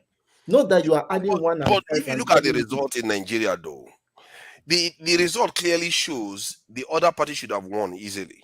They won 61% of the vote. What other party do? What other party? Because Labour, PDP, and the one Kwakwaso, they split. They got 61% of the vote. Maybe even more. I think it's more than that actually, because Tinubu got 36% or so. So they got about. So the idea that the results were allocated. So how did you know which vote would have got to different? You don't understand it.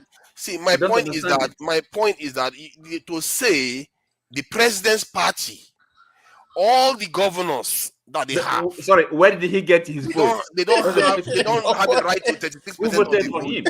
You know, if you try to say that they don't have a right to 36% of the vote, it's very difficult. I find that hard to believe. To work with false data. No, are you honestly saying a president that is in office with so many governors defecting to his party and they control so many of the states and assembly members and everything don't have a right to 36% of the vote? And that governor has just one vote, and he has members of his family who has 10 votes. If he needs to convince his wife and children. Do you know how I see the issue? Do you think that people will open up their eyes after what Buhari did to them for 8 years? I vote for them again at the position level. Did you not see how people are fighting for Tinubu in the southwest? What are you saying? We are talking about the don't care. They don't care. See, most Nigerians will vote just based on tribe alone and religion. What was the message? What did he tell Nigerians?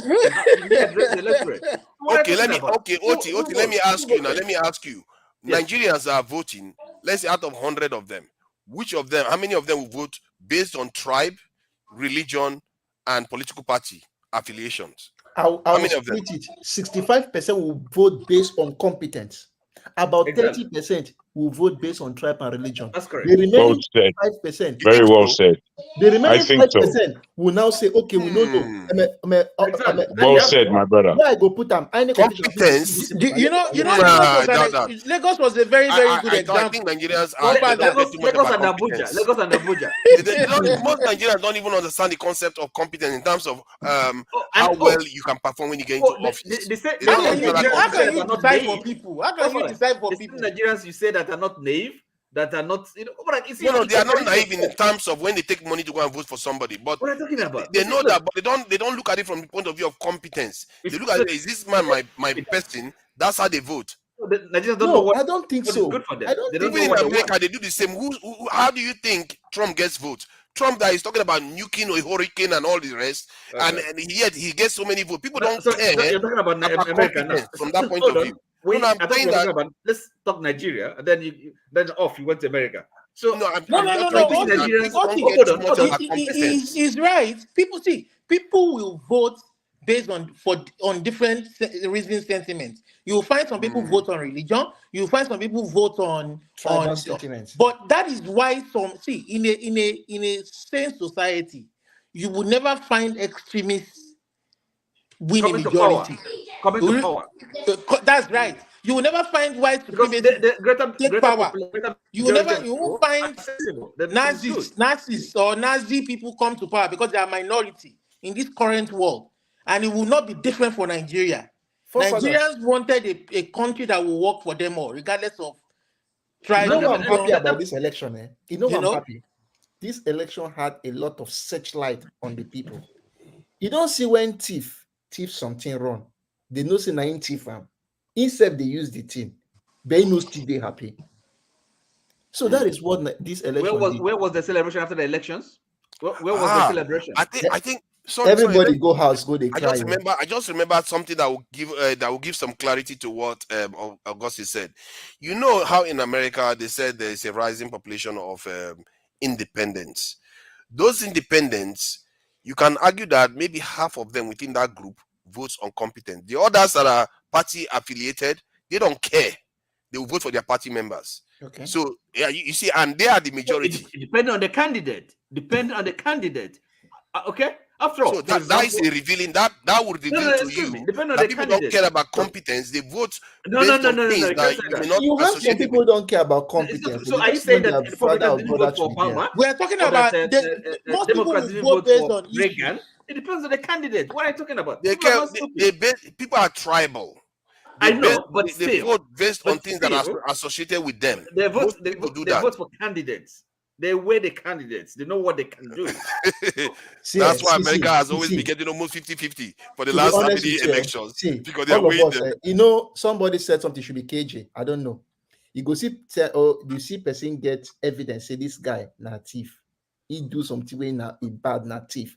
But you want me court convict you before you say, okay, he's a thief. When we saw it, like my guy who was pocketing in his Baba Rega some dollars, is now telling us that Anambra, Abga and Obi has deceived Anambra. They should allow APC. But we saw him with dollars.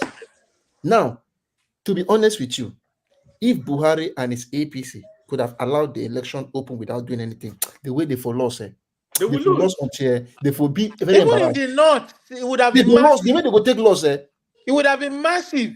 But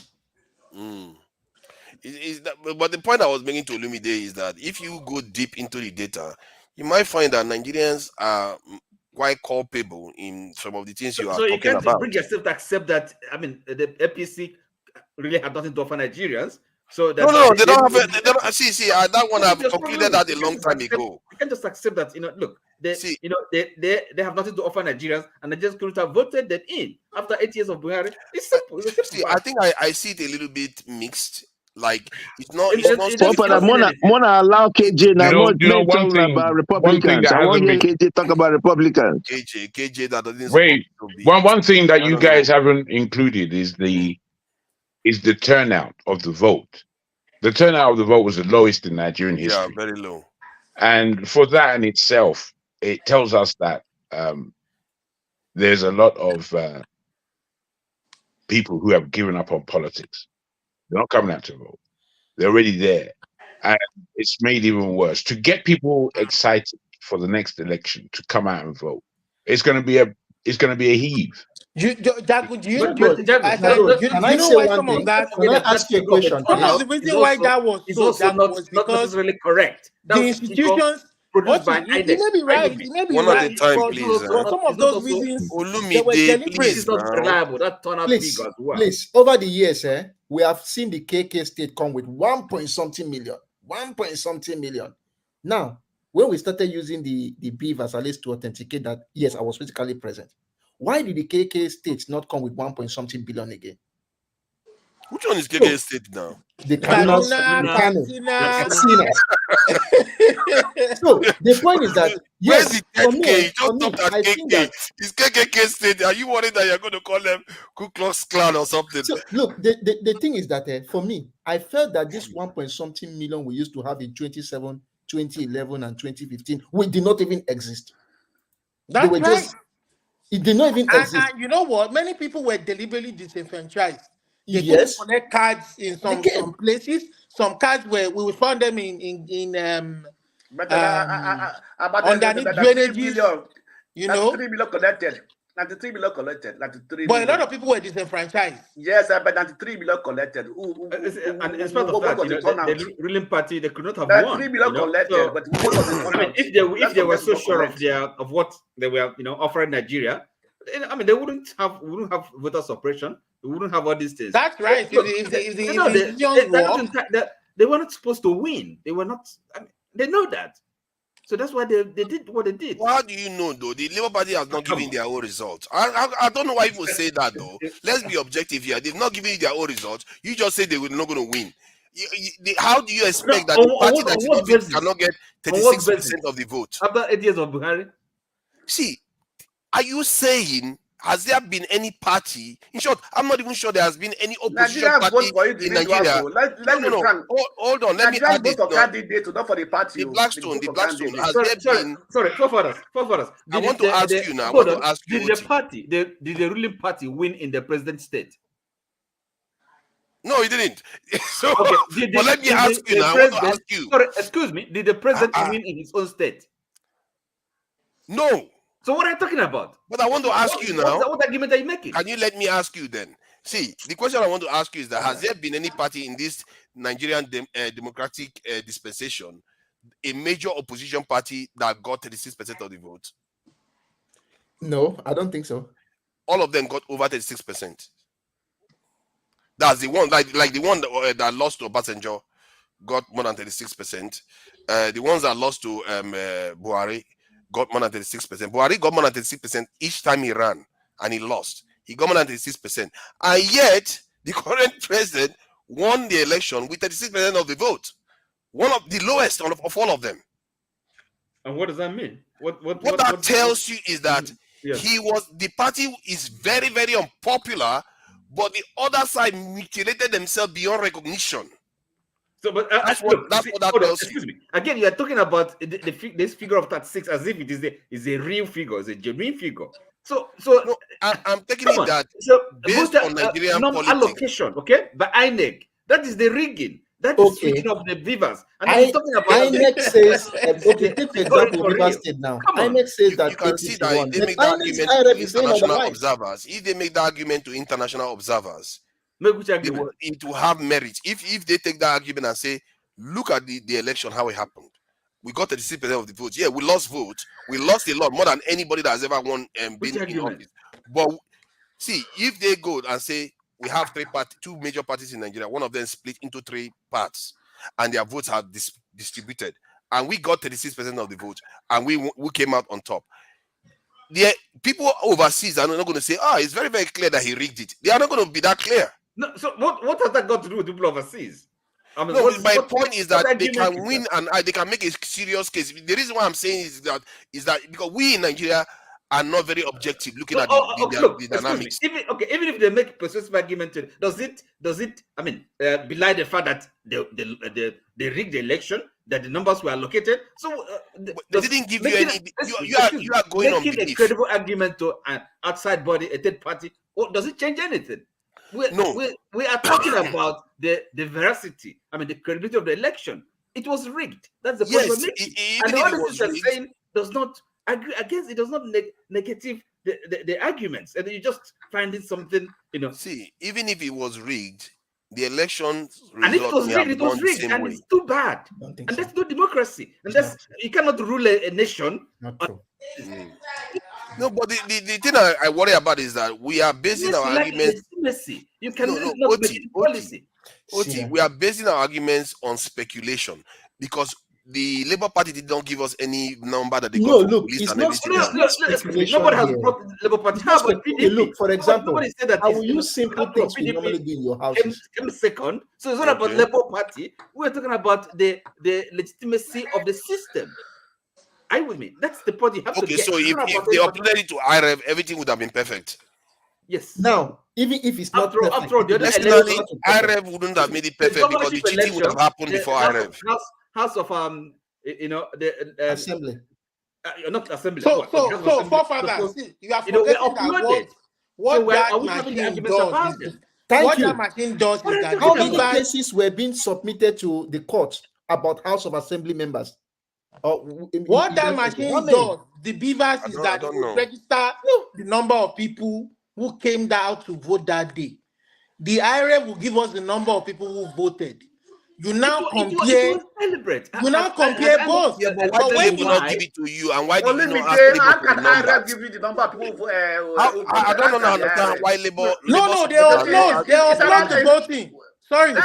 So it's has INEC given you you see, giving you an explanation why the IRF didn't work? Yeah, they gave me an explanation. It must have missed it. What did you say? The explanation was that. Let me explain so I don't have to explain though, because Olumide might ask me again. So the number of people that got accredited through the beavers and the number displayed on IRF, you compare both. That is how you catch overvoting. That is how you catch you know the number of people who validly voted or whether they read numbers. But you can post any number on IRF. Okay, let me how many people you accredited. The argument that INEC gave for the reason why, which I found not credible, why the server went down was that there was a permissions issue within the application that was supposed to operate for this presidential election. That's meaning that the application was supposed to create folders and keys and stuff like that, but it didn't have permission to do that. That's internal permission system. Who was supposed to give that permission? Who took the permission away? Who took the permission away? They tested it before. Yes, they had a election. run. So what are you talking about? This German guy, anybody from Germany, watch yourself. What did you say? If you have no. All these German people. See, can I answer the question? And everything worked well. Why on the election day that the permission was taken away? That's why I thought. That's why I said it's not credible. Announced at 4 a.m. Why was the vote announced at 4 a.m.? It was not taken away for the House of Assembly elections. Yes, of course. Not taken away House of Assembly. It was. See, when the judges were reading that, I was listening closely to that. What they said was, you see, that's the thing. You nobody asks critical questions. You don't pay attention to what is going on. What they said was that the program that was running, it wasn't able to create the necessary things, because normally when programs are running, like your Windows program, you log in, where do you think it saves the password? It has permission system that uses to save the password somewhere that no other application can be able to get into. Does your Windows system save your password every day? Anytime you log in, save it, or save it once? Yeah, but I'm just giving you an example. So that's a wrong example. See, Black are looking for my trouble.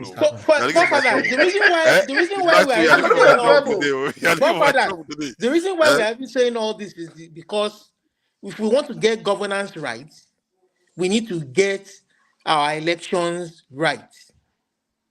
The first thing, I see their argument is not credible because let me explain this to Augustine. Augustine wanted wait, fathers, wait. Okay, finish talking then. Any candidate or president who do not get more than 50% should not be declared a winner.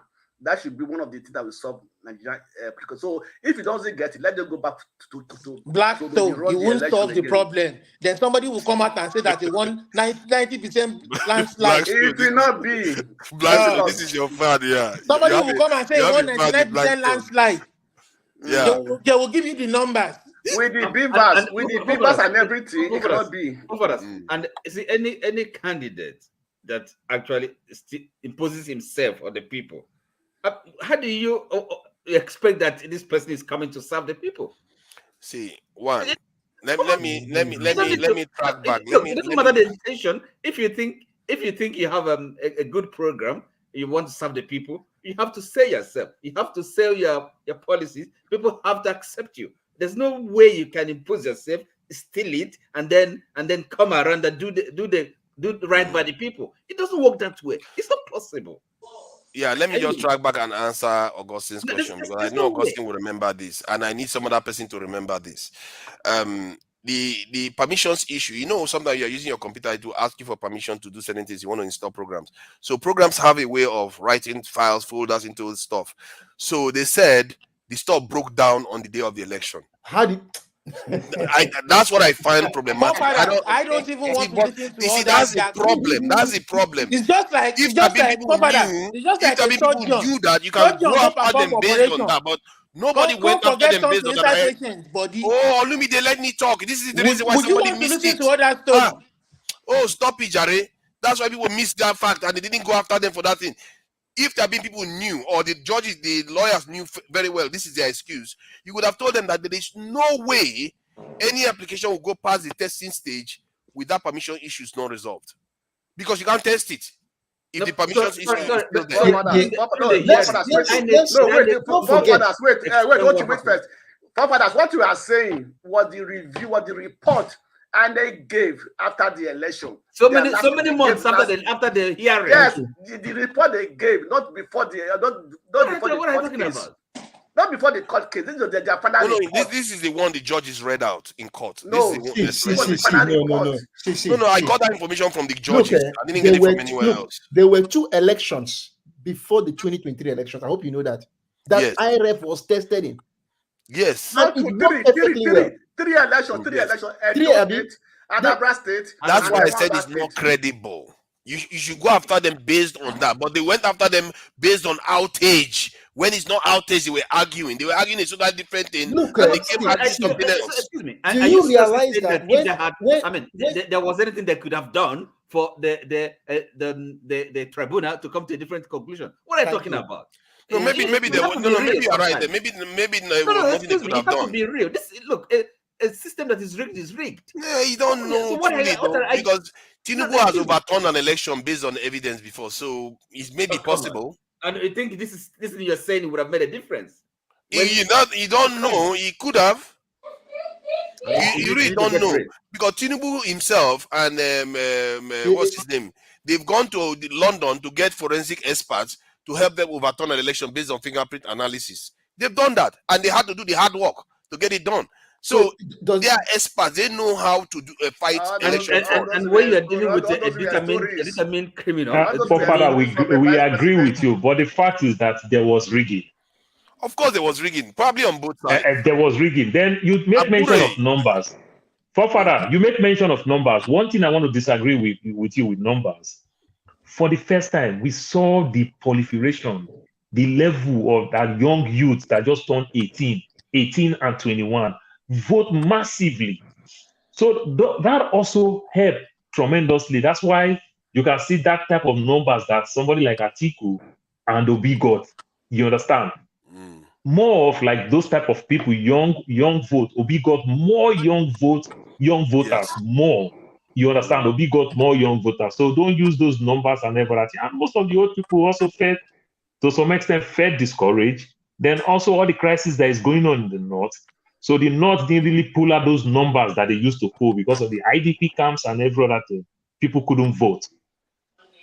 You know. But still, in the end, the president got 36% of the vote, which is the lowest of all our presidents ever. Obviously, because there is three formidable candidates. You understand? It's always a two-party system, kind of. But this time it was 3. Remember, the 3 of them all win 12 states. Yeah, but for the first time, the 3 of them all won 12 states. APC was popular, they would have held on to 50% of the vote that they got before. But they lost a lot of votes because they were not popular. They lost a lot of votes. They lost more than 12, how many? 12, 15% of votes. See, actually, they lost, and they should have lost the election. More. Yes. So their forefather. Also, like Augustine even said, also again, when you look at it from another aspect again, remember the Northerners, they don't really believe those Tinubu type of Muslim. You understand? So we also want to be a little bit biased with Atiku to say, let us give Atiku. You understand? But because Atiku also was not strong, that PDP's strongest base is Southeast and South-South, which Obi take those zones. You understand? So these are that also affects Atiku. Look at River State. Rigged it. Who voted for Atiku? Look at the River State. Yes, for me, Atiku is a mystery. Who voted for Atiku? Atiku is a mystery. That guy he ran that party to the ground. He divided the party, and he was barely in the country. He barely even campaigned, and yet he got so many votes. How did he get all those votes? Yeah. If Atiku can get votes, how can Tinubu not get votes? Atiku is it's also forefather. It's also the sentiment of the Northern and want to vote for their own. There you go. You see, if somebody like Atiku can get votes, that was horrible. Even the PDP that he held together, he broke it up in half because you have G5 separated from him, and still he got 12 states. How did he do that? Yeah. That should tell you what's going on in this country. If there's a big rigger, that's Atiku. Atiku doesn't deserve 5 states. That guy was useless, man. He came, divided the party in 2, then the one that he kept, he still divided that one too. Atiku is not a politician. Atiku is a big man in Nigerian context. He's not a politician, he's a big man. So he uses his big manity. He doesn't deserve 5 states. I think Atiku overperformed, if you ask me. And that is true. I agree with you. That's the game the APC played. People are thinking that they rigged directly with P2B. Maybe what they did was got Atiku votes. Because if Atiku get more votes taken from P2B, I don't see any reason why PDP got up to 12 states. I really don't see any reason why. They were divided like all in more than 4 places. How did they get 12 states? So forefathers, you are indirectly telling me that probably Atiku did not even win as much states as they claimed he won. That majority of the votes that Obi won was allocated to Atiku. Atiku. See, I don't know how Northerners. Maybe Northerners are very, very. What you just said. Maybe they are very tribal. But Atiku shouldn't get 12 states. It's still rigged by the ruling party. Okay, Atiku shouldn't get 12 states. Putting the Labour Party in the 3rd position. You just give votes to people. Give this. Look, let me tell you, that rigging was done in such a way as to make P2B not to even come second. Because I know what they were afraid of. If P2B came second, I was just a little bit closer to Tinubu. It's that part was the game. An outreach. So they made him to 4 3rd. So that they talk, okay, even if we need to sack Jagaban, no be you day next. Maybe Atiku was even ahead of Jagaban in the That's why they give him. That's why they give him Lagos to make it look real. That's why they give him Lagos. Exactly. Yeah, he won Lagos with just 10 with 11,000 votes. You know those type of funny things. If not, ordinarily they would have rigged Lagos neat. You understand? So they give him Lagos just to make it look a little bit decent. The thing is, this election is a little bit is quite confusing because, but in my mind, I thought PDP would collapse and Labour would take most of the place. They did that in everywhere else, like Southeast, South. As a matter of fact, the PDP held up in the South too, which is crazy. I think they won one of the between Cross River and Akwa Ibom, which is crazy. I didn't expect that one to happen, and I think they also won Bayelsa too. I didn't see that one coming. So PDP held up. Yeah, I think they won Bayelsa. They won. I think Bayelsa, Akwa Ibom, and they also won Osun State. Yeah, which is crazy. They won Osun. You know, he got married to a Yoruba woman in Osun State. So that's all it takes now. That's all it takes. Yeah. But his first wife is from Osun State. People, when you think people are voting because of competence, they are not. It's what they feel they are closer to. That's the people they vote. If they say that's my brother, I'll vote. That's my sister, I'll vote. That's what people are doing. And this is why our election, when Peter Olumide keeps saying, oh, free and fair election, who told you these people are not consciously voting these people? You are the one judging them. Most people in Nigeria are playing the same game. They are all in the same game. They are all reaping money off each other. Any Nigerian gets a chance to make money, they try to make money. So why do you think they will judge their leaders so harshly? They are the ones taking bags of rice from them. They are the ones taking wads of cash from them to go and vote. What makes you think they are not voting these people in completely? Because was it somebody that came on this panel? There was a guest that came here, and the guest was testifying that people that's voting inspectors, the one that are at the voting stations, they were going house to house, political party to political party, asking them to bribe them so that they will help them get votes. That like your job is to make sure the election is impartial, and yet you are the one going out to go and tell political parties to settle you so that you can help them with their so, and so we should forget well, forefathers, if what you are saying is right, then we are going to have to go and reach out. We have to go and reach out to the people of Abia State to come and help us in all our various states to come and see how we can the people can elect who they want to lead them. You understand? Which governors are the best governors in Nigeria right now? I think somebody mentioned Niger State. I don't know what Niger State governor is doing that is so good, but somebody mentioned Niger State. I know that Abia is very hot right now. Can we say Sanwo-Olu is doing okay? Because it seems that Lagos is building new things every day. They have train lines. They have a second train line recently. No. Can anyone tell me any other governor that is doing well? No one. Starboy and Soludo is okay, isn't it? See, Soludo is just talking about trying for re-election. That's why he's behaving like a new boy buy new school uniform. So the point is that he just wants to buy the people for re-election. That is just the only thing, because he knows that for me, he has been rejected. As I said, election into governorship. Yes, he's going for re-election. So who's going to beat him now? Now. He does have name recognition though. Now the point is that most people know that most people in Anambra, I will tell you the truth, they don't even think Soludo will make it. That's why I say he's trying to make things. As I said today, I was talking with my old woman, and she was telling me that they said that the governor said they wanted peace and everything and the rest. I said, look, that peace they are talking about is because election is next. She said, hey, she did not even know. I said, that's the reason. You never thought about the people. You don't care about them. I told you that I went to Ochanja Market, and I saw that they were fixing road with trowel. That one paid me now. I said, I didn't want to pursue go school like this. They fix road with trowel. What is trowel? The builders will know trowel now. This thing they used to carry cement and put them flat. No. I saw trowel. I was so mad at the whole thing. Did you see the one that they showed you that they have cement on the road? Yes, I saw that one too. I don't know how it works. I don't know how engineering does it, but I'm not an engineer. I don't know about that. But I don't know if that's the right thing to do. But it's unusual. Even if it's the right thing, that's quite unusual. It doesn't make sense to me at all. So sometimes I expect him that I said, is this my governor? Which I used to feel that maybe we'll find persuade they're educated enough. But when he come, I realized that big certificate, that my master's degree and my PhD is nothing when it comes to governance. You should have empathy. You just triggered something in my mind. You see, should we all come to an agreement that should we all come to an agreement that somebody can have a professional degree, but better somebody that is a school leaver but nationalist than a professor that is colonial mentality? To be honest with you, I used to feel that look, Soludo is an economist. I know that when it comes to class to talk about economic theory, he knows it. He has been in the field as a CBN governor. I will tell you the truth. Forefathers to say we should be patriotic enough. I vote even for ordinary councilorship election for my place because I feel it's my duty. I need to do my own part. I go there and vote.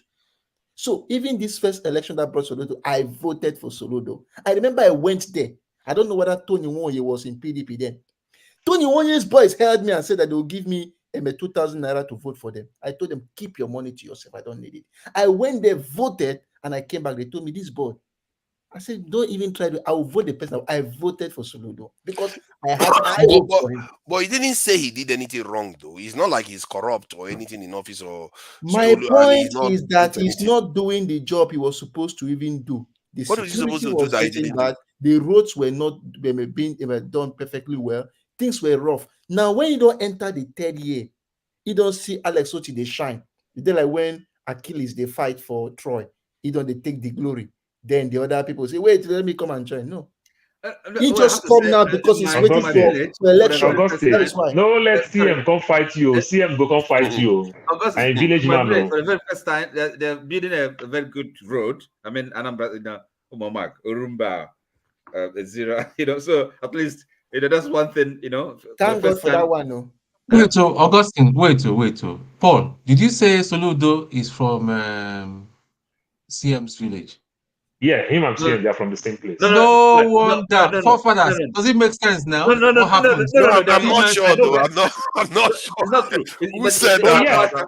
We don't have Paul. No, I'm serious.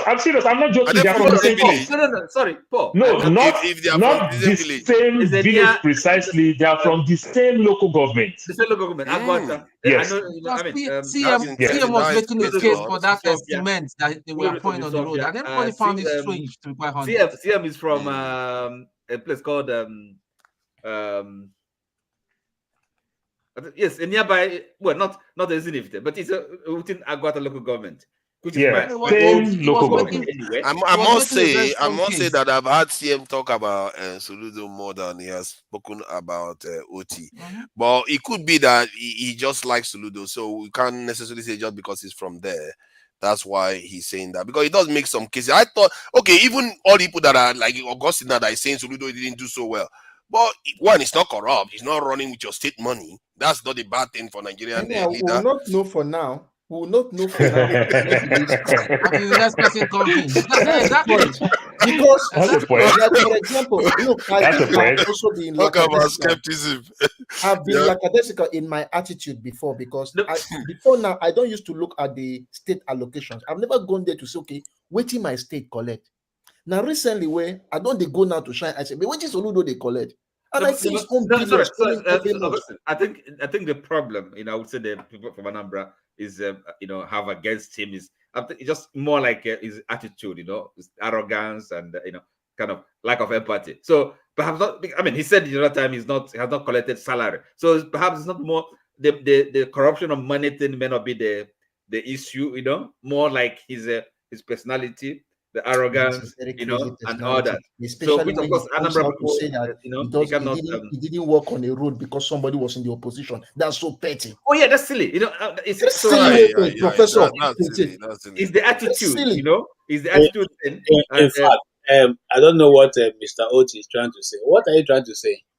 That Soludo, who is a professor of who said before he came into governance that he was advising eight countries. He was an economic advisor to 8 presidents. Okay.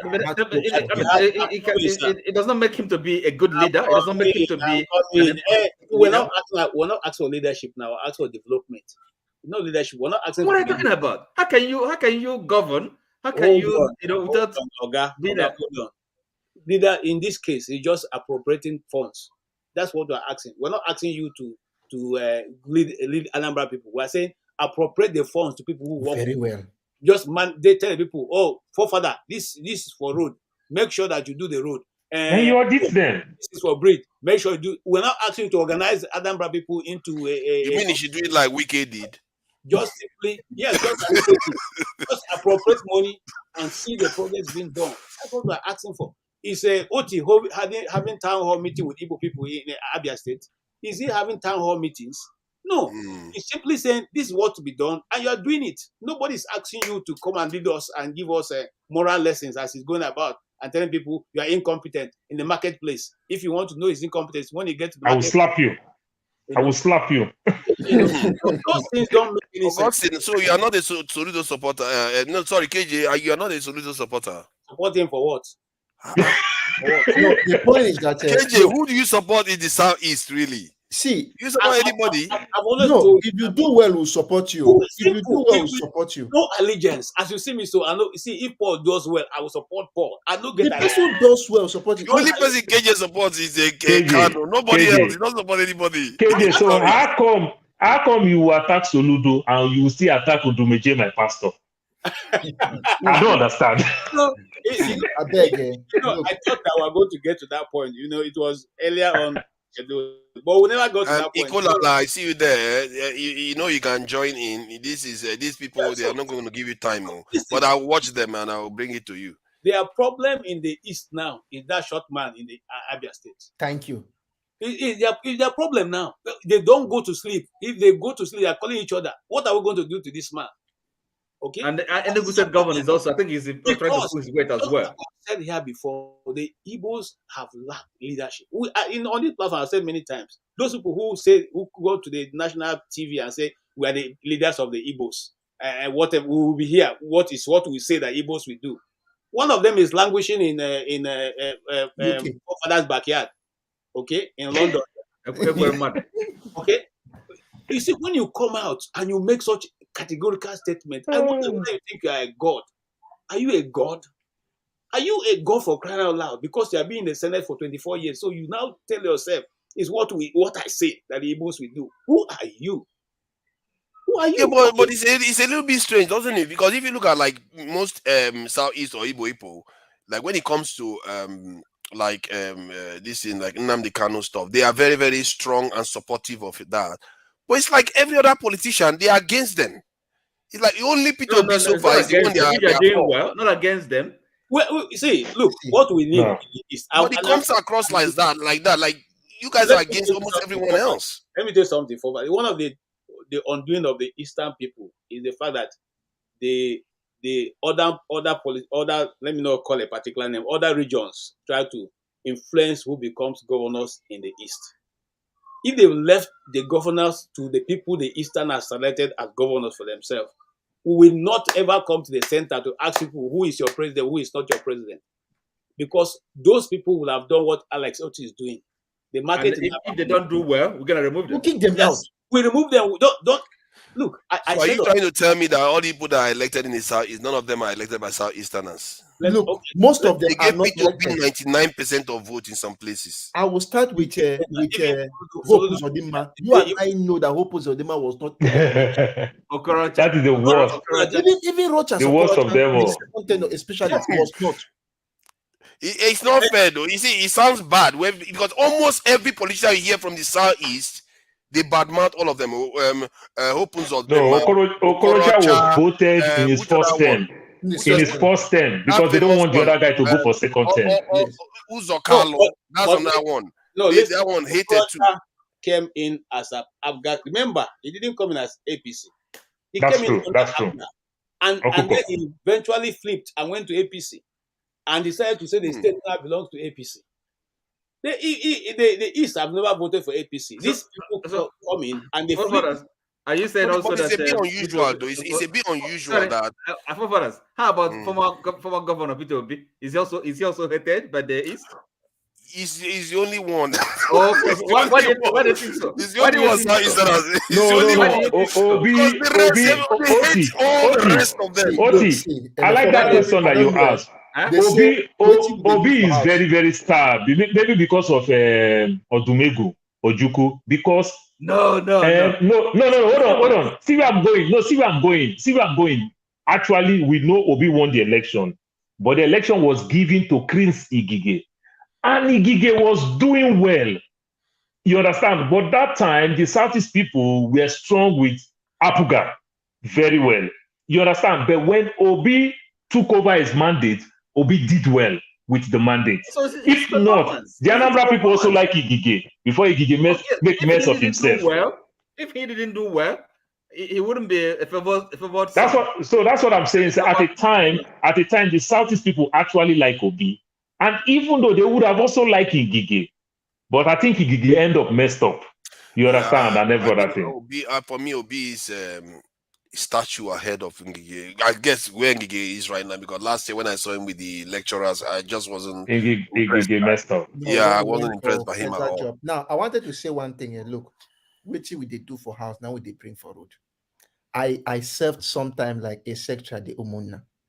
You don't care whether you get white hair or not. If you fuck up for Omona, they will tell you, say, okay, we are contributing money. I know we are giving money. We are contributing money. If you know they do well, they go say, no, give money for this person. Give this person to hold. That is the thing at the woman. I don't care how old you are or how white your white hair is. That's why sometimes but do you think the that is Igbos a don't little have bit? things because they believe that because you are the old man, the but- highest, oldest man. Let me ask now, but do you think that they are being a little bit too aggressive? Let me put it this way, like they are being too harsh with their leaders because the leaders are faulty, yes, but the followers are also faulty. No, Forefather, they get carried feel like away the with Southwesterners Abuja are and more lying to forgiving of their themselves to be leaders. president. That's the Forefather, point. If they align with Abuja to be president, because if they get carried away. That's why they say that when they are doing Umuna meeting, they will tell you how your father or your grandfather, how he met your grandmother. Married your mother. So the point is that everybody knows himself at the Umuna. And so if we are supposed to send somebody, they will know the person they will point. The same with the governor of the state. They know how he behaves. I always say this thing, a man that has never been good will never be good if you make him the king. It's not true. Let me tell you, there are some things. When Soludo started doing this thing, there are some things I went to UNN. I schooled in UNN. I asked professors at UNN to tell me how did he used to behave when he was a professor. Some of his behavior was not good, though. Let me just tell you. But the question is, why so harsh? Because if you look at the Southeast and the Southwesterners, they tend to be more forgiving of their leaders. What are you talking about? Hold on now. I'm trying to get to something here. It is simple. Yeah, I agree. It's culture. I mean, you can't be doing well if you don't have a high standard. I'm just trying to say that maybe there's the harshness. There's no mediocrity. There's no. The harshness means that you are separating yourself from people that are representing you in the center too.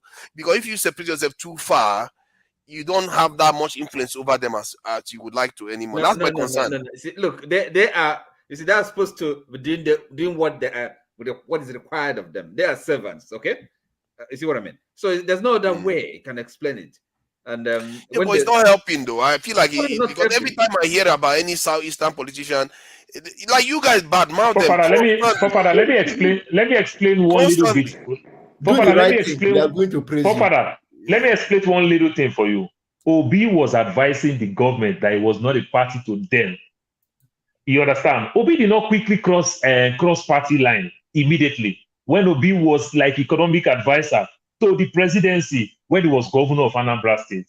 You understand? If let to be some of them, it's an opportunity for me to change party, to say, let me stay with the ruling party. Obi didn't do that. So focus on your base and do well with your base. But some of them, when they get to Abuja, they get carried away with this vice president thing or president thing. Then they forget their primary purpose. As at this time, I am serving my state. Let me give my state the best. Paul, have you forgotten? Don't you know Michael Akpala, Mbakwe, all these Southeastern leaders? Yeah, those were good. But those are a long time ago now. But now the attitude has changed. Like all of them are bad. So yeah. Paul, to speak to your point, forefather, see, I don't purport to speak for the Igbos, but from what I have seen, see, this thing boils down to the same way we choose our leaders, from the local government level to the House of Rep to the Senate. All these people rig themselves, and when they get there, they are not speaking to the issues that affect the people's life. That is why majority of them will listen to Kanu, because Kanu is speaking to the issues that affect every person in the Southeast. And these ones that are there only feeding their bellies, how they will get rich. Let them hold a free and fair election in the next election cycle, House of Reps, Senator, Governor in all the states. You will see that they will lose. What do you mean they are trying to feed their belly? The other one says he's going to send how many thousand people to Italy or Europe? You know Did you take him out of contest? Yeah? No, I can see why. I can see why. But I can see why. His advisor said we people quote him out of contest. That's not what he meant. But he said it though. and he was standing next to Tinubu where Tinubu was saying, let them Jackpot will trade more and supply them more. That guy, man, everything he represents so bad, man. He's really so bad. I don't know. See why. There is this thing I wanted to talk about, which governors and gratuities in Niger State that they scrape out. There is an argument I saw online which I started thinking. Some people claim that it will make the governors to steal more. I don't know, what do people think about that argument, which for me, I don't know. Yeah, I think because even without the graduate, we touch it a little bit. First of all, where you will understand that it's fraud at the first place, it started 2006. Why the governors were leaving, that was the first time the State House of Assembly, you understand, legislate on it and make that law. So it's not even in the law in Nigeria. Starting with Lagos, and let me tell you how bad it was. You understand? Lagos started, other former governor was not even part of it. That is funny. Even when Jakonde, you understand, was alive, Jakonde didn't get the benefit. They said it's going to take effect from 2007 from Tinubu. Former governor, what is his name? The state military administrator in Lagos, Ndubisi, what is his name? I forget his name. You understand? The Igbo man that ruled as a state administrator in Lagos. Yes, he was not part of it. They kicked all of them. Marwa didn't get those benefits. Let's say they are military. I'm talking about even civilian. Jakonde, who was a former governor, civilian governor, was not part of it. That tells you that it's not even in our law at all. And even if it is in our law said it is 10 years. When you work with government, that's when you're entitled. When you work 7 years, 6 months, and 1 day, if the government choose to retire you, you are entitled, because voluntarily the government is the one that lets you go. So they cannot deny you the privilege of you on your own. You want to work your way to 10 years to get that gratuity, that benefit. So you are still qualified for that. So to answer the question in a simple format, they legislate that in for the first time in 2006. That tells you that they just use their own power to their own self because of they already cornered the whole State House of Assembly members. These guys pack money from my issue is that I think it's a little bit too generous. That's my issue. Maybe you can argue that if the governor has been a governor, maybe they should be getting something for, to tide them over. Because the danger is that you could have them work in office to go serve in private sector. You should have sorted yourself out. I mean, look, I was like the Catholic Church will say, out of the people, the priest is chosen. And the priest comes and works for the church. The same thing, before you come into office, you should have a job. If you want to be a vice chancellor, they pick you and you become the vice chancellor. After that, you go back to the class. For service. I think that if you don't get job, you think say you go come be governor, then after that we go still they fuel your life. I want the Abia State House of Assembly, the majority of don't they do that in the US? Which party are they? What is the practice in the US after you've been a governor? I think they give them some kind of no, forefather. Even in US, let me tell you how US is so bad. Even though the governor pays for his own security, but when you leave, they can give you private security to protect you. You understand? Which they also do with Nigeria former governor.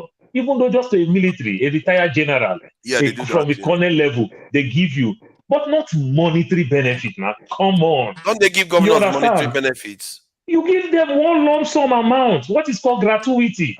Well, that's like the way you resign from your ward. You don't give them pension for life. You don't do that. No wonder they go and work for Fox News and CNN when they finish office. Buy them a mansion in a place of their Abuja. Abuja, place of their choice, medical benefit. No, you just need a security protection. Resources where the people are living in squalor. I mean, I think you have a point there. I think you have a point, because if somebody has served long period of time, like I think somebody was talking about civil service, if you after you serve how many years before you get pension, because there are some House of Assembly members that may have served long, 20, 30, 40 years.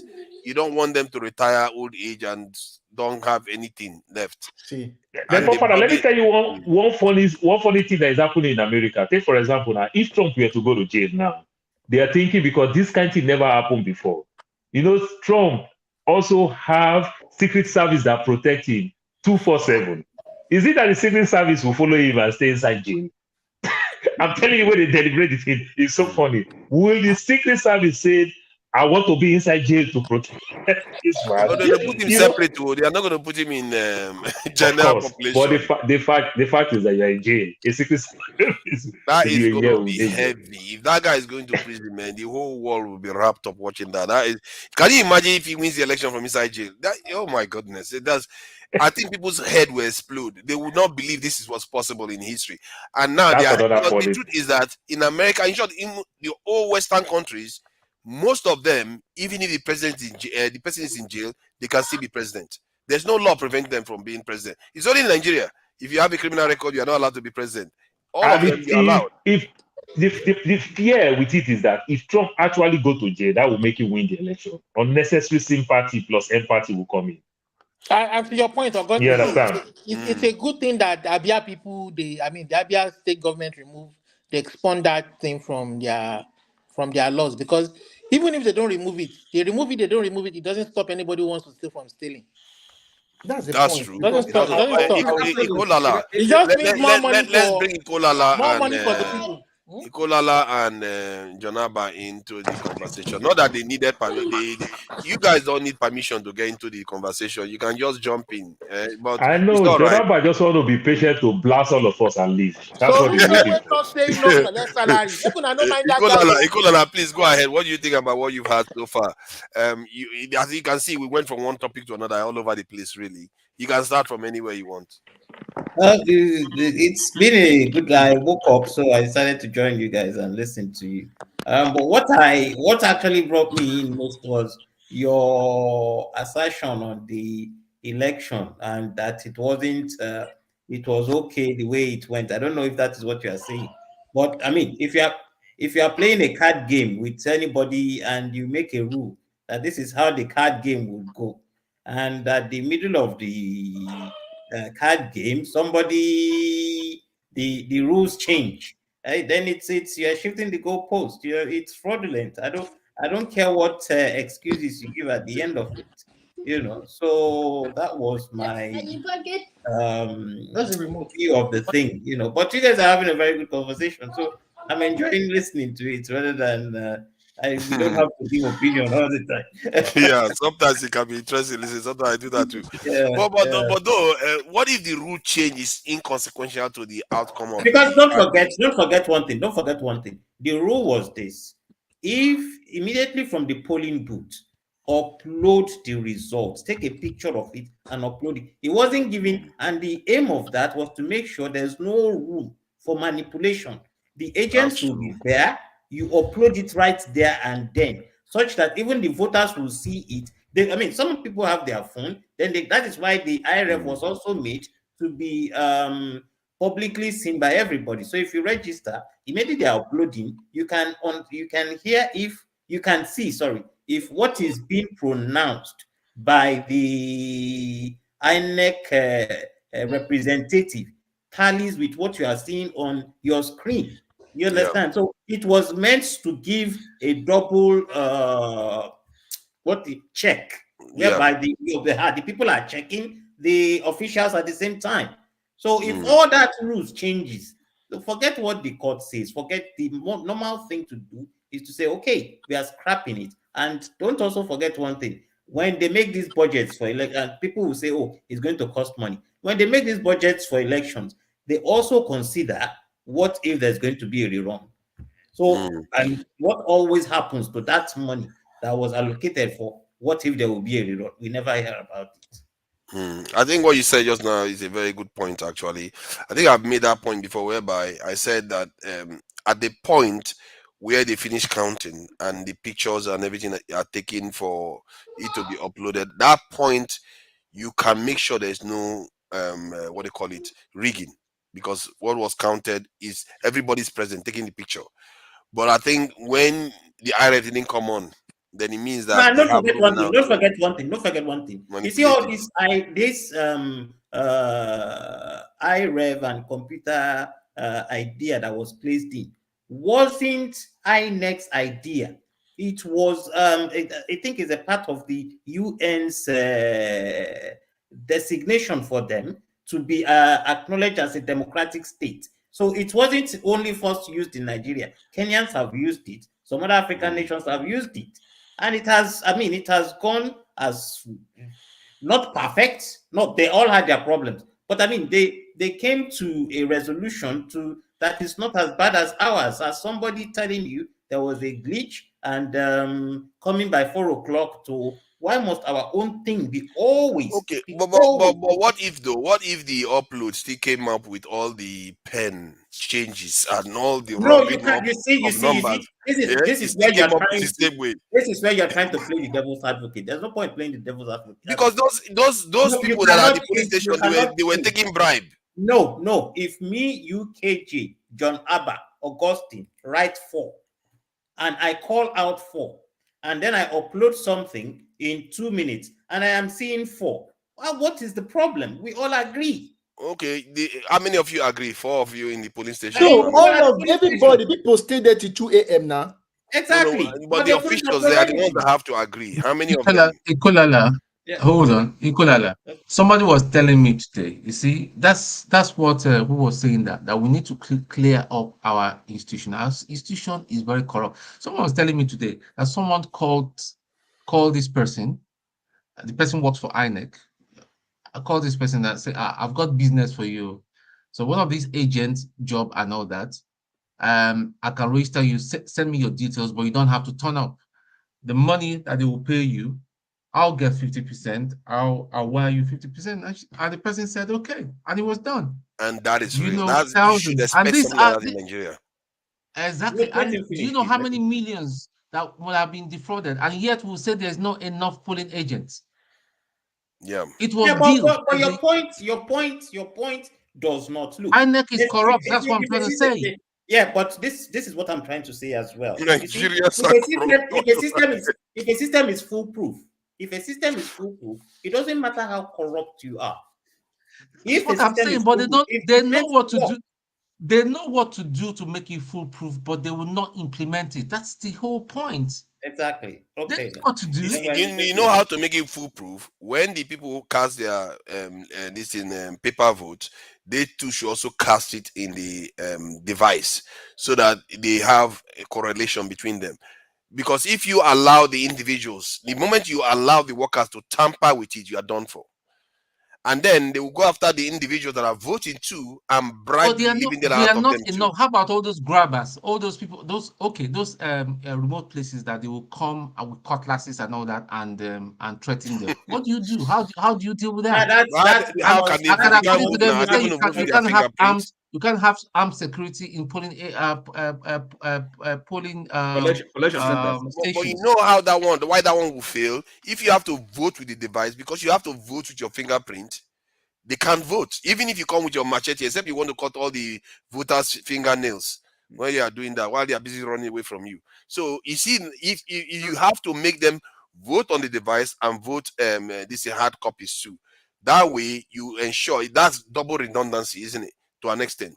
I feel like if you go in that direction, you stand a better chance. It will be complicated, but Nigeria, if you want to defeat Nigerian corruption, you have to make it a bit complicated. It boils down to the leadership, people at the top, that the person who's going to be the president, the kind of message, the atmosphere. When the candidate is already telling you that he's going to be steal it, catch and run, it's all do and that. What do you expect? It shows you know where you are correct.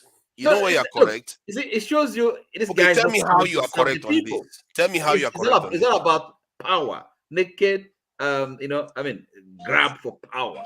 Can you imagine? No, but you say at the top. You say at the top. He hasn't collected salary. Olumide, I just want anything to flesh it out. You said at the top, if the top is not corrupt, so how should they make sure that there's no corruption in the electoral process? First of all, when you get the candidates, those who want to hold the highest office, they're people of a good moral. That want to be public servants. They actually believe in what they're saying, the democracy and the ethos of democracy. The way they're talking, campaigning, are you with me? So it's not. Well, he's not responsible for choosing the candidates. He may not be corrupt, but he's not responsible for the people choose the candidates in the political parties. People choose, but you have to present yourself. Okay, so are you with me? So you have to present yourself. INEC can disqualify people. Okay, listen. All the political parties, for example, okay, PDP, APC, Labour, and others, they had their candidates. So I'm saying the quality of the candidates and the quality of the candidates determines the quality of leadership. Are you with me? So how is that going to affect INEC workers that are corrupt? Look, I want to give Jonathan. I want to give Jonathan. I don't know how that's going to affect them. No. What we are saying is this. Look, what you are saying is this. If there are no human is quite sincere, 100% sincere. But you leave a system whereby no matter how corrupt or sincere you want to be, there's no way you can manipulate it to the point that it will affect the whole system. This is what we call foolproof. So if your system cannot accommodate an insincere individual, it's not foolproof.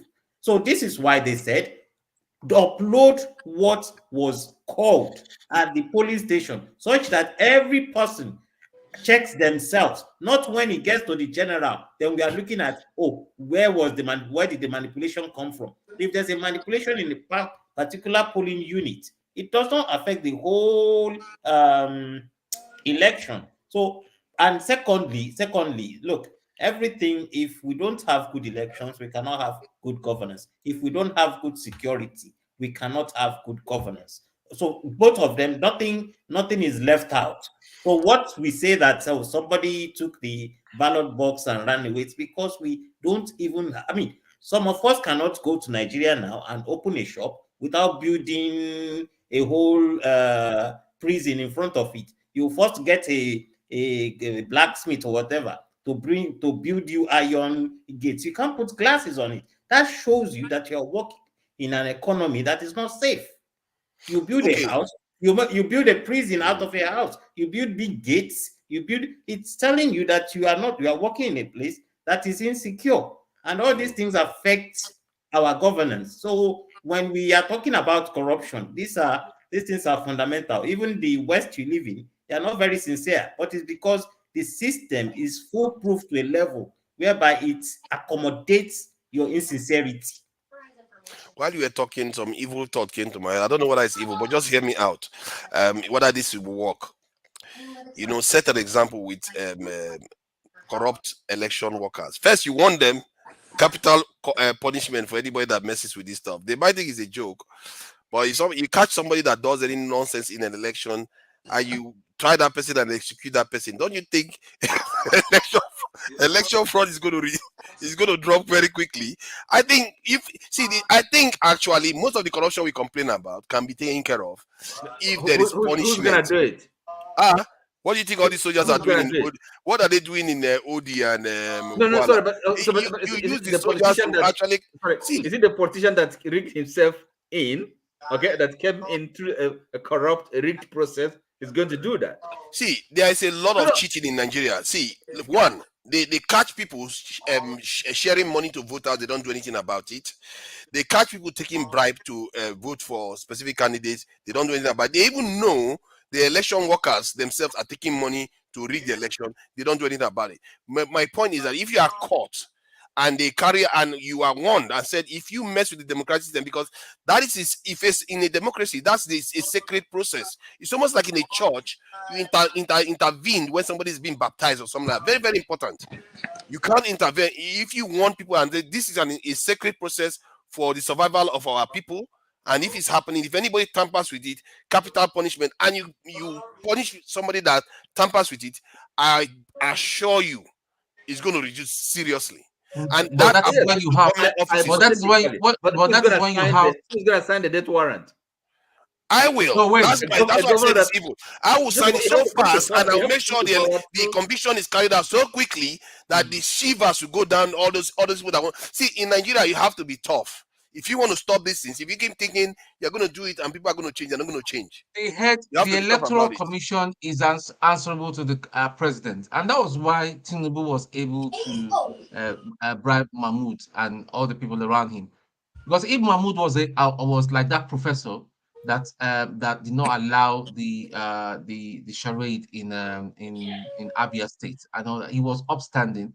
It would have not been corrupt. It would have not been possible for Tinubu to pull that nonsense he pulled through. You know, but Mahmoud he could not refuse. They don't have any deterrent. They don't have any deterrent. So are you telling me that there's some kind of money I'll give you, you compromise? Not me. I said he was made an offer that he could not refuse. I mean, No, he's not a honorable man. No, See, he's listen, not honorable. He's not cool, honorable. it's not about being. It's not about cool refuse. It's about, do we still have men of integrity right now in Of course, you Nigeria? don't have men of integrity if you don't create space for them. See, Nigeria doesn't have space for men of integrity. Let's face it, because the ones that don't have integrity are getting away with it. There's no punishment for them. Why would you encourage? Why would the men of integrity stick to integrity when the ones that are breaking the rules, taking the shortcuts, are getting away with it? No. For us, we have very few of them, but we should have more. That should be the. Yeah, but because we have to create a tough environment. See, if we say you don't want corruption, make it capital offense. As a matter of fact, what's very, very interesting, I like what Tinubu's wife said. I think that's something people missed. She actually said something about capital punishment for all these bandits. That why should they take the girls and all that? They should have capital punishment for them. And this is the thing, and I think she's right there. If you want to stop something, you have to make it. People price their life very highly. So no more amount you're going to bribe them, they will accept if they know their life is at stake. That's what I think. If you want to change something in Nigeria, if you are serious about it, make it punishable by death. Ministers that steal money, if it results in people losing their life, make sure they too they lose their. Why should they kill somebody that get away with it? Why should you get away with it? You just kill somebody. One argument Oshomole made some days ago at the National Assembly, that there are some laws that have been enacted where there are capital punishment. The judges interpret the law and give their verdict as capital punishment. But the executives, the governors are too timid to sign the death warrant. You see that's what I'm saying now. Because they don't want to sign it for their own selves, because they know they too might go there someday. At that rate. So they don't want to sign it. That's the problem. If you have a system where they don't punish wrongdoers, you're going to have what you have now. Excuse me. If you put people away for a lifetime or 20 years, it will stop. You don't even need to go kill them. I'm telling you. If you jail people for 10 years, 15 years, if you can jail them now, you're not going to do it. See, that's if you can jail them for that long. Most of them will come out before long. No, but look, you don't know what 10 years, 20 years. It will reduce. How many top Nigerians has been convicted of killing people? You don't have to kill people. See, long sentence. See, how can somebody kill somebody and you let them live? No, I'm talking about corruption now. I'm talking about because if you are corrupt, corruption. If you steal 3 billion from Nigerian people, you probably killed more than 1,000 people because of it. But you can do the calculation and you find that they've killed more than 1,000 people. They are dragging MFLA all around. He's in detention, I believe. How about Better Edu? Better Edu is probably just enjoying herself. Maybe she's even in this country enjoying herself. That money is gone. Exactly. They should not get away with it because they are killing people. These people are actually killing people because they are stealing the money. And when your hospitals don't get the money, your schools don't get the money, your roads don't get the money, people die. First, I believe in severe punishment, but it doesn't have to be death, capital punishment. Okay, you spend a lot of money putting them in jail. The money that you don't have, you use it to put them in jail. Look, if they are alive, you actually stand a good chance of recovery of the money. Using their assets, jail them for you don't need to kill them. But you don't have to have the problem of somebody signing the death. You see that as valuing life. What you are doing actually, you're not saving life. You are taking more lives by doing that. Let me tell you. So they think this capital punishment of a thing. It creates a good. No, look. Value for life. People commit crime, jail them for real. We are not there yet. You have to have a transition period where you have, like in the West now, they had death penalty. They had that transition period. You have to shed a river of blood before you get to the other side, is it? No, you have to, especially you don't have to. You can change the culture in a more humane, civilized way. Almost all the cultures before they became advanced they had capital punishment. I can assure you, it creates violence and the degradation, and this is one of like the effect of war. It's gonna create. You don't want to create more trauma, more humanity. Okay, rather you should try to civilize their lives. Oti, I'm beginning to think that it's almost essential you have to have it. The reason why I say that, hold on, let me explain why I'm saying that. I'm beginning to think you have to have a period where you have capital punishment for certain crimes. Why I'm saying that is because what is happening in Nigeria now. Because what is happening in Nigeria now is that the wrongdoers don't have any disincentive to do what they are doing. What that creates is that you don't have enough space. You don't create enough space for people with integrity to appear, for people with principle to appear, for good law-abiding citizens to appear. You don't have enough room for them. And I think you have to have that, create that space. And the way you create that space is to have capital punishment. Look, you see, yes, I agree with you. But what I'm saying is this: they have a rule of law, having consequences for when you commit a crime. Okay, there are consequences. It doesn't matter any offense whatsoever. So the idea is like you don't have to go to the extreme for every little offense, capital punishment. No, come on, man. I'm not saying that if you run a red light, it's capital punishment. It's not you are a noble. People that kill people. Capital punishment. No, I'm shedding blood. No, listen. No, I'm saying this is where I've shed blood. Yeah, look, but it's not by shedding more blood. You're not gonna stop it. Okay, so but Oti, if you look at it, if you look at capital punishment as it has worked in China compared to the United States, you could see how strict they are in China. They're trying to do things to the books compared to the fraud that goes on in the so-called democracy of the world. That's correct. But it depends on the kind of society you want to build. It depends on the kind of society you want to build, you know? Yeah, but if don't forget, China was look at it. No, look at these things practically. Let's stop always putting all these big ideas or trying to play by trying to be politically correct. China was very poor 30 years ago. 30 years ago. Capital punishment placed them where they are today. They have more billionaires than you have in your United States. Capital punishment? Oh, yes. Yeah, because you have to create room for law-abiding people. They did chop people's head off. I mean, like... you see, Oti, you have to create room for law-abiding people. If you keep allowing the lawbreakers to thrive, and you keep them in prison, as a matter of fact, if you keep too many of them in prison, like in the case of Nigeria, they own the prison.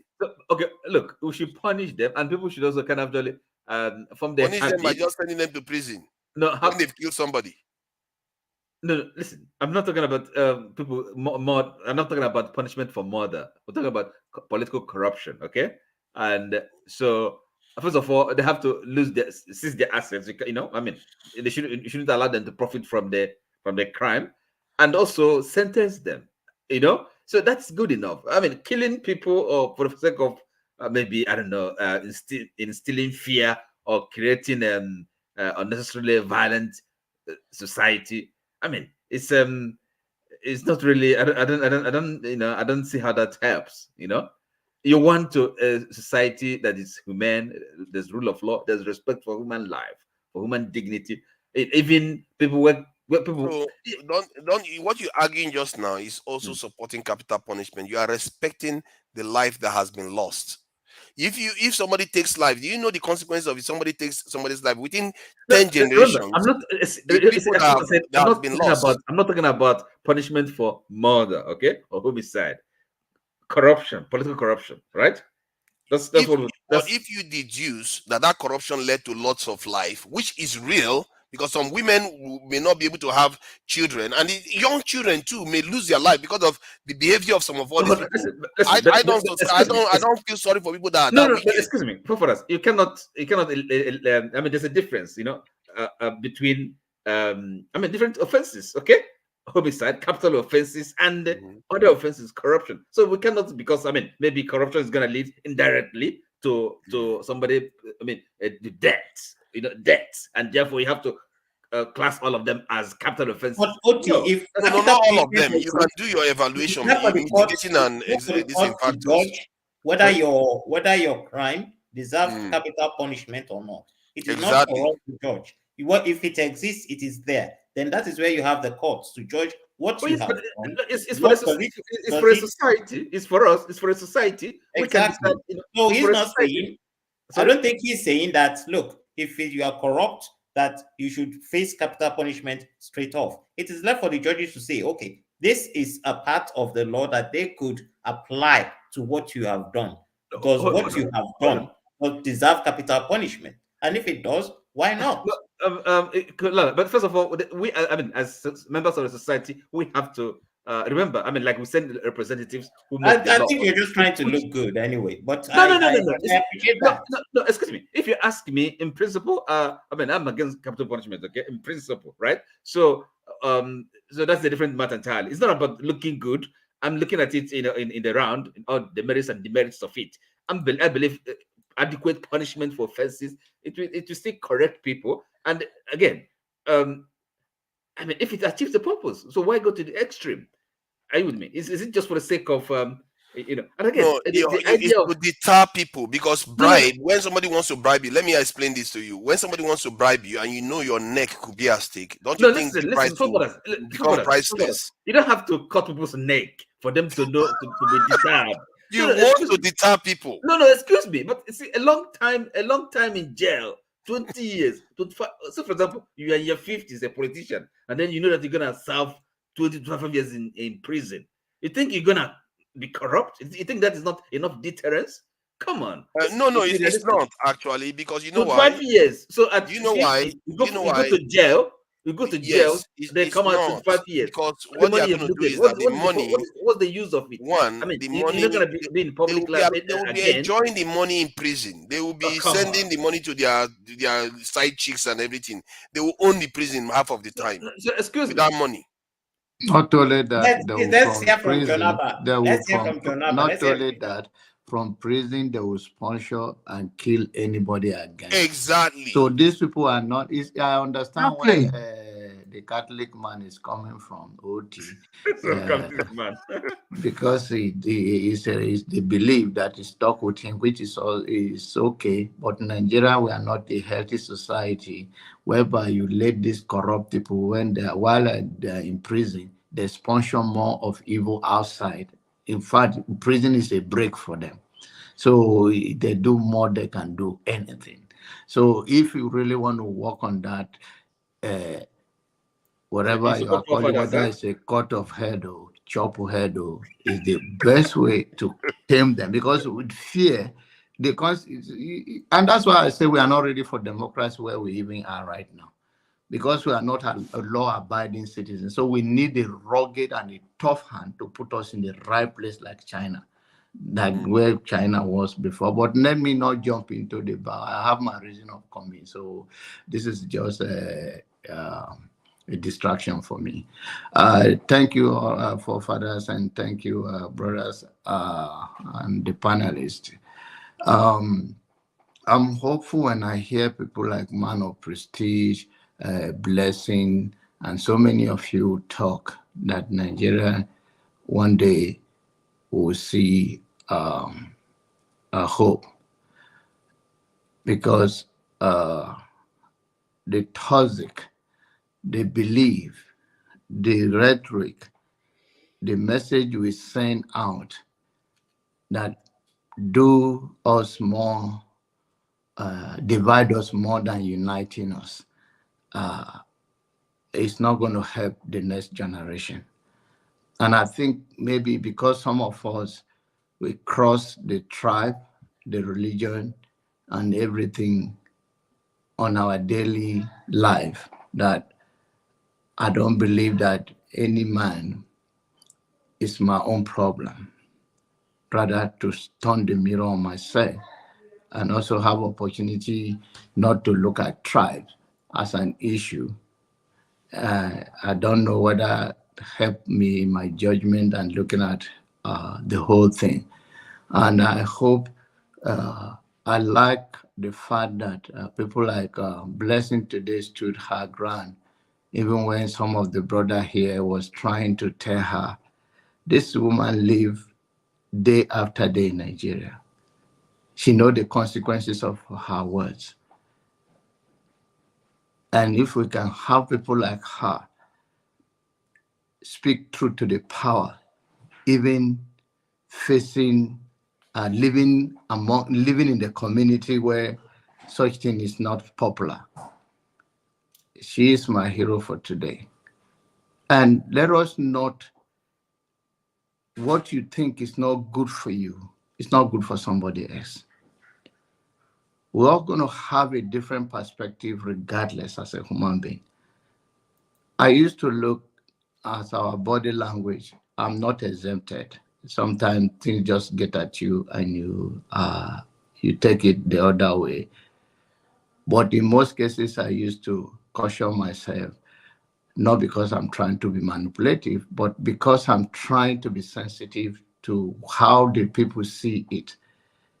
Just like in case of the guy that forefather uses an entire day defend the other day.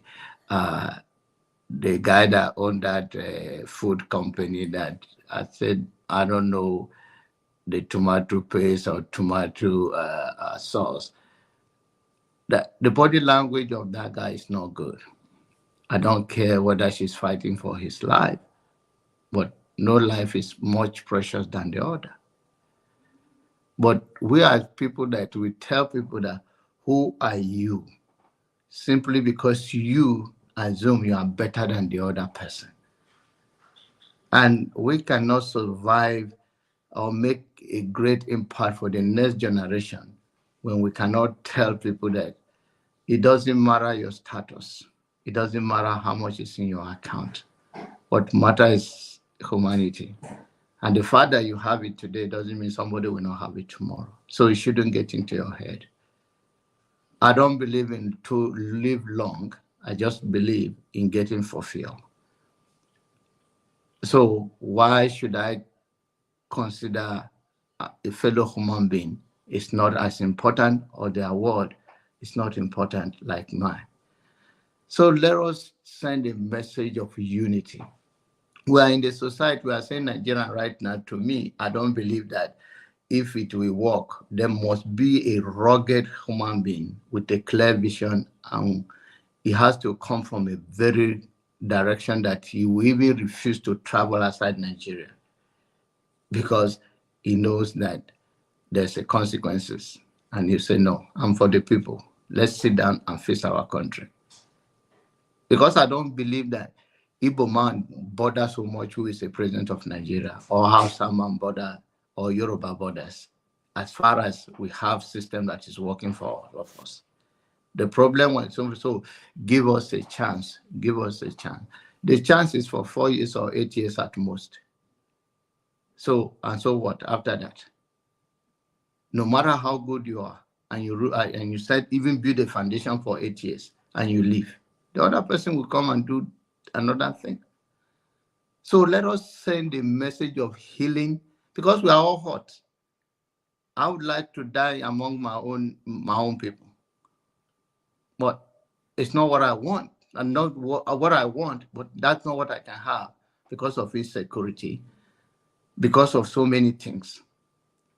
We all leave Nigeria to come to abroad, not because we are looking, some of us are not because of money, but because of safety or other reasons. That if Nigerian work for us, we all love to stay there and let it work, and let us strive, work hard, invest in our own people, invest in our country. But the problem is that not because I don't think people don't want to be a good leader. I don't think anybody want to go there and spoil anything. It is because they may have a good idea, they may not have a good team to work with. Oh, there are a lot of challenges. And by the way, the system is not even there. So I believe the problem we are having in Nigeria is not a tribal issue or religious issue. It is just people that are stuck between the rock and the hard place, because we don't have a leader with a clear vision that will help us to cross to the other side. And when we that are in diaspora should take advantage of the safe haven we have, there's lack of communication in that place. Even when you want to watch something, lights can go off.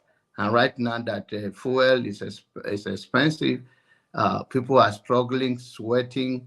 When did they even have time to sit down to watch anything when they are uncomfortable? People are facing real challenge. And sometimes we say, okay, let's pray for the people. Prayer is always what we have. What else do you have? John Abbas, you're preaching. Yes, a lot is interesting, but I don't want to interrupt you. Have you You are finished? doing it already, but go ahead. But it's just that I mean, you've said so many things. One would argue with. Okay. Go ahead. Of course, I mean, the other things that you make good points. You know, it's good to have a kind of a calm and collected, perspective on things. No, but one can also take issues with some of the things you said. You know, right. For example, you know okay, you talked about we need a good leader, right? With a vision. No, but you forget that the system has to allow good leadership to assume power. You know, in other words, leadership is not something that is. I mean, it can I don't know, appear from nowhere, right? So the system has to make it possible.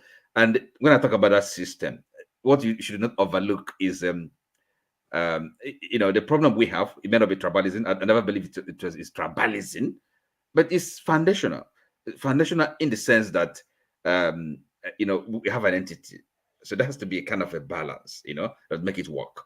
Okay, it's like if you are building something and then you don't have the proper structure, foundation, it's not gonna work. So without that foundation, it doesn't matter. The leader, even the good leadership, the leadership division would not would not be possible. It wouldn't be realistic.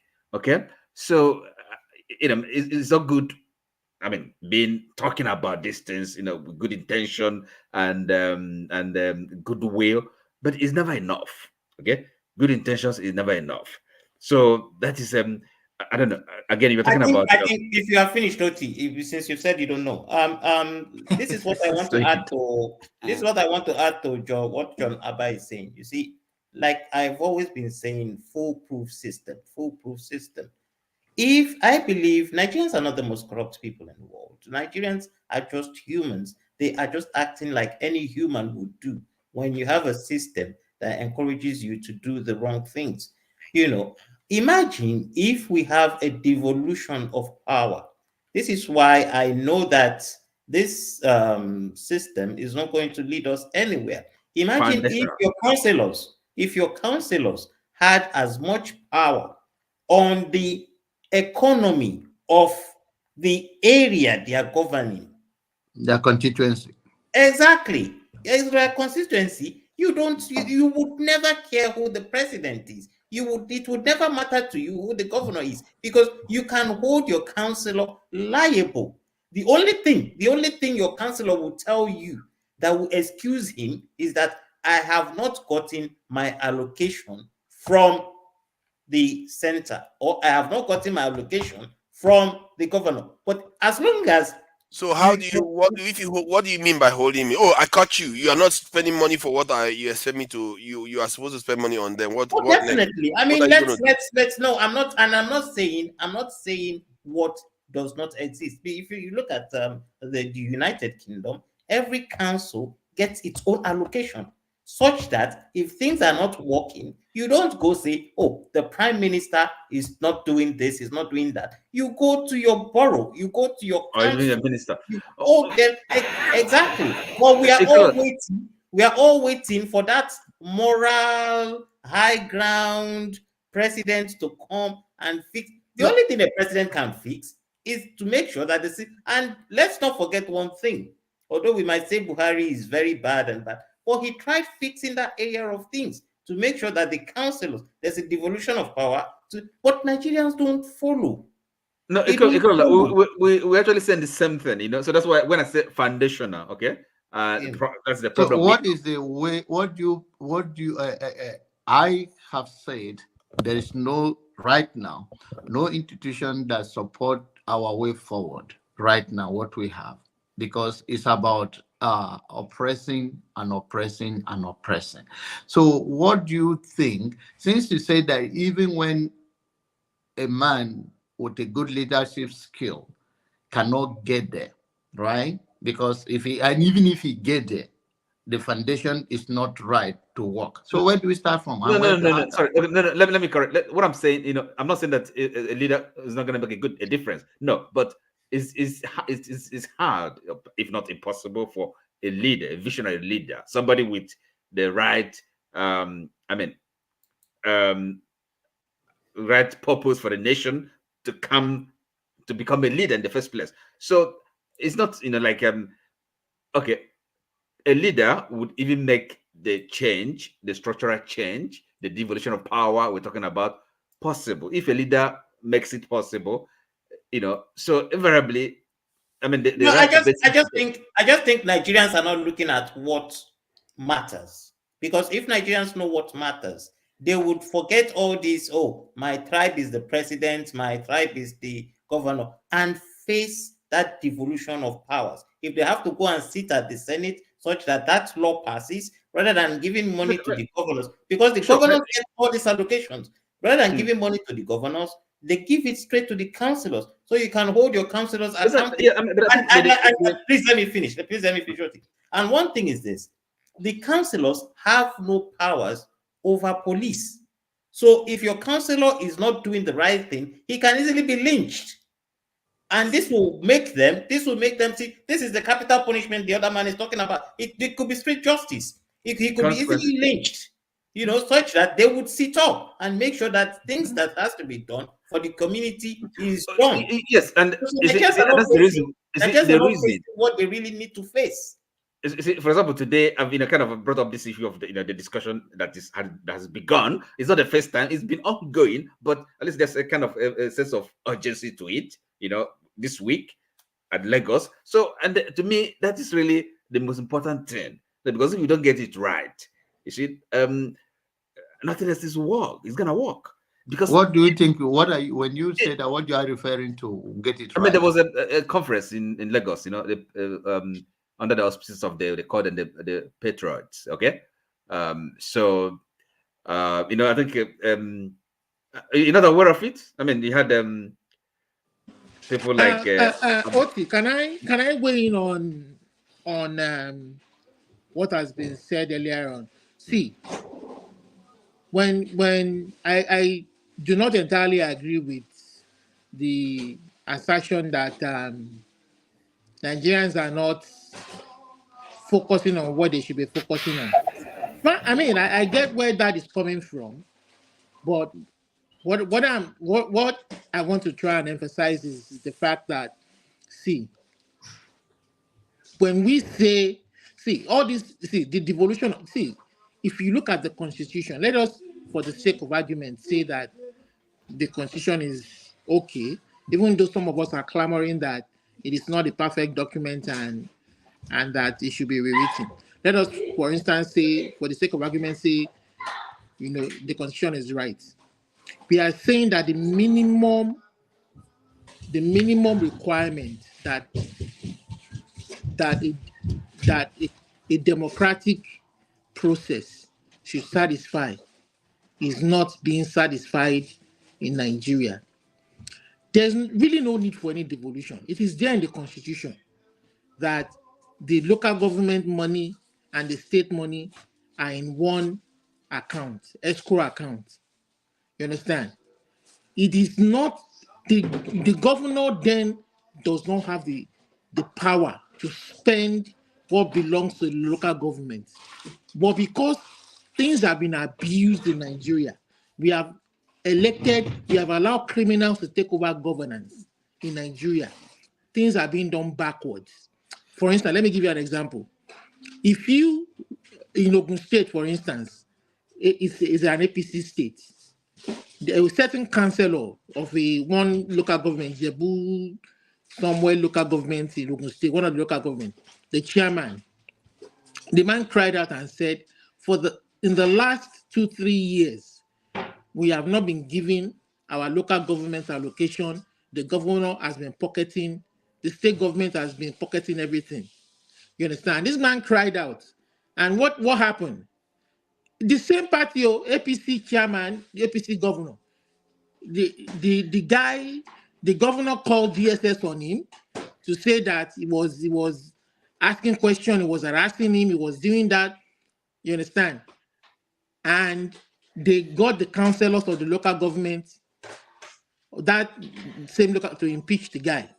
You understand? So when you allow free election to take place, For instance, if you allow a free election to take place, they elect a chairman of the local government. The governor is the APC. The chairman in a free and fair election, the chairman of the local government is PDP. The councillors that make up the local government's council See, are I from don't different. understand all this stuff you're saying, but you said Listen, something that I found are from interesting. different local governments. No, confirm this thing that you said. You said That that they put the money, the same money that is meant for local government and the governor in the same No, the escrow state account. government money and local government money In the same escrow account. In the same But escrow account. That's right. that shouldn't happen. That is a recipe for disaster now. No. Well, that's not why I'm devolution of saying. power. Listen, Because that's why money I'm is saying. power. At the end of the day, why would you put money where there's that's why a I'm gorilla saying. That's and why I'm saying that. a Let us lizard? say, for the sake of argument, there's nothing wrong with the constitution. We are looking at an ideal situation. You understand? Let's say, for the sake of it, if the government wanted, if the governor wanted to follow the letter of the law, you can give the local government what is their own money and write a check and give them their own money now and monitor how they spend the money. Why did they not make an account for local government? That's why we are saying. That's why we are saying that there's a lot of problem with the Nigerian constitution, but some people say because the president is granted. They can amend it now. That's something they can amend. You understand? But what we are even saying is that even if, for the sake of, let's say for the sake of argument, the constitution is perfect, the democratic process is supposed to allow for checks and balances.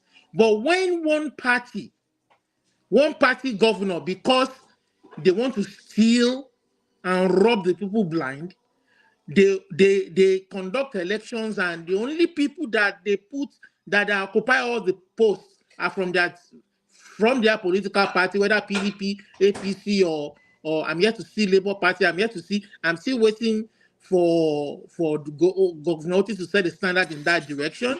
You understand? Allow people to choose who they want. They allow for checks and balances so that all these things, there's no manipulation. But because he wants manipulation, he wants everybody, from the councillor to the chairman to the state of House of Rep, to be in his party so that they can kowtow to him and say yes, so that they don't question him when the money is spent. You understand? Yeah, immediately you say, look, money is power. Let's no. Let me finish with Olumide, please.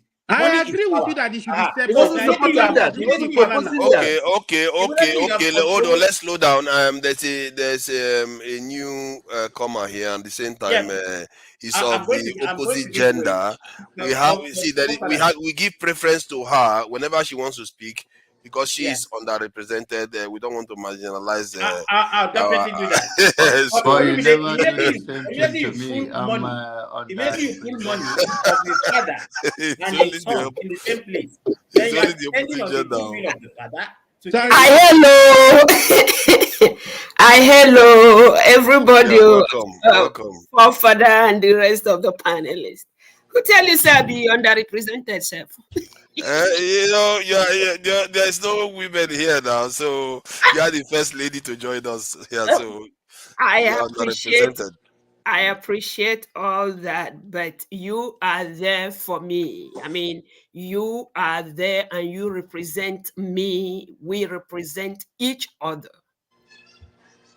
To an extent, we still need to hear from you. Thankful, very, very thankful that I am learning. Like I said the first time I came, I am learning. And I don't think I will stop learning until I'm not in this part of, life anymore. But believe me, I am learning. And I thank you all, the way you are really going into your reserves to bring out what you think will help. I said to myself the other day that what does it take to have a family? And what does it not take to also have a family? It doesn't take choice. You can see the most upright parents give birth to what they gave birth to. which wouldn't in any way represent the type of legacy they wanted to leave. And whether you like it or not, is family. And sometimes, really, when you think somebody is the bad reason you didn't do what, and you really lay down and walk back how you have acted the whole day, you will see that the person you were pointing at is even better than you. And I think until life is lived that way, it's a big joke. Thank you all for the way you've been going on. I just came in here, forefathers, to support what you said. I am a mother, a very passionate one at that. I don't think I want any of my children, which, do not be offended, some of you might be the age of my children. I don't want them to suffer. I don't want a hair on their skin to suffer. But the way it robs me, I am a home girl, registered home girl. I would rather be home in Nigeria, Biafra, whatever the name of that hamlet is, where I eat original food. I drink spring water. It doesn't matter how many vehicles you have. I have the pleasure of walking down to the spring, getting the water. And in fact, sometimes I fetch it.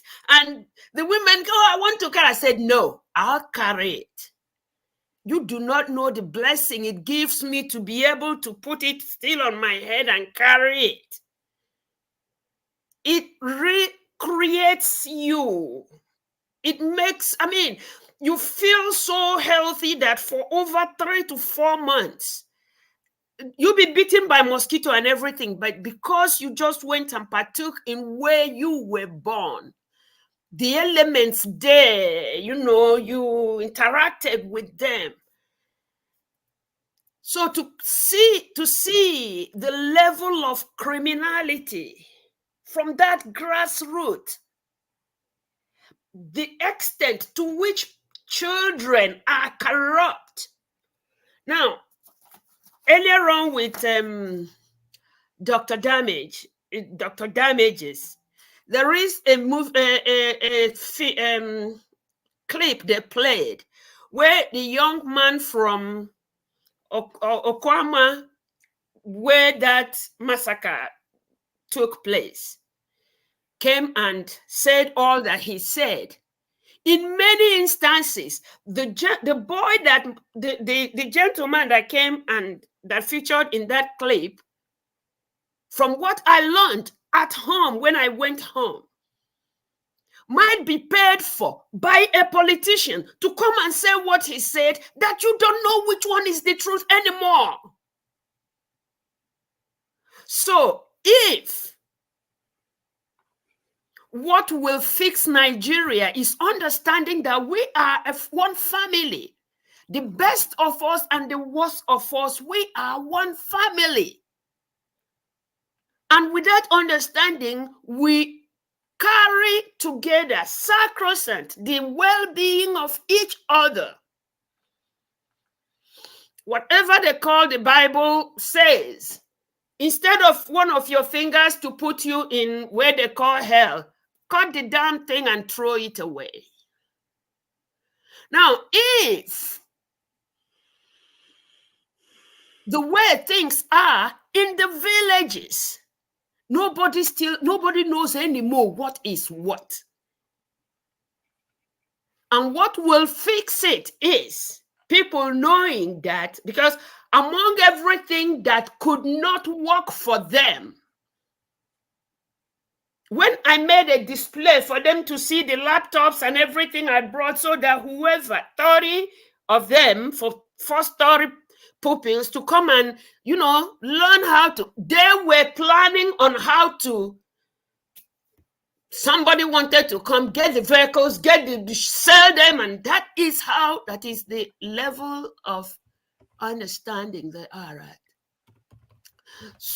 If anybody will, okay, what I found that is still valuable to them is their lives.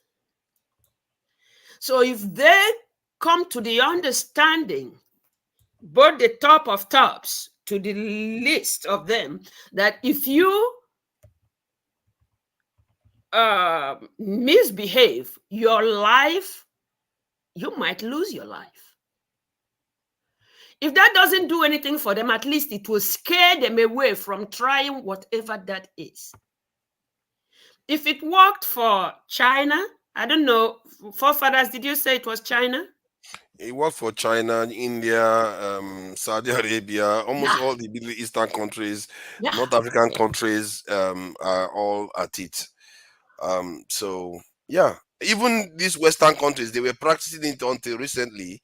They just changed to non-capital this punishment. See, okay, let me just say something quickly about life. About life. Oh, no, before you say what you want to say, do you know in 400 years' time, if you take one life now, you may have denied 1 million people their life just by taking one life. In 400 years' time, some other person would have gone on to have 1 million at least. If two, each of their child go on to have two children, just two, there will be 400 because generations is about 20 years. By 20 generations. And so what? I mean, is it? What that means is that you are taking something very precious away from somebody. No, sorry, excuse me. I want to just thank Madam for. Sorry? I want to thank Madam for her submission. I haven't even finished. Can I know I'm taking a little bit. Can I just finish, please? In fact, Madam, let me quickly. Life is important. You can't take it and get away with it. That's my take. Okay, it's all right. But what I'm saying is this: since I came here, I kind of didn't. I didn't just have anybody to show me anyway because I have nobody. It was examination excellence that brought me. So now, one thing that I got glued to is knowing how the older generation of America lived. That's the type of film I watch, or call it show I watch. Then I just oppose it with what I am seeing where I work at and see the difference and know where to step in. A grandma had her son who had gone and did something real bad, killed somebody because he wanted the money that person had. And the grandma had asked him, "Did you do this?" And he said no. And then when the marshal came and it was clear that he did it, the grandma went out and shot him and said, if I grow him, he might grow more others that will make this community very difficult to live in. I'm not saying it has to be, and I'm not saying just kill them. I am saying it's almost nothing that scares and that corrects things back home. If as determined as I am as determined as I can live with $100 because whatever I want is what I will go for. What I need is some of the times I need, and I will ask, do I really need that? But at home, they can kill you. You might be their brother. You might be their parent. It does not mean anything for them to kill you to get to what you have because they just want the fastest way to get to what you have. So whatever could get them to think, whoa, if I don't value anything, I value my life. If my life is going to be taken from me, I better leave that alone. Whether they are the polling whatever or the presidential candidate, I don't know. I don't know what would fix Nigeria that hasn't fixed it for over 60 years.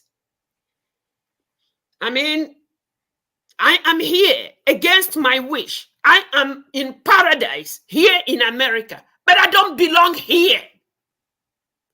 And it is just a few of us that will have the courage to go home and face what is home. Thank you, guys.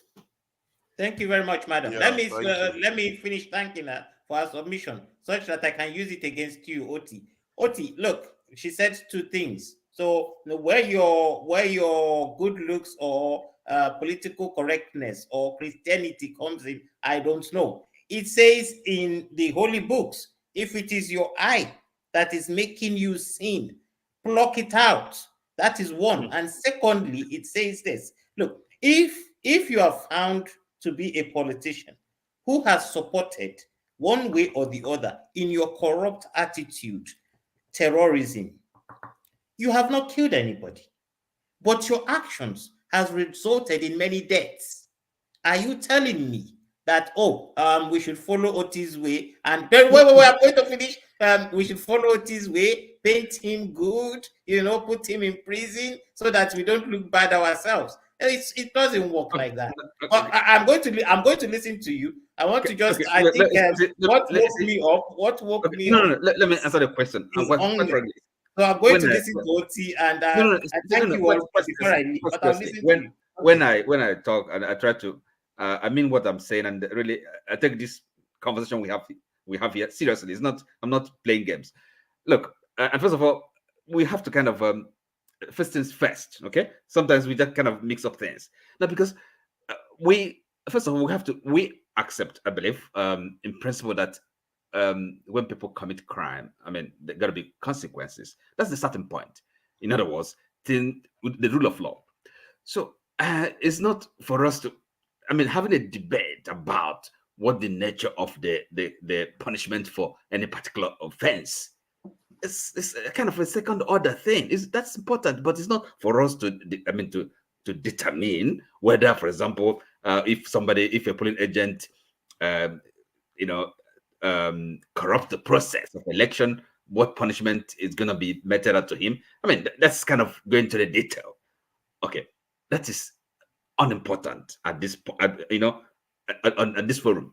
Okay, we agree and accept the principle, quite a solid principle, that crime, corruption got to have consequences, serious consequences that we deter people that want to indulge in them. All right. So I think that is we can leave it at that, and then of course maybe move on to have other discussions. Okay, we'll leave it at that.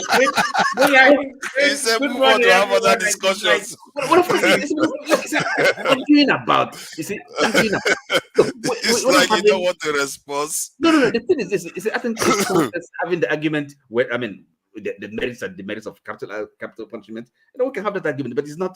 I mean, this is not the right moment for it. I think Oti, the way you are looking at things, I tend to look at it from a more distant view. If you look at election processes, I look at it from the point of view of a transition of power. Transition of power historically has been very, very damaging to our communities in Africa. If you look at the Sahel nations, Mali Kingdom and all, it led to secession and succession wars. And democracy is this is why democracy is very beneficial, because of the transition of power is one of the smoothest you tend to have in most nations. And it has given them a lot of advantage. And now we are practicing it. If you have a system that you're putting in that place, you have to understand why it was put in place. And if people are messing with it, what they are messing with. Because if the process breaks down, you're going to get a military regime that doesn't even believe in any else, and that will be taking lives left and right. And that military regime will be removed by another military regime that will cost lives too. So while you are busy being lenient, you are costing people more lives. Are you trying to kind of educate me on the value of democracy, or no? Because I'm trying to let you understand that when you try to say you are saving lives, you're actually costing more lives. But then what? by not saying arguing you for capital want to, punishment? Sorry, yes, by by not saying you don't arguing agree with for capital punishment at certain, is that? yes, at certain stages in your development, because you need that space for people with integrity to emerge. But if you don't have it, those ones that are breaking the rules will be getting away with it, and they will saturate the system like we have now. No. I don't want anybody to get away with anything. Okay, see, the only that is a wish, but you don't want to act to stop it. I'm not. I don't want anybody to get away with anything. Things have consequences, and crime, corruption, any infraction of the law ought to have its consequence. But it is for the society to decide what those consequences are gonna be. But in principle, we have to accept that they have to be severe, adequate, and severe enough to deter. Okay, don't forget, punishment is not only about deterrence. Also there has to be the element of correction. Improving the society overall. Okay, so it's not all about blood and. No, I agree with you. See, okay, if somebody says, okay, let's say for the next 20 years there's capital punishment, so that it allows for a new culture to emerge, a new culture of integrity to emerge, then you can rein it back. If in a way that's what the West did, they had a new culture emerge, and then they started reining back the capital punishment. You see, but again, look, you see, that's taking us away from maybe the other argument, the thing about structure and foundation. And I think that's really what we were discussing before came to this subject about so the question about the structure, the foundation, was the real problem, really, or the basic problem. So the election and but Oti, though, I may disagree with you on that. This what we're discussing now may be more fundamental than even the structure, because if you whatever structure you create, if there's no accountability, you're going to have a problem. The electoral process, okay, is so fundamental, that is so central to the democracy, and in other words, it's part of what we talk about, the foundation. Okay, are you with me? Now, for example, don't you think that this election, or the entity, the institution that organizes election, should also be devolved? It shouldn't be something that is just one place, is being pretended by one man at Abuja. See, so it's also a question of the foundation. If they will still be corrupt, whether you devolve it to district level, they will still be corrupt. That's correct. You can have corruption at any level. I mean, as Moore here has all kind of informed us, even at the villages. So you gotta have corruption, there. You find corruption and human and and sin. I mean, human beings we're not sinful, okay? At every level, anywhere, in human organization, in human life, and human communities. So, but the thing is this, at what level? That's where maybe we have what is called subsidiarity. Things are better handled. Any problem at all, any problem in human society, is better dealt with at the appropriate. You have to, design the appropriate level, okay, where that problem, is No, I agree with you on that. But certain areas that is of critical problem to the society, you can tackle it, like in government officials stealing public funds and people messing with the election process that is actually sacrosanct to the government, the type of government we run. Can you imagine, like Obaronwe or the Oba of Benin, the process that they use to appoint him, or by somebody goes and messes with it?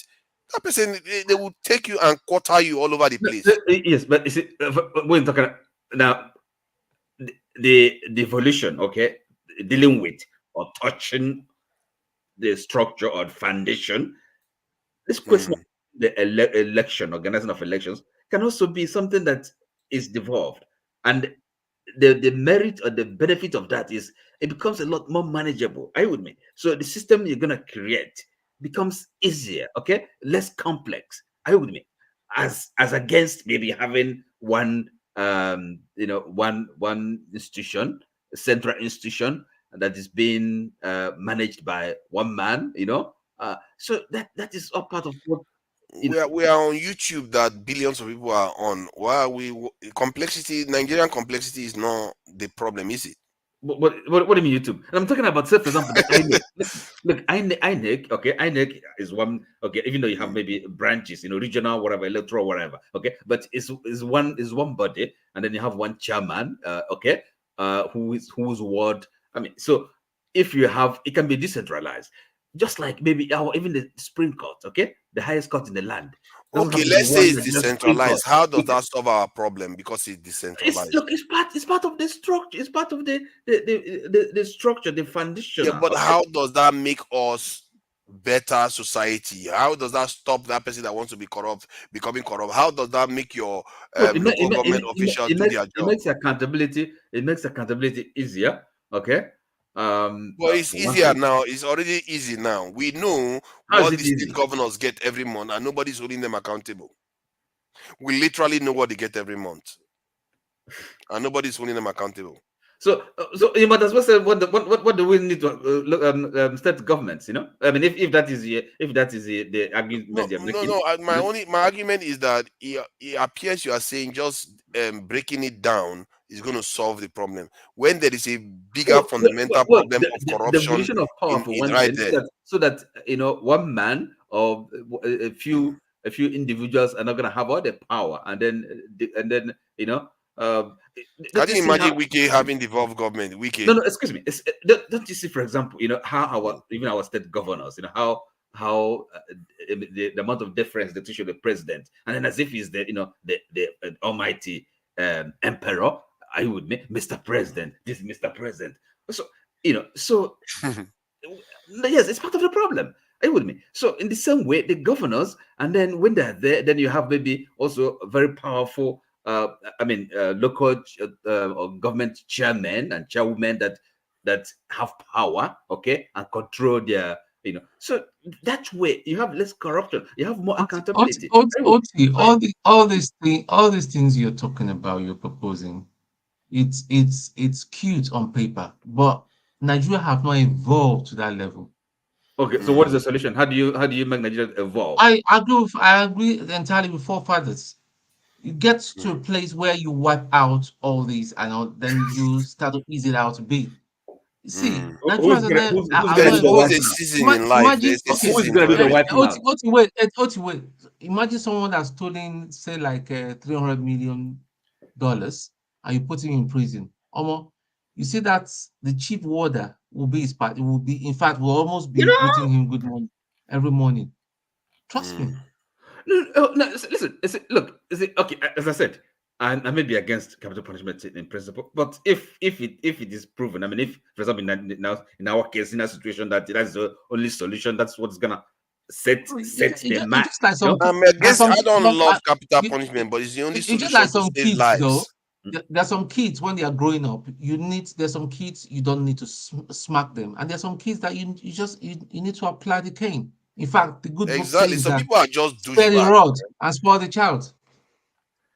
Well, fine. I mean, whatever. If it works, okay. So if that is the but first of all, there has to be that realization, that awareness, that desire, hunger for change. Okay. So because even with the capital punishment, you have to ask the question: what next? What comes in? I would mean. So you have that good system. You have to have the good structure. Now, for example, in the Nigeria of today, the way things are, with if like the level of distrust, okay, you think you're gonna have, capital punishment, and then it's gonna be, first of all, the idea of equal justice. Every section of the country having a sense of, equal belonging. A sense of, not being marginalized, not being. So you have to have that before you can begin to implement such a policy. Or I say, if somebody from one part of the country commits offense, then capital punishment is good enough for them, but some other person, you spare them. You get the point. It's going to be everywhere. Who are going to sign the death warrant? So you have a lot of things to deal with. It's not as simple. The moment you start signing death warrants for people, you can be sure everybody else that deserves it will get it, because how are you sure about that? Because you cannot kill one person's family member, then when the other person commits it, they will make sure you do it. Oh my God!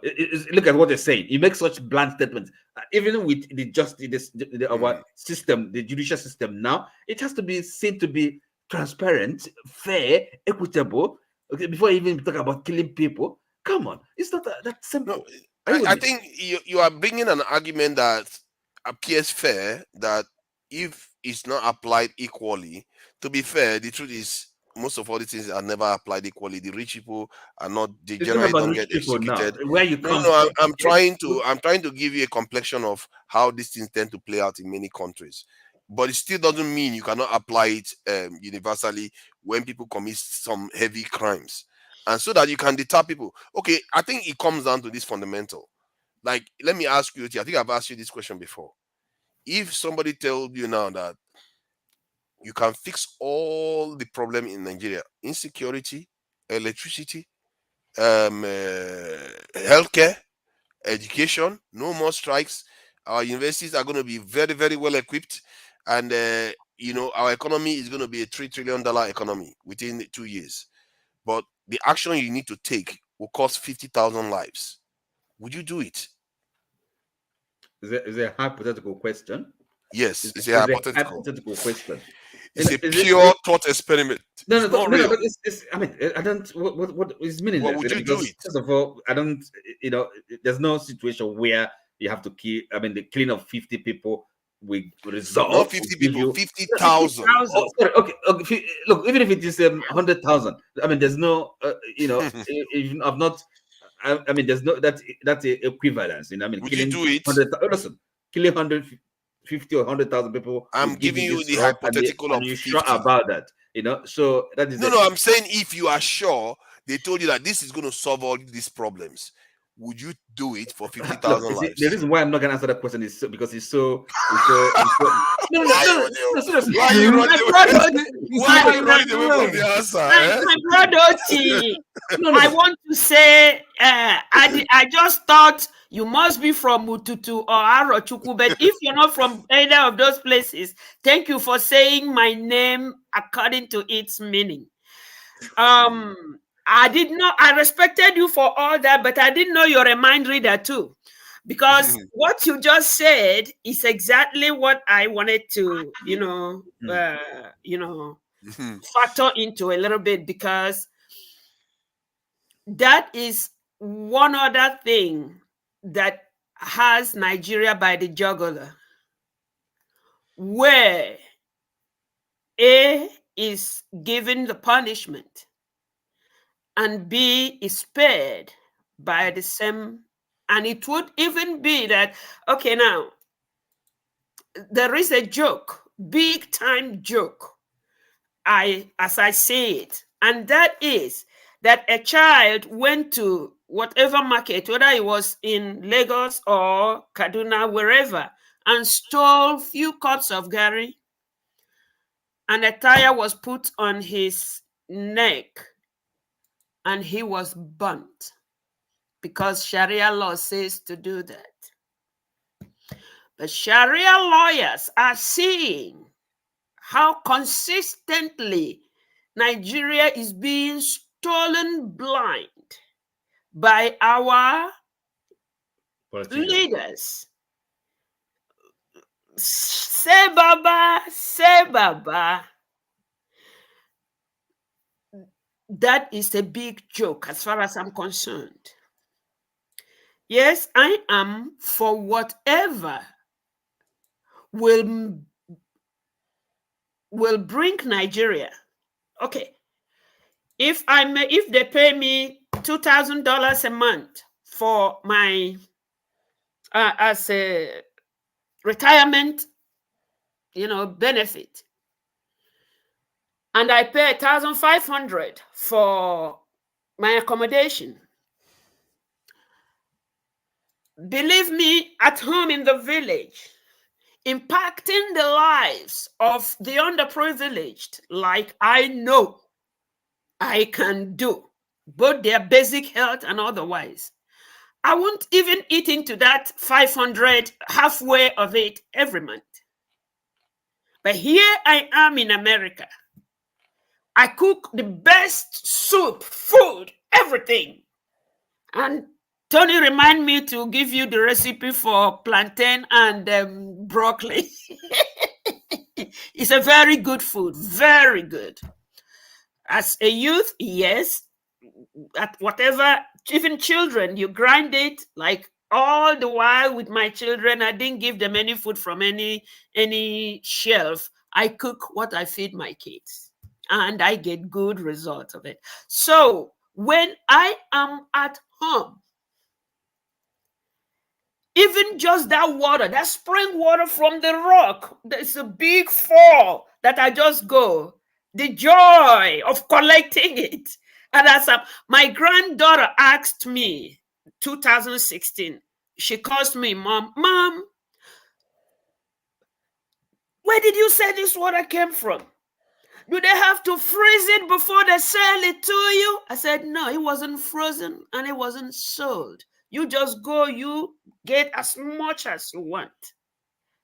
So whatever will put me back there, and other people who, there is a whole lot of things in America and beyond, and I can go anywhere, but no, I don't want that. I want home. If there is any type of punishment or scare or deterrent, call it what you want. I don't do too much grammar because Igbo man no do too much Igbo. So whatever it is that will stop somebody from making it a hell, if you get into all that is here, they show us when you eat this, it's immune booster. You eat that, it gives you forever young. You eat that. They are all behind my yard back home. I just need to venture into a little, shrubby bush. They are all there. Organic. Beyond organic. So if there is that, and it will be equitably distributed. Most of they have you organic here, in Indomie now. Indomie is taking over Nigeria. I told them from You're not going to see all those organic you are expecting. Though. They are there, baby. You won't see them in the metropolis. You have to go in the village. They are brought to the rural market. In fact, they won't even bring them to they will come and knock. Mbori, because everybody wanted to call me American. I said no. My given name is Victoria Ngozi Carlo, but there is what you call Obo, who your parents give you to and name you after. The name of that lady is Mbore. And for me, when I sat down and thought about Mbore, I said to myself, yeah, there is a version of it that they classify as Orie, the 4 market days in Igbo land, Orie Day. But that would be Mbore. But Mbore in my dialect means all your efforts come to fruition right now. I said, okay, so it's Mbore. So they knock, Mbore, come. We have fresh okazi, which is a particular type of wonderful vegetable. We have fresh mushroom. We have fresh snake. We have some of them, when they don't see me, if I left, the other vehicle is not there. Maybe she left. Okay, put it in here. When she comes, she will see it. And some of them, you want to convince them to take money for it. They are abundantly there. My daughter, who finished he was in AP placement until she did half of her college units.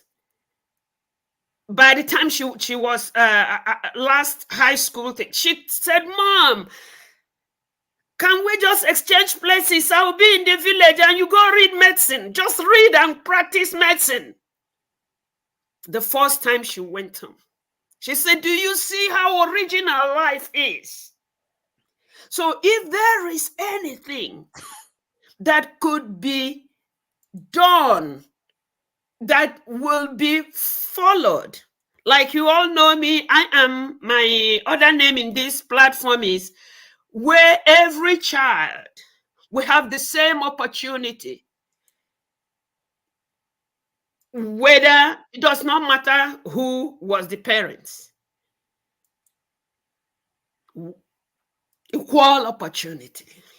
So if such a deterrent would be made irrespective of whose child it is. See, somebody, was it, I think it's, they call it papana, something, fake news, mock news. Parana was saying about 15 universities were graded in Africa or West Africa. Nigeria didn't come close to in fact, Nigeria wasn't remembered until about the 13th. No Cameroon, no Ghana, no, almost from the first place to the 7th place was by South Africa. So you look at yourself and ask, what a joke! What a joke Nigeria is. So anything that could, and it will be, or reason I branched into that is how easier we have made it for our children to pass when they go to school, and we pay whoever is the professors in the university, and we procure this and that for our children. No wonder nobody wants such child that graduated in medical school to touch them in Nigeria. They run all out knowing that what they have prepared is nothing close to what anybody would want their pig to be looked after. So whatever will bring Nigeria back to what I heard, that people were coming from other countries, even from Britain to Nigeria to go to school in Nigeria.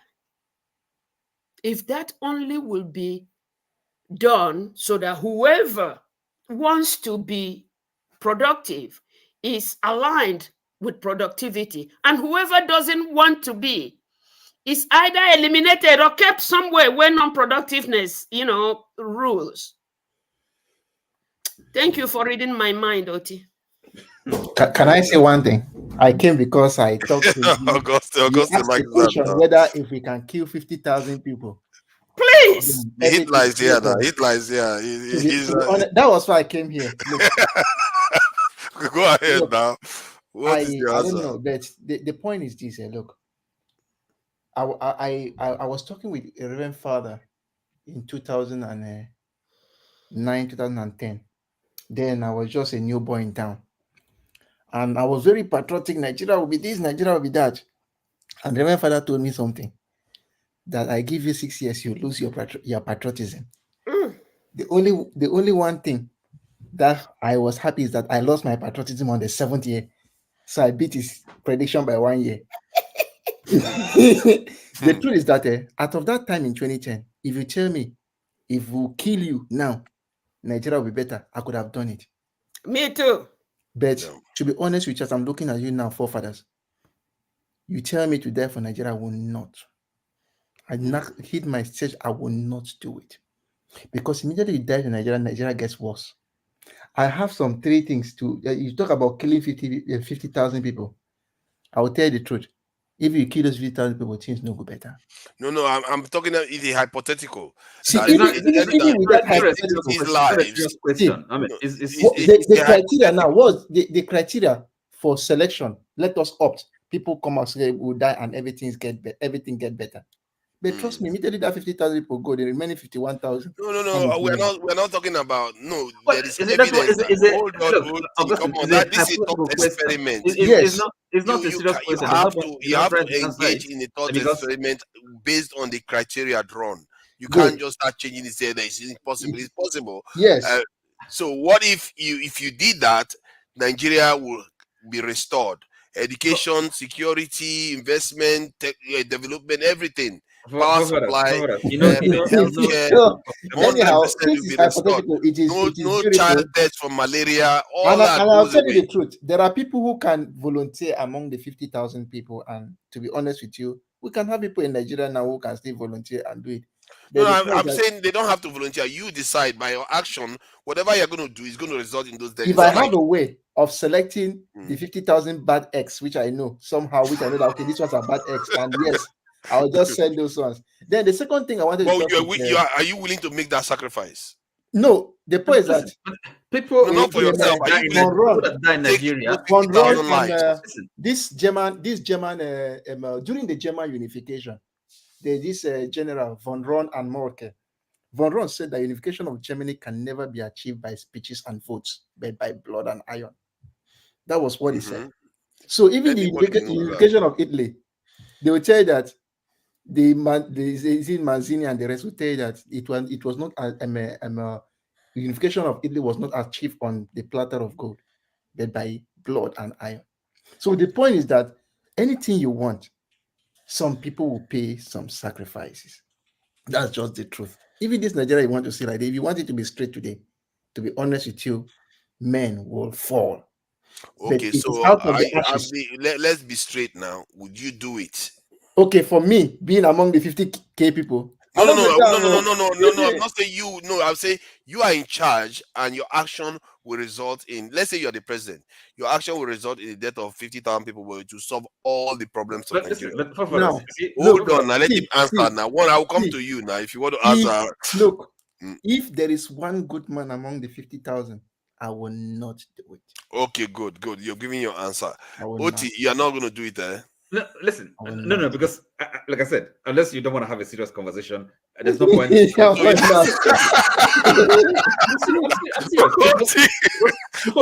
in his cage. He's not watching. There's no circumstance. Ask me, I beg. Will I do it? You are the first president of Nigeria. Would you take that 50,000 lives to restore Nigeria to its glories and everything will be fixed? Give me 2 minutes to answer it, I beg. If I go beyond 2 minutes, take over. Okay, now, you know, I don't know how true it is that, and in the first place, if I blow bad grammar, just for me, because Oyibo knows how to speak Igbo. Now, exactly. If I have such a position, and what I was told is true, that a faction, a set of people are still being paid, were paid before independence, and are still being paid to skew Nigeria the way it is. And that is why it does not matter what you do, Nigeria is how it is. When you think of the fact that everybody is asking, why is the repentant Boko Haram in all the forces in Nigeria? And how come all this is happening? They cannot go where the insurgents or the terrorists and all that is. And then some presidents say, I have them here with me sitting in Aso Rock. Okay, such people, I think there are more than that 50,000. Same thing I said. Pick them. If those, to be very frank with you, there are not only such people and my own governors and wannabes who are not letting anybody breathe because they wanna be. I'll fish them out. I guess I won't be Rollins, but I will be Mbore. Yeah, she's gonna do it. She's gonna do it. Yes, indeed. So let me Oti, you made your point very clear. You're not budging. You don't even want that penalty. So I don't think you're gonna start. Hold on, listen. Remember the question he asked. He didn't say people that are deserve to die. Okay. In other words, no, it's just kind of random people. Random, actually. It's not. You can't select two. You don't have options. I will select the ones that have made Nigeria. The ones that have made Nigeria impenetrable by any good. The ones that have made Nigeria make money the highest. In that case, innocent people will be dying caught. because Some they of the deserve to actions you die. take That's a will different lead thing. innocent people to still die. Like you could send police people or all those people to go and take action. They too will lose their lives. So you cause the loss of life of even innocent people. So the point is, you know, you see, OT wanted it to be comfortable, but I'm not going to make it comfortable for you, OT. No, it's not making it comfortable. OT. Unless So what do you don't think? want to have unless you don't want to have a serious, It's more than 50,000. I know where Tone is, so I don't need to ask Tone. I know where Tone is. So, but let me say this. I think to be quite serious, by saying you are not going to do it, you've actually killed far more people. You see, what we don't understand by not taking action. Let me explain to you. Are you addressing me? Yes, I'm addressing you, but OT. And also I didn't Augustine. answer the question. I didn't answer the question because I said it's not a serious question. Okay, now is it serious? It's pointless. If it's not serious, so, you know, see, I think that's my answer. You cannot make me to answer a question that. See, anybody that's watching this know that your answer is no. No. Yeah, you answer it for me. Anybody watching knows that your answer is no. For me, you see? First of all, if, for example, as More tried to, is the kind of people that actually deserve to die, and their death, realistically, and consequentially, we bring a change, any change at all. Then we have a discussion, but it's not telling me just 50 people 50 random from nowhere. 50,000 random. If there are more than 100,000, those people are more than 100,000. You know. Don't you know that a lot of innocent people are dying already? You see, what I'm trying to get you to understand, you need to see through. No. Look, you see, what you don't realize is that even today, that Nigeria being together. And people are dying every day. So, and the deaths of those people, what's the result? What's the consequence? But my point now, you are making my point. You are making my point. They are dead. Hold on, now you're making my point. Is now you are deliberate. You know, you actually want to commit murder. Exactly. Okay? Hold on. Let me explain why. Dying. Okay. Can you let me make the point? The point I'm trying to make is that those people that are dying now every day as we speak, they are not. It's almost like their death is for nothing. That's correct. It's of no purpose. And secondly, even nature inflicts death or not when it comes to malaria and all the rest that kills us, and we accept it constantly. But when somebody says that okay, this death that is already inflicted on us, we are losing more than 100,000 due to malaria and all the others per annum, and they gave you the option that if you lose 50,000, all this problem will go away. And you choose not to do it. If the Nigerian soldiers or whatever die, or a natural disaster, 50,000 die, then they've died for some. Well, they've died by accident or by whatever act of God. But by telling you that will solve all the problems, that's for something. Die, okay? It's not about deserving to die. It's about the greater good. Listen to me. What I'm telling you, there has to be a context to it. You can't just say people die and then you have a result. So it's about the greater good. It's meaningless. I can't answer such a question. I wouldn't. Because you could be a leader tomorrow. You need to start understanding how the minds of people work. It depends on if, for example, you have to go to a war, you can have 1 million people. Okay? Exactly. Yes, then you're fighting a war. But yet I gave you a scenario that a war, you are not even guaranteed to win a war. But yet I give you a scenario that will fix your entire country. You won't even choose that. But then look, you fight war, okay? Is a necessity? Is it not by easy choice? People don't go to war. Actually, it's a choice. You could choose to surrender. No, look, no. No. Excuse me. It's a choice, but not an easy choice, okay? Because human lives are involved. Okay, but then if a nation has to fight a war and then you lose 500,000 men, okay. I mean, if that's what it takes for a country to survive, that's a sacrifice. That's a war. Why are you against the 50,000 then? No, because there's no context to it. That's why it's I gave you a context that it doesn't matter. The context it doesn't matter. 50,000 people will lose their life, innocent and guilty alike. No, I'm giving you a context. I'm giving you a context. Context doesn't matter. That's the point. A war. Choose the one you like. You could have said, okay, yes, I will send innocent soldiers to war, and if they die, fine. No. Excuse me. That's why I said hypothetical question. It has to be a serious question. Now, for example, it could be war. Okay, it could be these people are actually guilty. They are maybe saboteurs. They are, soldiers are guilty. They've committed. They are enemies of the state or whatever. Yeah. Then then we have a discussion, but it's not 50 people, random people, because and then it's gonna lead to. No, I think you are missing the point. I'm not missing the point. Your actions. Okay, hold on. I described it like this, that by your actions, 50,000 will lose their lives. Mm-hmm. So in other words, if you declare war against insurgents and you send thousands of people and throw thousands of people in and give their equipment, destroy this village, destroy everything in sight, it will destroy innocent people. Those soldiers too will lose their lives, and the bad people will lose their lives. So it doesn't matter. Whatever you do, 50,000 people will lose their life. Would you go for it? Oh, look, excuse me. Warfare nations or leaders engage in war. If you're, if you're a leader of a country or whatever, a tribe, and people die. I mean, it's a pity. It's a sad reality of life. But you have to take the decision. If it comes to that. But it's something serious. You have to take seriously. It's not in a cavalier manner. Are you with me? Yeah, but so, it's the same question I asked you. Just that you didn't ask a good question, a right question, and then you want me to contextualize it for you, but you could have just. But in the end, it's still the same thing. You are still willing. You are willing to sacrifice 500,000. The difference is this. I mean, you are willing to sacrifice 500,000, but you refuse to. The difference is that you sacrifice 50,000.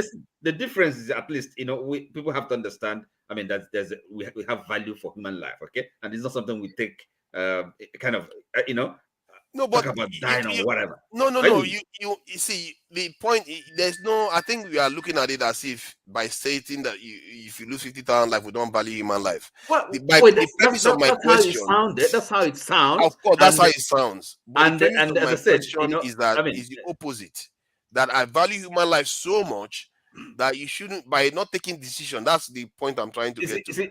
That's why I said hypothetical. If you put context to it, if you ask the question, then I can answer it, and then I know that I'm giving you a serious answer. Because I don't so you are willing to, for the sake of talking. Yeah, I don't know. The second thing I wanted to talk with. But Augustine says he's not going to commit anything if one innocent person would die. Look. Once one person there who is innocent, I will not do but you're a killer. You don't know you're already a killer. Don't worry, we'll handpick them. Nobody innocent will die. He's already killed somebody by not doing that. That's why he doesn't understand. Augustine, all the people that will die from malaria is on your head. See, when you're a leader, that's what happens. You don't have an excuse to escape it. If you're a leader and then enemy attacks your country, what they're gonna do? You're not gonna fight. No. If an enemy attacks my country, this is territorial integrity. Oh my God! Men must come out and fight. Sure. Then you kill innocent people. Then you are willing to kill innocent people. Then no, this one you are defending your home. And defending how about the innocent people that are going to die that you're going to send? Nobody will name the innocent way you go kill. You not go kill anybody. But the scenario was the same as defending your home. If you don't fight, you will be captured. Forefathers. But hold on, those people are coming to kill you. But thousands of people are already dying in Nigeria every year, and they gave you the option to save their lives, and you chose not to do it because one innocent person will die when innocent people are already dying for free. See. Anyhow, that's why it's hypothetical. But the point is that if I'm attacked by a foreign power, I'll always try as much as possible to defend. People will fight for their lives and fight for their home. I guess that's where we all are at. That's the point. There's one thing I wanted to talk with Nembori about. He mentioned about education. Not saying me, I be person where I like school too much. Say it again. What was it? You talked about education and the ranking of universities. Yeah. So this is one thing I love so much, to be honest with you. Look, I schooled in the then Anambra State University. Wow. And I also went to the University of Nigeria, Nsukka. To be honest with you, the university is a hub of corruption. The best brains are being chased away. I know. Now, to be honest with you, that if a child graduates and is good enough, those who are at the helm of affair frustrate that child's life just because they don't want him to be in the system. Just one moment, sir, 1 moment. Yeah, I won't take up to 2 minutes. Just 1 moment and you will continue. I told this panel, I went to school in the interiorest of interior. I didn't know anything about interview. Only that when you mean business, you must be guided, whether you like it or you won't even know that you're guided, but you're guided. So now I came to my brother's place, and he stuck illiterate, but I love him. And I said, brother, please, can I have 5 kobo to buy home studies? They said we have interview tomorrow. He gave me 5 kobo. I went bought home studies, and I used to like science and stuff. Then I bought it and I read biology. You know, in biology there was heart. You know, the physiology and anatomy and physiology of human heart, and I read through it. I mean, I read it like when you read what you like. Then the following day, we went to the interview, and they asked me, with your result and testimonial, what can you tell us about the human heart? Do you now see what I said by being guided? They asked me, what can you tell us about the human heart? Yeah. Human heart is a muscular structure, stays in the left of what the left chest wall, divided into 4. 2 parts is the atrium, the downside is the ventricle. They said, stop. I stopped. And the other man said, there were 12 of them. The man next to who said I should stop asked, is that all for her? And the man that asked me to stop said, if she continues, you will be lost, because nothing of what she is saying that you understand right now. So they all had lists of people that they wanted to take. And they asked me to leave. When they asked me to come back, they told me I was 16 and a half years. No, please, 17 and a half years. That in 6 months' time, I will be 18. I should come for another interview. Now, the 12 men panel had one female that was a Caucasian. And the Caucasian said to them, no, like I told you, I will take her to my own school. She is already enlisted. This was a Caucasian. My own people of the same skin, Igbos, refused for me to make the list. The lady said, I cannot, even if she was 14, I still will keep her for those years. I cannot let this get lost because I just cannot. That's how the Caucasian lady gave me, when my results came back as a midwife with, oh, she's the best in Nigeria, I couldn't see, I'll find out where her name is. Barbara Quast. I couldn't find where Barbara Quast was, just to say Barbara. But that is Nigeria for us. Continue, big boy. So the point I was trying to make here is that I have never heard that knowledge is transmitted in genes, where professors will give birth to children who must be intelligent. I was at the University of Nigeria, Nsukka, and I even saw some of their recruitment. That is why I wish tomorrow I'll be going for mass around noon. The person from University of Nigeria, Nsukka, is coming here around 11:30. I wish I could meet him and have some questions for him, because his topic is talking about the future of the Nigerian people. You will see a situation where you see people who are being employed and they are not up to standard. I was doing my MSc, and I said it some time ago. I had a discussion between 2 people who were just recruited. One guy, they are all children of professors. They used to call them staff kid. That's what the name they call them. One told the friend, I hear say they give me MCB 201 to teach. And I say, no, you know how I struggled to pass that course. The other one told him, which is they waste your time to the thing. Just go write the topic for what it has been taught. The team pay me. But that's These were people who were just employed some minutes ago because their father is a professor. And the funny thing is that Most of these professors, I don't know whether they didn't get, maybe I don't know, it was not that juicy before, maybe they don't have money. You don't build houses in your village. You are so afraid to leave and go to your village where you did not build a house. So you decide to make your children lecturers so that they can inherit they can have the house you are in, so that you continue living there. That's one thing I noticed about people in some schools that have staff quarters. You are so afraid to go back to your village. So sometimes, even apart from that, even back in my school, I did my undergraduate, you will see the kind of things they do to hire students or to hire lecturers. You will see that this person is not competent. There was a situation where somebody was employed and the person told me that, please, you will help me to teach me how to be a lecturer. For a job I applied for, I was the best student they ever had. Since the school was made, only one beautiful girl who broke my record last year.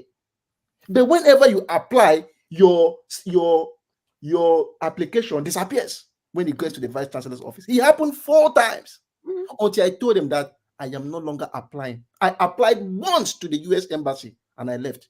I know. Once, and not be said 2 times. Now, 1 time, immediately I applied. I dropped my CV at the US embassy. The US, that's why I said I no paid dime to reach the United States. They were the one who paid everything, apply for me. All my own is just to write the exam, give them result. So that is why if I'm working here, my students will always come and say, please, can you have some extra? I give them extra effort because they are the ones who pick your child and wash your child up and make the person grow more in knowledge. Yep. I remember one thing my father told me. A father who cannot train his child, who cannot teach his child the right thing, if your child somehow grows up and become good, you have no right to point at him that is my son. And that is what Nigeria does, which is very bad. Yep. Tomorrow now, I am what are you talking about? The child, the parent still has the right to say that's his son. I think we are. that's what we do. It's your genetic offspring. But let me ask you though. Okay, go ahead, explain, then I'll ask you. Most of those who come to the Western world, we have friends here who have patents. By the time they do something exceptional, that is when you see the Nigerian government will start pointing, that is our son. And it is very, very bad that you cannot take care of your children. You cannot treat them well. Even the system in the university are very poor. Then when your children go out, do something better that the white man says, oh, this person did something excellent. He got a patent and this is important for us. And you now say, hey, that one Nigerian, that is our son. It's a shame. And that's why sometimes I tell the truth. I don't even sometimes read the way our officials behave.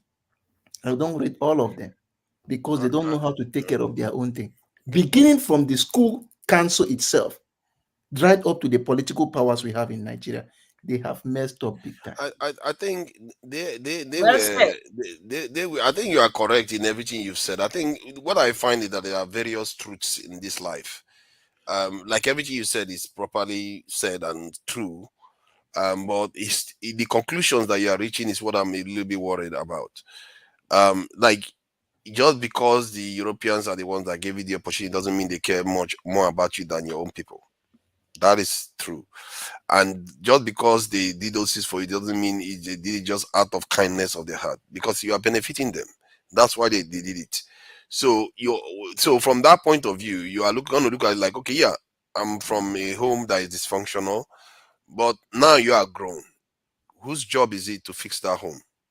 Now, let's go with it. You asked a very beautiful question. It's our job to fix the home. But to be honest with you, you cannot contribute to humanity if you are not skillful enough to do that. And who gave you the skills? I believe that if I train a child to grow up very well and be skillful in what he does, he can do more and train humanity, more people, than giving him a car. The car may just be something you use to just move around, but if you train him, he can even make more cars for you. Mm-hmm. We should learn to fix our own things. Nigeria, we know they do. I'm not okay. See Amajiri all over the place. Do you think if we could have given them small skills, what they could have added to national development? Yeah, but you are now a man, and you to shape things in the way you prefer, that you wish you had when you were growing up. It's your duty to fix it now. So we can't shirk that responsibility. By doing that, you are maybe even worse than the ones you left behind. At least they stayed and they tried to do their best and they failed woefully. But by abandoning it and going to the other family, that's probably enemy of your family. It doesn't. You're killing your own line. Look, you know what I'm saying, sir? I had friends, I know say yes, I will say this one, they were talking pidgin English. This one gets sense. We had people who were good. The one thing I am so unhappy is that most of them did not have the psychological stamina to survive the traumas we had then. Yes, I'm the type, as I said, my friends will always tell me that you do like book, your own and way always book. And I no matter the kind of trials and tribulation we had back then, there are a lot of times, like what Nembori said, there are some times where I went for an the same thing like this. And a man looked me into my eyes after presenting and told me that I want to give you this scholarship, but I cannot do it. My hands are tied. That happened in Alexandra Hall in University of Nigeria, Nsukka. Let me simplify it because it looks like we may be getting our wires crossed. So if they give you the opportunity now to fix those things, you will take it to fix it. If they give me the opportunity to fix it, as I said, there are people I know I want to help and I want to fix it. Great. I want to do it. Let me tell you what I have in mind. What I'm trying to do now is to see if I can find books which I know will be very good. You know, people who donate books, gather a lot of them and ship back to my alma mater. That's what I have in mind, which I know I would like to do. I'm not doing it because Nigeria should be benefiting even from it. I'm doing it because there's one person who may need that book to read it and also grow better and become better in life. So, but the things that we do, to be honest with you. So, are you heading out, OT? Yes. Good night, and thank you for joining us, our in-house philosopher. that doesn't like hypotheticals. He doesn't want to be fathers. I'll be off to bed as well. Yeah, we'll be rolling up soon. DMO just showed up, so we have to give him a say and all the rest. You have not finished, Augustine, have you? So that's just what I was trying to say. But to be honest with you, if we can, Peter will always make one statement that we should always reward each person according to your efforts. We should see your wealth with enterprise. Not be people where you go to see wealth without enterprise. Hiring the wrong persons. If you are hiring the wrong persons who are, one thing I don't like joking with academics and healthcare services, because it is in academics that you train people. There was one time I was doing something in my village in Uli, and one child was, I think he was supposed to fail WAEC, and he made one statement: "Papa, I'm gonna work here, I work." So your papa can work WAEC for you? No. So a child of that age knows say my papa feel work. Wow, that's terrible. Come on. That's terrible. That's not a good example. You see, and I really worry that many Nigerians walking around with masters and PhDs inside Nigeria, they don't have good education at all. Thank you. To be honest with you, they don't have. That's scary. Even people who are doctors of the one thing I will tell you, if you are a PhD holder, what it makes you is that you are an independent thinker. I throw you a question, you're supposed to think and say, okay, this is how we'll solve it. That's why they call you an independent investigator, a doctor of philosophy. You can think wide in your field. But if you go to Nigeria, that specific field, people stay in their houses and just one day get $500,000 Naira, throw it to a professor, and the professor arrange defense for you with manufactured results from somewhere. Trust me, to be honest with you, I'm not gonna lie. Me, I like book. That's why they think they pay me. They pay me. I will tell you the truth. They pay me. You are a natural. Since you come here, you seem to stick to that point, and people like you are the pillars that one can build on. How will you, Augustine? How will you deal with your students with AI now flying about? Because that's what the problem in the academia. Yes. A lot of people use Look, the AI. to be honest with you, the AI is flying about. I would thank you for that question. I had a student. We have some assignments and the rest. I had a child who I gave an assignment. We gave assignments in class. They know what they're supposed to do. He used AI, ChatGPT, to write a report for me. He immediately sent it to me and started laughing. Because when I read, for me, That's why some even back in Nigeria, when I used to teach in my school, people hated me. They talk say this teacher to get time. I go read every dot and I will make comments on every part of the paper.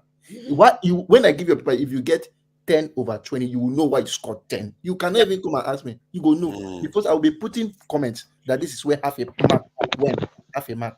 So when a child did it, I came and I did the thing and I gave the scripts and I just started laughing and I told them what happened. So one thing about ChatGPT is that it's a robot. It no go behave like human. Once you throw the question, it go down, give you everything.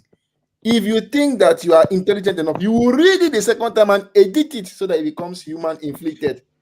That's the way you now be able to cross ChatGPT, meaning you still need to put in the human effort.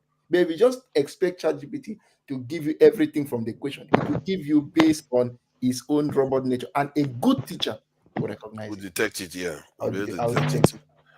No, that's true. DMO, thank you for joining us, Yeah, DMO. Yeah, I'm not sure I've seen you here before. If I have, I'm sorry. It's been a while. yeah, forefathers, you've seen me before, but I don't usually come up on this thing. But it's just that There is a bit of noise coming through your mic, and maybe it's because it's too close to your mouth or something. okay, can you hear Yeah, me? Is it better? yeah, I can hear you. Yeah. Okay, sorry about that. Can I just say that I'm a bit starstruck, I think you have gone further back now. Your mic is running away from you. Okay, I'm a bit starstruck. Can you hear? Is it better? Yeah. We can hear you now. Okay, it's better. I'm a bit starstruck. I see forefathers here. I see Tone, a man of few words, but very succinct, Olabide is a bit quiet. Augustine, Onyakwukwo, well done, eh? I was quite disappointed. You go night school, Anambra State University, but thank God you went to UNN. That's on a lighter note, actually. Madam Mbore, well done, eh? I just heard philosophy and all that. I'm a medical doctor. Just it was a bit. Great. That's why I logged in. When we talk about it, education in Nigeria, I know we're all running up now, but let me just say something. In Nigeria, for us as doctors, when we graduate, we do what they call housemanship. Over here, they call it internship, and we do everything, jack of all trades. Sorry, But I thank God. sorry to interject. Did you graduate in Nigeria? I graduated in Nigeria. I trained in University of Port Harcourt.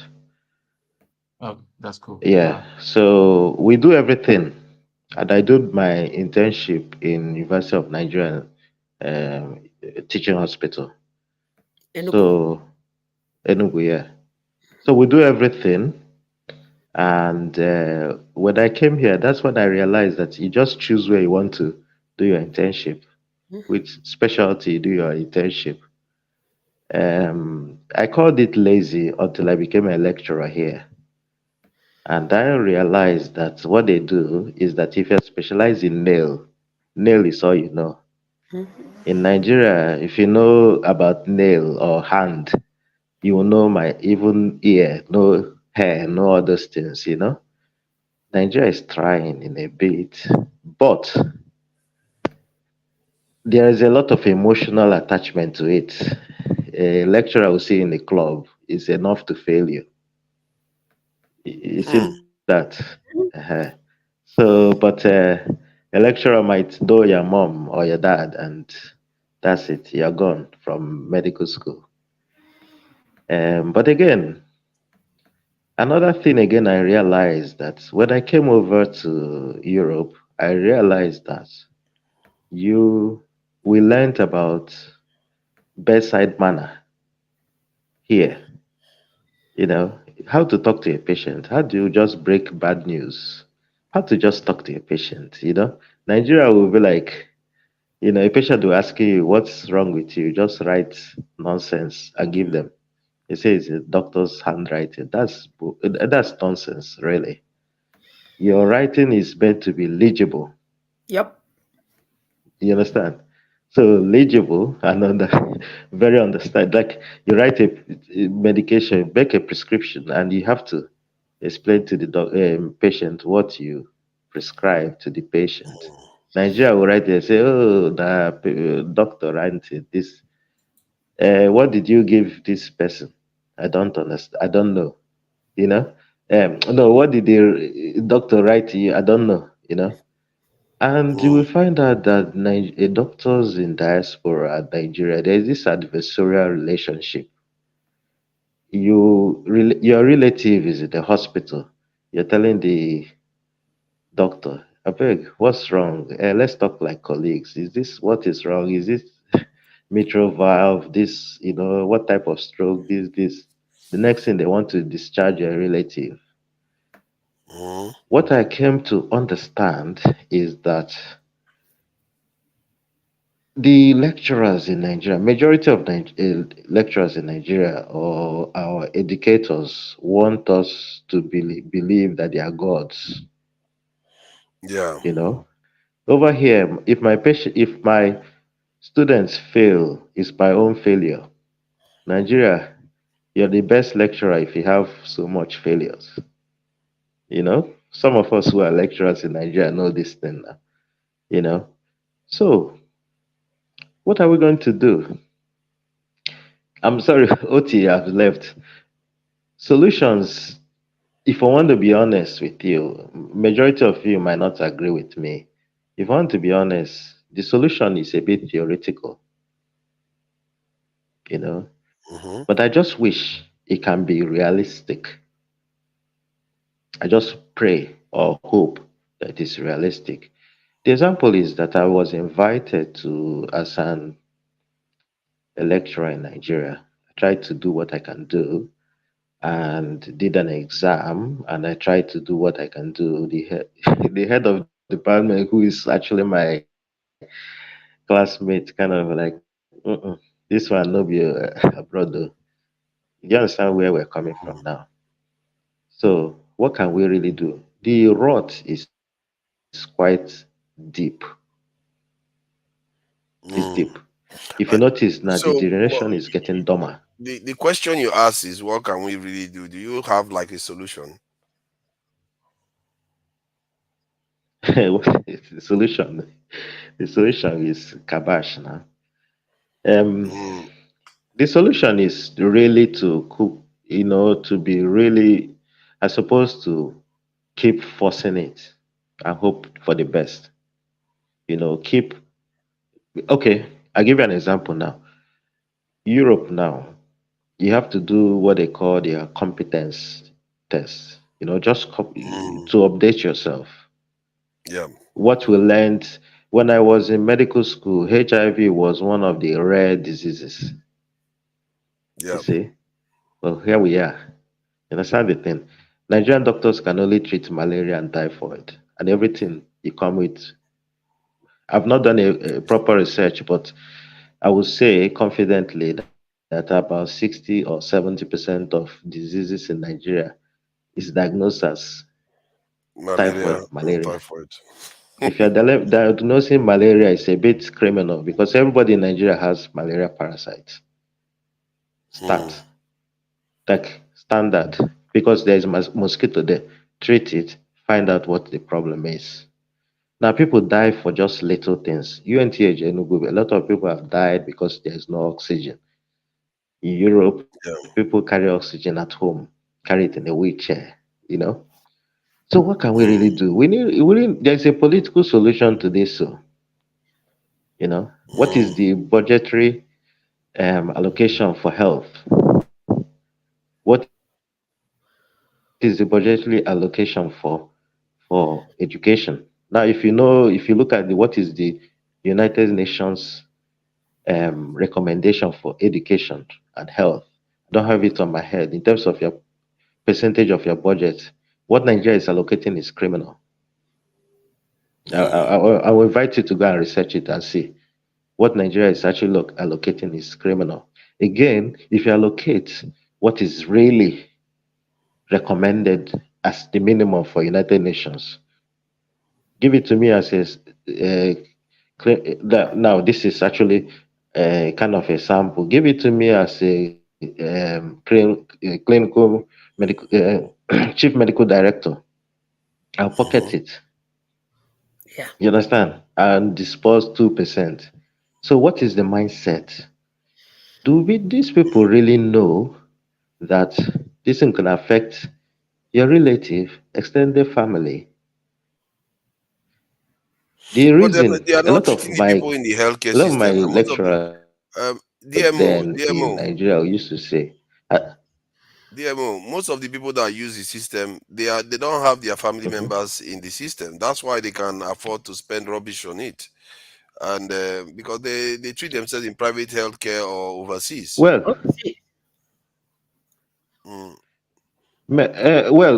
forefathers. The reality is that in terms of the intellectual resources in private medical facilities in Nigeria, what you have is beautiful building with it's just like private schools. You have very good facilities, very nice, very beautiful. But do you have the brains to run it? Teaching hospitals have consultants, senior registrars, senior house officers, medical students, but less. One of the reasons why I left Nigeria was one of the surgeries we were doing. They took light, and people started bringing this what do you call that thing again? Rechargeable lamp for very important distance. We had very good generators. What happened? You can't use it. There's no fuel. Somebody has already pocketed the money for the fuel. You understand the thing? So private So hospital you left doesn't Nigeria really because they took light, indicate. Because they took light No, no, no. in One of, theater. no, no, You live in Nigeria where there no, no, is no. half which one do they call half power? I don't forget what that word is. That way they bring in the light is halfway. Low current. They're Low like current, cigarettes. We have Half low current. current, we Half have high current. current, and you have all these things, and you are shocked My that brother likes telling you me that go it's out like of the country cigarettes. because of that.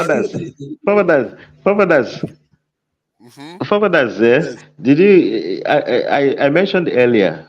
People have died because because there's no oxygen. So it's a build up to that point that like, no, I cannot do this anymore. You understand the thing? So it's a build up. Little things that prevent what's actually kill one of the things that kills a lot of people in Nigeria is preventable diseases. Preventable. You see the thing. So our primary care is non-existent. So people are more interested in, it's going to this big hospital. This one, I want to go to the hospital, this big.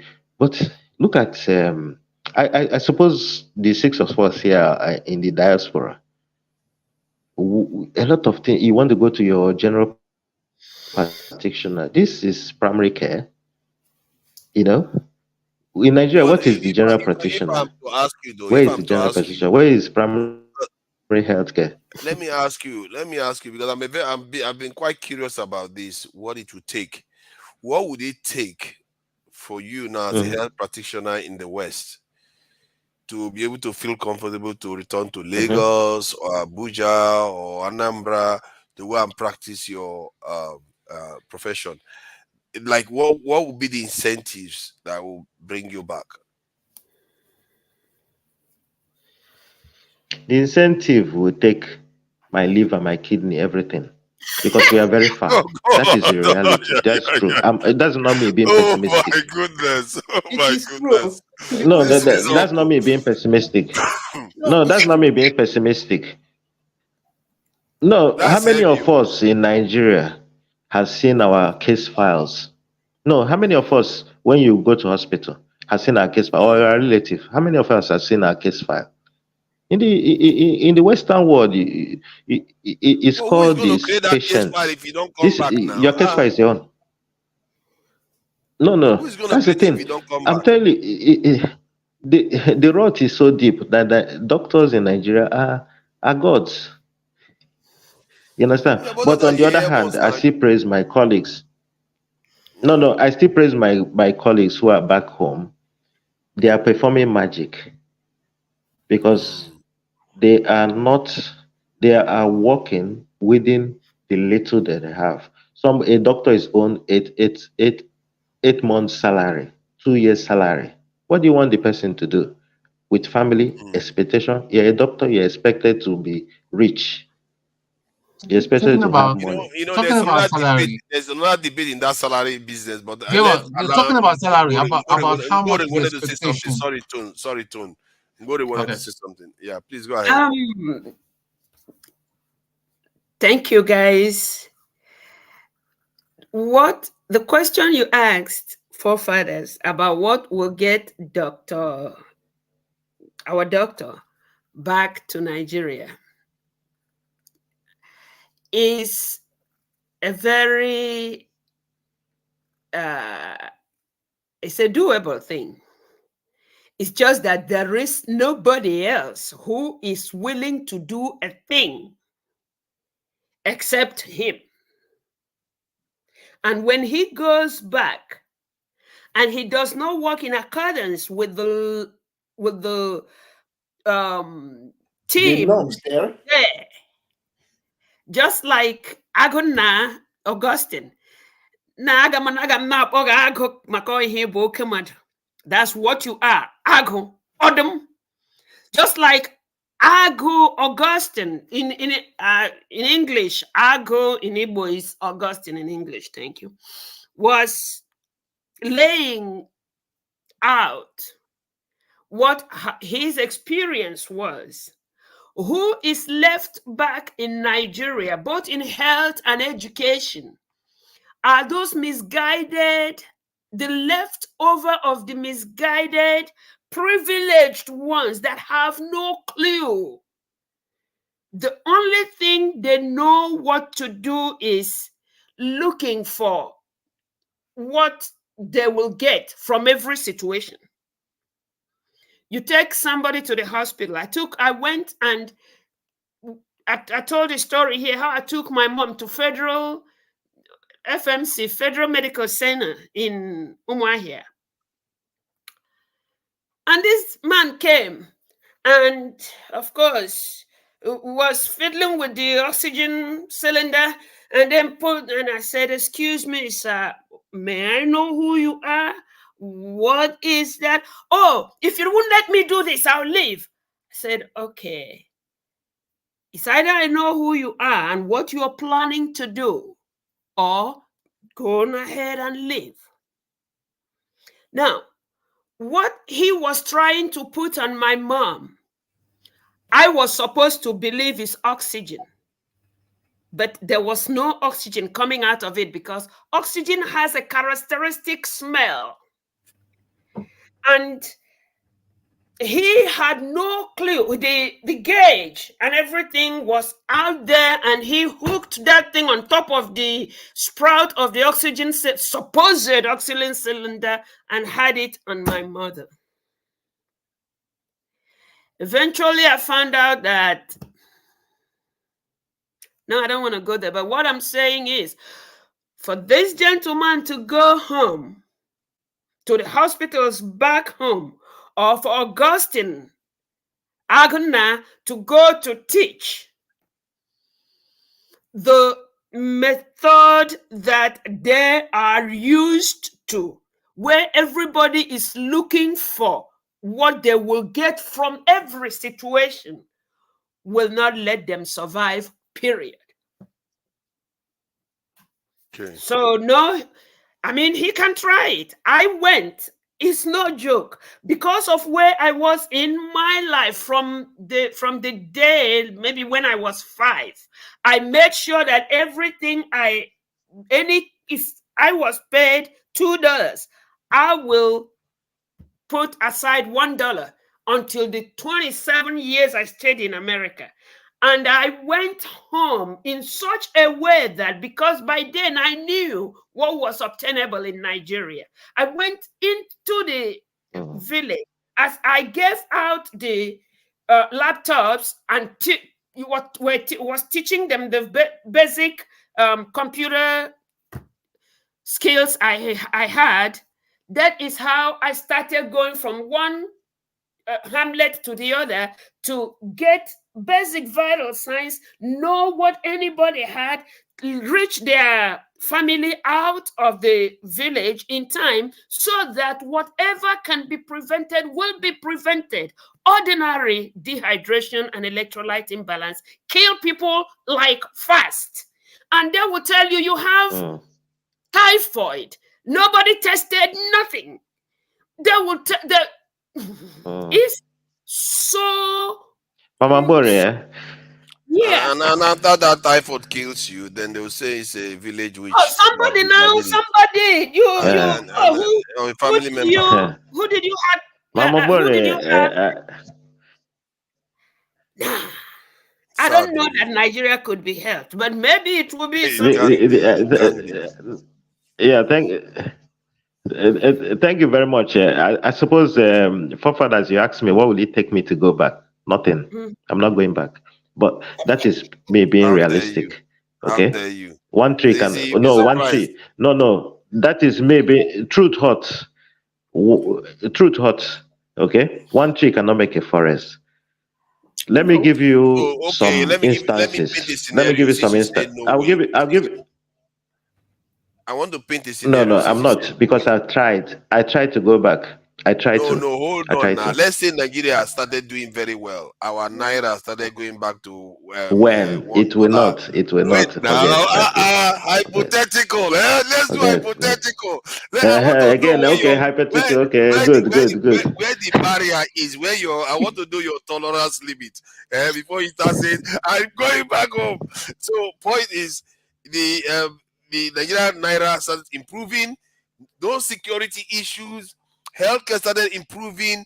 Good hospitals are popping up in Nigeria now, and the income for these doctors have improved. And the government say, you know what? Because we know you've gained so much experience overseas, we are going to recognize you and give you land when you come back, and give you tax breaks. Would you consider? It takes more than corruption. You miss one thing. Okay, fine. Corruption is God too. Oh my goodness. That's the thing. That's why I was trying to tell you that I'll give you some instances. We'll try to. I don't want to mention hospital because you might know who was in charge. Okay. 2012, we went to Nigeria to teach them just basic life support. They call it BLS, which a shopping assistant learns in abroad.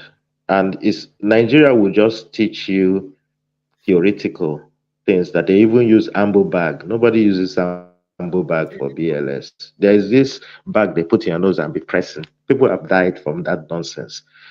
So we try to just teach them BLS, ACLS, advanced trauma life support. Now they are doing it good. Do you know what 3 chief medical directors told us? What do you have for us? Oh, thank you. Now, let me tell you what happens. We took it to Tanzania. What did they do? When we came in, they gave us a bus,